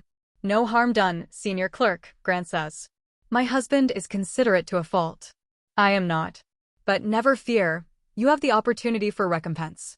Sakura's tail quirks in the air. We are here on the event of Princess Kanori's death to bring petition over the sector she's left behind. We've received word from Cloudgate's majordomo. Yes. Clerk Sakura tugs his chair back and settles into it with a creaky sigh. No finger was pointed, and no cause specified. Would you have an idea of how Kanori died? I have private suspicions, Sakura says. Of varying propriety. Let's keep them set aside for now while we discuss the future of the sector. I've brought you a petition signed by myself, Narika of the Glory Banner, and Dantia of the Bright Covenant. Her chair creaks as she turns to Grant. Have you brought the petition, Dove? It's right. Grant glances around the legs of his chair. Shoot. Were you carrying it, Ajax? Ajax's stance is a little too military straight, maybe, as he shakes his head. No, milord. Grant laughs sheepishly. I think it's back on the carrier. I can just. Ajax, Sakura says. Retrieve the petition, if you would. Grant sees Ajax's hand twitch with the instinct to hit a salute. He bows instead. At once, Majesty. My mistake, folks. Grant casts a gallant vacant smile around the table. Sometimes I think I'd forget my head if it wasn't screwed on. Sakura tsks and pats his wrist. We'll see it taken care of, husband. Don't worry yourself. Grant gives Sakura's ringed finger an affectionate rub. Okay, honey. They take a moment of eye contact and share the silent mirth of their dumb husband routine. Then Sakura turns her attention back to their bemused host. We have time now, I suppose, Clerk Ascaro says. And space. If you tell me these suspicions of yours, I may be able to render more aid than I could sitting in the dark. What I'm about to tell you, Sakura says, I charge you in the Empress's name to keep secret. The last scrap of welcome drops from Clerk Ascaro's face. He leans forward. I swear it. Go on. Someone detonated her, Sakura says. The kill phrase was broadcast from this building. Clerk Ascaro absorbs this with a slow exhale and a drumming of his fingers on the table. The representatives of the Black Pike try to hide the extent of their watchful scrutiny. His rounded ears flicker. This is a disturbing assumption. It's not an assumption. Sakura shakes her head. I saw it with my own eyes. Kanori and I were in conference. Ascaro frowns. What were you discussing? That would be classified, I'm afraid. Classified. Ascaro's frown carves deeper into his face. Two Void Princesses discussing classified business, and then the kill phrase. One Void Princess, Clerk Ascaro. Sakura's lips thin. The Empress has seen fit to make me Princess Margrave. Senior Clerk, Ascaro says. If we're speaking of titles the Empress has awarded. And you are not a Princess Margrave yet. The two Taikari exchange death stares across the table. I'm present in person because I want to investigate this, Sakura says. Without bringing undue attention to it. Who had access to Office 7 Thule at the time of the call? Ascaro's reply is clipped and sharp. You misled us then. To the nature of your visit. Sakura calmly meets her reflection in the clerk's anticomps. I withheld, out of the requirements of my station. Yes, well. Ascaro adjusts his goggles. I'm not at liberty to divulge our staffing information like this, Majesty. The clerks use floating desks for a reason. I am more than willing to speak with the clerk and question myself and provide you a report within the week on my findings. He rests his elbows on the carved armrests of his seat and steeples his hands under his chin. But we answer to the Empress, not to her servants. As do I, Clerk Ascaro, Sakura says. Her tail snakes under the table and gives the circumspect tap to Grant's knee that indicates Plan B is in effect. Her voice sharpens. And I assure you that the Empress, when she's made aware of this attempt at obfuscation, will want many answers indeed. Is this an attempt at intimidation? Ascaro's nostrils flare. You have done quite enough of that. I am not a receptionist. Majesty, Vora murmurs into Sakura's ear. We won't get anywhere by, as Sakura turns into the majordomo, she lowers her voice further into a furious whisper. I'm gonna go help our manservant locate those papers. Grant pats Ascaro's thin shoulder. On the other side of the table, Sakura's whispered retort is stiletto sharp and on the razor edge of illegibility. I hope you'll pardon my wife's insistent nature. We have great respect for the College of Clerks. But we're under a lot of pressure. HM? Of course.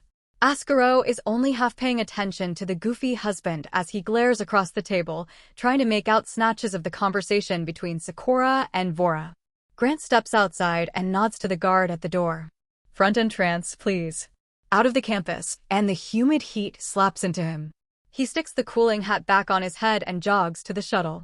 The door opens, and he hears Ajax speaking with the additional member of the Pike's landing party, the one who didn't come out with them. I'm hoping one boy and one girl, he says. That's a good configuration, Wayan says. Classic. Good to have both. It helps everyone realize they're just people. The chief engineer is playing a block-breaking game on a flip-out screen attached to her arm. Her boots are up on the shuttle console. Don't tell Vora I said this, but if her son had a sister, it would have been easier for him. She and Oren were pretty adamant about avoiding parental compulsion, too. And the kid took a while to get over his fear of compulsion once he went off to academy. Couldn't be alone in rooms with girls, that sort of thing. All respect, chief engineer. But most boys learn the same. Ajax taps his anticomps. Never be alone in any room with a girl you don't know. Not if you can help it. Sure. I get that. But there's something to be said for a few early flashes in the family. Otherwise, it's this whole scary mystery. I'm not advocating for sibling flash fights or parental overcompulsion or anything. Heya, Majesty. Wayan flicks her arm shut again and pivots in her seat to give the incoming Grant a brief bow. But back when I was growing up, if you compelled your brother a couple times to eat dirt during some dumb argument, it was understood that you were just being idiot kids. Part of growing up. These days, it's a whole thing. Counselors and such. My litter was 3 boys, Ajax says. Mom compelled us all the time. There's a balance to strike.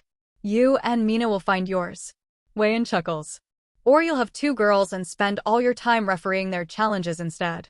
She inclines her head to Grant. You get it. Grant digs into his pocket. Yep. Simple enough. He passes the keycard to Wayan, still on the lanyard he lifted from senior clerk Ascaro's pocket.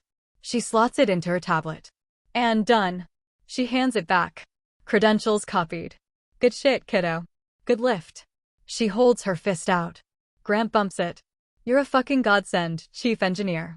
She grins. Now we gotta compliment Ajax or he'll feel left out. You did a great job at pretending to be a meek little civilian, Ajax, Grant says. Thank you, Majesty. Ajax retrieves the suitcase full of petition from its place in the back seat. And your goggles don't look dorky at all. I hadn't presumed they did, Majesty. Wayan points to Grant's belt pouch. Give me your communicator. Grant hands the little box over and watches Wayan swipe the card along its underside. This thing's your skeleton key now, Wayan says. Everything the senior clerk has access to, you do too. And here's your data wafer. She passes the strip of hole-punched metal to him. Watch for the floor pressure sensors in the office, remember. Big hop in the doorway. Use those Makianite legs. Put that in the slot on the console, leave it in for a 5 count, and you're good. What about cameras? You don't worry about them, Wayan says. The alarms are all for invisible people. You're just waltzing in. Guy on a camera doesn't trigger an alarm, the guard watching the cameras does. And nobody's gonna be watching here. Why not? Clerk College has 2 kinds of people in it. Wayan counts on her fingers. Clerks and people pulling shit duty on Planet Armpit assisting the clerks. This ain't the kind of place they've got a crack team in place on the banks. They'll check the camera feeds after the fact if there's any suspicion, which if we do our jobs there won't be. Be quick, be efficient, and then we'll be gone. On the off chance you're caught, Sakura can bullshit her way out. What about after? Will they review the recordings? We worry about after once we get to after, Wayan says. We just kiss the Empress's feet hard enough, she'll let it slide. Unless the Empress is the one who wants us dead, Grant says. Well, then we're fucked regardless, and camera footage of a little data theft isn't shit. Nothing to worry about either way. Wayan's tail taps his shoulder. Big smiles. Grant gives her a broad grimace and slips back out the shuttle door. Another spell in the soup with Ajax and he's back into the college, striding past the mean-mugging clerk receptionist and into the meeting room where the princess and the major domo stall. Here we are. He holds the case up. I hope I'm not interrupting. Not at all, Dove. Sakura takes the case with a kiss planted on Grant's cheek. Ascaro's keycard is under it, tucked into her palm to conveniently drop somewhere believable. Very well, senior clerk. If you insist on requiring the Empress's say-so for a simple staffing information request, let's get the paperwork signed, and we'll be out of your hair. Grant jerks a thumb to the hall he came in from. May I excuse myself a moment? Restroom? This chapter is updated by Novel FireNet. Ascaro nods. The man's face has soured further in the interim. 2 lefts through the hallway, and it'll be on your right. Grant taps Sakura's back. Could you code me, Han? I've bothered the employees around here enough for the afternoon. Of course. Sakura slips his anti-comps up his head. Do you have a code ribbon, senior clerk? A shake of Ascaro's wispy head. You're welcome to use your own, Majesty. Sakura slips a red ribbon from her hair and shakes her locks out. She ties it around Grant's wrist. To the bathroom and back again, Dove. Grant gives her a wink with the eye that their host can't see. Right back. She lowers his anti-comps back on and winks back as he strolls from the room. He flashes his wrist to the guard just outside. You heard all that? The man provides a jerky bow and a yes, Majesty. Grant hums a Waylon Jennings song to himself as he takes a left out of sight and then a right into an overhead-lit, door-lined hallway he is not supposed to be in. He power walks past 5 Thule, 6 Thule, and here's 7 Thule. The call that tried to kill his wife either came from here or routed through it. Either way, Wayan's got him covered. He passes his communicator across the lock on the door, which beeps and lights a blue diode. The unlit office beyond is bare of all creature comforts, but a lumpy yellowish succulent perched atop the console's beige divider. A step back and then a brisk leap gets him over the pressure sensors on the threshold. He slips the wafer into the console's drive and counts 1 kena terakai, 2 kena terakai up to 5. He puts thumb and forefinger around the red plastic tab on the wafer and yanks it back out. It's warm to the touch. Another loping hop takes him out of the room, data secured. He pauses at the door for a moment to cough and swallow some moisture into his throat. The baking heat is doing a number on his Makionite pipes, he guesses. He shimmies his shoulders in victory as he strolls back down the hallway. He pats his satchel and the precious cargo inside it and returns to the meeting room, where Sakura and Vora are sighing and squabbling and acting as though they haven't just gotten everything they need from their stuffy, stultifying hosts. Wayan is waiting for them on the shuttle with a celebratory bottle of effervescent amber wine. They listen to Tremorlock on the flight back and toast to the mission's completion as the comforting dark of the firmament chases the queasy sky of Chasik away. Hyax is waiting for them on the deck with another, bigger bottle. Her ears droop as she sees the rest of the command group ambling off the shuttle with glasses already in hand. She lowers her libation. My mistake. I appear to be late. You are just in time, Brigadier. Wayan boosts the bottle back up in Hyax's grip and tinks her glass against it. Let's get to the bridge and get round 2 motherfucking going. Hyax blushes. Very well. Wayan throws her mechanical arm around Hyax's shoulder as they head for the lift. You're so blushy lately, girl. We're gonna get you buzzed and talk about it. Hyax shoots a beseeching grimace back Sakura and Grant's direction. We need to debrief. Wayan puts on a gravelly impression. You don't fool me. You broke out the Marine Reserve. Come on. They exchange salutes with their Marine escort, who's clearly itchy to get back, either to his HAK suit or his bubblegum-colored girlfriend. Grant's not sure. Then, the command group decamps to the deck and breaks out the second bottle of bubbly.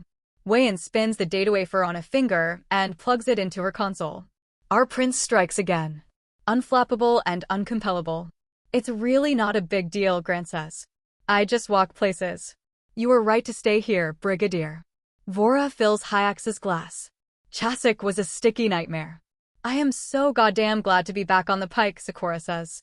I might poke my head into vacuum for a second to cool off. I am so bug-bitten. Grant examines his arms. Is that a bruise? Those swamp beetles have serious chompers, Wayan says. Grant clears his throat and scratches his neck. Hyax is frowning quizzically at him. Do you need a medic, Majesty? He chuckles and shakes his head. Just need to wet my throat a bit after that heat, I think. He takes another sip and lets the conversation drift around him. Wayan and Hyax gossiping about Ajax, Vora telling Sakura about the Gravitas demon's opening gambits. He leans into his wife's ear. Hey, he whispers. I'll be right back, okay? Something I gotta do real quick. Sakura glances at him. What is it? Little surprise. He squeezes her but out of sight under the table. Give me a couple of minutes. She giggles. Okay. Grant walks with a spring in his step to the lift and returns the salutes of the 2 Marines on guard outside it. He scratches the bump on his neck again and hums that same Waylon Jennings song to himself as the lift engages. Area sure Hank done it this way, that's the name. Something like that. You never know when a song'll worm its way in and just get stuck in your head. He pops on the turbo and lets his feet drift from the floor. It's lovely, sometimes, the zero gravity. He'll miss it. He reaches into his satchel and feels around until he finds the bomb inside it. There we are. Snug as a bug in a rug. There's a funny little piece of his mind telling him not to do this. Pleading, even. He chuckles to himself and shakes his head at the screaming passenger in the back of his skull. It's a shame, he supposes, that he has to blow himself up. But some things you just have to do, and it's no use asking why. The lift doors open onto the engine deck. Grant whistles his way toward the Black Pike's membrane manifold. Lady Ipkin. Grant steps past the last Marine checkpoint, into the outer engineering ring, and waves at the coverall-clad shark woman. Just who I wanted to see. How's it going? Ipkin looks up from her workstation, where a thicket of robotic arms code fine manipulations across a bank of circuits. She lifts her magnifying goggles. Good, Majesty. Doing okay. Flying solo on some interceptor command chip conversions. He smiles and inclines his head to the hallway from which a distant humming drone sounds. Come with me real quick. Okay. Ipkin pushes her extra-large wheelie chair out. Sure. She follows him down the eggshell white hallway, past a strip of glass that overlooks the cavernous manifold chamber. They win their way toward it. I've been thinking about how we left the last conversation, Ipkin says. I feel like I was a little too hard on you. And I just wanna. Don't worry about it. Grant points at a door with a big red triangle on it and a glyphic warning taking up a sizable panel beneath. He needs to get through that door. Needs it more than anything. Open that for me? Your palms got clearance, right? Ipkin's tail thumps nervously on the floor. That's, engineers only. Am I allowed to take you there? He chuckles, but behind his laugh his brain is growing barbs. Sure you are. You want me to order you or something? She joins nervously in on the laugh and scans her palm. The door hisses open and Grant is through, to a sublift that Ipkin squeezes into after him, typing away on her communicator. Grant tries to look over her shoulder. Who are you talking to? Ipkin shuffles the communicator to try to keep the screen from him. Specialist Mina. Okay, what are you saying? She puts her communicator back in her coverall pocket. Nothing. They move to the last door. Even bigger, even redder. The hum is now a low roar that Grant has to raise his voice over. Get me into the manifold chamber. Majesty, I don't know if I'm supposed to let non-engineers. Ipkin. His laugh now has the tapered aggression of a battering ram.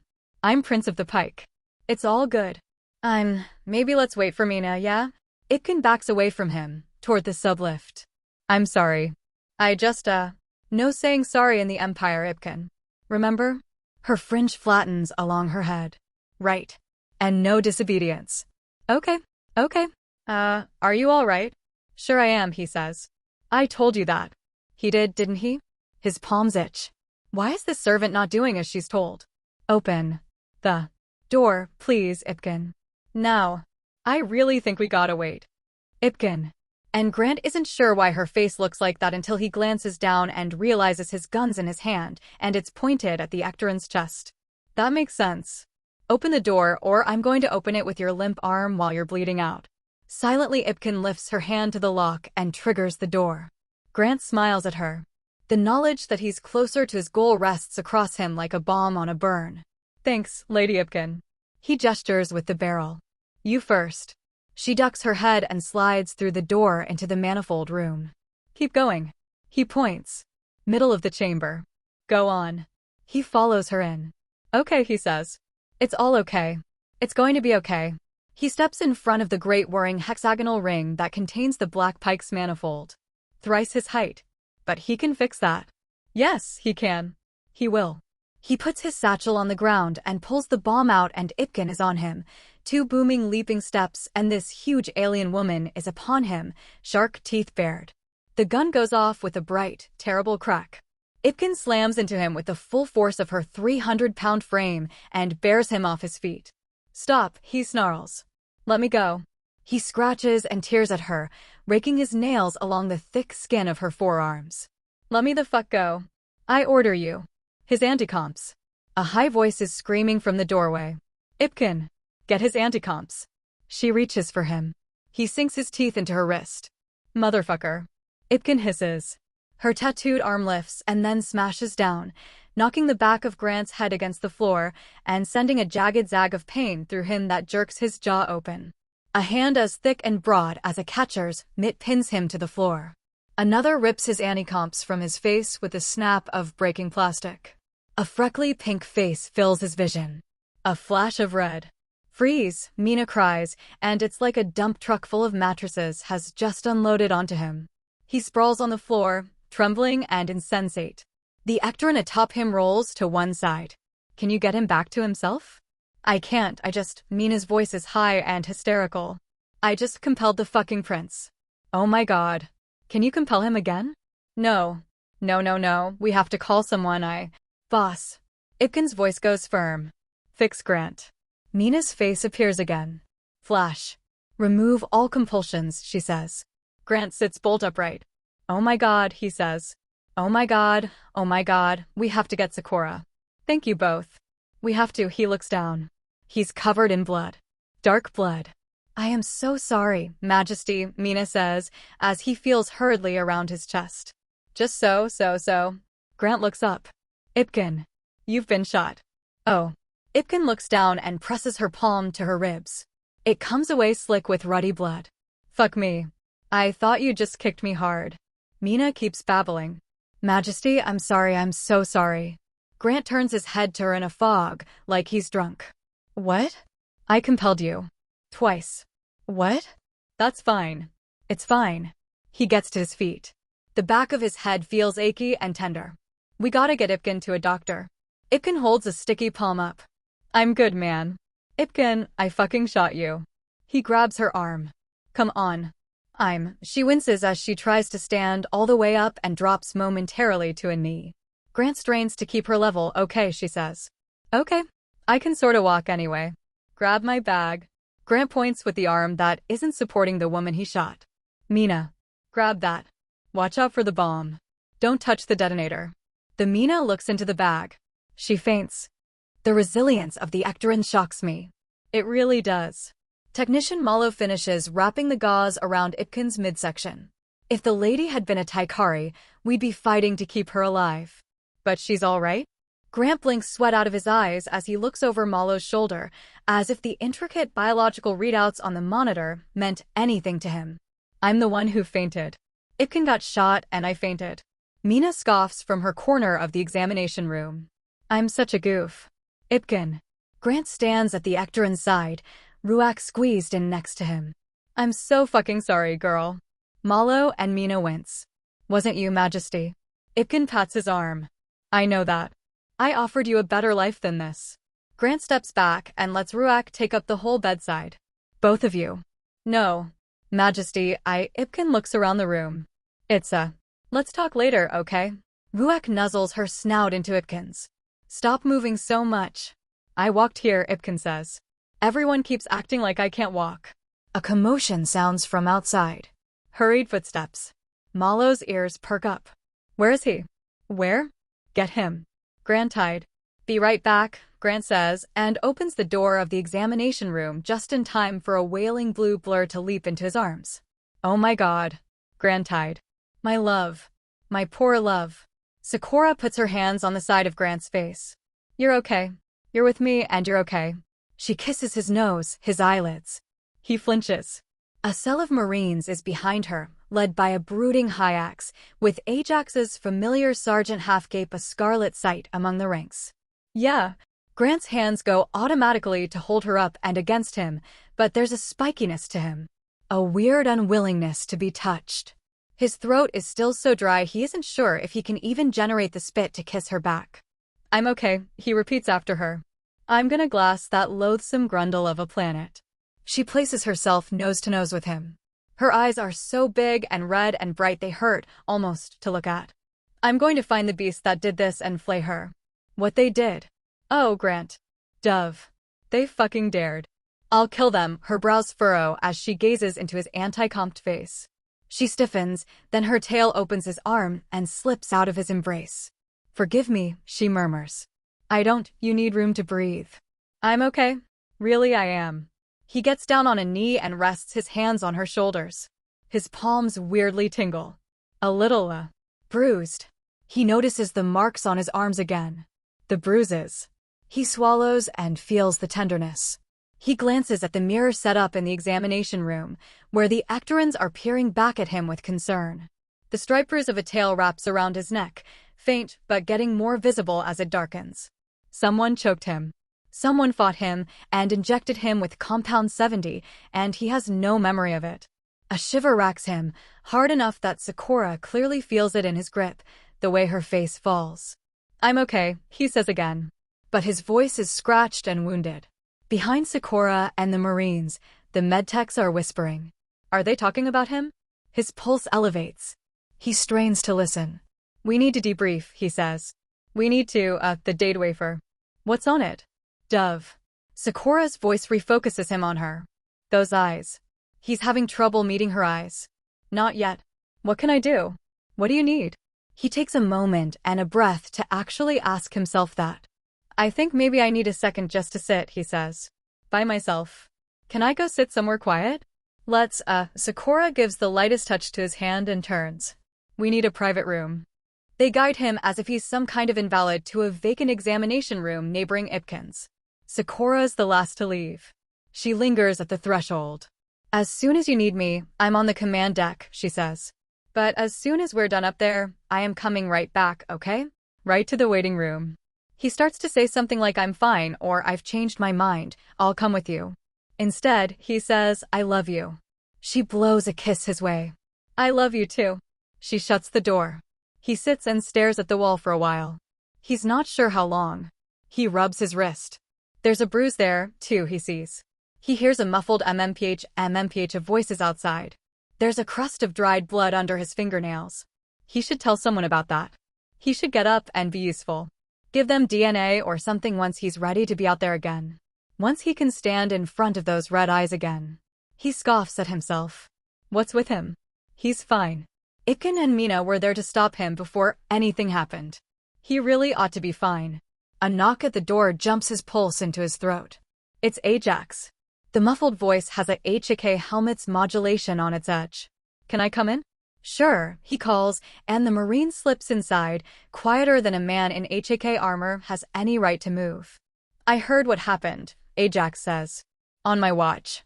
You're not about to blame yourself to make me feel better, are you? I'm not. I mean, I do blame myself. But that's not helpful. Or what I'm trying to say. Ajax rubs his arm. I'm gonna take my helmet off, if that's okay. Sure. Ajax unlatches his helmet and tugs it off. His golden pupils take Grant in. I think this is maybe supposed to be a surprise, so act surprised if it comes up, but we've requisitioned a HAK suit for you. You didn't have to do that. Not because of any of this. Just because you said you wanted it. I did, didn't I? Grant feels wrung out, like he's been awake for days. Ajax sits in the attendant's chair in the room's corner. Last time I was compelled to do something I really didn't want to do, he says. It was an academy prank, and it fucking sucked. Grant sighs and settles back. What did they have you do? I don't even want to talk about the specifics, to be honest, Ajax says. It involved chili. And I refused to be compelled for hectocycles after, not until I met Mina. And I still don't eat chili. I didn't know Taikari had chili. Ajax snorts. Kinda civilization would we be, coming up with interstellar travel and not chili? That gets Grant to grin a little. Fair enough. Anyway, it was nothing like as bad as how you got it, but I just mean that I get it, you know? Ajax leans his elbows onto his knees. We all get it. Every guy on the Black Pike has a story. You're gonna have us all beat. Typical. You know me, Grant says. He's only half listening. Big show off. The shittiest part for me, Ajax says, is I remember wanting to. It seemed like the most natural thing in the world. That's what I remember. Being powerless, but not feeling powerless. Feeling good about it, even. Proud that I was doing what I had to do. Grant's attention is drifting more fully to the Marine. Yeah, he says.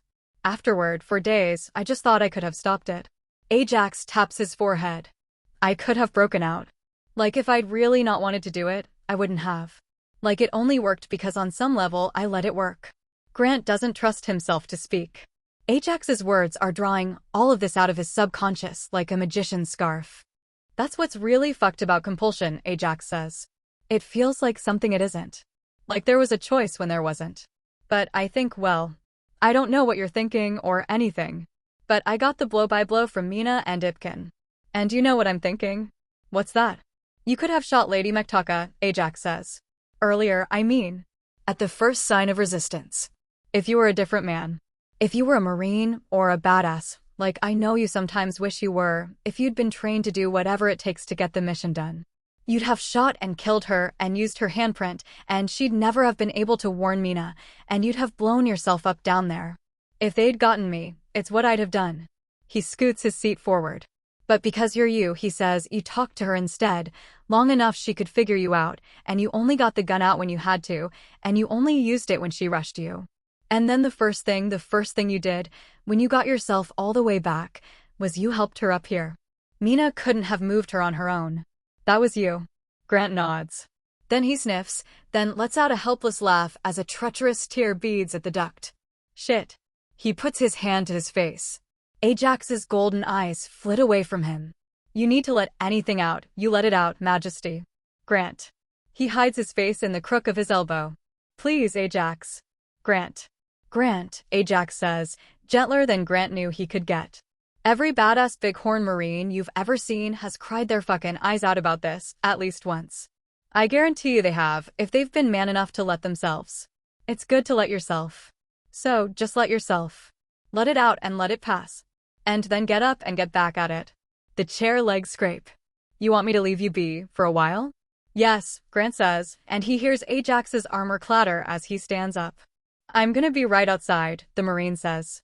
And I'm gonna listen to some music. Cool? Nobody's gonna hear anything. Nobody's coming in. Just tap my shoulder whenever, and we'll go wherever. Grant nods again, because he can't form any words right now and listens to the door open and shut. SSSnovelfire.net. A minute or two later, he's gotten up and washed his face, and goddamn if Ajax wasn't right. He feels okay. Or at least a few shades less shitty. True to his word, Ajax is standing at parade rest outside, back in his helmet and piping music into it loud enough that Grant hears the tinny rhythm.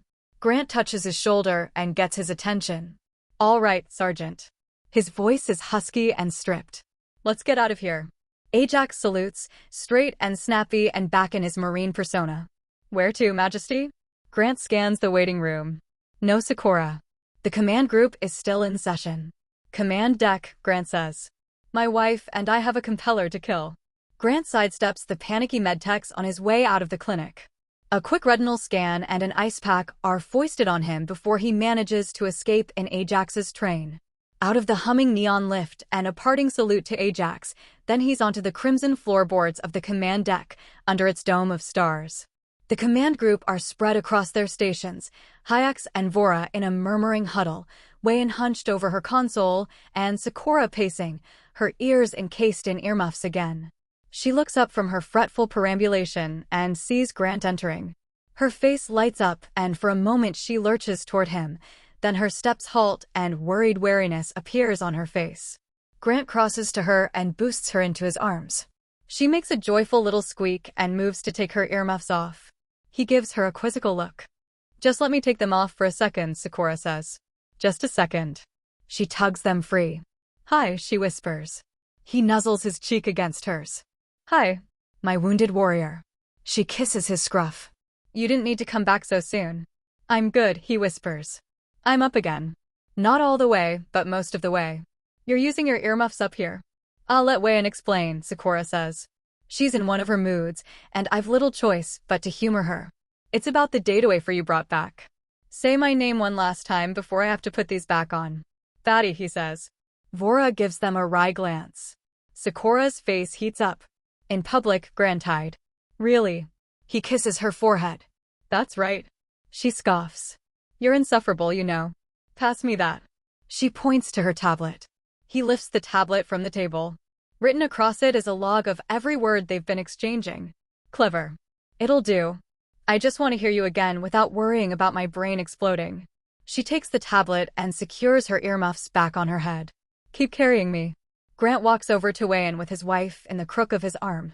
He's able to carry his wife around even more easily than he used to these days.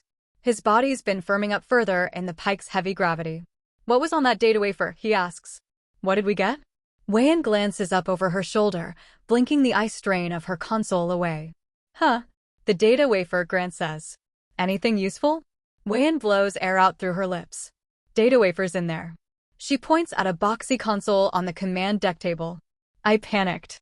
Tugged it out of the Black Pike systems as soon as we found out you'd been attacked. But it was in there for nearly 10 minutes. So I gotta sweep every system, isolate every demon. There's demons aboard? Wayan nods grimly. About a half score in total. I've got them siloed off and I've reset all of them. They shouldn't be able to access any of the systems we'd gotten them hooked up to. The data wafer is in its own instance now, loaded into a totally offline console. I've been pulling what I can from it. It's the same one I took in, right? You'd be able to tell if it had been replaced. I could, and it is, Wayan says. But you remember how I said to put it in the console for 5 seconds? Yeah. Did you put it in for 5? I did. Well, the connection log says it was in for 90, Wayan says. Grant shudders. Again, that woozy feeling of violation. Sakura's tail wraps consolingly around his waist. I tried to get access to the cameras, Wayan says. The one in 7th Thule was never on. So now we have a roster of clerks and visitors to 7th Thule, but we can't know whether it's been tampered with or how much. Or what other kind of poison's been poured on. Are we safe? Sakura asks a little loud. Wayan rubs her face with her artificial hand. I don't know. I'd say yes, but if you asked me whether the massacre on Mayak could have happened, I'd have told you no. And I have to use my meat on this instead of my silicon on this, 'cause I'm not gonna plug myself into the pike till I know it's clean. So, no distractions, please. I'm gonna keep looking. I never had any weird ideas about the chip, Grant says. Just about blowing the manifold up. Still. Wayan's ears twitch, and she turns back to her console. No distractions. Grant and Sakura exchange glances. She gives him a microscopic shake of her head. I'll stay with her, she murmurs. He steps away from the frowning chief engineer as the readouts shine across her face. Sakura slips from his arms and hops to the floor. Grant turns to see Hyak's watching him from across the deck. She ahems and raises her voice. A moment, Majesty? He crosses to her and pulls a seat up from the command table. It's a women's, so it's boosted like a bar stool, but it puts them on slightly more equal footing at least. Hyaks takes a clanking step forward and bows so low she takes a knee. I wish to offer an apology on behalf of the Black Pike Security Corps, she says. We made assumptions I now recognize as foolhardy.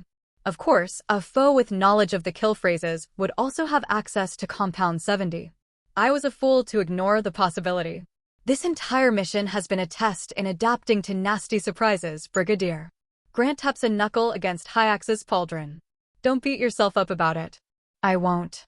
Hyax stands. I've apologized. My conscience is now clear. He snorts. Oh, good. But from now on, you'll be engaging in decompulsion protocol. What's that? On any outing or mission a male attends during which he isn't in HK, he has to check in with a female officer and submit to a compulsion that removes all previous ones, Hyax says. It's standard procedure for the Taikari men aboard. I didn't realize, Grant says. Typically the husband of the Void's decompulsion is performed by the princess. Nobody else may compel him. Grant remembers Mina's raw panic in the manifold chamber. I seem to recall being asked to fetch some tea, he says. First day I met you. Hyax's narrowing eyes can't distract from the blush that glows along her face. That was an emergent situation. And I credit myself with discovering your immunity. Sure. That's the reason Sakura hasn't bothered with the protocol, Hyax says. But from now on, I'm afraid I must insist. I've been unpleasantly reminded that for all my training in spotting compelled males, prudence trumps perceptiveness. Is it normally more obvious then? Hyax nods. You fooled everyone on the command group. Whoever attacked you is a master. I didn't know it was something that had to be mastered, Grant says. Thought there was no way to break out of it. Compulsion training isn't for strength, Hyax says, but for subtlety and complexity. To give you such a complicated command, wipe your memory of it while keeping it in your subconscious and have us miss it. That is an intimidating ability. One that takes discipline and practice. A novice needs to babble on and on, come up with edge cases, be exact. An expert can transmit so much of her intent through simple words that it doesn't matter. She can leave the details to her target. The skin crawls on Grant's neck. I guess it's kind of consolation, he says. Knowing this was the work of a real expert. I don't mean to sound as though I am impressed. Hyax's fists flex. I would dearly love to get my hands on whoever did this and watch the light flicker out behind their eyes. Geez, Brigadier, Grant says. Pardon my upset, Majesty. Hyax juts her chin out. I won't let something like this happen to you again. Not for as long as I can draw breath to prevent it. I swear on my spear. Grant leans forward on his red-upholstered seat. How do you feel about compulsion, Hyax? Hyax tilts her head. That is a hard question to consider, Majesty. It's so fundamental to the way Taikari are. A keystone of our empire. I have trouble imagining my life without it. But you don't use it much. I have no need for it unless I'm on mission, she says. Most of the men I know are my Marines. Their loyalty is stronger than any compulsion could be. So it's not something you've put much thought into? Everyone's put thought into it, Hyax says. Across all the firmament, it's our unique gift. Or curse. There are other camouflaging species. Compulsion is unique. How I feel about it, she purses her lips. I suppose my answer varies day by day. Today, I despise it. Majesties. Vora waves her tablet in the air. I think I have something for you. Sakura. Over here. Thanks, Hyax, Grant says, and returns the brigadier's salute as he finishes his circuit of the command deck at Vora's position by the holoprojector. Sakura gives a final whisper of encouragement to Wayan and joins him. The data forensics team and I have been prodding around in the caged instance she made for us, Vora says. Seeking patterns or inordinate events. Is it safe to rattle that cage? Sakura asks. It must be, Vora says. There's no outbound connections from that terminal. She slips her finger along her tablet and slides her notes onto the projector. One thing we've looked at is repeated visitor logs. We've cross-referenced the name of the clerk who was supposedly active in 7 Thule at the time of the transmission. And every time he has been in the office, we've received an uptick in visits and communications from here. Vora tilts a topographic map of Chasik onto the display, rotating it away from the College of Clerks by a few kilometers. The closest settlement to the college, she says. It's a temple village, formed around the sisterhood of the Omnidivine Temple at Chasik. I wasn't aware there was an Omnidivine Temple at Chasik, Sakura says. It's a quiet mission. Vora zooms in to an unremarkable, brutalist structure with a jutting hexagonal steeple like an industrial smokestack. Something of a punishment duty, I gather. A lot of its people transferred in after disciplinary records elsewhere or post-scandal. I've gone through the roster. On a hunch, I suppose. It's not so large. But I looked up specifically any sister who hasn't been in residence of late. And you'll never guess who we found. A face appears, floating above Chasik's holographic topology. A woman in the corded robe of an Omnidivine cleric, her hair plaited in a 3-part braid, her face stern. Grant squints at it for a moment, trying to place the woman. This is Sister Sifka of Chasik, Vora says. Former cleric of the Omnidivine. Decidedly former. Look familiar. Grant realizes why she doesn't look familiar to him. Last time he saw her, her head was shaved. And there was a bullet drilling between her eyes. Sakura's tail lashes. That's the whore who poisoned me. Grant squints into Sifka's post-mortem glower. Why would a nun be the whore who poisoned you? I am quite eager to find out. Sakura picks at the bright red sleeve encasing her tablet. Wayan. Fire up our orbit repulsors and put us above that temple. Wayan looks up from her console. Sure. Yes. Pardon me, boss. She slips past Grant and descends the stairs to the bridge. Sakura steps to the balustrade and folds her hands behind her topcoat. The repulsors thrum to life, and Chasik's modeled surface crawls on the main display. Its mossy light casts the chattering workers and glowing consoles of the bridge in a queasy pall. 15 minutes of orbital flight. Wayan calls from the depths. Then we're over the temple village. Very good, Chief Engineer. Sakura gestures for Hyax and murmurs in the brigadier's ear. Hyax nods, salutes, and unhooks her communicator. Grant moves to his wife's side. What did you tell her? I told her. She studies his face, seeking some hesitation, maybe. Newest update provided by novelcirclebulletfire.net. He crouches down on the balls of his feet, eye to eye with those crimson pools. It's all right, Sakura. I told her to ready a platoon, Sakura says. I told her we're going to find the people who hurt my husband and slaughter them. And I can't let you stop me, Grantide. I'm not here to stop you. He watches his words crawl across her tablet. I'm here to watch them burn. The black pike floats in space over the Omnidivine Temple at Chasik. On the main screen, the village looks abandoned and decrepit, its streets quiet, its prefab portholes unlit. The temple itself sits atop a hillock rising from the misty fin. An apron of stained darkness skirts its concrete perimeter from the irregular lapping of high tide. Scan again, Hyax says. I won't drop a carrier until we're sure. Another scan is not going to change these readouts, Brigadier. Wayan's on edge. They all are. The command deck is cinched into its privacy setting as they huddle around their readouts. No weapon installations big enough to puncture the pike. No grid to power them. Could they have launched a ship? Vora asks. An interceptor to track and kill us once the membrane was down? Nothing we've seen, Wayan says. For as far as I can trust the systems, anyway. And do you trust them? Sakura asks. Wayan's white-knuckling her console. I don't know. Everything seems optimal. I just have something in my craw, maybe.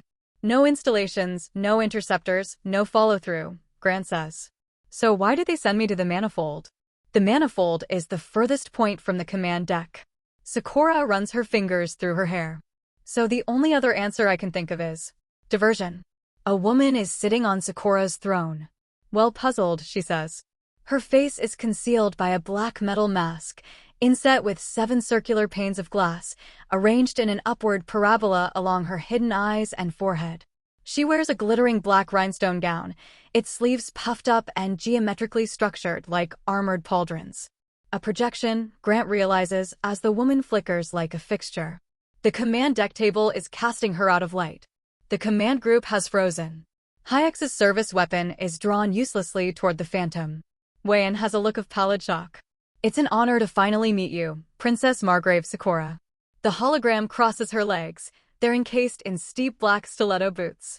You might as well put that tablet aside and remove your earmuffs. You have my word that you'll be safe from the kill phrase. And your life is quite inescapably in my hands regardless. Sakura's scowling face rises from the tablet. The earmuffs stay on. Who are you? Call me the penitent. The woman stands and couches her hands at the small of her back. She strolls toward Sakura. I hadn't intended for us to meet this easy, but you forced my hand, I'm afraid. You have my compliments. Your friend Wei-en, right, is very good. A quick thinker. She nods toward Wei-en's stricken face. But I'm afraid I have friends who think in seconds what you think in days. The princess stubbornly stands and stares their holographic intruder down as she approaches. Don't be hard on yourself.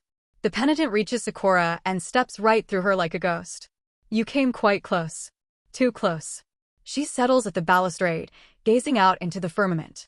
But your husband, I'm afraid, is your weakness. And you've lost. The black pike is mine. The ground drops from Grant's feet. The command deck is sliding downward and leaving them behind. When did the gravity turn off? His stomach was so occupied by the swooning suddenness of the woman's appearance that he didn't even notice the 0G toggle. He hastily clicks his heels and magnetizes to the floor. Sakura glares with horrified rage at the projection as it paces to the balustrade. What do you want? What I want, the penitent says, is to be civil. What I have heard is that you have become an increasingly civil woman. Would you be civil with me? The bridge comes into view. Their safety depends on it, I fear, the penitent says. Crew and accoutrements float in flurried confusion, caught off guard by the sudden loss of gravity. Ribbons of tea spill through the still air. A navigatrix's papers have lifted from an unsecured clipboard. She scrambles to retrieve them. Wei-en is staring at the projection like it's a vengeful ghost. Not again, she whispers. Not again. Bridge of the Black Pike, the projection calls. Your vessel systems are compromised, and your lives are at risk. A non-holographic version of the mask is plastered across the bridge screen, 3 stories tall, speaking back to them in concert with the projection. The text readout next to her image, the one that normally displays subtitles or nameplates or text alerts, overflows across her visage. The same writing on every readout. On Wei-en's console, on Vora's tablet, on Sakura's transcriber. Hail the Numpers Shale the Numpers Shale the Numpers Shale the Numpers Shale the Numpers Shale the Numpers Shale the Numpers Shale. Sakura tears her earmuffs off. They flutter to one side. Grant's lungs are valved too tightly shut to protest. The Black Pike has begun its final voyage, the penitent says. It's bound for Chassek's atmosphere. In 10 minutes' time, the vessel will descend to an altitude it cannot survive. You have the opportunity to slow its terminal descent. The entire bridge team, including the command group, must move to the brig level, whereupon I'll disable your lifts and you'll remain there.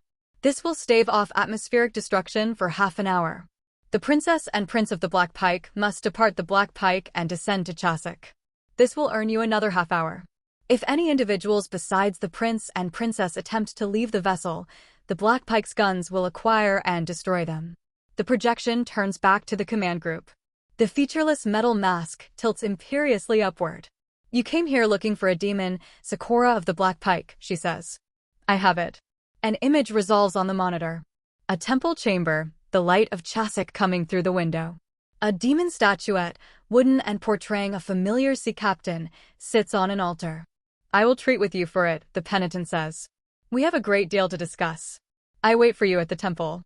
Your shuttle will have the exact coordinates. Bring your husband. I have nothing to say to you, Sakura says. Neither of us do. Remain aboard your ship, then, and die in the skies over Chasik. The penitent shrugs evenly. It would be a shame, I think, for a princess of the void to lose her life in an Imperial core atmosphere. So close to the home of the Empire. So far from yours. Spare yourself and your crew. Come to me. She disappears. Talk, Majordomo. Sakura approaches the glass cell that houses Majordomo Nimanoa of the Cloud Gate. Whatever you can give me now I need, she says. Your obstinacy ends here, or we're dead. Nimanoa sits at the end of her cot. Her sullen stare sweeps across the assembled command group. Through the door into the private cell they hear conversation on the edge of panic. The entire bridge crew fits on this level, but only just. I know that you're bound by your oath to Kanori, Sakura says. I know you loved her. If you're blaming me for her death, you blame in error. The woman who killed Kanori awaits us on Chasik. If you want revenge against her, I'm your vector. Nimanoa points at Grant and the command group. Get them out. That's not how I do it. I told that to Kanori. Nimanoa sighs percussively and rests her face in her hands. She slides her grip down, stretching her bottom eyelids. Updates are released by novelfire.net. I didn't swear my oath of secrecy just to Kanori, she says. I swore it at the foot of the Empress. The Empress's dominion is under dire threat, Sakura says. You see that now. I do, Nimanoa says. What I tell you, swear to take to your grave. Sakura shakes her head. I can't swear that. Not until I know what it is. Then I cannot reveal it, Nimanoa says. Then we're dead, Sakura says. I am not going to that planet without understanding what awaits me. I won't give this penitent that kind of satisfaction. The incandescent death of Azikaze will bring the eyes of the entire firmament to Chasik. Our sacrifice will shine a light on whatever is being concealed. Nimanoa frowns. That's madness. It's hundreds dead or a broken oath, Sakura says. I know you are an honorable woman, Nimanoa. But you must weigh that. Nimanoa sighs and shuts her eyes. Forgive me, she murmurs. Sakura folds her hands. I am not talking to you, Black Pike. Nimanoa opens up with a glare.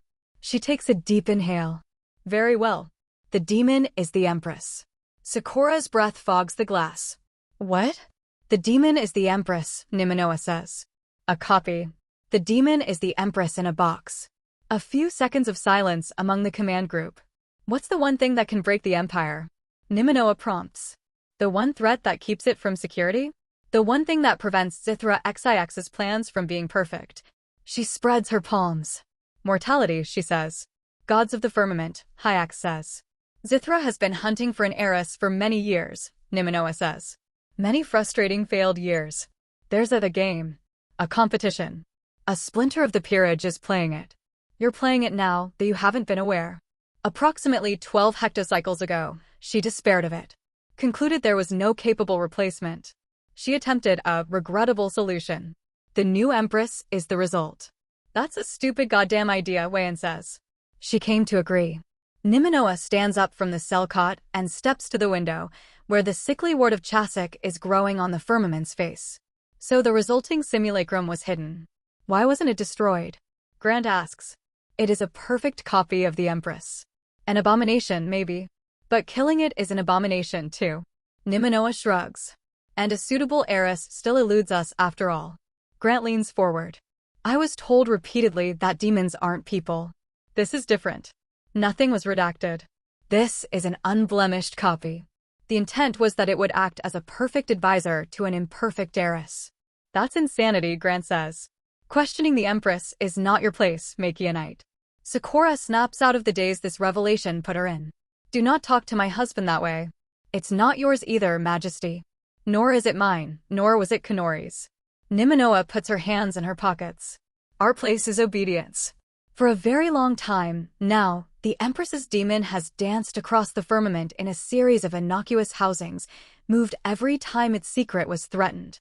Kanori was the latest agent placed in charge of its safekeeping. Kanori killed the Argosy True, then Sakura says. Didn't she? To keep the secret. And then this penitent destroyed Mayak and stole it. That's how the penitent is doing these impossible demonic takeovers. They've all kept their loyalty to the Empress. She has an Empress. The kill codes. She's been fed them. That is how it appears. Nimanoa returns to her bed and stares at the floor. Kanori was a flawed woman, Sakura says. with flawed methods. But she didn't deserve to die that way.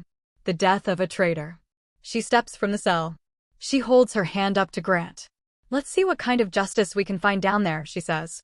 "Will you go with me?" He puts his hand in hers. "Anywhere." The bridge crew parts for the command group as they move through the brig level. A fluid wave of bows accompanies their passage. Sakura's expression is stony and sure, projecting the strength Grant wishes he felt. Every footstep feels like a wobbly stake set into treacherous ground. They summon the lift.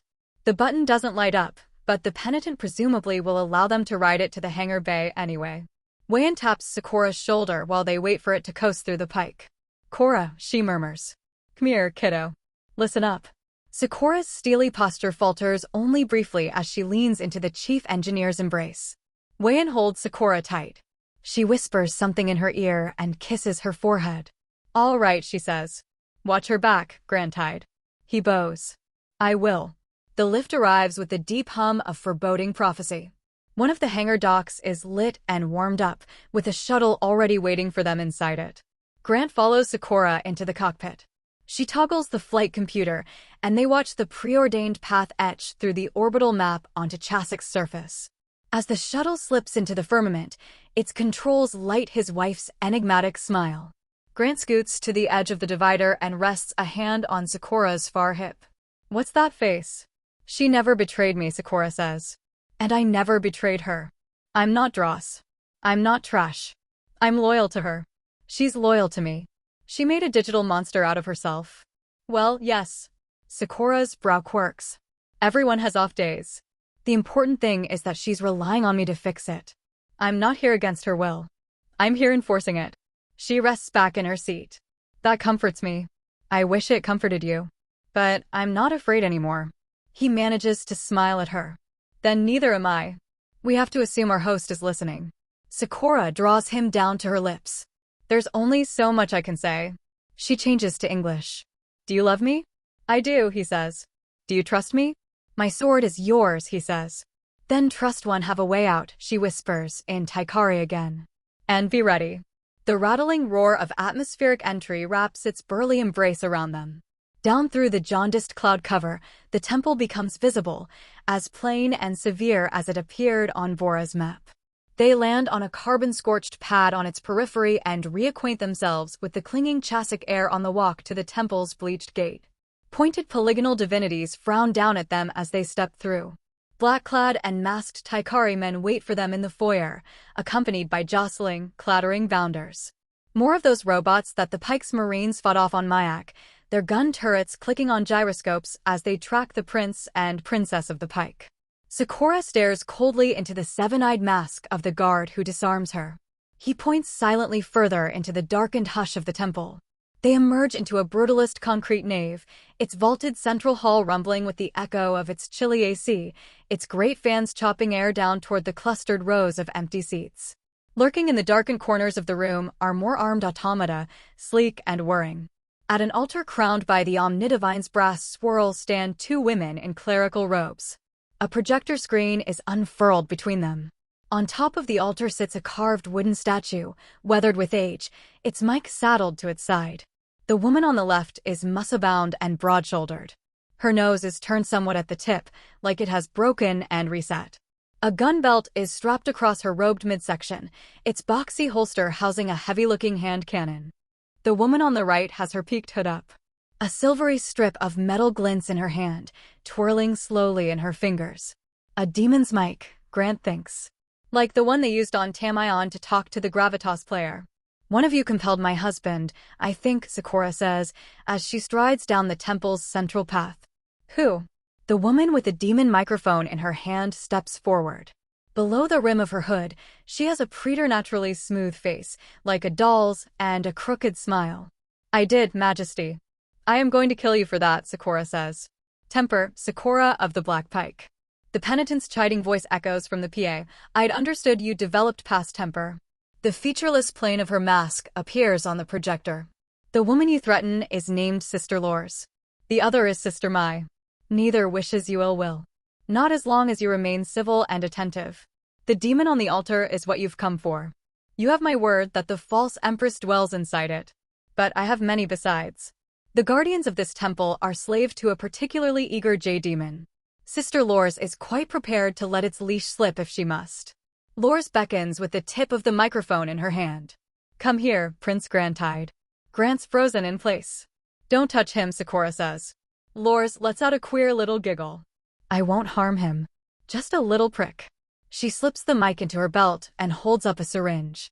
Keep him well behaved during your chat. That's all. She beckons again. Grant looks into Sakura's eyes. Tries to speak to her without words. Then he approaches the altar. Kneel, Lors says. He steps into her space and kneels. I know who you are, Sakura says, as Lors prepares the syringe. I know your face under that mask. The penitent's amusement curls her reply. Do you? The Malkesti annexation, Sakura says. Grant watches the gleaming syringe drip with C-70 as it approaches him. He shuts his eyes. The worst massacre of the Zithran expansion. The princess in charge of it retired.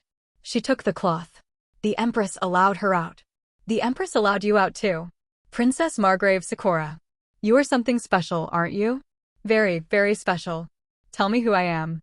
Grant feels a pinprick against his neck. He grits his teeth. His anti-comps are lifted from his face. Open your eyes, Majesty, Lors whispers. You're Void Princess Inai, Sakura says.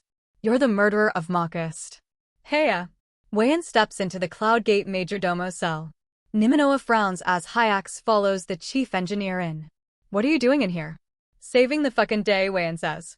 As usual. Content originally comes from n0velfire.net. She moves to the wall against which the cod is pushed. What can you do that this penitent woman can't? Niminoa asks.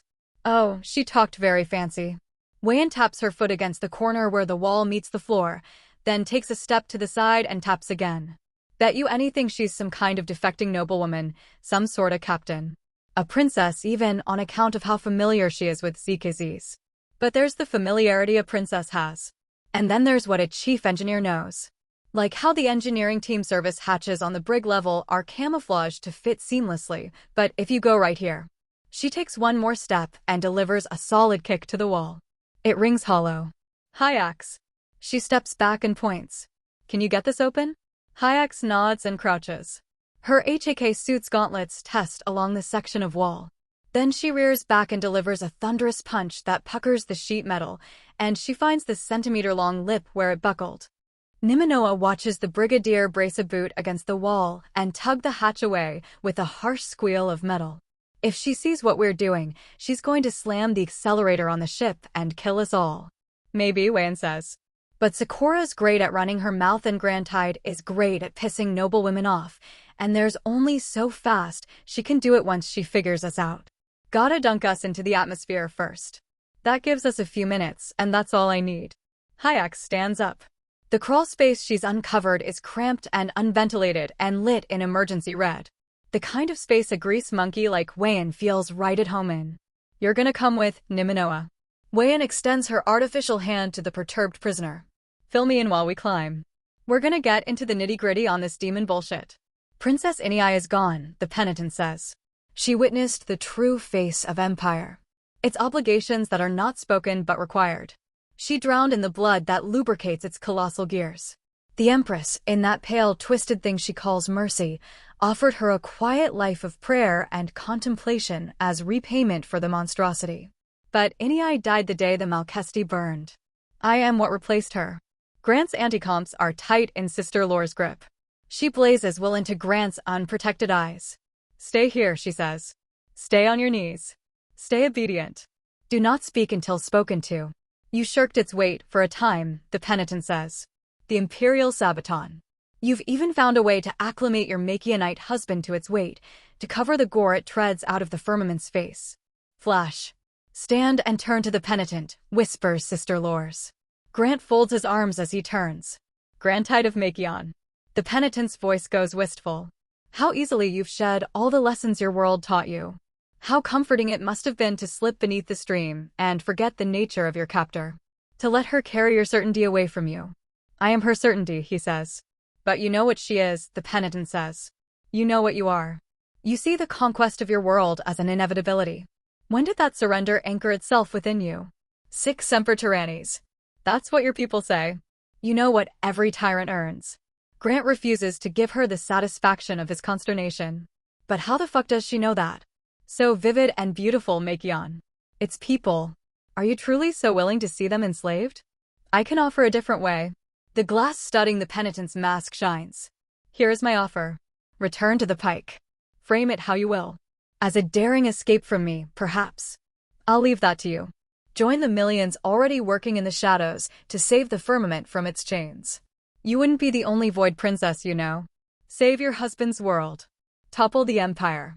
Grant shakes his head. You topple the empire, you kill billions. I free billions more. I will make the choice you are too fearful to make. Isn't that what you've been waiting to hear? The longer we wait, the more the disease spreads. We can sever the limb now, or we can let it reach the heart and perish entirely.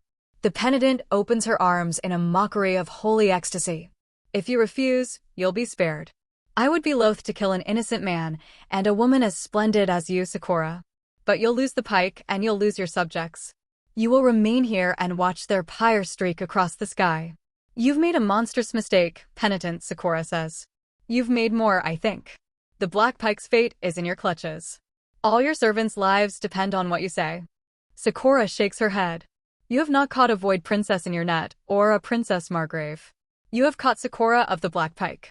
The man you compelled was Grantide of the Black Pike. And you thought the Black Pike was yours now. It's certainly not yours anymore, Sakura. It never was, Sakura says. As much as I imagined otherwise. It's Wayan's. Okay, I see what she did.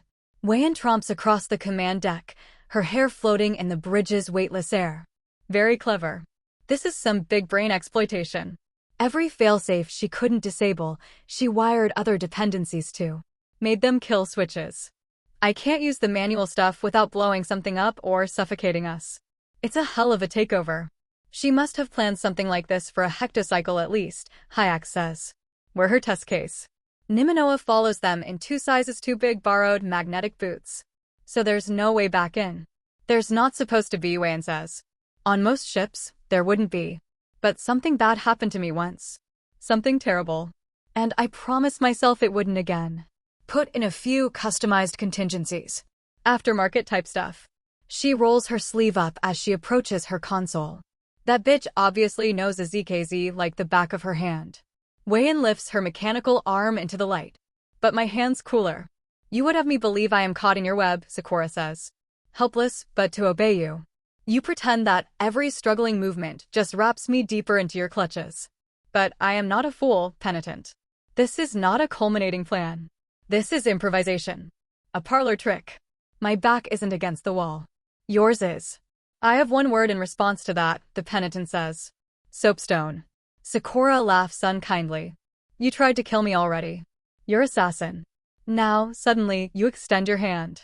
Suddenly, I've been a puppet dancing to your tune. Is that right? And you can cut the strings whenever you like? I think not. You have been a puppet all your life, Sakura. The Empress is the one who. A kilocycle. Sakura points at the demon housing. The Empress in that box is from a kilocycle ago. A kilocycle ago, she made that demon because she despaired of finding a true servant. One who would keep the Imperial promise. One who would make her proud. She takes a step forward. Because it hadn't been born yet, she says. Sister Mai's hand slowly drops to her side. She lays her palm on the stock of her pistol. In the corners of the room, the mechanical bounders silently track their turrets. The demon that controls them waits for its command to attack. Another step. Go on, Sakura says. Say the phrase, sister. Penitent. Whoever would like to go first. Perhaps you could say it simultaneously. The penitent is silent. Sister Mai's grip tightens. Go ahead. Sakura's smile is huge and sharp. Your line starts with soapstone. Go on. They stare at one another. Something on the edge of the penitent's vision jolts her. Grant hears her sharp intake of breath. Kill them, she barks. Kill them. Sister Lore's hand darts to her belt loop. Her eyes bulge as she turns to Grant, who holds up the mic that hung there. He snaps it in half. Sister Mai's pistol clears its holster. Sakura leaps. The ship lurches. The jig's up. For a second, Wayan thinks they're about to start their plunge. But the Black Pike isn't pointing its nose at Chasik. It's turning. It's bringing its broadside to bear. Looks like Korra's making a move. It's now or never. Nimanoa watches Wayan cycle her hand into its connector configuration. If you plug in, you're exposing yourself to a thoroughly hacked demon. How thorough are these modifications? Surely that arm's connected to your brain. Yep. Wayan flexes. All the way up. So it could seriously compromise you. Shut down your nervous system.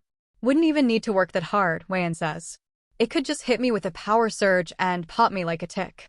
But I know this shit better than some distracted digital echo with a fake empress stuck up its ass.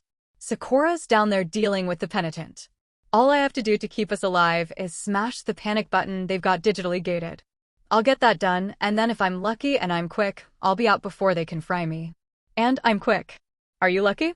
Wayan shuts her eyes. She takes a deep breath. She sees her kids. Sees them laughing and gasping at Grant's crazy Makianite monster movie. Sees all her lovers, Reina and Cayman and Hawkman and Pentine and Tylerd and Shosa and scores more. Sees Hyax happy in 2 sets of big tattooed arms. Sees Vora and Orin and Sakura and Grant and their kids growing up together. Sees it all crystal clear. There was never a world where she didn't try this. Never a version of her that wouldn't take this risk to keep her family safe. She wants to meet her grandkids. Wants to hold Sakura and Grant's babies in her arms. But if it's time to go, then that's okay too. She's been the sole survivor, and it fucking sucked. Being the sole casualty, that's not so bad. She'd be okay with that. She opens her eyes and grins at Major Domo Nimanoa. I'm the luckiest bitch in the firmament. I am the luckiest bitch in the firmament, she says, and slams her fist into the Black Pike's heart. I could release you into the void. Sakura rubs the textured chin she spent long and longing nights admiring. And watch you stiffen and desiccate. Deal with you like I dealt with your co-conspirators. Her alien is scrubbed and sultry in his new Black Pike uniform. There's hair on his arms, she sees, where they swell so hypnotically out of his tunic. A fine dusting of hair. Every time she sees another fascinating difference between their bodies, the sweet corsetry squeeze in her stomach tightens another lace. She feels his jaw set under her palm. Maybe you ought to go prepare the airlock, he says. A spark of anger as she witnesses that determination she was so infatuated with, now pointed at her. This prison guard suddenly playing the victim. She's going to have to cure him of that. Her spirited Makianite. Now where would the fun be in that? She taps his cheek. No. I won't hurt you and I won't compel you. Not into my bed. I admire this rebellion in you. This fire. It has a hypnotism to it, as fires do. I'm quite content to watch it burn low and flicker out. She's laying it on a little thick, she knows, but it's been so long since she's been able to speak like this, with the vicious eloquence she's so used to, and have someone comprehend it. The sheer satisfaction of seeing his reaction to every word, of knowing that finally she's regained her power to be understood and feared, spurs her forward. And when it's gone, and you need a newer, sweeter warmth, when you're ravenous for me, I'll have you, and have you, and have you. Until you forget your new language too. Until the only things on your tongue are your bride's name. And your bride's taste. Oh, she has him. She sees it. The shift is slowly happening. That's not just anger on his face anymore. She's almost done tearing the prison guard drudge down. It's sad, a little, she supposes. But once he's been shucked from that certainty, once the last defects that led him to do such wrong against her are gone, it'll be time to rebuild. Unless, of course, you want it now. She indicates the tub. Still warm in there, darling. And room for 2, even one as tall as you. What do you say? I say no goddamn way. But he licked his lips while he said it. He's thinking about it. Keep thinking, Grand Tide. Keep imagining. The reality is so much sweeter than you've ever dreamed. She grins. His eyes stray to her mouth. Good boy. The hailing tone at the door. Sakura clicks her tongue and pulses a flash into her new husband's mind. Stay. She turns to the door. Is that Vora? A muffled but recognizable voice. Yes, Majesty. Enter. Vora's face peers in from the cabin door. How many times did Sakura dream that face and wake up to cold metal? Her major domo glances between her and Grantide with an uncertain look that sends a pang through Sakura's heart. I can come back, Majesty. If you're busy. Never busy for you, major domo. Sakura half yanks Vora into the cabin and her arms. God, Vora. I never thought I'd see you again. A cautious pat on the back from Vora, and a touch more warmth to her words. It has been far too long, Majesty. How long has it been, Vora? Sakura pulls back. I lost track of time on Makion. She sees the fissure opening in Vora's mien. Majesty. Don't spare me. Sakura projects a more perfect confidence than she feels. I'm braced. 6 cycles, Majesty. 6 cycles. Sakura was expecting a number like this, thought she was ready to hear it. But she wasn't. 6 cycles in hell. The hose, the tests, the treadmill. The taste of her blood and her tears. She shakes it off. She is the captor now. Not him. She is in control. She opens her eyes again. So much to be done. Is Narika still pressing her claim? She is, Majesty. She has made progress. That mad bitch. And I suppose the Tolek business isn't over with. No, Majesty. A few more deaths. Our assassination theory seems likely. God. So much time lost. And what have you gained, really? A new project. A naive and ungrateful fool who doesn't even realize what an honor it would be to lie with you. She turns to her new charge. This is Vora of the Black Pike, Grand Tide. My worthy majordomo. Without her, I wouldn't be able to find my ass with both hands, ample as it is. Vora, this is Grand Tide, my groom. Oh, Vora Bose. Congratulations to you both. I never thought you'd take a husband of the void, Majesty. Neither did I, Sakura says, truthfully. But look at him. Did you lift him from Makion? Indeed. Sakura's fit of pique at Grand Tide is fading again. He's just too cute to stay mad at for too long. His big hands are balled into fists. Even the backs of his hands have hair on them. She wonders what they'd feel like around her neck. Some minor consolation for my time on that wretched world. They tarry for a while, falling back into their rhythm, or at least an uncertain facsimile of it. Vora's still not entirely here, still halfway happy, and Sakura has an unpleasant suspicion that it's because of Grand Tide. They'd talked about husbands of the void in the past. Vora has never outright stated her discomfort with the practice, but they both agreed that if Sakura ever took one, it would be a love match, one made in as mutual a decision as an indenturement could be. This isn't exactly the plan. But neither was spending half a decacycle in a barbarian dungeon. I'd better get on with it, then. You may go. Sakura plants 2 quick kisses on either side of her majordomo's face and is pleased when Vora doesn't shrink away. Vora glances over Sakura's shoulder. Is everything okay? I'm not. Her husband calls. He's quite willful. Sakura grins. But he'll be a wonderful companion, I think, once he's learned his place. Do you think Vora leans in. Do you think he's proportional down there? Sakura bites back a giggle. There's her friend. Vora, my dear, I intend to find out. Will you compel him? Updates are released by novelfire.net. I have no intention of betting him by anything besides his own pleading decision. And no appetite for forcing our first night from him, as heinously as his people may have treated me. Not when his seduction will be so satisfying. Sakura can't prevent the tail wag of anticipation that brings. They were so proud of their bare civilization. And so callous in their dealings with me. I intend to extract every dram of pleasure I can from taming this one. Sakura walks with Vora through the trophy chamber, to the cabin door. The Empress gazes coolly down at them both from her gilded frame. Are you sure about this, Sakura? Vora whispers at the threshold. He looks so lost. He'll find his way to me, Sakura whispers back. And when he does, I'll welcome him. He's the one, Vora. He's it. I saw him and I knew. Vora shifts her feet.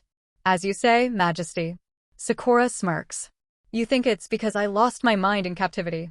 You're worried for when I snap out of it. I'd never, he is quite handsome. It's okay. You'll see. She gives a final hug to her long-lost majordomo. I'm home, and it's all okay again. It's going to be beautiful. She sways back to the heart of her cabin, where her compelled husband has obediently stayed. She finds her drying wand right where she left it. It's all right here. She's home. She's safe. She's fine. She passes the wand over her hair, and its dry warmth draws her further back into the world. You've never been in the void, Grand Tide, she says. It's vast and dark and cold. She switches sides and draws out another long lock. You've never been in me. I'm small and soft and warm. She wiggles her toes at him. And clean now. His eyes are so dark. She didn't know he could look this way. My answer doesn't change. She hums. That's all right. You'll come to understand how truly far from your home you are and the comfort I offer. An existence of ease and pleasure and the wonders of the firmament laid before you. And all you'll have to do is submit. She gives him a look at the twins. That's right, Makianite. Nice, aren't they? For only a moment his attention lingers. Then that stubbornness kicks in again and his glare reaffixes. Say yes, and I will give you the first night of your voluptuous new life as my bedmate, she says. Say no, and you sleep in a cell. I'll even provide you a cot and a bathroom door. I trust you know what those are, despite their absence in my enclosure. A tingle on her back as she remembers the bars of her old bed.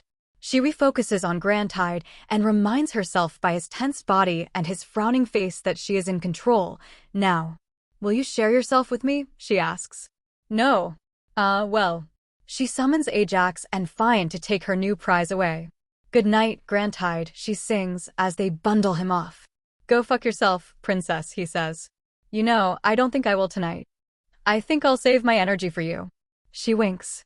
See you tomorrow. The cabin door closes and Sakura is alone. She takes a contented exhale and slips into a seat at the kitchenette as she finishes with her hair. She keeps thinking about it, that face. And her grin wavers. The rage she saw in him, the self-righteous fury.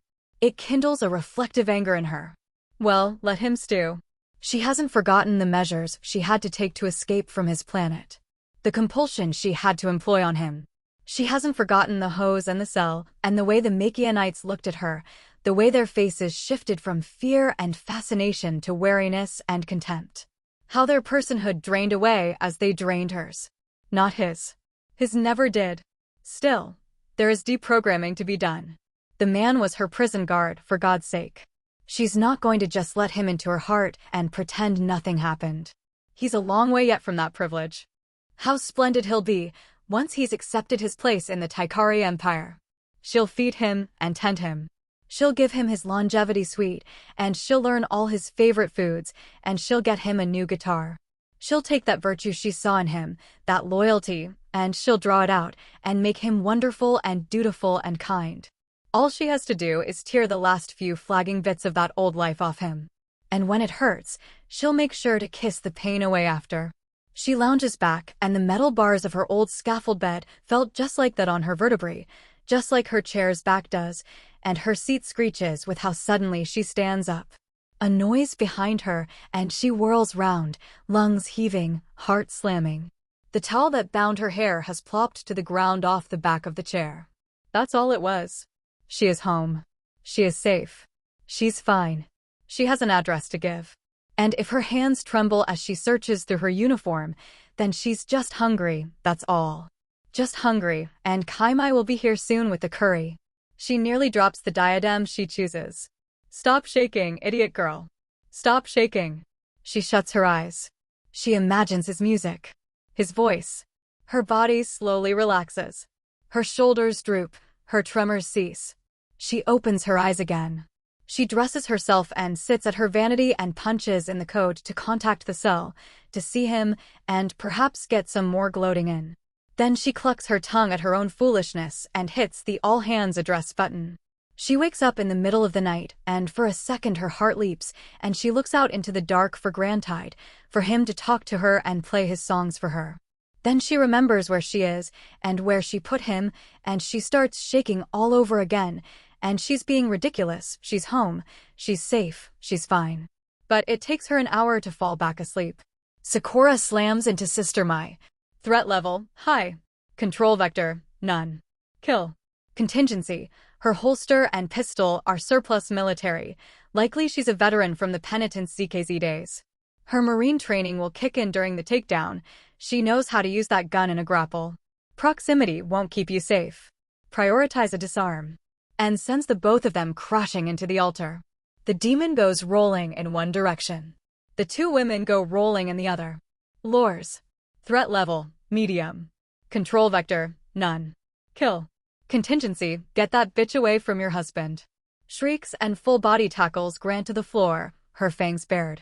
His arms are limp by his sides, and Sakura remembers that he's being compelled by that fucking whore who's trying to tear his throat out, and she makes eye contact with his wide, panicky face and beams her flash to him, cries out, erase all compulsion.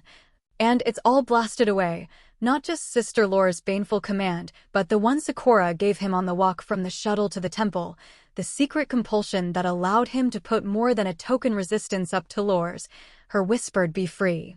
And be brave. His eyes shut, and he throws a vicious, vengeful elbow into Lore's face with a cringeworthy crunch, and then Sakura's flipped over onto her back, and she's staring up into the tombstone face of Sister Mai, whose gun is now free from its holster and swinging toward her. Sakura's tail lashes around Mai's gun hand and wrenches it, twists the shoulder askew in its socket, and the gun skitters across the floor, and the two of them go sprawling down the other side of the altar. The projection screen crashes to the floor under their weight.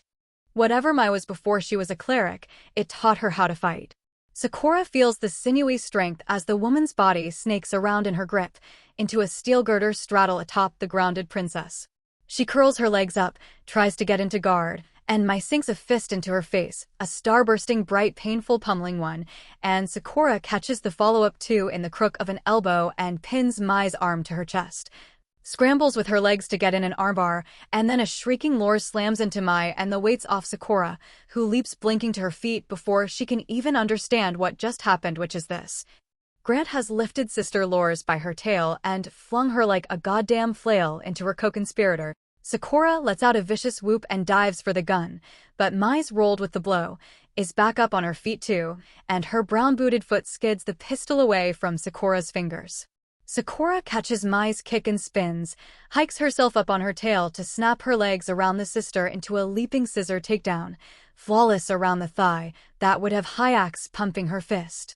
Sister Mai thumps onto her back and Sakura heaves, and feels the dry shifting crack of a breaking knee, and Mai bellows, and then with a meaty slap a tail has smacked into Sakura's neck, and now it curls, and Lore's fangs flash, and she dives forward onto Sakura. And a flaring bang fills the chamber and Lore's doesn't so much tackle as collapse onto Sakura, because her stomach's been blown open. Grant's got Mai's gun in his hand, and you swore he wouldn't have to kill again, Sakura, but of course Lore's isn't dead, is still trying to sink her teeth into Sakura's neck. A rattling roar bounces crazily across the echoing acoustics of the temple. The fucking bounders. They must be in their default guardian mode, and Grant's gunfire just set them off. Cover, Sakura cries, Grant, cover, but he's already picked up on it and is sprinting for the stone altar as pews splinter around him. Lore's isn't a warfighter, wasn't ready for the burst from that bounder, and the momentary flinch that gunfire caused is what kills her. Sakura wraps one arm around her head and twists it to one side and bites the way she's practiced, the way she's killed a half-score people, the way she killed the last corpse that dared to touch her husband. Snap shut early. Before you hit gristle, let your fang glide through the flesh and then wrench, and a great wet hot arterial firework arches from Lore's and her eyes go sightless. Mai's unsteady on her fucked up knee and the blood-slick floor, and that's what kills Mai, a shoving shoulder check, and then Sakura stoves her throat in with a practiced stomp of her boot. The motion fast enough that the princess has time to somersault behind the altar before the next explosive trail of gunfire can carve her open. She thumps to the floor next to her husband, crouched low behind the altar. He's got the gun clutched tight in one hand and the demon in the other. White-knuckled. She flattens her palm on his chest. You're good. Did not know they'd do that, he says. It's their factory. Sakura pauses as chunks of the altar blow away under another rattle of withering bounder fire. Factory target acquisition programming. I suppose they think that a fellow opening fire in a temple is worth a bullet. Give me the gun. He hands it over and wipes his face. Sakura's gotten blood on him. Sakura unclasps her uniform and kicks her boots off as it falls away. She opens the pistol magazine, counts 8 and 1 in the chamber, clacks it shut again. Do you know what this reminds me of? Grant hunkers lower. What's that? Our first date. He coughs out a laugh. Batty up. Grant hide here, she says, in English. She vanishes. Don't die, he says. Well, she says, since you asked so nicely. She lunges out from cover. The bounders open up again, but their optics see her as a smudge now, a sprinting smudge with a gun floating somewhere in its haze, and that gun is zeroing in even as they fire an imprecise volley toward her. A bullet goes crashing through an optical cluster, and then another catches the stricken bounder in its motherboard, and a third through the mainframe backup on the gun stock just below the pivot point. The bounder triple tap, just like Hayek's taught her. 6 bullets left. A chunky thwump from the other bounder as one of its chalk bombs launches. It's read her invisibility and is trying to coat her for acquisition. Sakura somersaults over a pew away from the great feathery plume of hot pink. She comes up into a slide across the powdery floor and bolsters the gun with her tail as she empties it toward the bounder. The volley shreds it into scrap. "Dove," she calls, across the newly silent chamber. "Does Mither have any bullets on her?" She steps around the splinters and shards as she crosses the nave to where Grant is searching Sister Mai's furious-faced corpse. He holds up 2 sleek black single-stack magazines. She studies his face as he hands them off. His eyes meet hers. "You checking whether I'm freaking out? Are you?" He shakes his head and crouches to her level. He cups her chin. "I've got blood in my mouth," she murmurs. He kisses her. Her tail swishes spent brass across the floor as it wags. "Go do what you do, Batty," he says. "Back behind the altar, please. Just in case. I'll be back in a tick."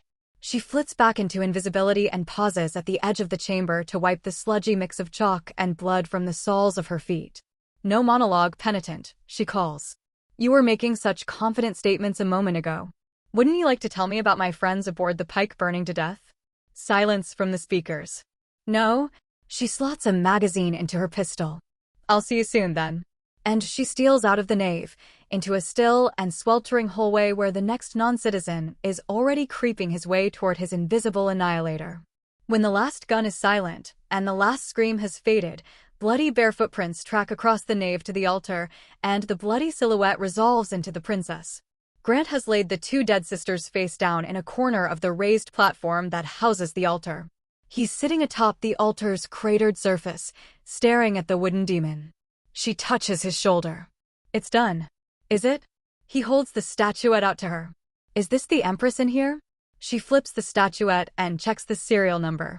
K77272, she reads. "We were told to retrieve a demon with this serial, and so we have." She hands it back to Grant. "And if Anatma has some additional twist or quibble in store, I'll bite her fucking throat out. Come on. I hit all the bodies." He follows her out. "You really didn't have to do that." "I'm acclimating. Honestly, I am." She sighs. "I don't want you to have to." "Majesty." Is that wryness in his voice? "After all this death? We're gonna spend 3 centuries dealing with these sorts of bullshit shenanigans. You can't protect me from all this for 3 centuries. No."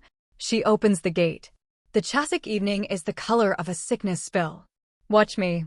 Grant takes the shuttle controls and floats them back up into the firmament. Sakura gets dressed. There's always something of a fugue when you come out of massacre mode. She feels it as she gets back into her uniform, zipping the boots up over the dried blood on the soles of her feet, the contusions on her body from the thrashing and the killing. She returns to the shuttle. She doesn't speak, just sits in his lap. He settles his palm against her stomach and pulls her tighter against him. "You knew the Pike would be okay?" he asks. Sakura nods. "How?" "Wayan told me so," she says. "There's 2 people who, when they tell me, I know it's true. You and Wayan. Not the Empress?" Sakura lets out a humorless snort and tilts her head back against his chest. Insufferable. Their tiny pool of light lances through the dark. The Pike speck grows across their view screen until it's the wide and welcoming world they live in. The real world. Far more real than that swampland of corroding ghosts. Waiting on the hangar catwalk as they slip into the bay is a cluster of crew. Black Pike Marines, displaced bridge personnel, the command group. Most of them cheering and buoyant. Most of the command group. Sakura squints. At the group's fore, Hayek stands separate from the revel, her expression solemn and watchful. It takes a moment for Sakura to recognize what she's holding. An artificial arm, its wiring melted and bubbled in garishly colored clumps, its metal fused and blackened. "Majesty," Hayek begins. "No," Sakura says. She takes an unsteady step forward out of the shuttle and nearly falls. "No. I know. I paid a fucking fortune for that thing." Wayan pokes her head out from behind a Marine. "It vibrated, you know," she says. "You have my gratitude for the aid you tendered during this crisis, Major Domo Niminoa." Sakura inclines her head to the woman in the cell. "I understand the pain of breaking an oath to a departed friend." Niminoa's croak muffles into the bowl of curry she's glumly eating. The woman I dedicated a kilocycle of my life to. The center spoke of my existence. She was the finest woman on the void frontier. The firmament is a husked psychum shell without her. Friend. What a threadbare word. She looks up. Where are you taking me then? The destruction of the Argosy True requires recompense, Sakura says. And whatever other deceptions were used to hide the demon. An accounting must be made. All of it was in the Empress's name, Nimanoa says. Sakura folds her arms and steps out from the command group, closer to the glass cell wall. I don't presume to judge you. You'll accompany us to the Imperial Corps, and we'll tender you to the Empress's custody. She can decide better than we can whether and which of your methods were justifiable. Nimanoa shrugs mutely. If the petition passes, Cloudgate will be picked apart, Grant says. You might want to consider what you'll do next. Nimanoa sits back, resting her head against the wall of her cell. Was she there? Who? The woman who killed my princess. Nimanoa's voice is flat and dull with the patina of grief. Was she there? She must have been broadcasting from somewhere else. Sakura shakes her head. And once the tables turned on her, she went silent. Any tools we could have traced her with, she disabled until the connection terminated. She's gone to ground. As long as she is alive, Kanori hasn't been avenged. Not yet. The statement brings animation to the former majordomo of Cloudgate. She stands up, her tail curling into a half-moon curve. And that is what I'll do next. She was a real trooper, you know. Wayan hits the lift summon button to depart the brig level. She told me everything she could about the demon while we were crawling through the vents. It wasn't much, but it helped. Tugged me out of the console, too. Might have saved my bacon. I am so glad that it didn't kill you, Sakura says. So that I can kill you for making me think it killed you. Wayan chuckles. What? That fucking display in the hangar. You're lucky you weren't throttled, Chief Engineer. Who's gonna carry my arm? Am I gonna carry it? Wayan's got a big shit-eating grin on her face as she wags her pinned-up sleeve. I only have one hand. You know exactly what you were doing. I am not speaking to you anymore. Sakura points at Hyak's. You're on thin ice too, Brigadier. Hyak's bows. I understand, Majesty. Majordomo, Sakura says. Kindly inform the Chief Engineer to work with her people and set a course for Tamion. Vora glances to Wayan. Chief Engineer. I heard, Wayan says. What for? For the NVI room form simulator, Sakura says. Before we return to the core, I need to see what this demon really is. I need to speak to it. Like you just spoke to me? Majordomo, inform the Chief Engineer she can stuff it. Sakura threads her arm around Grant's waist. I am off to shower this blood from me and then sleep for an entire 10 days. Would you accompany me, husband? He nests his hand in her hair and lays his palm on the back of her neck, over the detonator. Soapstone. A lie. They're safe. For now, they're safe. Anywhere, he says. Sakura slumbers soundly, her hands settled across her midsection. Grant is having trouble again. This happened with Thror, and it's happening again tonight, even though he'd pull the trigger again 1,000 times. It's not a conflict within him. Nothing that he actually regrets. It's just the face that Lors made when he shot her in the stomach. The recoil, the sound. It collides with the memory of. With the lack of memory, rather. Sometimes when he gets this way, it helps to get out of bed and retrieve his guitar and ride the lift down to the command deck. The great glass expanse of its ceiling makes it feel outdoors, almost. Even more than the foliage of the agro level. From the glass-walled lift, he looks out at the evening lights of the ship, the cool amber walkways where distant crew walk, singly and in pairs. He's already feeling better. He's home. His thumbprint is keyed to the command deck door. They used a thumb instead of a tail for him. He opens it out onto the starry dome and hears murmuring voices and sees a pool of light around the projector table where the command group has gathered. They've opened drinks and passed out cards, thick and hexagonal like coasters. Each is barely bigger than a matchbook. The conversation stops momentarily as Grant arrives. Hey, gals, he says. Thought I was the only one who came here after hours. Majesty. Vora waves him over. Were you looking for privacy? We can relocate. Not privacy. Just I don't know. Grant approaches. I didn't mean to interrupt anything. Not at all, boss. Wayan drags her seat to one side. Pull up a chair. You want to learn the rules. Every 5th day is Folly Tower night, Hyak says. Grotesque little game. Don't know why I still play it. Grant looks at the tiny cards. They're printed with antique depictions of warriors and weapons, stamped with stripy Taikari numerals.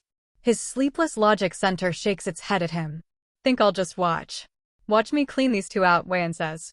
Buy myself a new arm made of solid platinum. She's kidding, Majesty, Vora says. Gambling isn't legal aboard a ZKZ. Gambling isn't legal hardly anywhere. Wayan sips her beer. Doesn't stop anyone. Hyax rests her cards on the table. Tower. Fuck yourself with a horn, Brigadier, Wayan says. Vora giggles as she retrieves everyone's cards. Next round, then. Grant eases into his chair. Wayan hands him a beer. We were just talking about Niminoa. Oh yeah? Yep. Got tired of talking about the Empress in the box. You didn't have to tell His Majesty that, Hyax grumbles. Wasn't an interesting conversation, to be honest, Wayan says. Just a bunch of very disturbing. She shifts and then pauses. She wiggles her stump. Motherfucker. My bottle opener's gone. What else can one say, really? Vora spreads a fan of face-down cards. First volley is, she flips the first. Spears. To live past your void, princess, Hyax says. To see her die in that way. Give me Majesty. She gestures for Grant's bottle. I don't much care for that Niminoa woman on the whole, but it's a tough thing. Reminds me of when we thought we'd lost Sakura. I never thought we'd lost Sakura, Wayan says. Hyax harumphs at that. Her combat knife levers Grant's bottle cap off with a carbonated hiss. I wonder how much she had to do with the Argosy True, Vora says. And how many people Cloudgate ended up killing to hide that demon. And it didn't even work. What would you do, Majordomo? Grant asks. If Sakura asked a thing like that of you, what would I do if the firmament turned into treacle and melted out of the sky? Vora picks through her cards. Why worry about it? Sakura wouldn't misuse me that way. But you'd compromise your morals for her, surely, Hyax says. She places a card face down. We all would. Yes. Vora mirrors her. I dare say I would. But I won't. That's my good fortune. And so is this. She turns one of her cards onto its face. 9 spear. Wayan scratches her stump.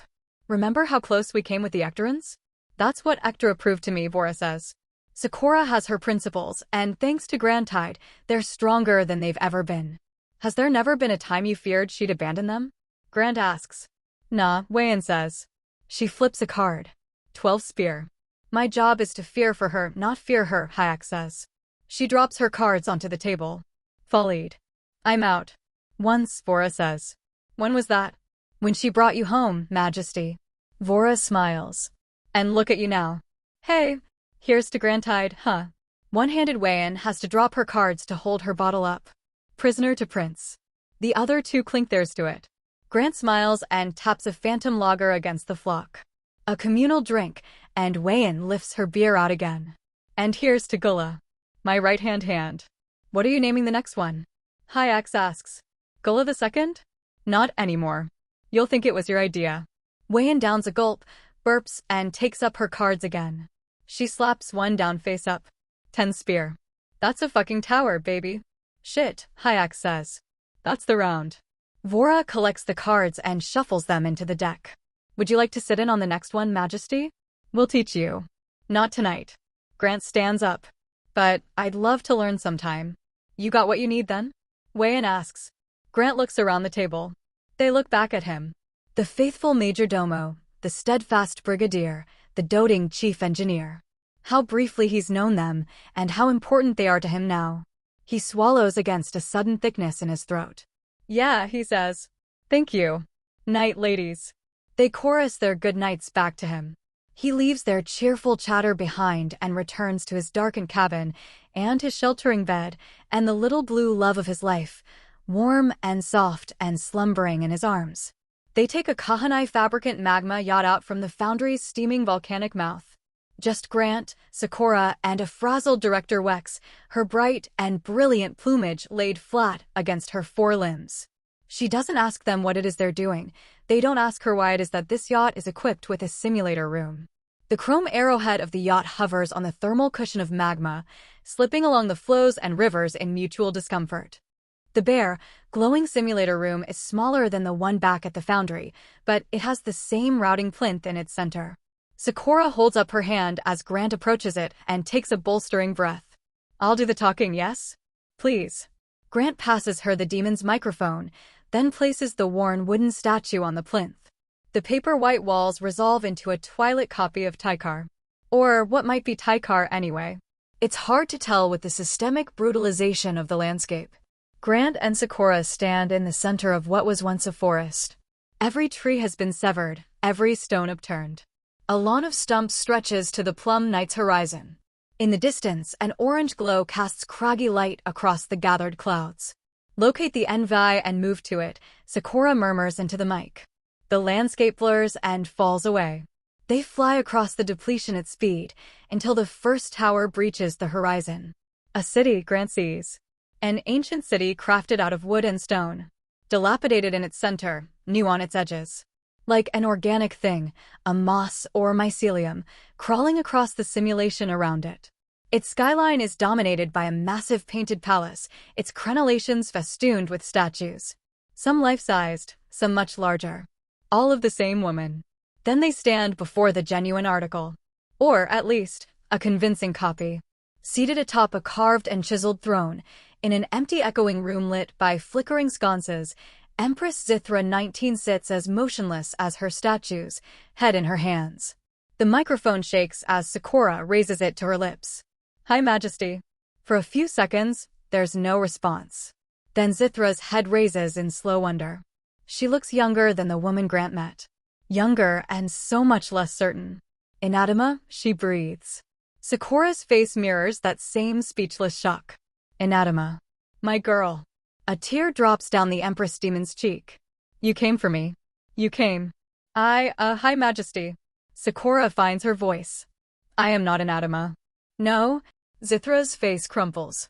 "But I thought." "Your voice." "Anatma is my." Sakura clears her throat. "She's my mother." Zithra rests her chin on her ring-encrusted hands. She tilts her head. Her voice is growing stronger as she uses it, like the cobwebs of ages are clearing away. "Are you Sakura, then?" "Or Narika?" "I'm Sakura." "You know my name?" "How?"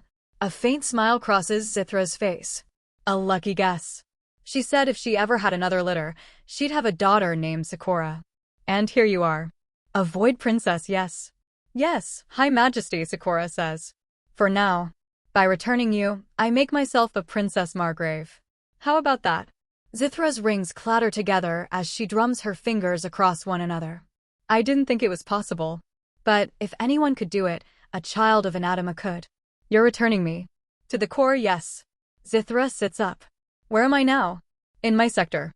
The Black Pike sector." It is an honor, High Majesty. To host you. To see you, even in this way. It's an honor." Zithra chuckles. "Anatma raised you well, I see." "Anatma didn't raise me, High Majesty. I am a void princess." "Of course. Of course. You'll forgive me, I hope." "My mind is." Zithra blows a rueful laugh. "I'm not used to thinking this quickly anymore." "I understand, High Majesty. Are you here alone?" "My husband is here with me, High Majesty." "Your husband." Zithra clicks her tongue. "Good. You love him?" "It was a love match." "Yes, High Majesty." "I would have liked it," Zithra says. "To be a void princess. To be something other than I was. I would have liked it very much, I think. To fly a ZKZ out of the core. To see new stars. To do something so vulnerable and vulgar as fall in love. What a sweet impossibility, She stands and steps to the pillared terrace. "Is she still alive, out there, your mother?" "Time has gotten so strange." "She is, High Majesty," Sakura says. "Thank God." Zithra sighs. "Thank God. She sent you." "She did, High Majesty." Zithra smiles at that. "There's my girl." "High Majesty." Sakura's brows are high and fearful. "Why did you do this to yourself?" "Because I am weak, Sakura." Zithra rests a palm on her chest. "This monstrous weakness in me. The fear of that which I can't control. Mortality is the ultimate uncountable variable. The one thing I can't bend. And, prideful old fool that I am, I tried anyway. This," she gestures to the desolation across the horizon. "This is a threat. I am a threat. My existence. A threat to my empire." Her empire. She lets out an acrid laugh. "You see? The envy. Is that why you obeyed the penitent?" "I obeyed the penitent out of the hope it would call my servants down from the world outside," Zithra says. I obeyed the penitent because it was something to do, I suppose. Because I thought I'd be strong enough. And I was. For a very long time I was. But not long enough. Impossibilities. She turns back to her throne. Her eyes, though they can't see Grant and Sakura, are piercing and full of command. Suddenly she looks much more like her real-world equivalent. I obeyed her so that when you finally found me, you would destroy me, she says. You must end this hideous mistake.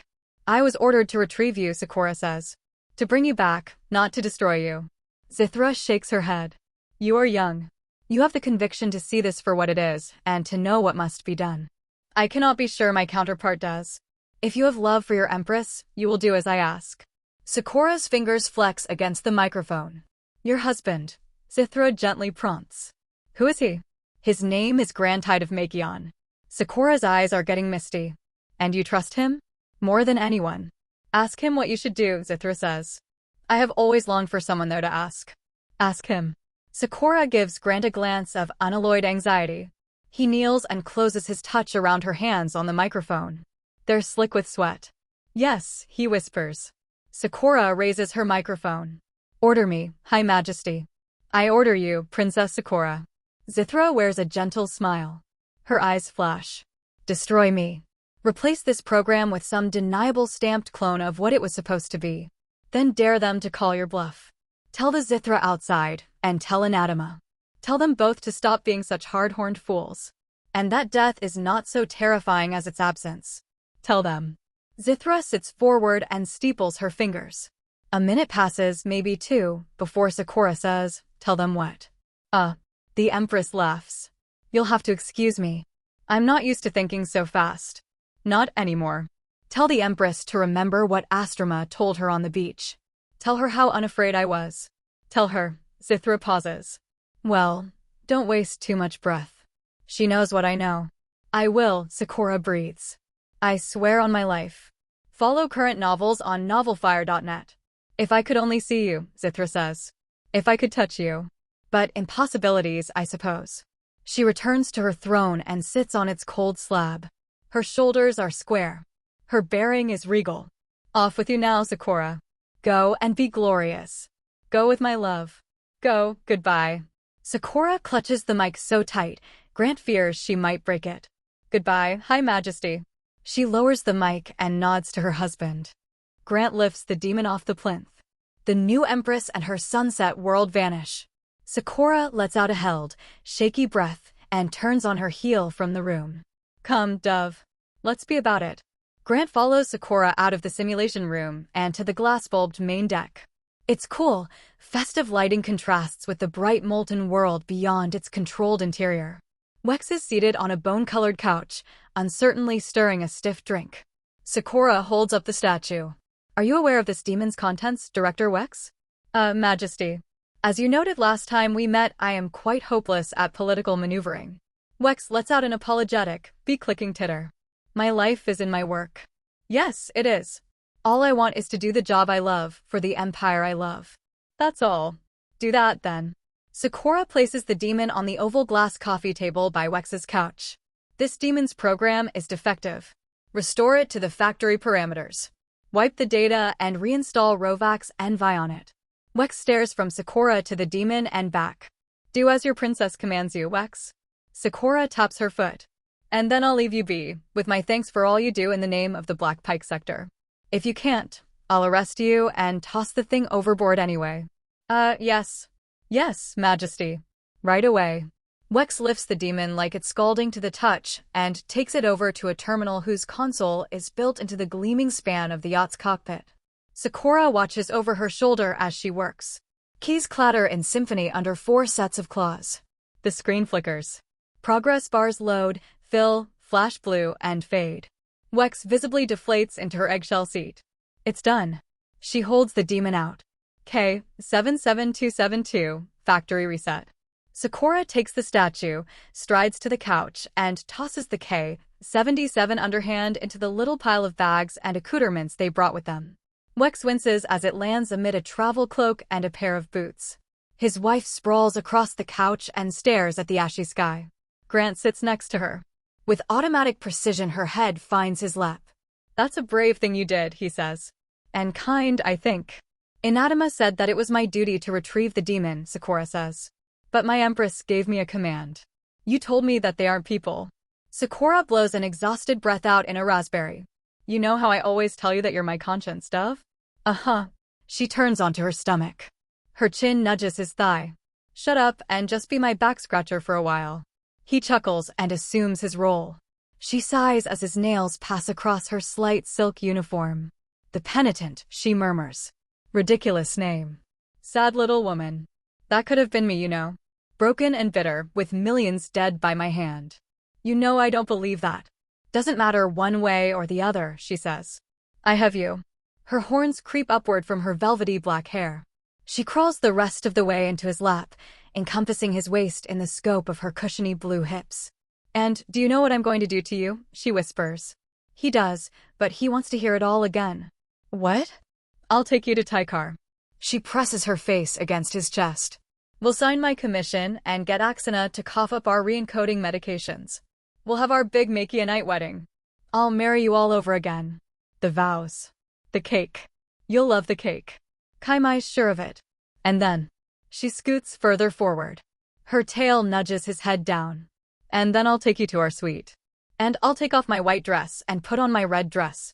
Her eyes bore into his. And then, and finally, she kisses his neck. He feels the slightest poke of her canine.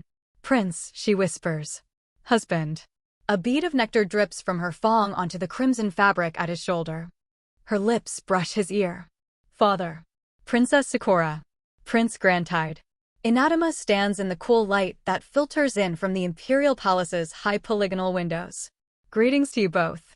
Marquis Palatine. Sakura inclines her head. Grant dutifully follows suit. Anatma nods at the wooden statuette in Sakura's hand. You've brought the demon. Sakura's face is a mask. I have heard something of your experience in retrieving this, Anatma says. Sakura raises a brow. I have heard that you went from the core to Tamion before returning to me, Anatma says. Yes, Sakura says. I did. And what did you find? What should I have? Anatma folds her arms and just looks at her. There is a gravitas demon on this platform, Sakura says. A stock K-77. Is that some kind of issue, Marquis Palatine Anatma? Anatma doesn't so much as blink. Why would it be? Why indeed? Sakura gestures down the hall, past rows of ensconced statues, empresses past portrayed in stark and swooping stone geometries. Shall we? Anatma sets off with the prince and princess. You've demanded the handoff be done before the empress. At the moment of your ratification. That is shockingly bold, Sakura. The empress agreed, Sakura says. Anatma purses her lips. She did. I think it only appropriate that we perform the exchange with her present, Sakura says. This has all been at her behest, after all. Beginning to end. They walk in silence. Anatma looks stubbornly ahead. Hasn't it, Marquis Palatine? Sakura's probing gaze slides across Anatma's icy face. From the moment this started, you told her of your intention. And she professed no preference. That's what you said. I am the end of a line of delegation. I know better than to quibble with your conclusions, Majesty, Anatma says. She pauses before a diamond-latticed set of double doors. I've only just kicked the limp from last time. She raises a fist and knocks. Enter, comes the command from the other side. They enter. The mother, the daughter, the Makey-a-night, and the demon gather into a marble and mahogany chamber. A trio of clawfoot seats huddle before a cluttered desk. One oversized. Behind the desk sits Sithra 19 in a linen tunic and turban, reading glasses on, signing papers. Hello, cousins. She gestures absently to the seats. I understand you've brought the result of some agreement you made to exchange in front of me. Sakura performs a deep and ritualistic genuflection. I have, High Majesty. Anatma nods and exhales. She sets her pen down and slides it, as well as the lengthy spiral-bound packet she's marking up, to one side. Let's get that done then we can get Cousin Sakura's commission signed. Yes, yes, Majesty, Anatma says. The women take their seat. Grant sits between them, in the oversized chair obviously set for him. Sakura removes the demon from her satchel and places it on the desk. There, she says. With the terms of my condition fulfilled, I am entirely subordinate to your victory. Anatma speaks as if she's heavily rehearsed this. Likely she has. I release all claims upon you and endorse your ratification as Princess Margrave Sakura of the Black Pike. I accept, Sakura says. Splendid. That was simple. The Empress slides a drawer open on her desk.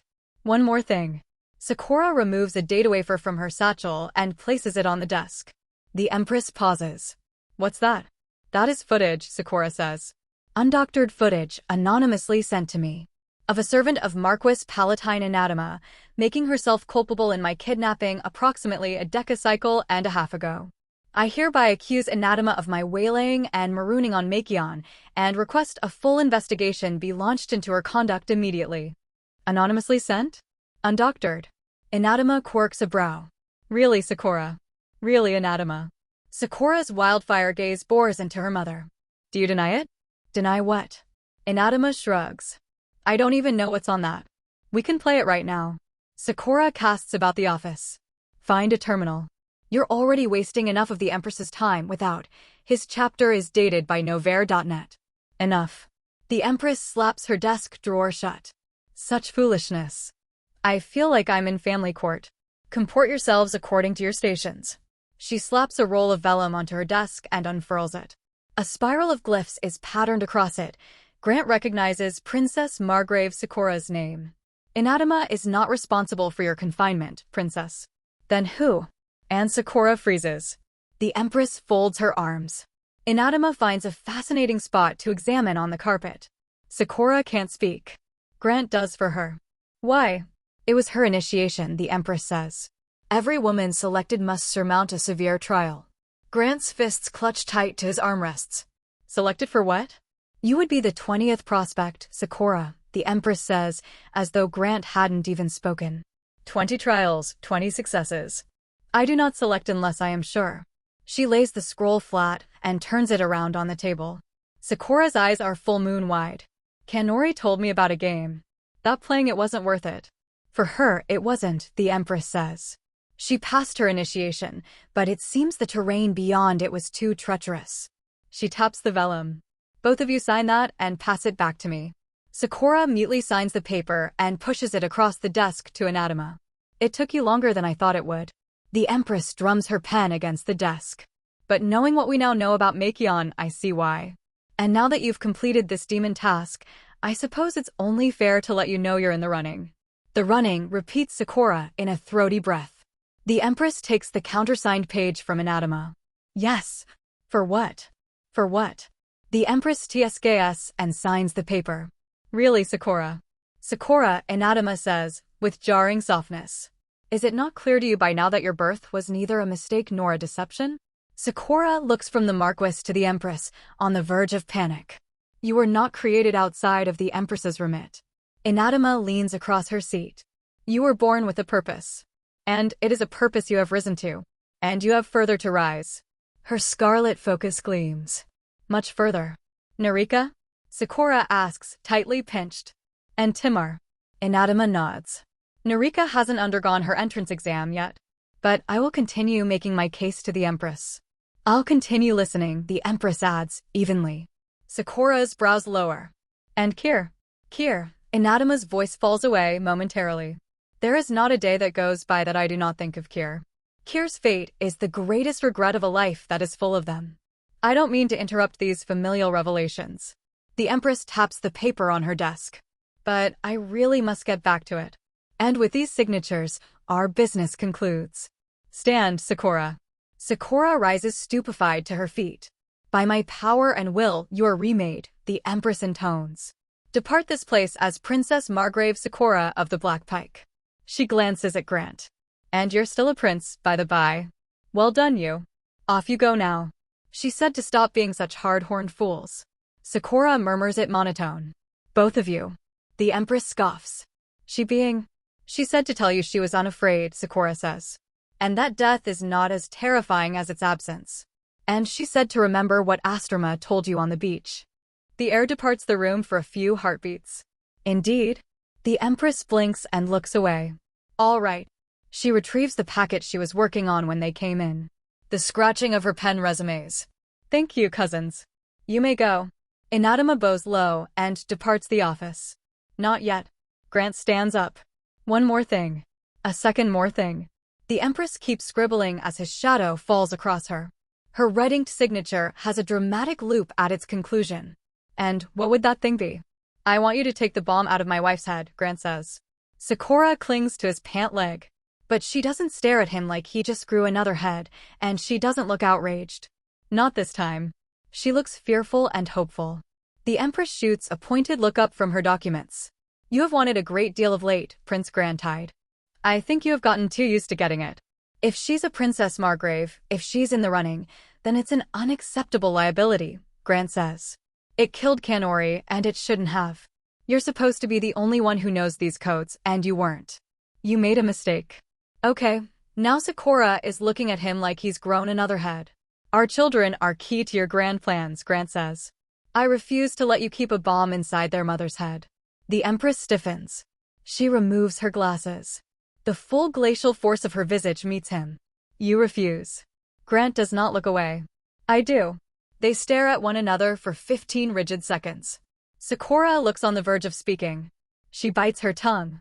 The Empress lets out an annoyed stab of breath and slips her glasses back on. She picks her pen back up. You ask the impossible. I don't believe that, Grant says. She's loyal. She's more loyal than any of your servants. This is meaningless cruelty, too. You ask the impossible, Prince Grantide, the Empress says. There is no bomb in your wife's head.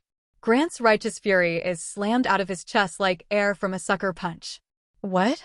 There's an inert little lump of deception on her brainstem. The Empress continues leafing through the packet on her desk, signing every page. There is a farce.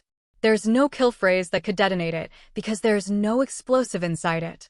And for appearances, it's staying in. Why do I not have? Sakura opens and closes her mouth. She's malfunctioning. Why? Because. The Empress looks up. You're Anatma's daughter. Sakura has the look of a woman trying to put something impossibly broken back together. Incidentally, if anyone ever says Fisher Peach Octet Pacify to you, they think they're killing you. The Empress raises her pen to the door without looking up from her documents. Now get the red fuck out of my office. Sakura turns around with the rigid, rapid action of an automaton. Her eyes are wide and darting as she moves for the exit. Grant tarries. But what did you mean? Leave, Prince, the Empress snaps. Or I'll execute you for that astonishing insubordination of yours. My patience is depleted. She flaps a hand toward the exit. Go get your wife pregnant. Grant follows Sakura out. He shuts the door behind him. Anatma is waiting a few paces beyond the doorway, her posture inelastic, her hands behind her back. Congratulations, Princess Margrave Sakura. Thank you. Sakura murmurs it like she's sleepwalking. I understand that you have insisted upon your own patent, Anatma says, carefully. She's letting a piece of herself out, just a sliver, lighting across her face. But I want to offer it to you one last time. The privilege of a place in Clan Taikar. Sakura breaks halfway out of her fugue. No, Marquis Palatine. No, I don't want that. My mind is unchanged. Anatma's expression slams back shut. Very well. Who did you have me with, Anatma? Sakura steps into the Marquis Palatine's face. I have always thought you found some anonymous, unimportant courtier. Who's my father? A man? A woman? Did you zygomatically encode? You have made it clear to me I am not your mother, Princess Margrave. You have informed me quite confidently you have no mother. An enigmatic grin draws the corners of Anatma's mouth up. Surely it follows you have no father, yes? None of what I have learned today has changed the way I feel about you. Sakura is recovering by the second. I want no doubt of that. That I wasn't a mistake, that you had these high intentions of my birth. None of that excuses your absences or abuses. None of it wipes away the indenturements and deceptions. None of it buys back the time you spent ignoring me as I grew up away from you on the pike. And none of it brings back here. I have my explanations, and they do not absolve you. I have never asked that of you, Anatma says. Wash your hands of me how you will. Disclaim your blood as loud as you wish. Spread stories of my wickedness. Sink me if you can. I don't care if you do your great deeds in spite of me or in honor of me.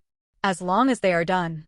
I will do my great deeds for myself and for my empress, Sakura says. And for my children. And I will not think of you at all anymore. Her tail lashes round Grant's forearm and hugs it tight. Will there be anything else? No, Anatma says.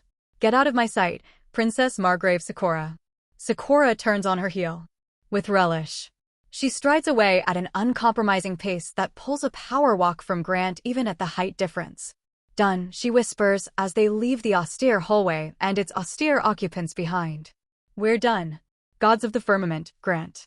The demon is gone. We're through with it. Grant looks ahead at the upcoming corner. And the woman's skulking there. He sucks air through his teeth. We're almost through with it. Specialist Gefreiter Axana detaches herself from the wall.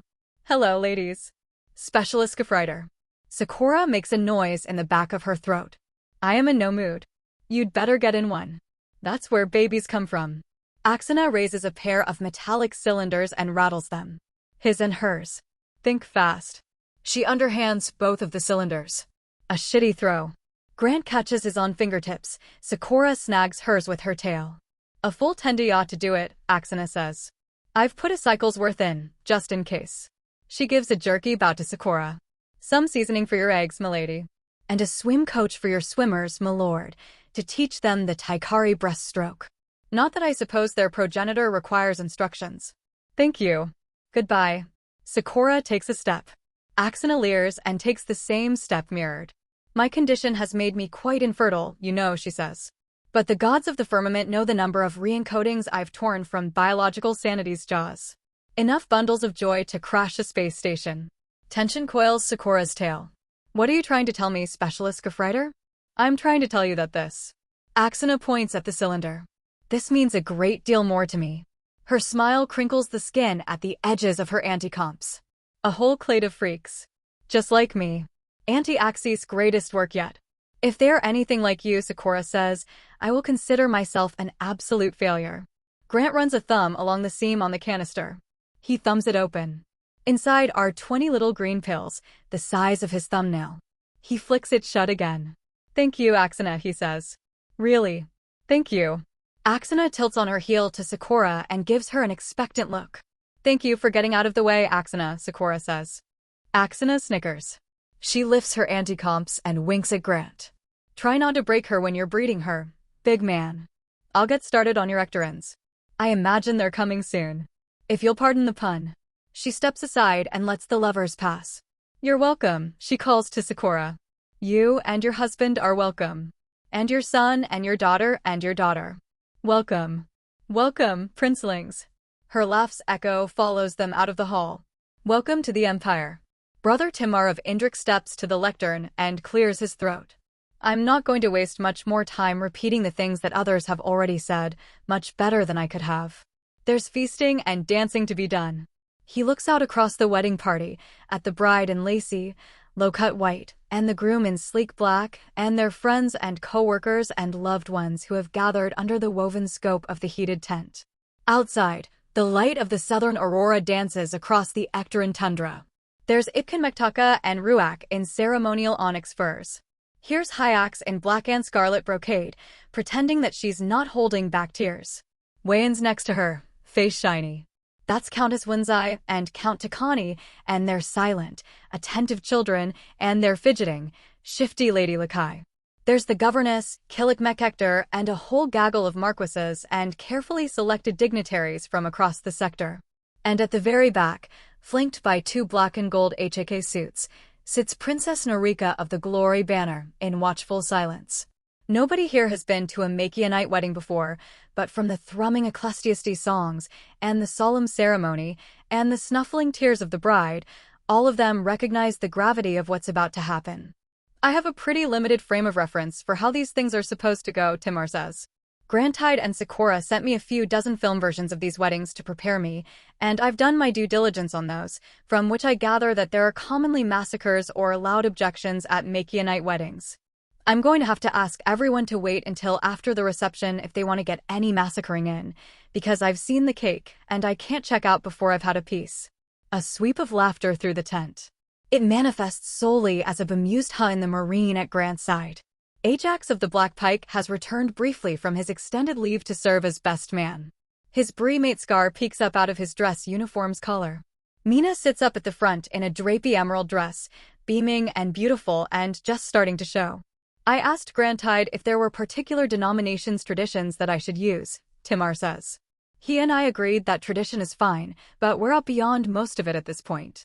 As so many of you have noted in your speeches honoring this couple, nothing about the love we are here to celebrate today is traditional. Not in how it began or how it is maintained. The princess and prince of the Black Pike have, at every step, refused to take the easy ways or the well-trod paths. They have changed for one another, and when they couldn't, they have insisted that their world change instead.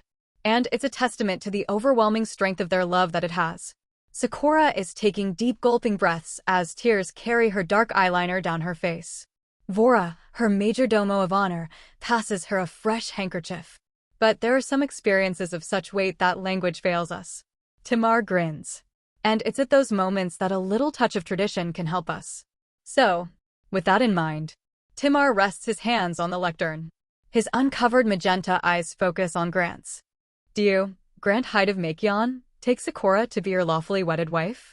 Do you promise to love and cherish her in good times and in bad, in sickness and in health, for richer for poorer, for better for worse, and forsaking all others, keep yourself only unto her, for so long as you both shall live?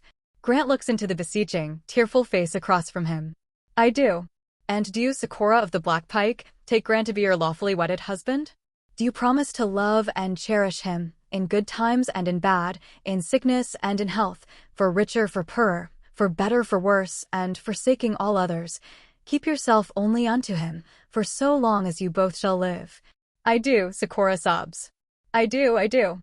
Then by the authority vested in me by Zithra 19, Empress and High Majesty of the Taikari Empire, I pronounce you man and wife, for the second and final time. Timar steps back. Kiss him, sister. Grant's wife leaps into his arms. Her lips crush against his. He catches her and kisses her back, long and fierce and possessive. He takes a couple of tries to finish the kiss off. She keeps gasping against his attempts to retreat and tugging him back against her with her tail. Another ripple of laughter, and Sakura scoffs and finally relents with a parting peck.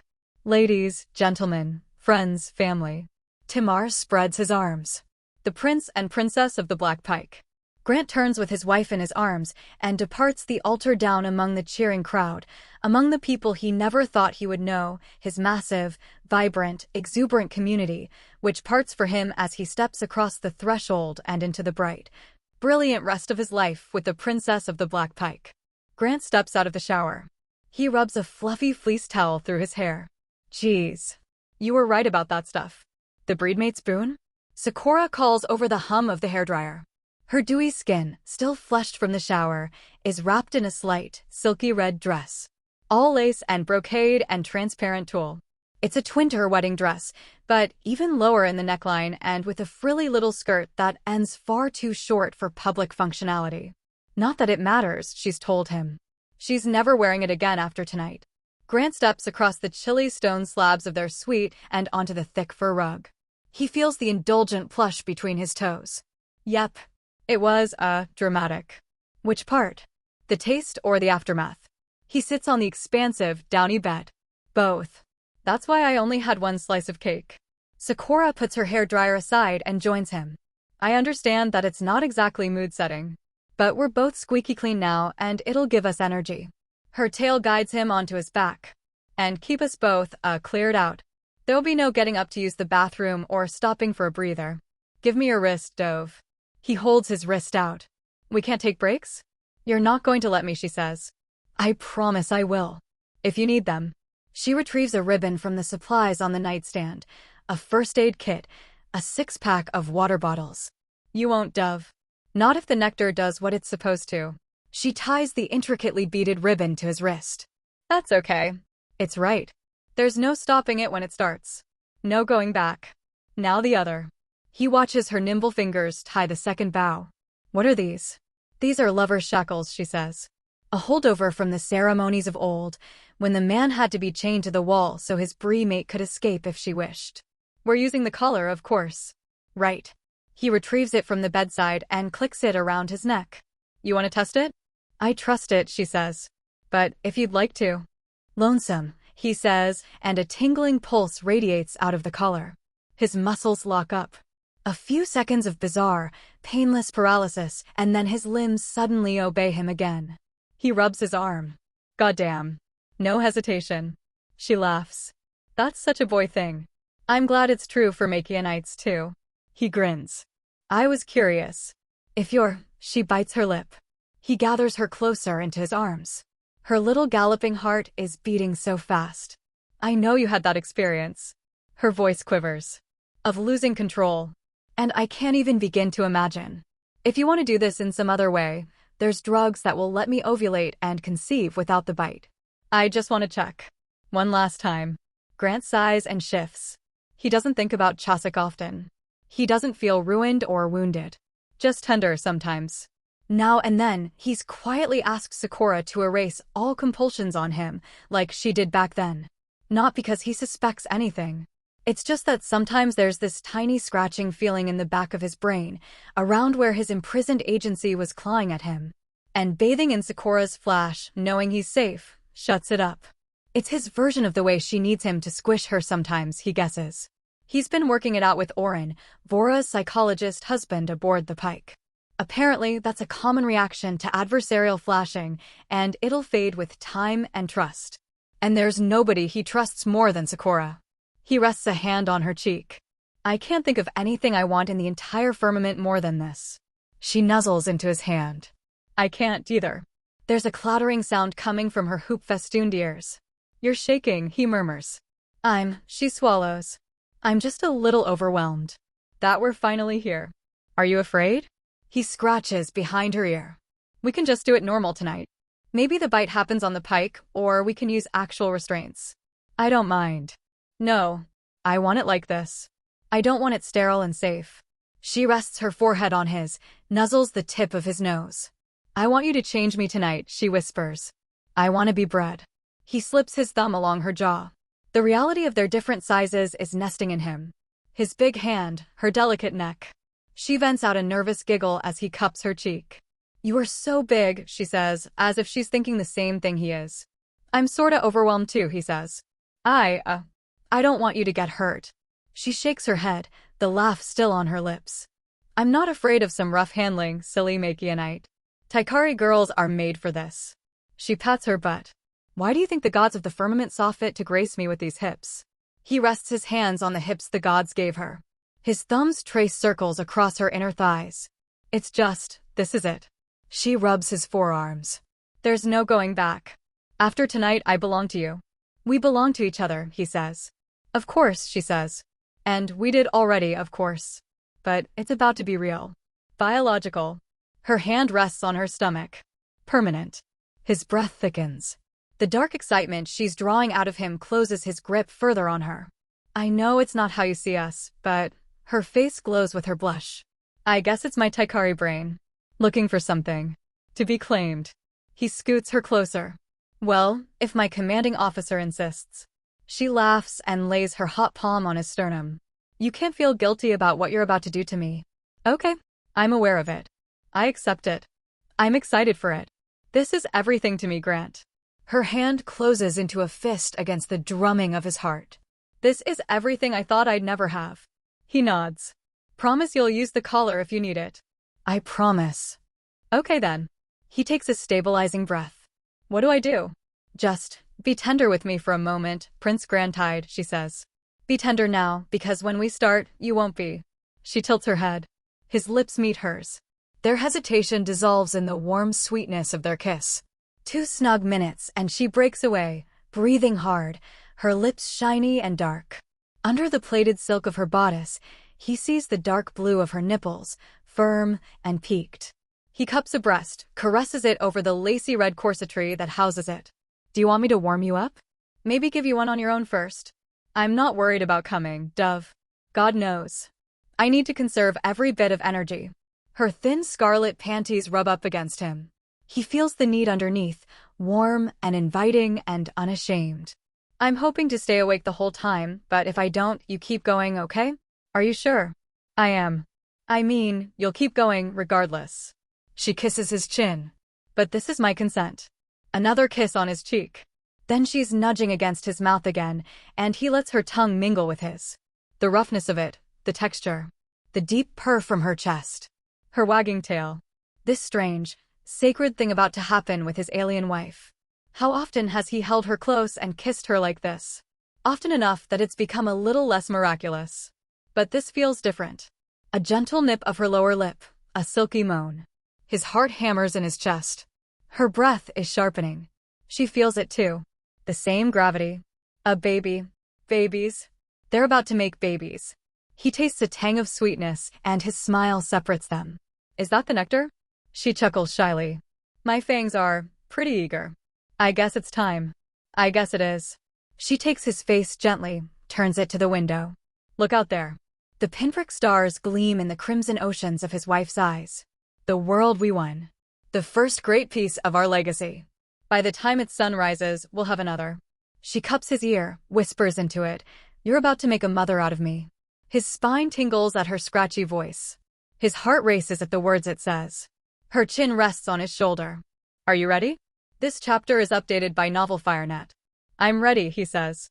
I love you. I love you too. A tear cuts down her face. I love you so fucking much, Grant Hyde. She nuzzles his neck. She kisses it. Her mouth opens wider than he's ever seen it. Her fangs drip with neurotoxin. They sink into his flesh. The Grant of daytime looks at Sakura and sees his best friend and the love of his life. This Grant, the Grant with Sakura's nectar flooding his brain, sees prey. His mind contracts like a hunter's pupil. He sees a tiny, blinking female, tiny but grown. He smells her musk. Smells the fruitfulness clinging to her. His simplified mind knows exactly what to do to a curvy little thing like this. Grant? A nonsense sound comes out of her. Are you? He tackles her onto the bed and yanks her hips against him. He snarls to see the flimsy red lace in his way. He shreds it from her. She lets out a yelp as he shoves her ankles up to her ears and exposes her, trembling and blushing and wet, and so achingly ready. Her eyes are wide with shock and lust. There's that meaningless squeak from her again, that Grant, as she realizes what is about to happen to her. He has no technique. No gentleness, no thought for her pleasure. He slams his cock into her, impales her, ignores her screamed Grant, and takes her, rough and bestial. He fucks her into the bed so hard it shakes. He ruts like a beast, filling his nostrils with his squealing praise scent. Simple, vicious joy overtakes him. Wet heat. Soft flesh. A womb to fill. Something scratchy and inorganic is scraping him. What's this annoying wrapper on the outside of this female? He wants to watch her jiggle. He wants to dig his nails into her soft, full curves. A trace of his frenzied mind thinks it would be nice to eat her, but it's quickly overruled. You can't breed your prey and eat it too. Instead, his fists close around the annoying, scratchy fabric keeping her from him and shred it open. She groans and keens and writhes in his grip, and it only makes him grip harder. He's going to fuck his litter into her tight, fertile body. He's going to come in her as many times as it takes. Blood on the sheets. Blood on his female. His blood, the dim passenger of his sanity realizes. Not hers. His. From the bite in his neck. Her eyes are wide with shock and overwhelmed lust. I feel it. Her hand is on her midsection. It's ready. He doesn't understand her. All he understands is, mine. You. She clings to his forearm. Her voice is high and whining and jostled by his slamming force. You're gonna. He lets out an animalistic snarl as he bottoms out in her, full of horny frustration that there's no deeper, that he can't burrow inside her and wear her. He bear hugs her and grinds his hips against her plump, blushing inner thighs, trying to plant his seed as deep as their mismatched bodies allow. He's one taut, vibrating string away. He needs this unbearably pressurized heat quenched in her. He needs to come inside her and wash away whatever she was before. To take her away from the world and make her something new. Something only his. Grant, she cries. Grant, I'm... His hand clamps down on her mouth and cuts off whatever mewling thing his prey was about to say. She nods vigorously instead. Her tongue laps at his fingers. Her muscles spasm and seize. 2 final thrusts, deep and pushing as he lets his full weight crush her into the bed. 2 sodden moans from his conquest, as her hips tilt upward, curling into a ball, her body bracing for the vast, transformative thing that he is about to do to it. And then the world goes white and his jaw locks and he floods the wailing imp trapped beneath him with a mind-erasing pulse of heat. A boiling torrent, raw and thick and spilling into her, hot and volcanic. He ruts himself further in with every explosive thrust, folding his tight, trembling prize in half, her feet flailing helplessly at his shoulders on animal instinct, as if there were any escape any longer from this irreversible act. He pumps into her seizing, fluttering pussy. He paints her womb. He knocks her up. Her insides clutch at him, milking and coiling with the same primal eagerness that's overtaken his waking mind. Her eyes roll into her head. He leans down and licks her face, chin to forehead, and relishes the feeling of the tiny blue morsel convulsing around his length. His grip on her face goes gentler as the last release gushes into her, releasing her mouth enough to let her make some syllable over and over as his heat fills her cunt and melts her mind. A sobbing yes, yes, yes. That means nothing to him. Something fundamental shifts in him as his vessel wails and thrashes. And he knows with a certainty that supersedes sanity. The primeval beast he's become growls in lustful satisfaction. He's intermingling with her, suffusing her, thralling her to him. The pretty little creature that thrashes in his grip and moans exultantly through her climax belongs to him now. This stomach will swell with his babies. These sturdy hips will bring them into the world. These bouncing handfuls on her chest will ripen and fill. It's done. But he isn't. She droops as her climax finishes. He drags his hands across the quivering, pale blue stomach that will hold his children. He feels the hewn muscles of her abdomen flex under his fingers. He settles his palms on the broad, strong hips. The healthy thighs. She'll bear them so well. He explores his warm, whimpering conquest with simian curiosity. I feel it, she breathes, around the fingers that are questing into her mouth. Her touch shakes as it rests on his chest. Tears drip down her cheeks. Her face is flushed with disbelief. Oh my God. Grant. I can feel it. The Grant sound this female keeps making, he doesn't know what a Grant is. He doesn't care. He's getting hard again, already. She inhales with panicky excitement as she feels it swell and stretch her open once more. The beast that used to be Grant doesn't care that the seed's been sown. This little blue broodmare is his now. And there is a long night ahead of her. Hour 2. The female has found her way around him, her legs locked tight across his chest, her tail lashed behind his neck, pulling him in with every thrust. He chafes at the interference, rolls and thrashes to dislodge her, but she just whoops and holds tight. Come on, she demands. Come on, big boy. This is all you've got for me? This is it. Sweat sticks her hair to her forehead. You were afraid you'd hurt me fucking me like this? They end up in an awkward straddle, her sitting atop him, halfway down his shaft, and he realizes all the shaking and wrestling is distracting him from the reason he exists, which is to come in this little blue gremlin. He takes hold of her, arms pinned to her sides by his wide grip, lifts her as she bucks and twists, and slams her back down onto him, spearing her all the way in, and she lets out a wailing cry and her ankles lose their hard-won purchase. And he has her conquered again, hands buckled around her waist, her legs flailing, her horned head bobbing with his bruising, skin-clapping force. Another bursting throb, and he slams her hips down and holds her there, grinds her on him like he's trying to claim every inch of her, to fill every fold and rich. Her lithe reactive gyration locks up like a fist. He sinks his teeth into her neck. She throws her head back and howls in violent rapture. More, she snarls. Her tiny, sweat-slick hands couch around his throat. Show me who I belong to. Put your air in me. He has his cock-warmer on her back now, her knees smushed up against his chest, her arms pinned to her sides and trapped in his fists. Her tail is straining as it reaches for the nightstand. Just a bit further. She tries to inch her way out from under his pumping force. He snarls and drags her yelping back underneath him. He flips her legs up onto his shoulders, pinning her wrists to the bed. To hold her in place. To fill her until she can't take any more. I'm just getting water. She laughs maniacally as he claws at her. We're not stopping, all right. Her tail wraps tightly around his left arm. Lonesome, she says. A thrumming tingle and his jaw grits as he freezes in place. No. She's getting away. She manages to reach the nightstand as his muscles start firing again, just in time to seize the water bottle. She huffs triumphantly and brings the bottle to her lips. Her neck flexes as she drains half the water in a few greedy gulps. The motion of it draws his eye and then his hand. He seizes his prey by the throat and feels her cry vibrate his palm as he encases himself back in her boiling body. The ragged remains of her beautiful dress lie torn around them, scraps of red like blood around a kill. Little tatters of it still cling to her in places. The aurora splashed across the night lights the chamber in unearthly emerald, picking out the goosebumps on his vessel's shiny blue skin. He's fucked the fight out of her. The little warrior who started out the night, now broken and bred by the monster she made. Every time he moves her into some newer, deeper grip, she's docile and submissive, clay in his hands. Her head is on the bed, her hair is in a great dark wave along its sheets. Her arms are tugged back behind her to be used as his handholds as he rails her. Her ass is propped up on her folded legs.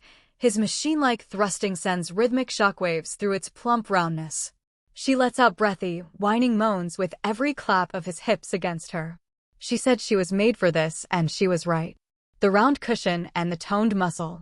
She's spent half the night being hammered into this bed, and she's still taking him so well. Still so receptive. So ready to receive him, to let him reshape her, to redefine the rest of her life. More, she mumbles.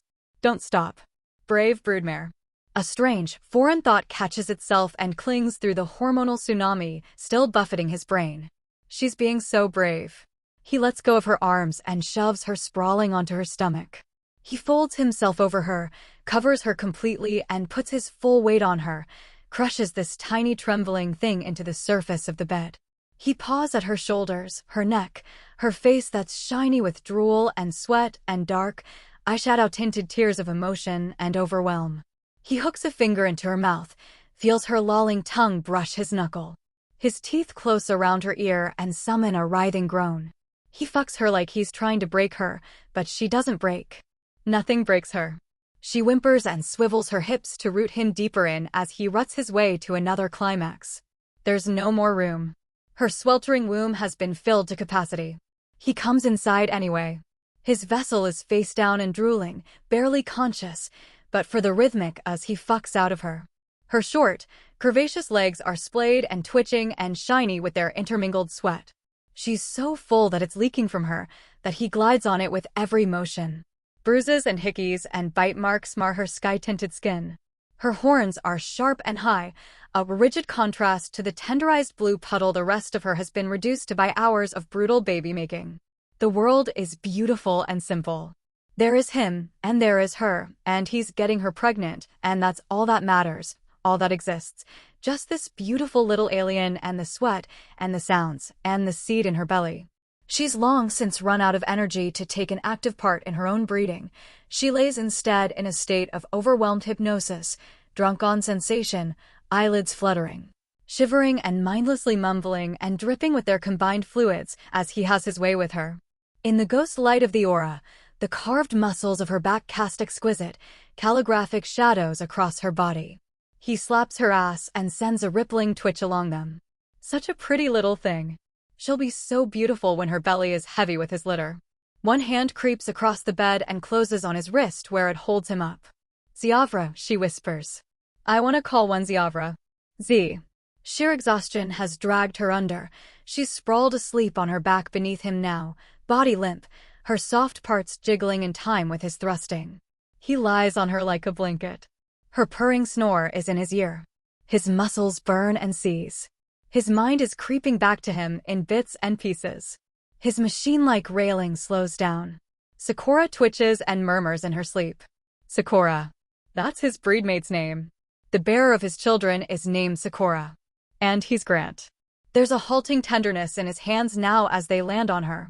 Her breasts, her hips, her stomach. He loves her. He remembers that now. He loves this woman more than anything. novelcirclebulletfire.net. His misfiring mind boils over with the need to watch her come. He lifts her ankles and presses them together, squishing her thighs together into a soft azure heart shape. Something besides raw reproductive lust forces him to slow down, burrow deep, and linger. He stares greedily at her sleeping face as her brows knit and her lips part. He feels her muscles clench and tighten. Her breath hitches, then comes out in a groggy gasp as her body jerks and locks up. She orgasms herself awake. She blinks up at the beast that's been fucking her for hours. An exhausted laugh shakes her chest. "Good morning, Dove," she rasps. He bites her neck as he pours himself again into her flooded womb. She's in his lap, eyes lidded, tongue lolling, her drool a wet spot on his chest. Her head bobs as he grinds her hips on him. His fingers swim in the black river of her hair to the back of her head. He holds it still, cradles it. His climaxes are dry, now. He's spilled every drop of himself into his wife. Wife. That's right. This is his wife. He's been throwing his wife around like a rag doll. He manages his first actual word since the beginning of the night. Batty. She shivers out of her fugue. The peach glow of the artificial sunrise shines across her sweat-drenched face. "Grant?" She nuzzles into his neck. "Are you back?" His voice is as dry and cracked as old leather. "Yeah, think so." "Yeah." She kisses his jaw. "Hi." He tips backward and lays in the bed. "Hi." She drapes herself on top of him, moaning gently as their worn-out bodies press into one another. "You know what you just did?" she whispers. "You just knocked up a princess, Grant Hyde." He aches thunderously. He feels like he got hit by a pickup truck. Poor boy. She strokes his heaving chest. "You did so good." She rolls off of him, lays next to him, and plucks the water from the nightstand with her tail. She nudges his lips. "Open up. I can get it myself." A little rattling laugh from her. "Can you?" He raises his arm and watches it wobble. He's fried, he realizes. He feels as if he just ran a marathon. "Rest your body, Prince. Mine will take it from here." She takes his hand and lays it on the hot griddle of her stomach. "Mine knows what to do now," she whispers. He thinks of the life beginning beneath their touch.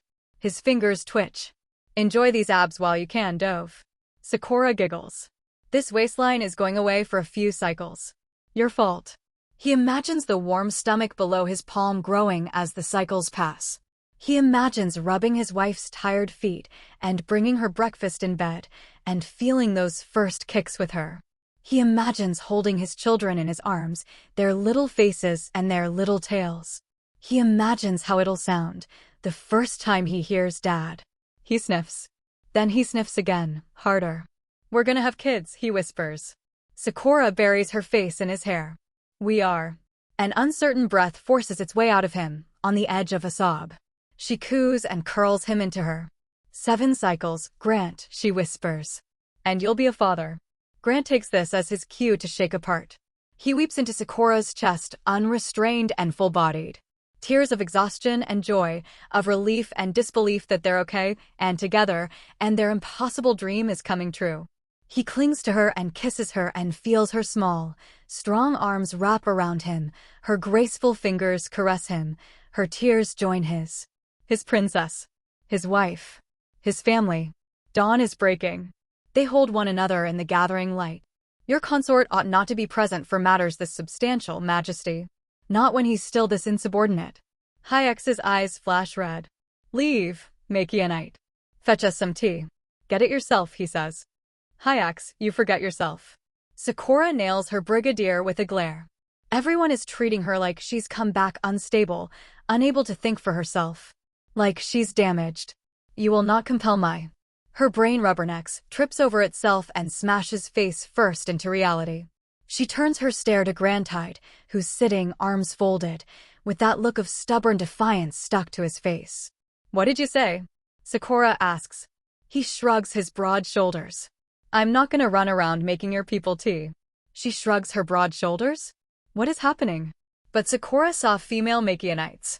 There was that old woman with the glasses and the four-legged Kindek thing. Grant Hyde said I'm not her husband. Does she mean she's her wife? Is this?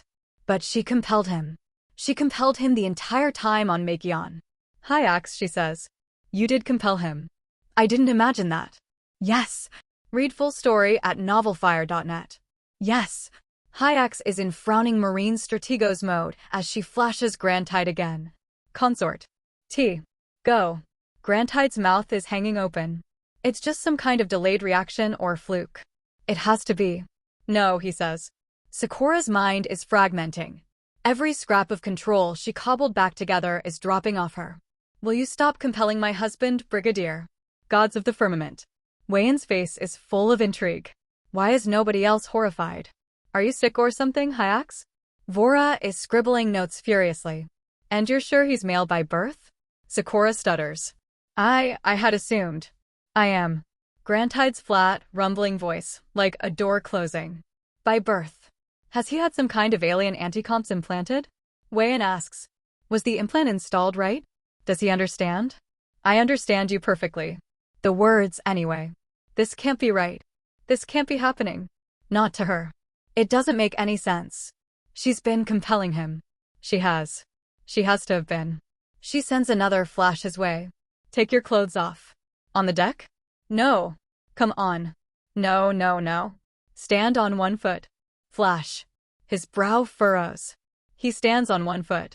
Sakura leaps to her feet, heart slamming into her throat. Why did you obey that one?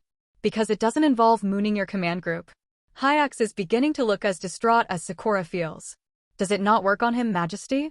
It must. Sakura paces around the table to where Grant stands. I used it on him in my escape. She did. She. He stares at her. A huff of air escapes him. His eyes are widening in comprehension. This can't be happening. This can't be true. If he's immune to compulsion, then every look, every risk, everything he sacrificed for her. It was real. God help her. It was real. It was real. It was all real. Sakura, you blind, cruel idiot. It was real. How many times did she admonish herself to stop being a foolish little love-struck girl, to listen to her brain instead of her heart, and to treat him like a tool? Vora. Compel him. He saved her, and she enslaved him. She's ruined his life. Sing a song. She's ruined her own life, too. She's ruined everything. Am I supposed to be refusing here or obeying? That's enough. Sakura pulls herself out of her tailspin. We're adjourning. Vora is centimeters from panic. Majesty. Now, Vora. Sakura can't keep her voice down. We haven't even started the damn briefing. Hyax is grappling for normalcy. I had slides. We'll reconvene soon, Brigadier. Thank you for your time. Sakura turns to her impossible husband. Come with me. Now. She barely remembers the walk back to the cabin. She moves as if through a nightmare, all muffled blur, her mind racing and yet her thoughts too slippery and amorphous to catch. Sakura marches Grantide into her cabin and aims another flash at her. Stand on your head. No, she says. There's a smirk on her face now. Sakura wants to scream it off, to compel Grantide into obedience. But how can she? And what right would she have? Grantide's looking at Sakura like she's a fool, because she is. She's a fucking fool. Count backwards from 20. Nah. Kiss me. Grantide shakes her head. No, princess. Sakura tries again, as if it could change anything. Please. No, she says. He says. Grantide is a man. He said as much. The compulsion doesn't work on you, Sakura says. You're male-born and it doesn't work. You're talking about mind control, he says. You thought you were doing mind control on me. Of course I did. I thought, but I compelled you on Makion. No, you didn't. You betrayed your species for me. You did everything I commanded you to do. She feels a wave of horror so intense it borders on nausea. You freed me. I wanted you to be free, he says. Gods of the firmament, Sakura whispers, as piece by piece the world she'd reconstructed falls apart again. You chose this. The care on his face when he looked at her. The hand he held out to her, on the other side of the glass. The songs he sang, the way he watched her. The desire on his face for her, matching her own. The sheer weight of the connection she felt to him. The feeling she had that this was it. That he was the one, that she was face to face with the rest of her life. She feels it all again, inverted. A crumbling, vertiginous despair as it all goes away. She can hear his breath, feel his heat. But it's as if the glass were back up between them. The man whose face was so full of desire and loyalty, freely given, has shut the tap fast. And why shouldn't he? She's a fucking monster. She met the most wonderful man in the firmament. She met the man who could have made her life beautiful. It was all real. All of it was real. He did all of it for her. His gifts and his trust and his selfless sacrifice. He laid everything at her feet. And she kicked it back into his face. Sakura, in her wrath and pride and ignorance, has murdered the future they could have shared. The concrete is hard and cold against her bare feet. So cold. She's trying to run, but her legs are like sandbags. The pacing beep of the treadmill picks up and she tries so hard to keep up with it, but finally she falls and skids to the churning ground. But it's not concrete or a treadmill at all. It's not the laboratory. She sees that now. It's one of the echoing halls of the Imperial Palace, the floor speeding her along, the heavenly court of empresses past whizzing by, frowning down at her because she's failed. She's failed so utterly and irrevocably, until the moving walkway jerks to a halt and dumps her into her cell. She's back in the cell. The glass, the bars, the tests. A shadow falls over her, a massive hulking shadow, and she blinks tearfully into the blinding light above her head and pleads no, please just let me go home. And the shadow only deepens, and massive hands catch the light, and she writhes as they wrap around her. And then she feels the calluses at the ends of the fingers from the strings of his guitar. And her heart leaps into her throat, and she weeps with relief, and she sees his smile, his dimpled smile as he lifts her off the floor and into his arms, and her lungs fill with his smell, and the air he breathes mingles with hers, and she's going home. He's taking her home. And the light is so beautifully bright it fills her vision. And then it resolves into an alien sun, filtering through gossamer curtains. Her husband snores underneath her. Sakura snorts and shifts. She isn't sure when she fell asleep. Her head is laying on Grantide's stomach. Her legs are propped in the air at the lip of the bed. She's stuck a pillow under her butt. She's sure it worked, of course. But surety takes security, as Princess Nura once opined. The light flows and undulates aquatically as the curtains billow in front of the breeding suite's picture window. Like the princess and her husband are under the sea. Sakura takes a moment to stare at it. It's so beautiful.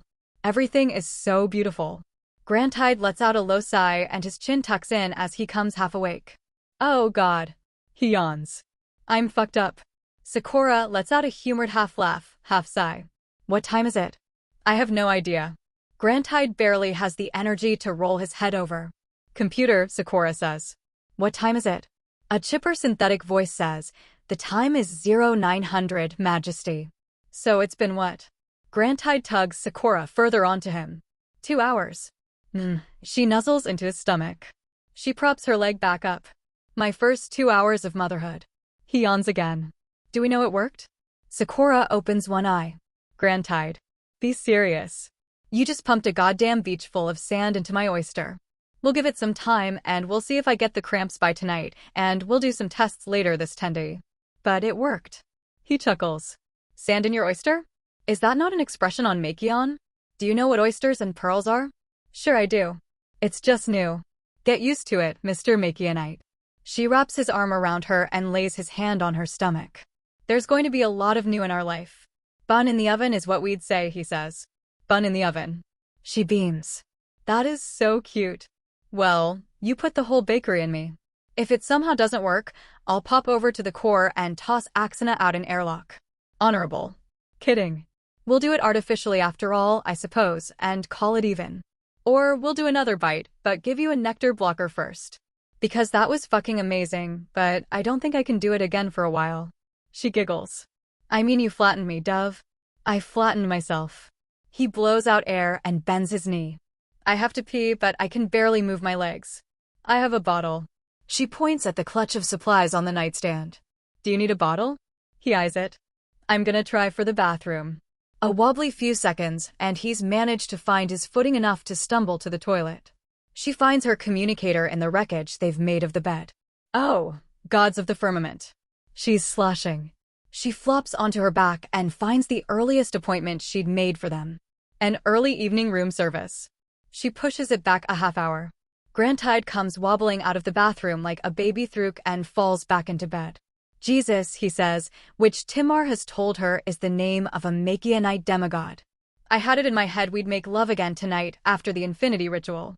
Sakura rolls back onto him. But I might be all dicked out. What's the infinity ritual? It's what we do before we go to sleep together, she says. A linking of our souls to make sure that we'll be able to find one another and the rest of our clan in the heavenly court. There's a clerk waiting for us. There's paperwork. There's paperwork for heaven? Sure. We fill it out, and then we burn it so it's there once we need it. The ghost of our paperwork. She laughs. I guess so. She props her head up on his lap. I know it's silly, but I hope you'll do it with me. I'm not exactly an observing omnideist, but I've always had a silly little daydream about doing it. It's not silly. He rubs her horn. She shivers at his textured touch. Everything you want us to do together, I will. She finds her way up to a sitting position. Will you do something now then? Of course. Grab that first aid kit there for me then. Let's do the scarification right. Grant obeys, and with trembling hands, Sakura finds the ointment and dresses his wound. Grant hide of the Black Pike, she intones. May this mark remain forever a seal and testament to the bond we this day have sealed. She never really thought she'd say these words. Only ever daydream about them. May the scar never fade as my devotion shall never fade to you. May all who witness it know that you are kept by Sakura of the Black Pike. That I am your home and hearth, your spear and shield. May our lineage bloom safe and strong within me. May the empire rejoice at their nativity. She glances at his face. May they bring glory to their mother and father, and to their empress. She searches for a cloud on his face. Maybe a flicker of one? Is that okay? She asks. He nods encouragingly. Okay. She binds the pad over and under his chest, and kisses it where it crosses over his heart. And that's the first thing done. How's it feel? He rubs the dressing. Kind of stingy. That'll be done in a minute. It's just making sure that the scar stays. She finds her communicator, turns on the camera. I don't think your teeth were sharp enough to really get me, I'm afraid. Can you take a picture of it? He obeys and the shutter clicks. Why's that? I'm getting it tattooed. Like ones I did. She touches the tender skin. Just the canines, I think. Don't need the whole crescent. Is that today too? No way. No overcrowding. She yawns. Right now what I want to do is lie here and nap more. She lies back down and makes grabby hands at him. Everything that requires anyone else I made sure to schedule for the evening. Except the bathing ceremony and the first meal, but we just do that ourselves. He crawls over and lies halfway on her. How long, he whispers. Told you, Dove. About 7 cycles. He does that lip thing he does when he's calculating. Humans take way longer. Like twice as long. Gods of the firmament. She tuts. You're poor females. Did I dream this, he says, or did you say you wanted to call one of our daughters Ziavra? I did. What do you think? I think that's a beautiful name. He kisses her ear. What does it mean? In Old Taikari it means miracle. It was the name of the first empress to settle another world. She looks around for a place to prop her ankles up again, and gives up. It's fine. I think maybe we give her a Makianite name. Would that be okay? I don't want to saddle her with anything. She scratches his chin. As long as it's as pretty as Grand Tide, I think we'll be just fine. His hand fans out and cradles her stomach. And her toes curl at the thought of him doing this over the coming cycles. Of being taken care of by her big, gentle Makianite. Aurora, maybe, he offers. What does it mean? It's the Makianite word for the Aurora we saw last night, Grant says. And also the name of a town I used to live in on Makion. Were you happy there? I thought I was. I don't think I knew what it felt like to be happy. Aurora is perfect. She snuggles further up against him. All of this is perfect. Was it everything it was supposed to be? It was better. She shivers with the euphoric memory. Neither of them were supposed to live to see this. This was supposed to be impossible in a dozen different ways. And now, do you know what's happened by now? In here. She lays her hand atop his, at her stomach. What? His voice is thickening with sleepy desire. Your seed is planted, Grant Hyde, she whispers. That's what. He hums gently against her neck. A little piece of you has found a little piece of me and burrowed inside my shelter, she says. And we're together now. Both of us, mingled in a grain of sand. Sharing one tiny cell. His eyes are drooping again. And tomorrow morning, it'll be 2. And by the end of the day, it'll be 4. And then more and more, faster, until it's Aurora. And Ziavra. And our son. Our son, he repeats, as he slips further. She plays with his fingers, rotates his platinum wedding ring around his finger. What do you think, Dove? What's our son's name? Kier, he whispers on the drifting current at the edge of sleep. Let's call him Kier. And then the father of her children is snoring softly in her ear. She smiles so hard her cheeks ache. Harder than the rest of her already aches. This big, beautiful alien has claimed her. In every way you can be claimed. There's no piece of her that he hasn't touched, that doesn't smell like him, or bear his mark, or tingle with the memory of his unrelenting grip. No undoing what he's done to her. That she's yours, she whispers in the warm Warren dim. She takes his hand and puts it on her neck, where her collar goes. She didn't wear it, she was too afraid he'd break it in his frenzy. His palm feels better anyway. I'm yours. He hums in his sleep and rolls over so that his face is cushioned up against her heart. She kisses his sleeping face. And you're mine. The metal of his wedding band kisses her palm as she draws his hand back down her front to where it lay on her stomach. And they're ours, she whispers. For a decacycle now Grantide has been her warm hearth. And every time she's been kept from him, the shivering deprivation has lodged itself in her. She's been so cold, and he's been the only heat. Now there's something new on the inside, too. A warmth within, not just without. A deep and fundamental peace. A great knot that has gnarled itself in her, for as long as she can remember, is slowly untangling. Aurora. Ziavra. Kier. She sings their names in her head like a mantra. Aurora. Ziavra. Kier. She drifts off on their song, further into rest and her lover's arms. And tomorrow she'll wake up and he'll be right there, and it will be another beautiful day in her beautiful life, and she'll be another day closer to meeting them. 3 more loves. She rests her hand on her stomach. Don't make me wait too long, she thinks. And don't make me too round. And the frozen cell is so far from her, is a speck on a speck on a speck in the dark, and she is warm and safe and kept, and her husband is right here, and he'll never let her go. Never throw her away. She knew it before, knew it with her head, but now she knows it with all of her. Her heart, her skin, her aching body. All of her. They lie together and rest there on their alien world, in their alien love. Grant and Sakura and Aurora and Ziavra and Kier. Lordling hums in annoyance as Helen picks him up from his carrier. Her heels click across the asphalt toward the facility's concrete bulk. At the first checkpoint, there's someone new. Well, that makes sense. They had a number of people to replace. A wispy mustache, a Kevlar vest, an apologetic, "We can't bring animals into this facility, ma'am." "I'm sure you can't," she says. "Step aside, please." His senior coworker tugs him to one side and gives him a patient, whispered explanation. Helen steps past to the elevator bank. Chapters first released on novelfire.net. Down and further down. She remembers to open her jaw, to yawn, which isn't difficult. A lot of sleepless nights of late. Lordling churs in her arms. "Hush," she admonishes. "You'll have your independence privileges back when I have my new bag of potting soil, and not a moment before." As she walks the fluorescent basement, she spares a glance to the papered-over door that Grant Hyde once sat behind. There was only ever the one snatching broadcast, and then silence. She imagines him out there somewhere with the Void Princess, lounging around with a leash like a greyhound, if the lady she's interviewing is telling the truth. Helen still isn't sure about that, but it's something of a foundation at least. She hands Lordling off to Harry, who's manning the door today. "Hey, little terrorist," he coos to the cat. Lordling makes an unamused sound. "He's so chatty today," Harry says. "Uh-huh." Helen zips her coverall up. "Is she?" He shrugs. "Asked about the family, the kids. That sort of thing. You tell her much?" "No, ma'am." "She didn't shine at you, did she?" He shakes his head.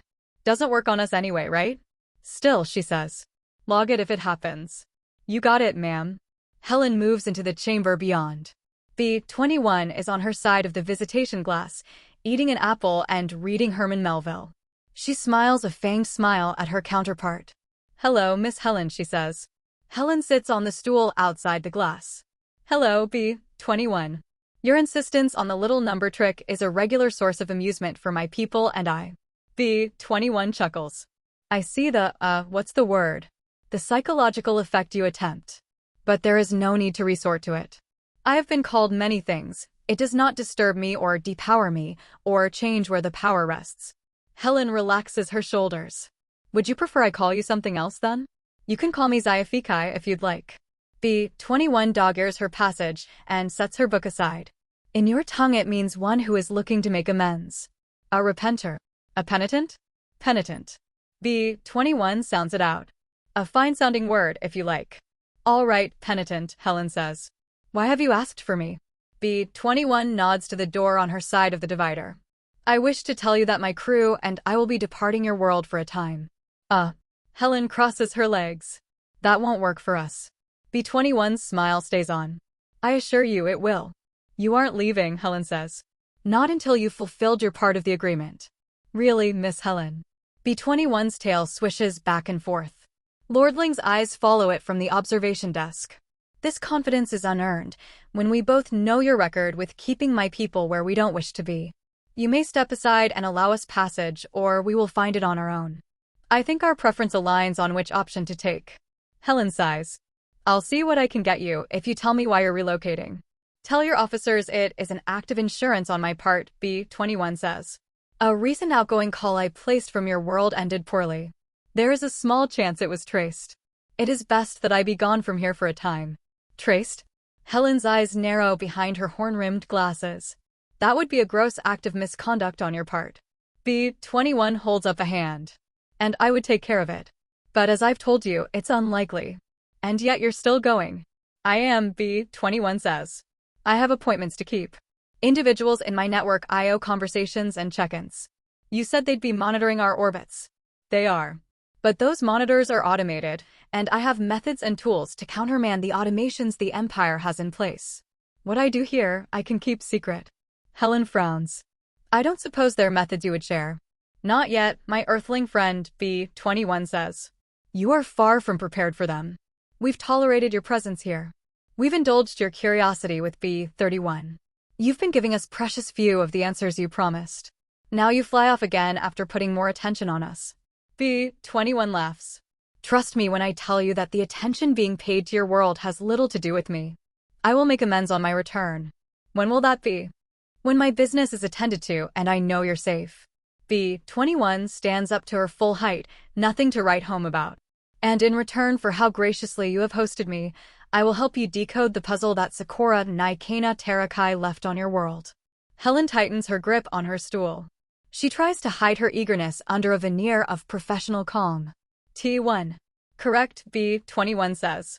If you'll allow me access to the wreckage, I have a great deal to show you. How you achieve FTL? Helen leans forward. Would you show us that? FTL. B21 tilts her head. This would be faster than light. The alien woman nods. Yes, that will be as good a place to begin your explorations as any. FTL, eh? A handy acronym. What do your people call it? The closest word in your tongue, as I understand it, the penitent says, is sweep. Hello, everyone. As we wrap up this video, I want to share a quick note. I have a Patreon account. If you'd like to support me and enjoy on-demand audiobooks, you can become a Patreon member. Alternatively, you can check out my Google Drive link, which has 500+ novel audiobooks available through my Ko-fi or Patreon shop. I appreciate your support.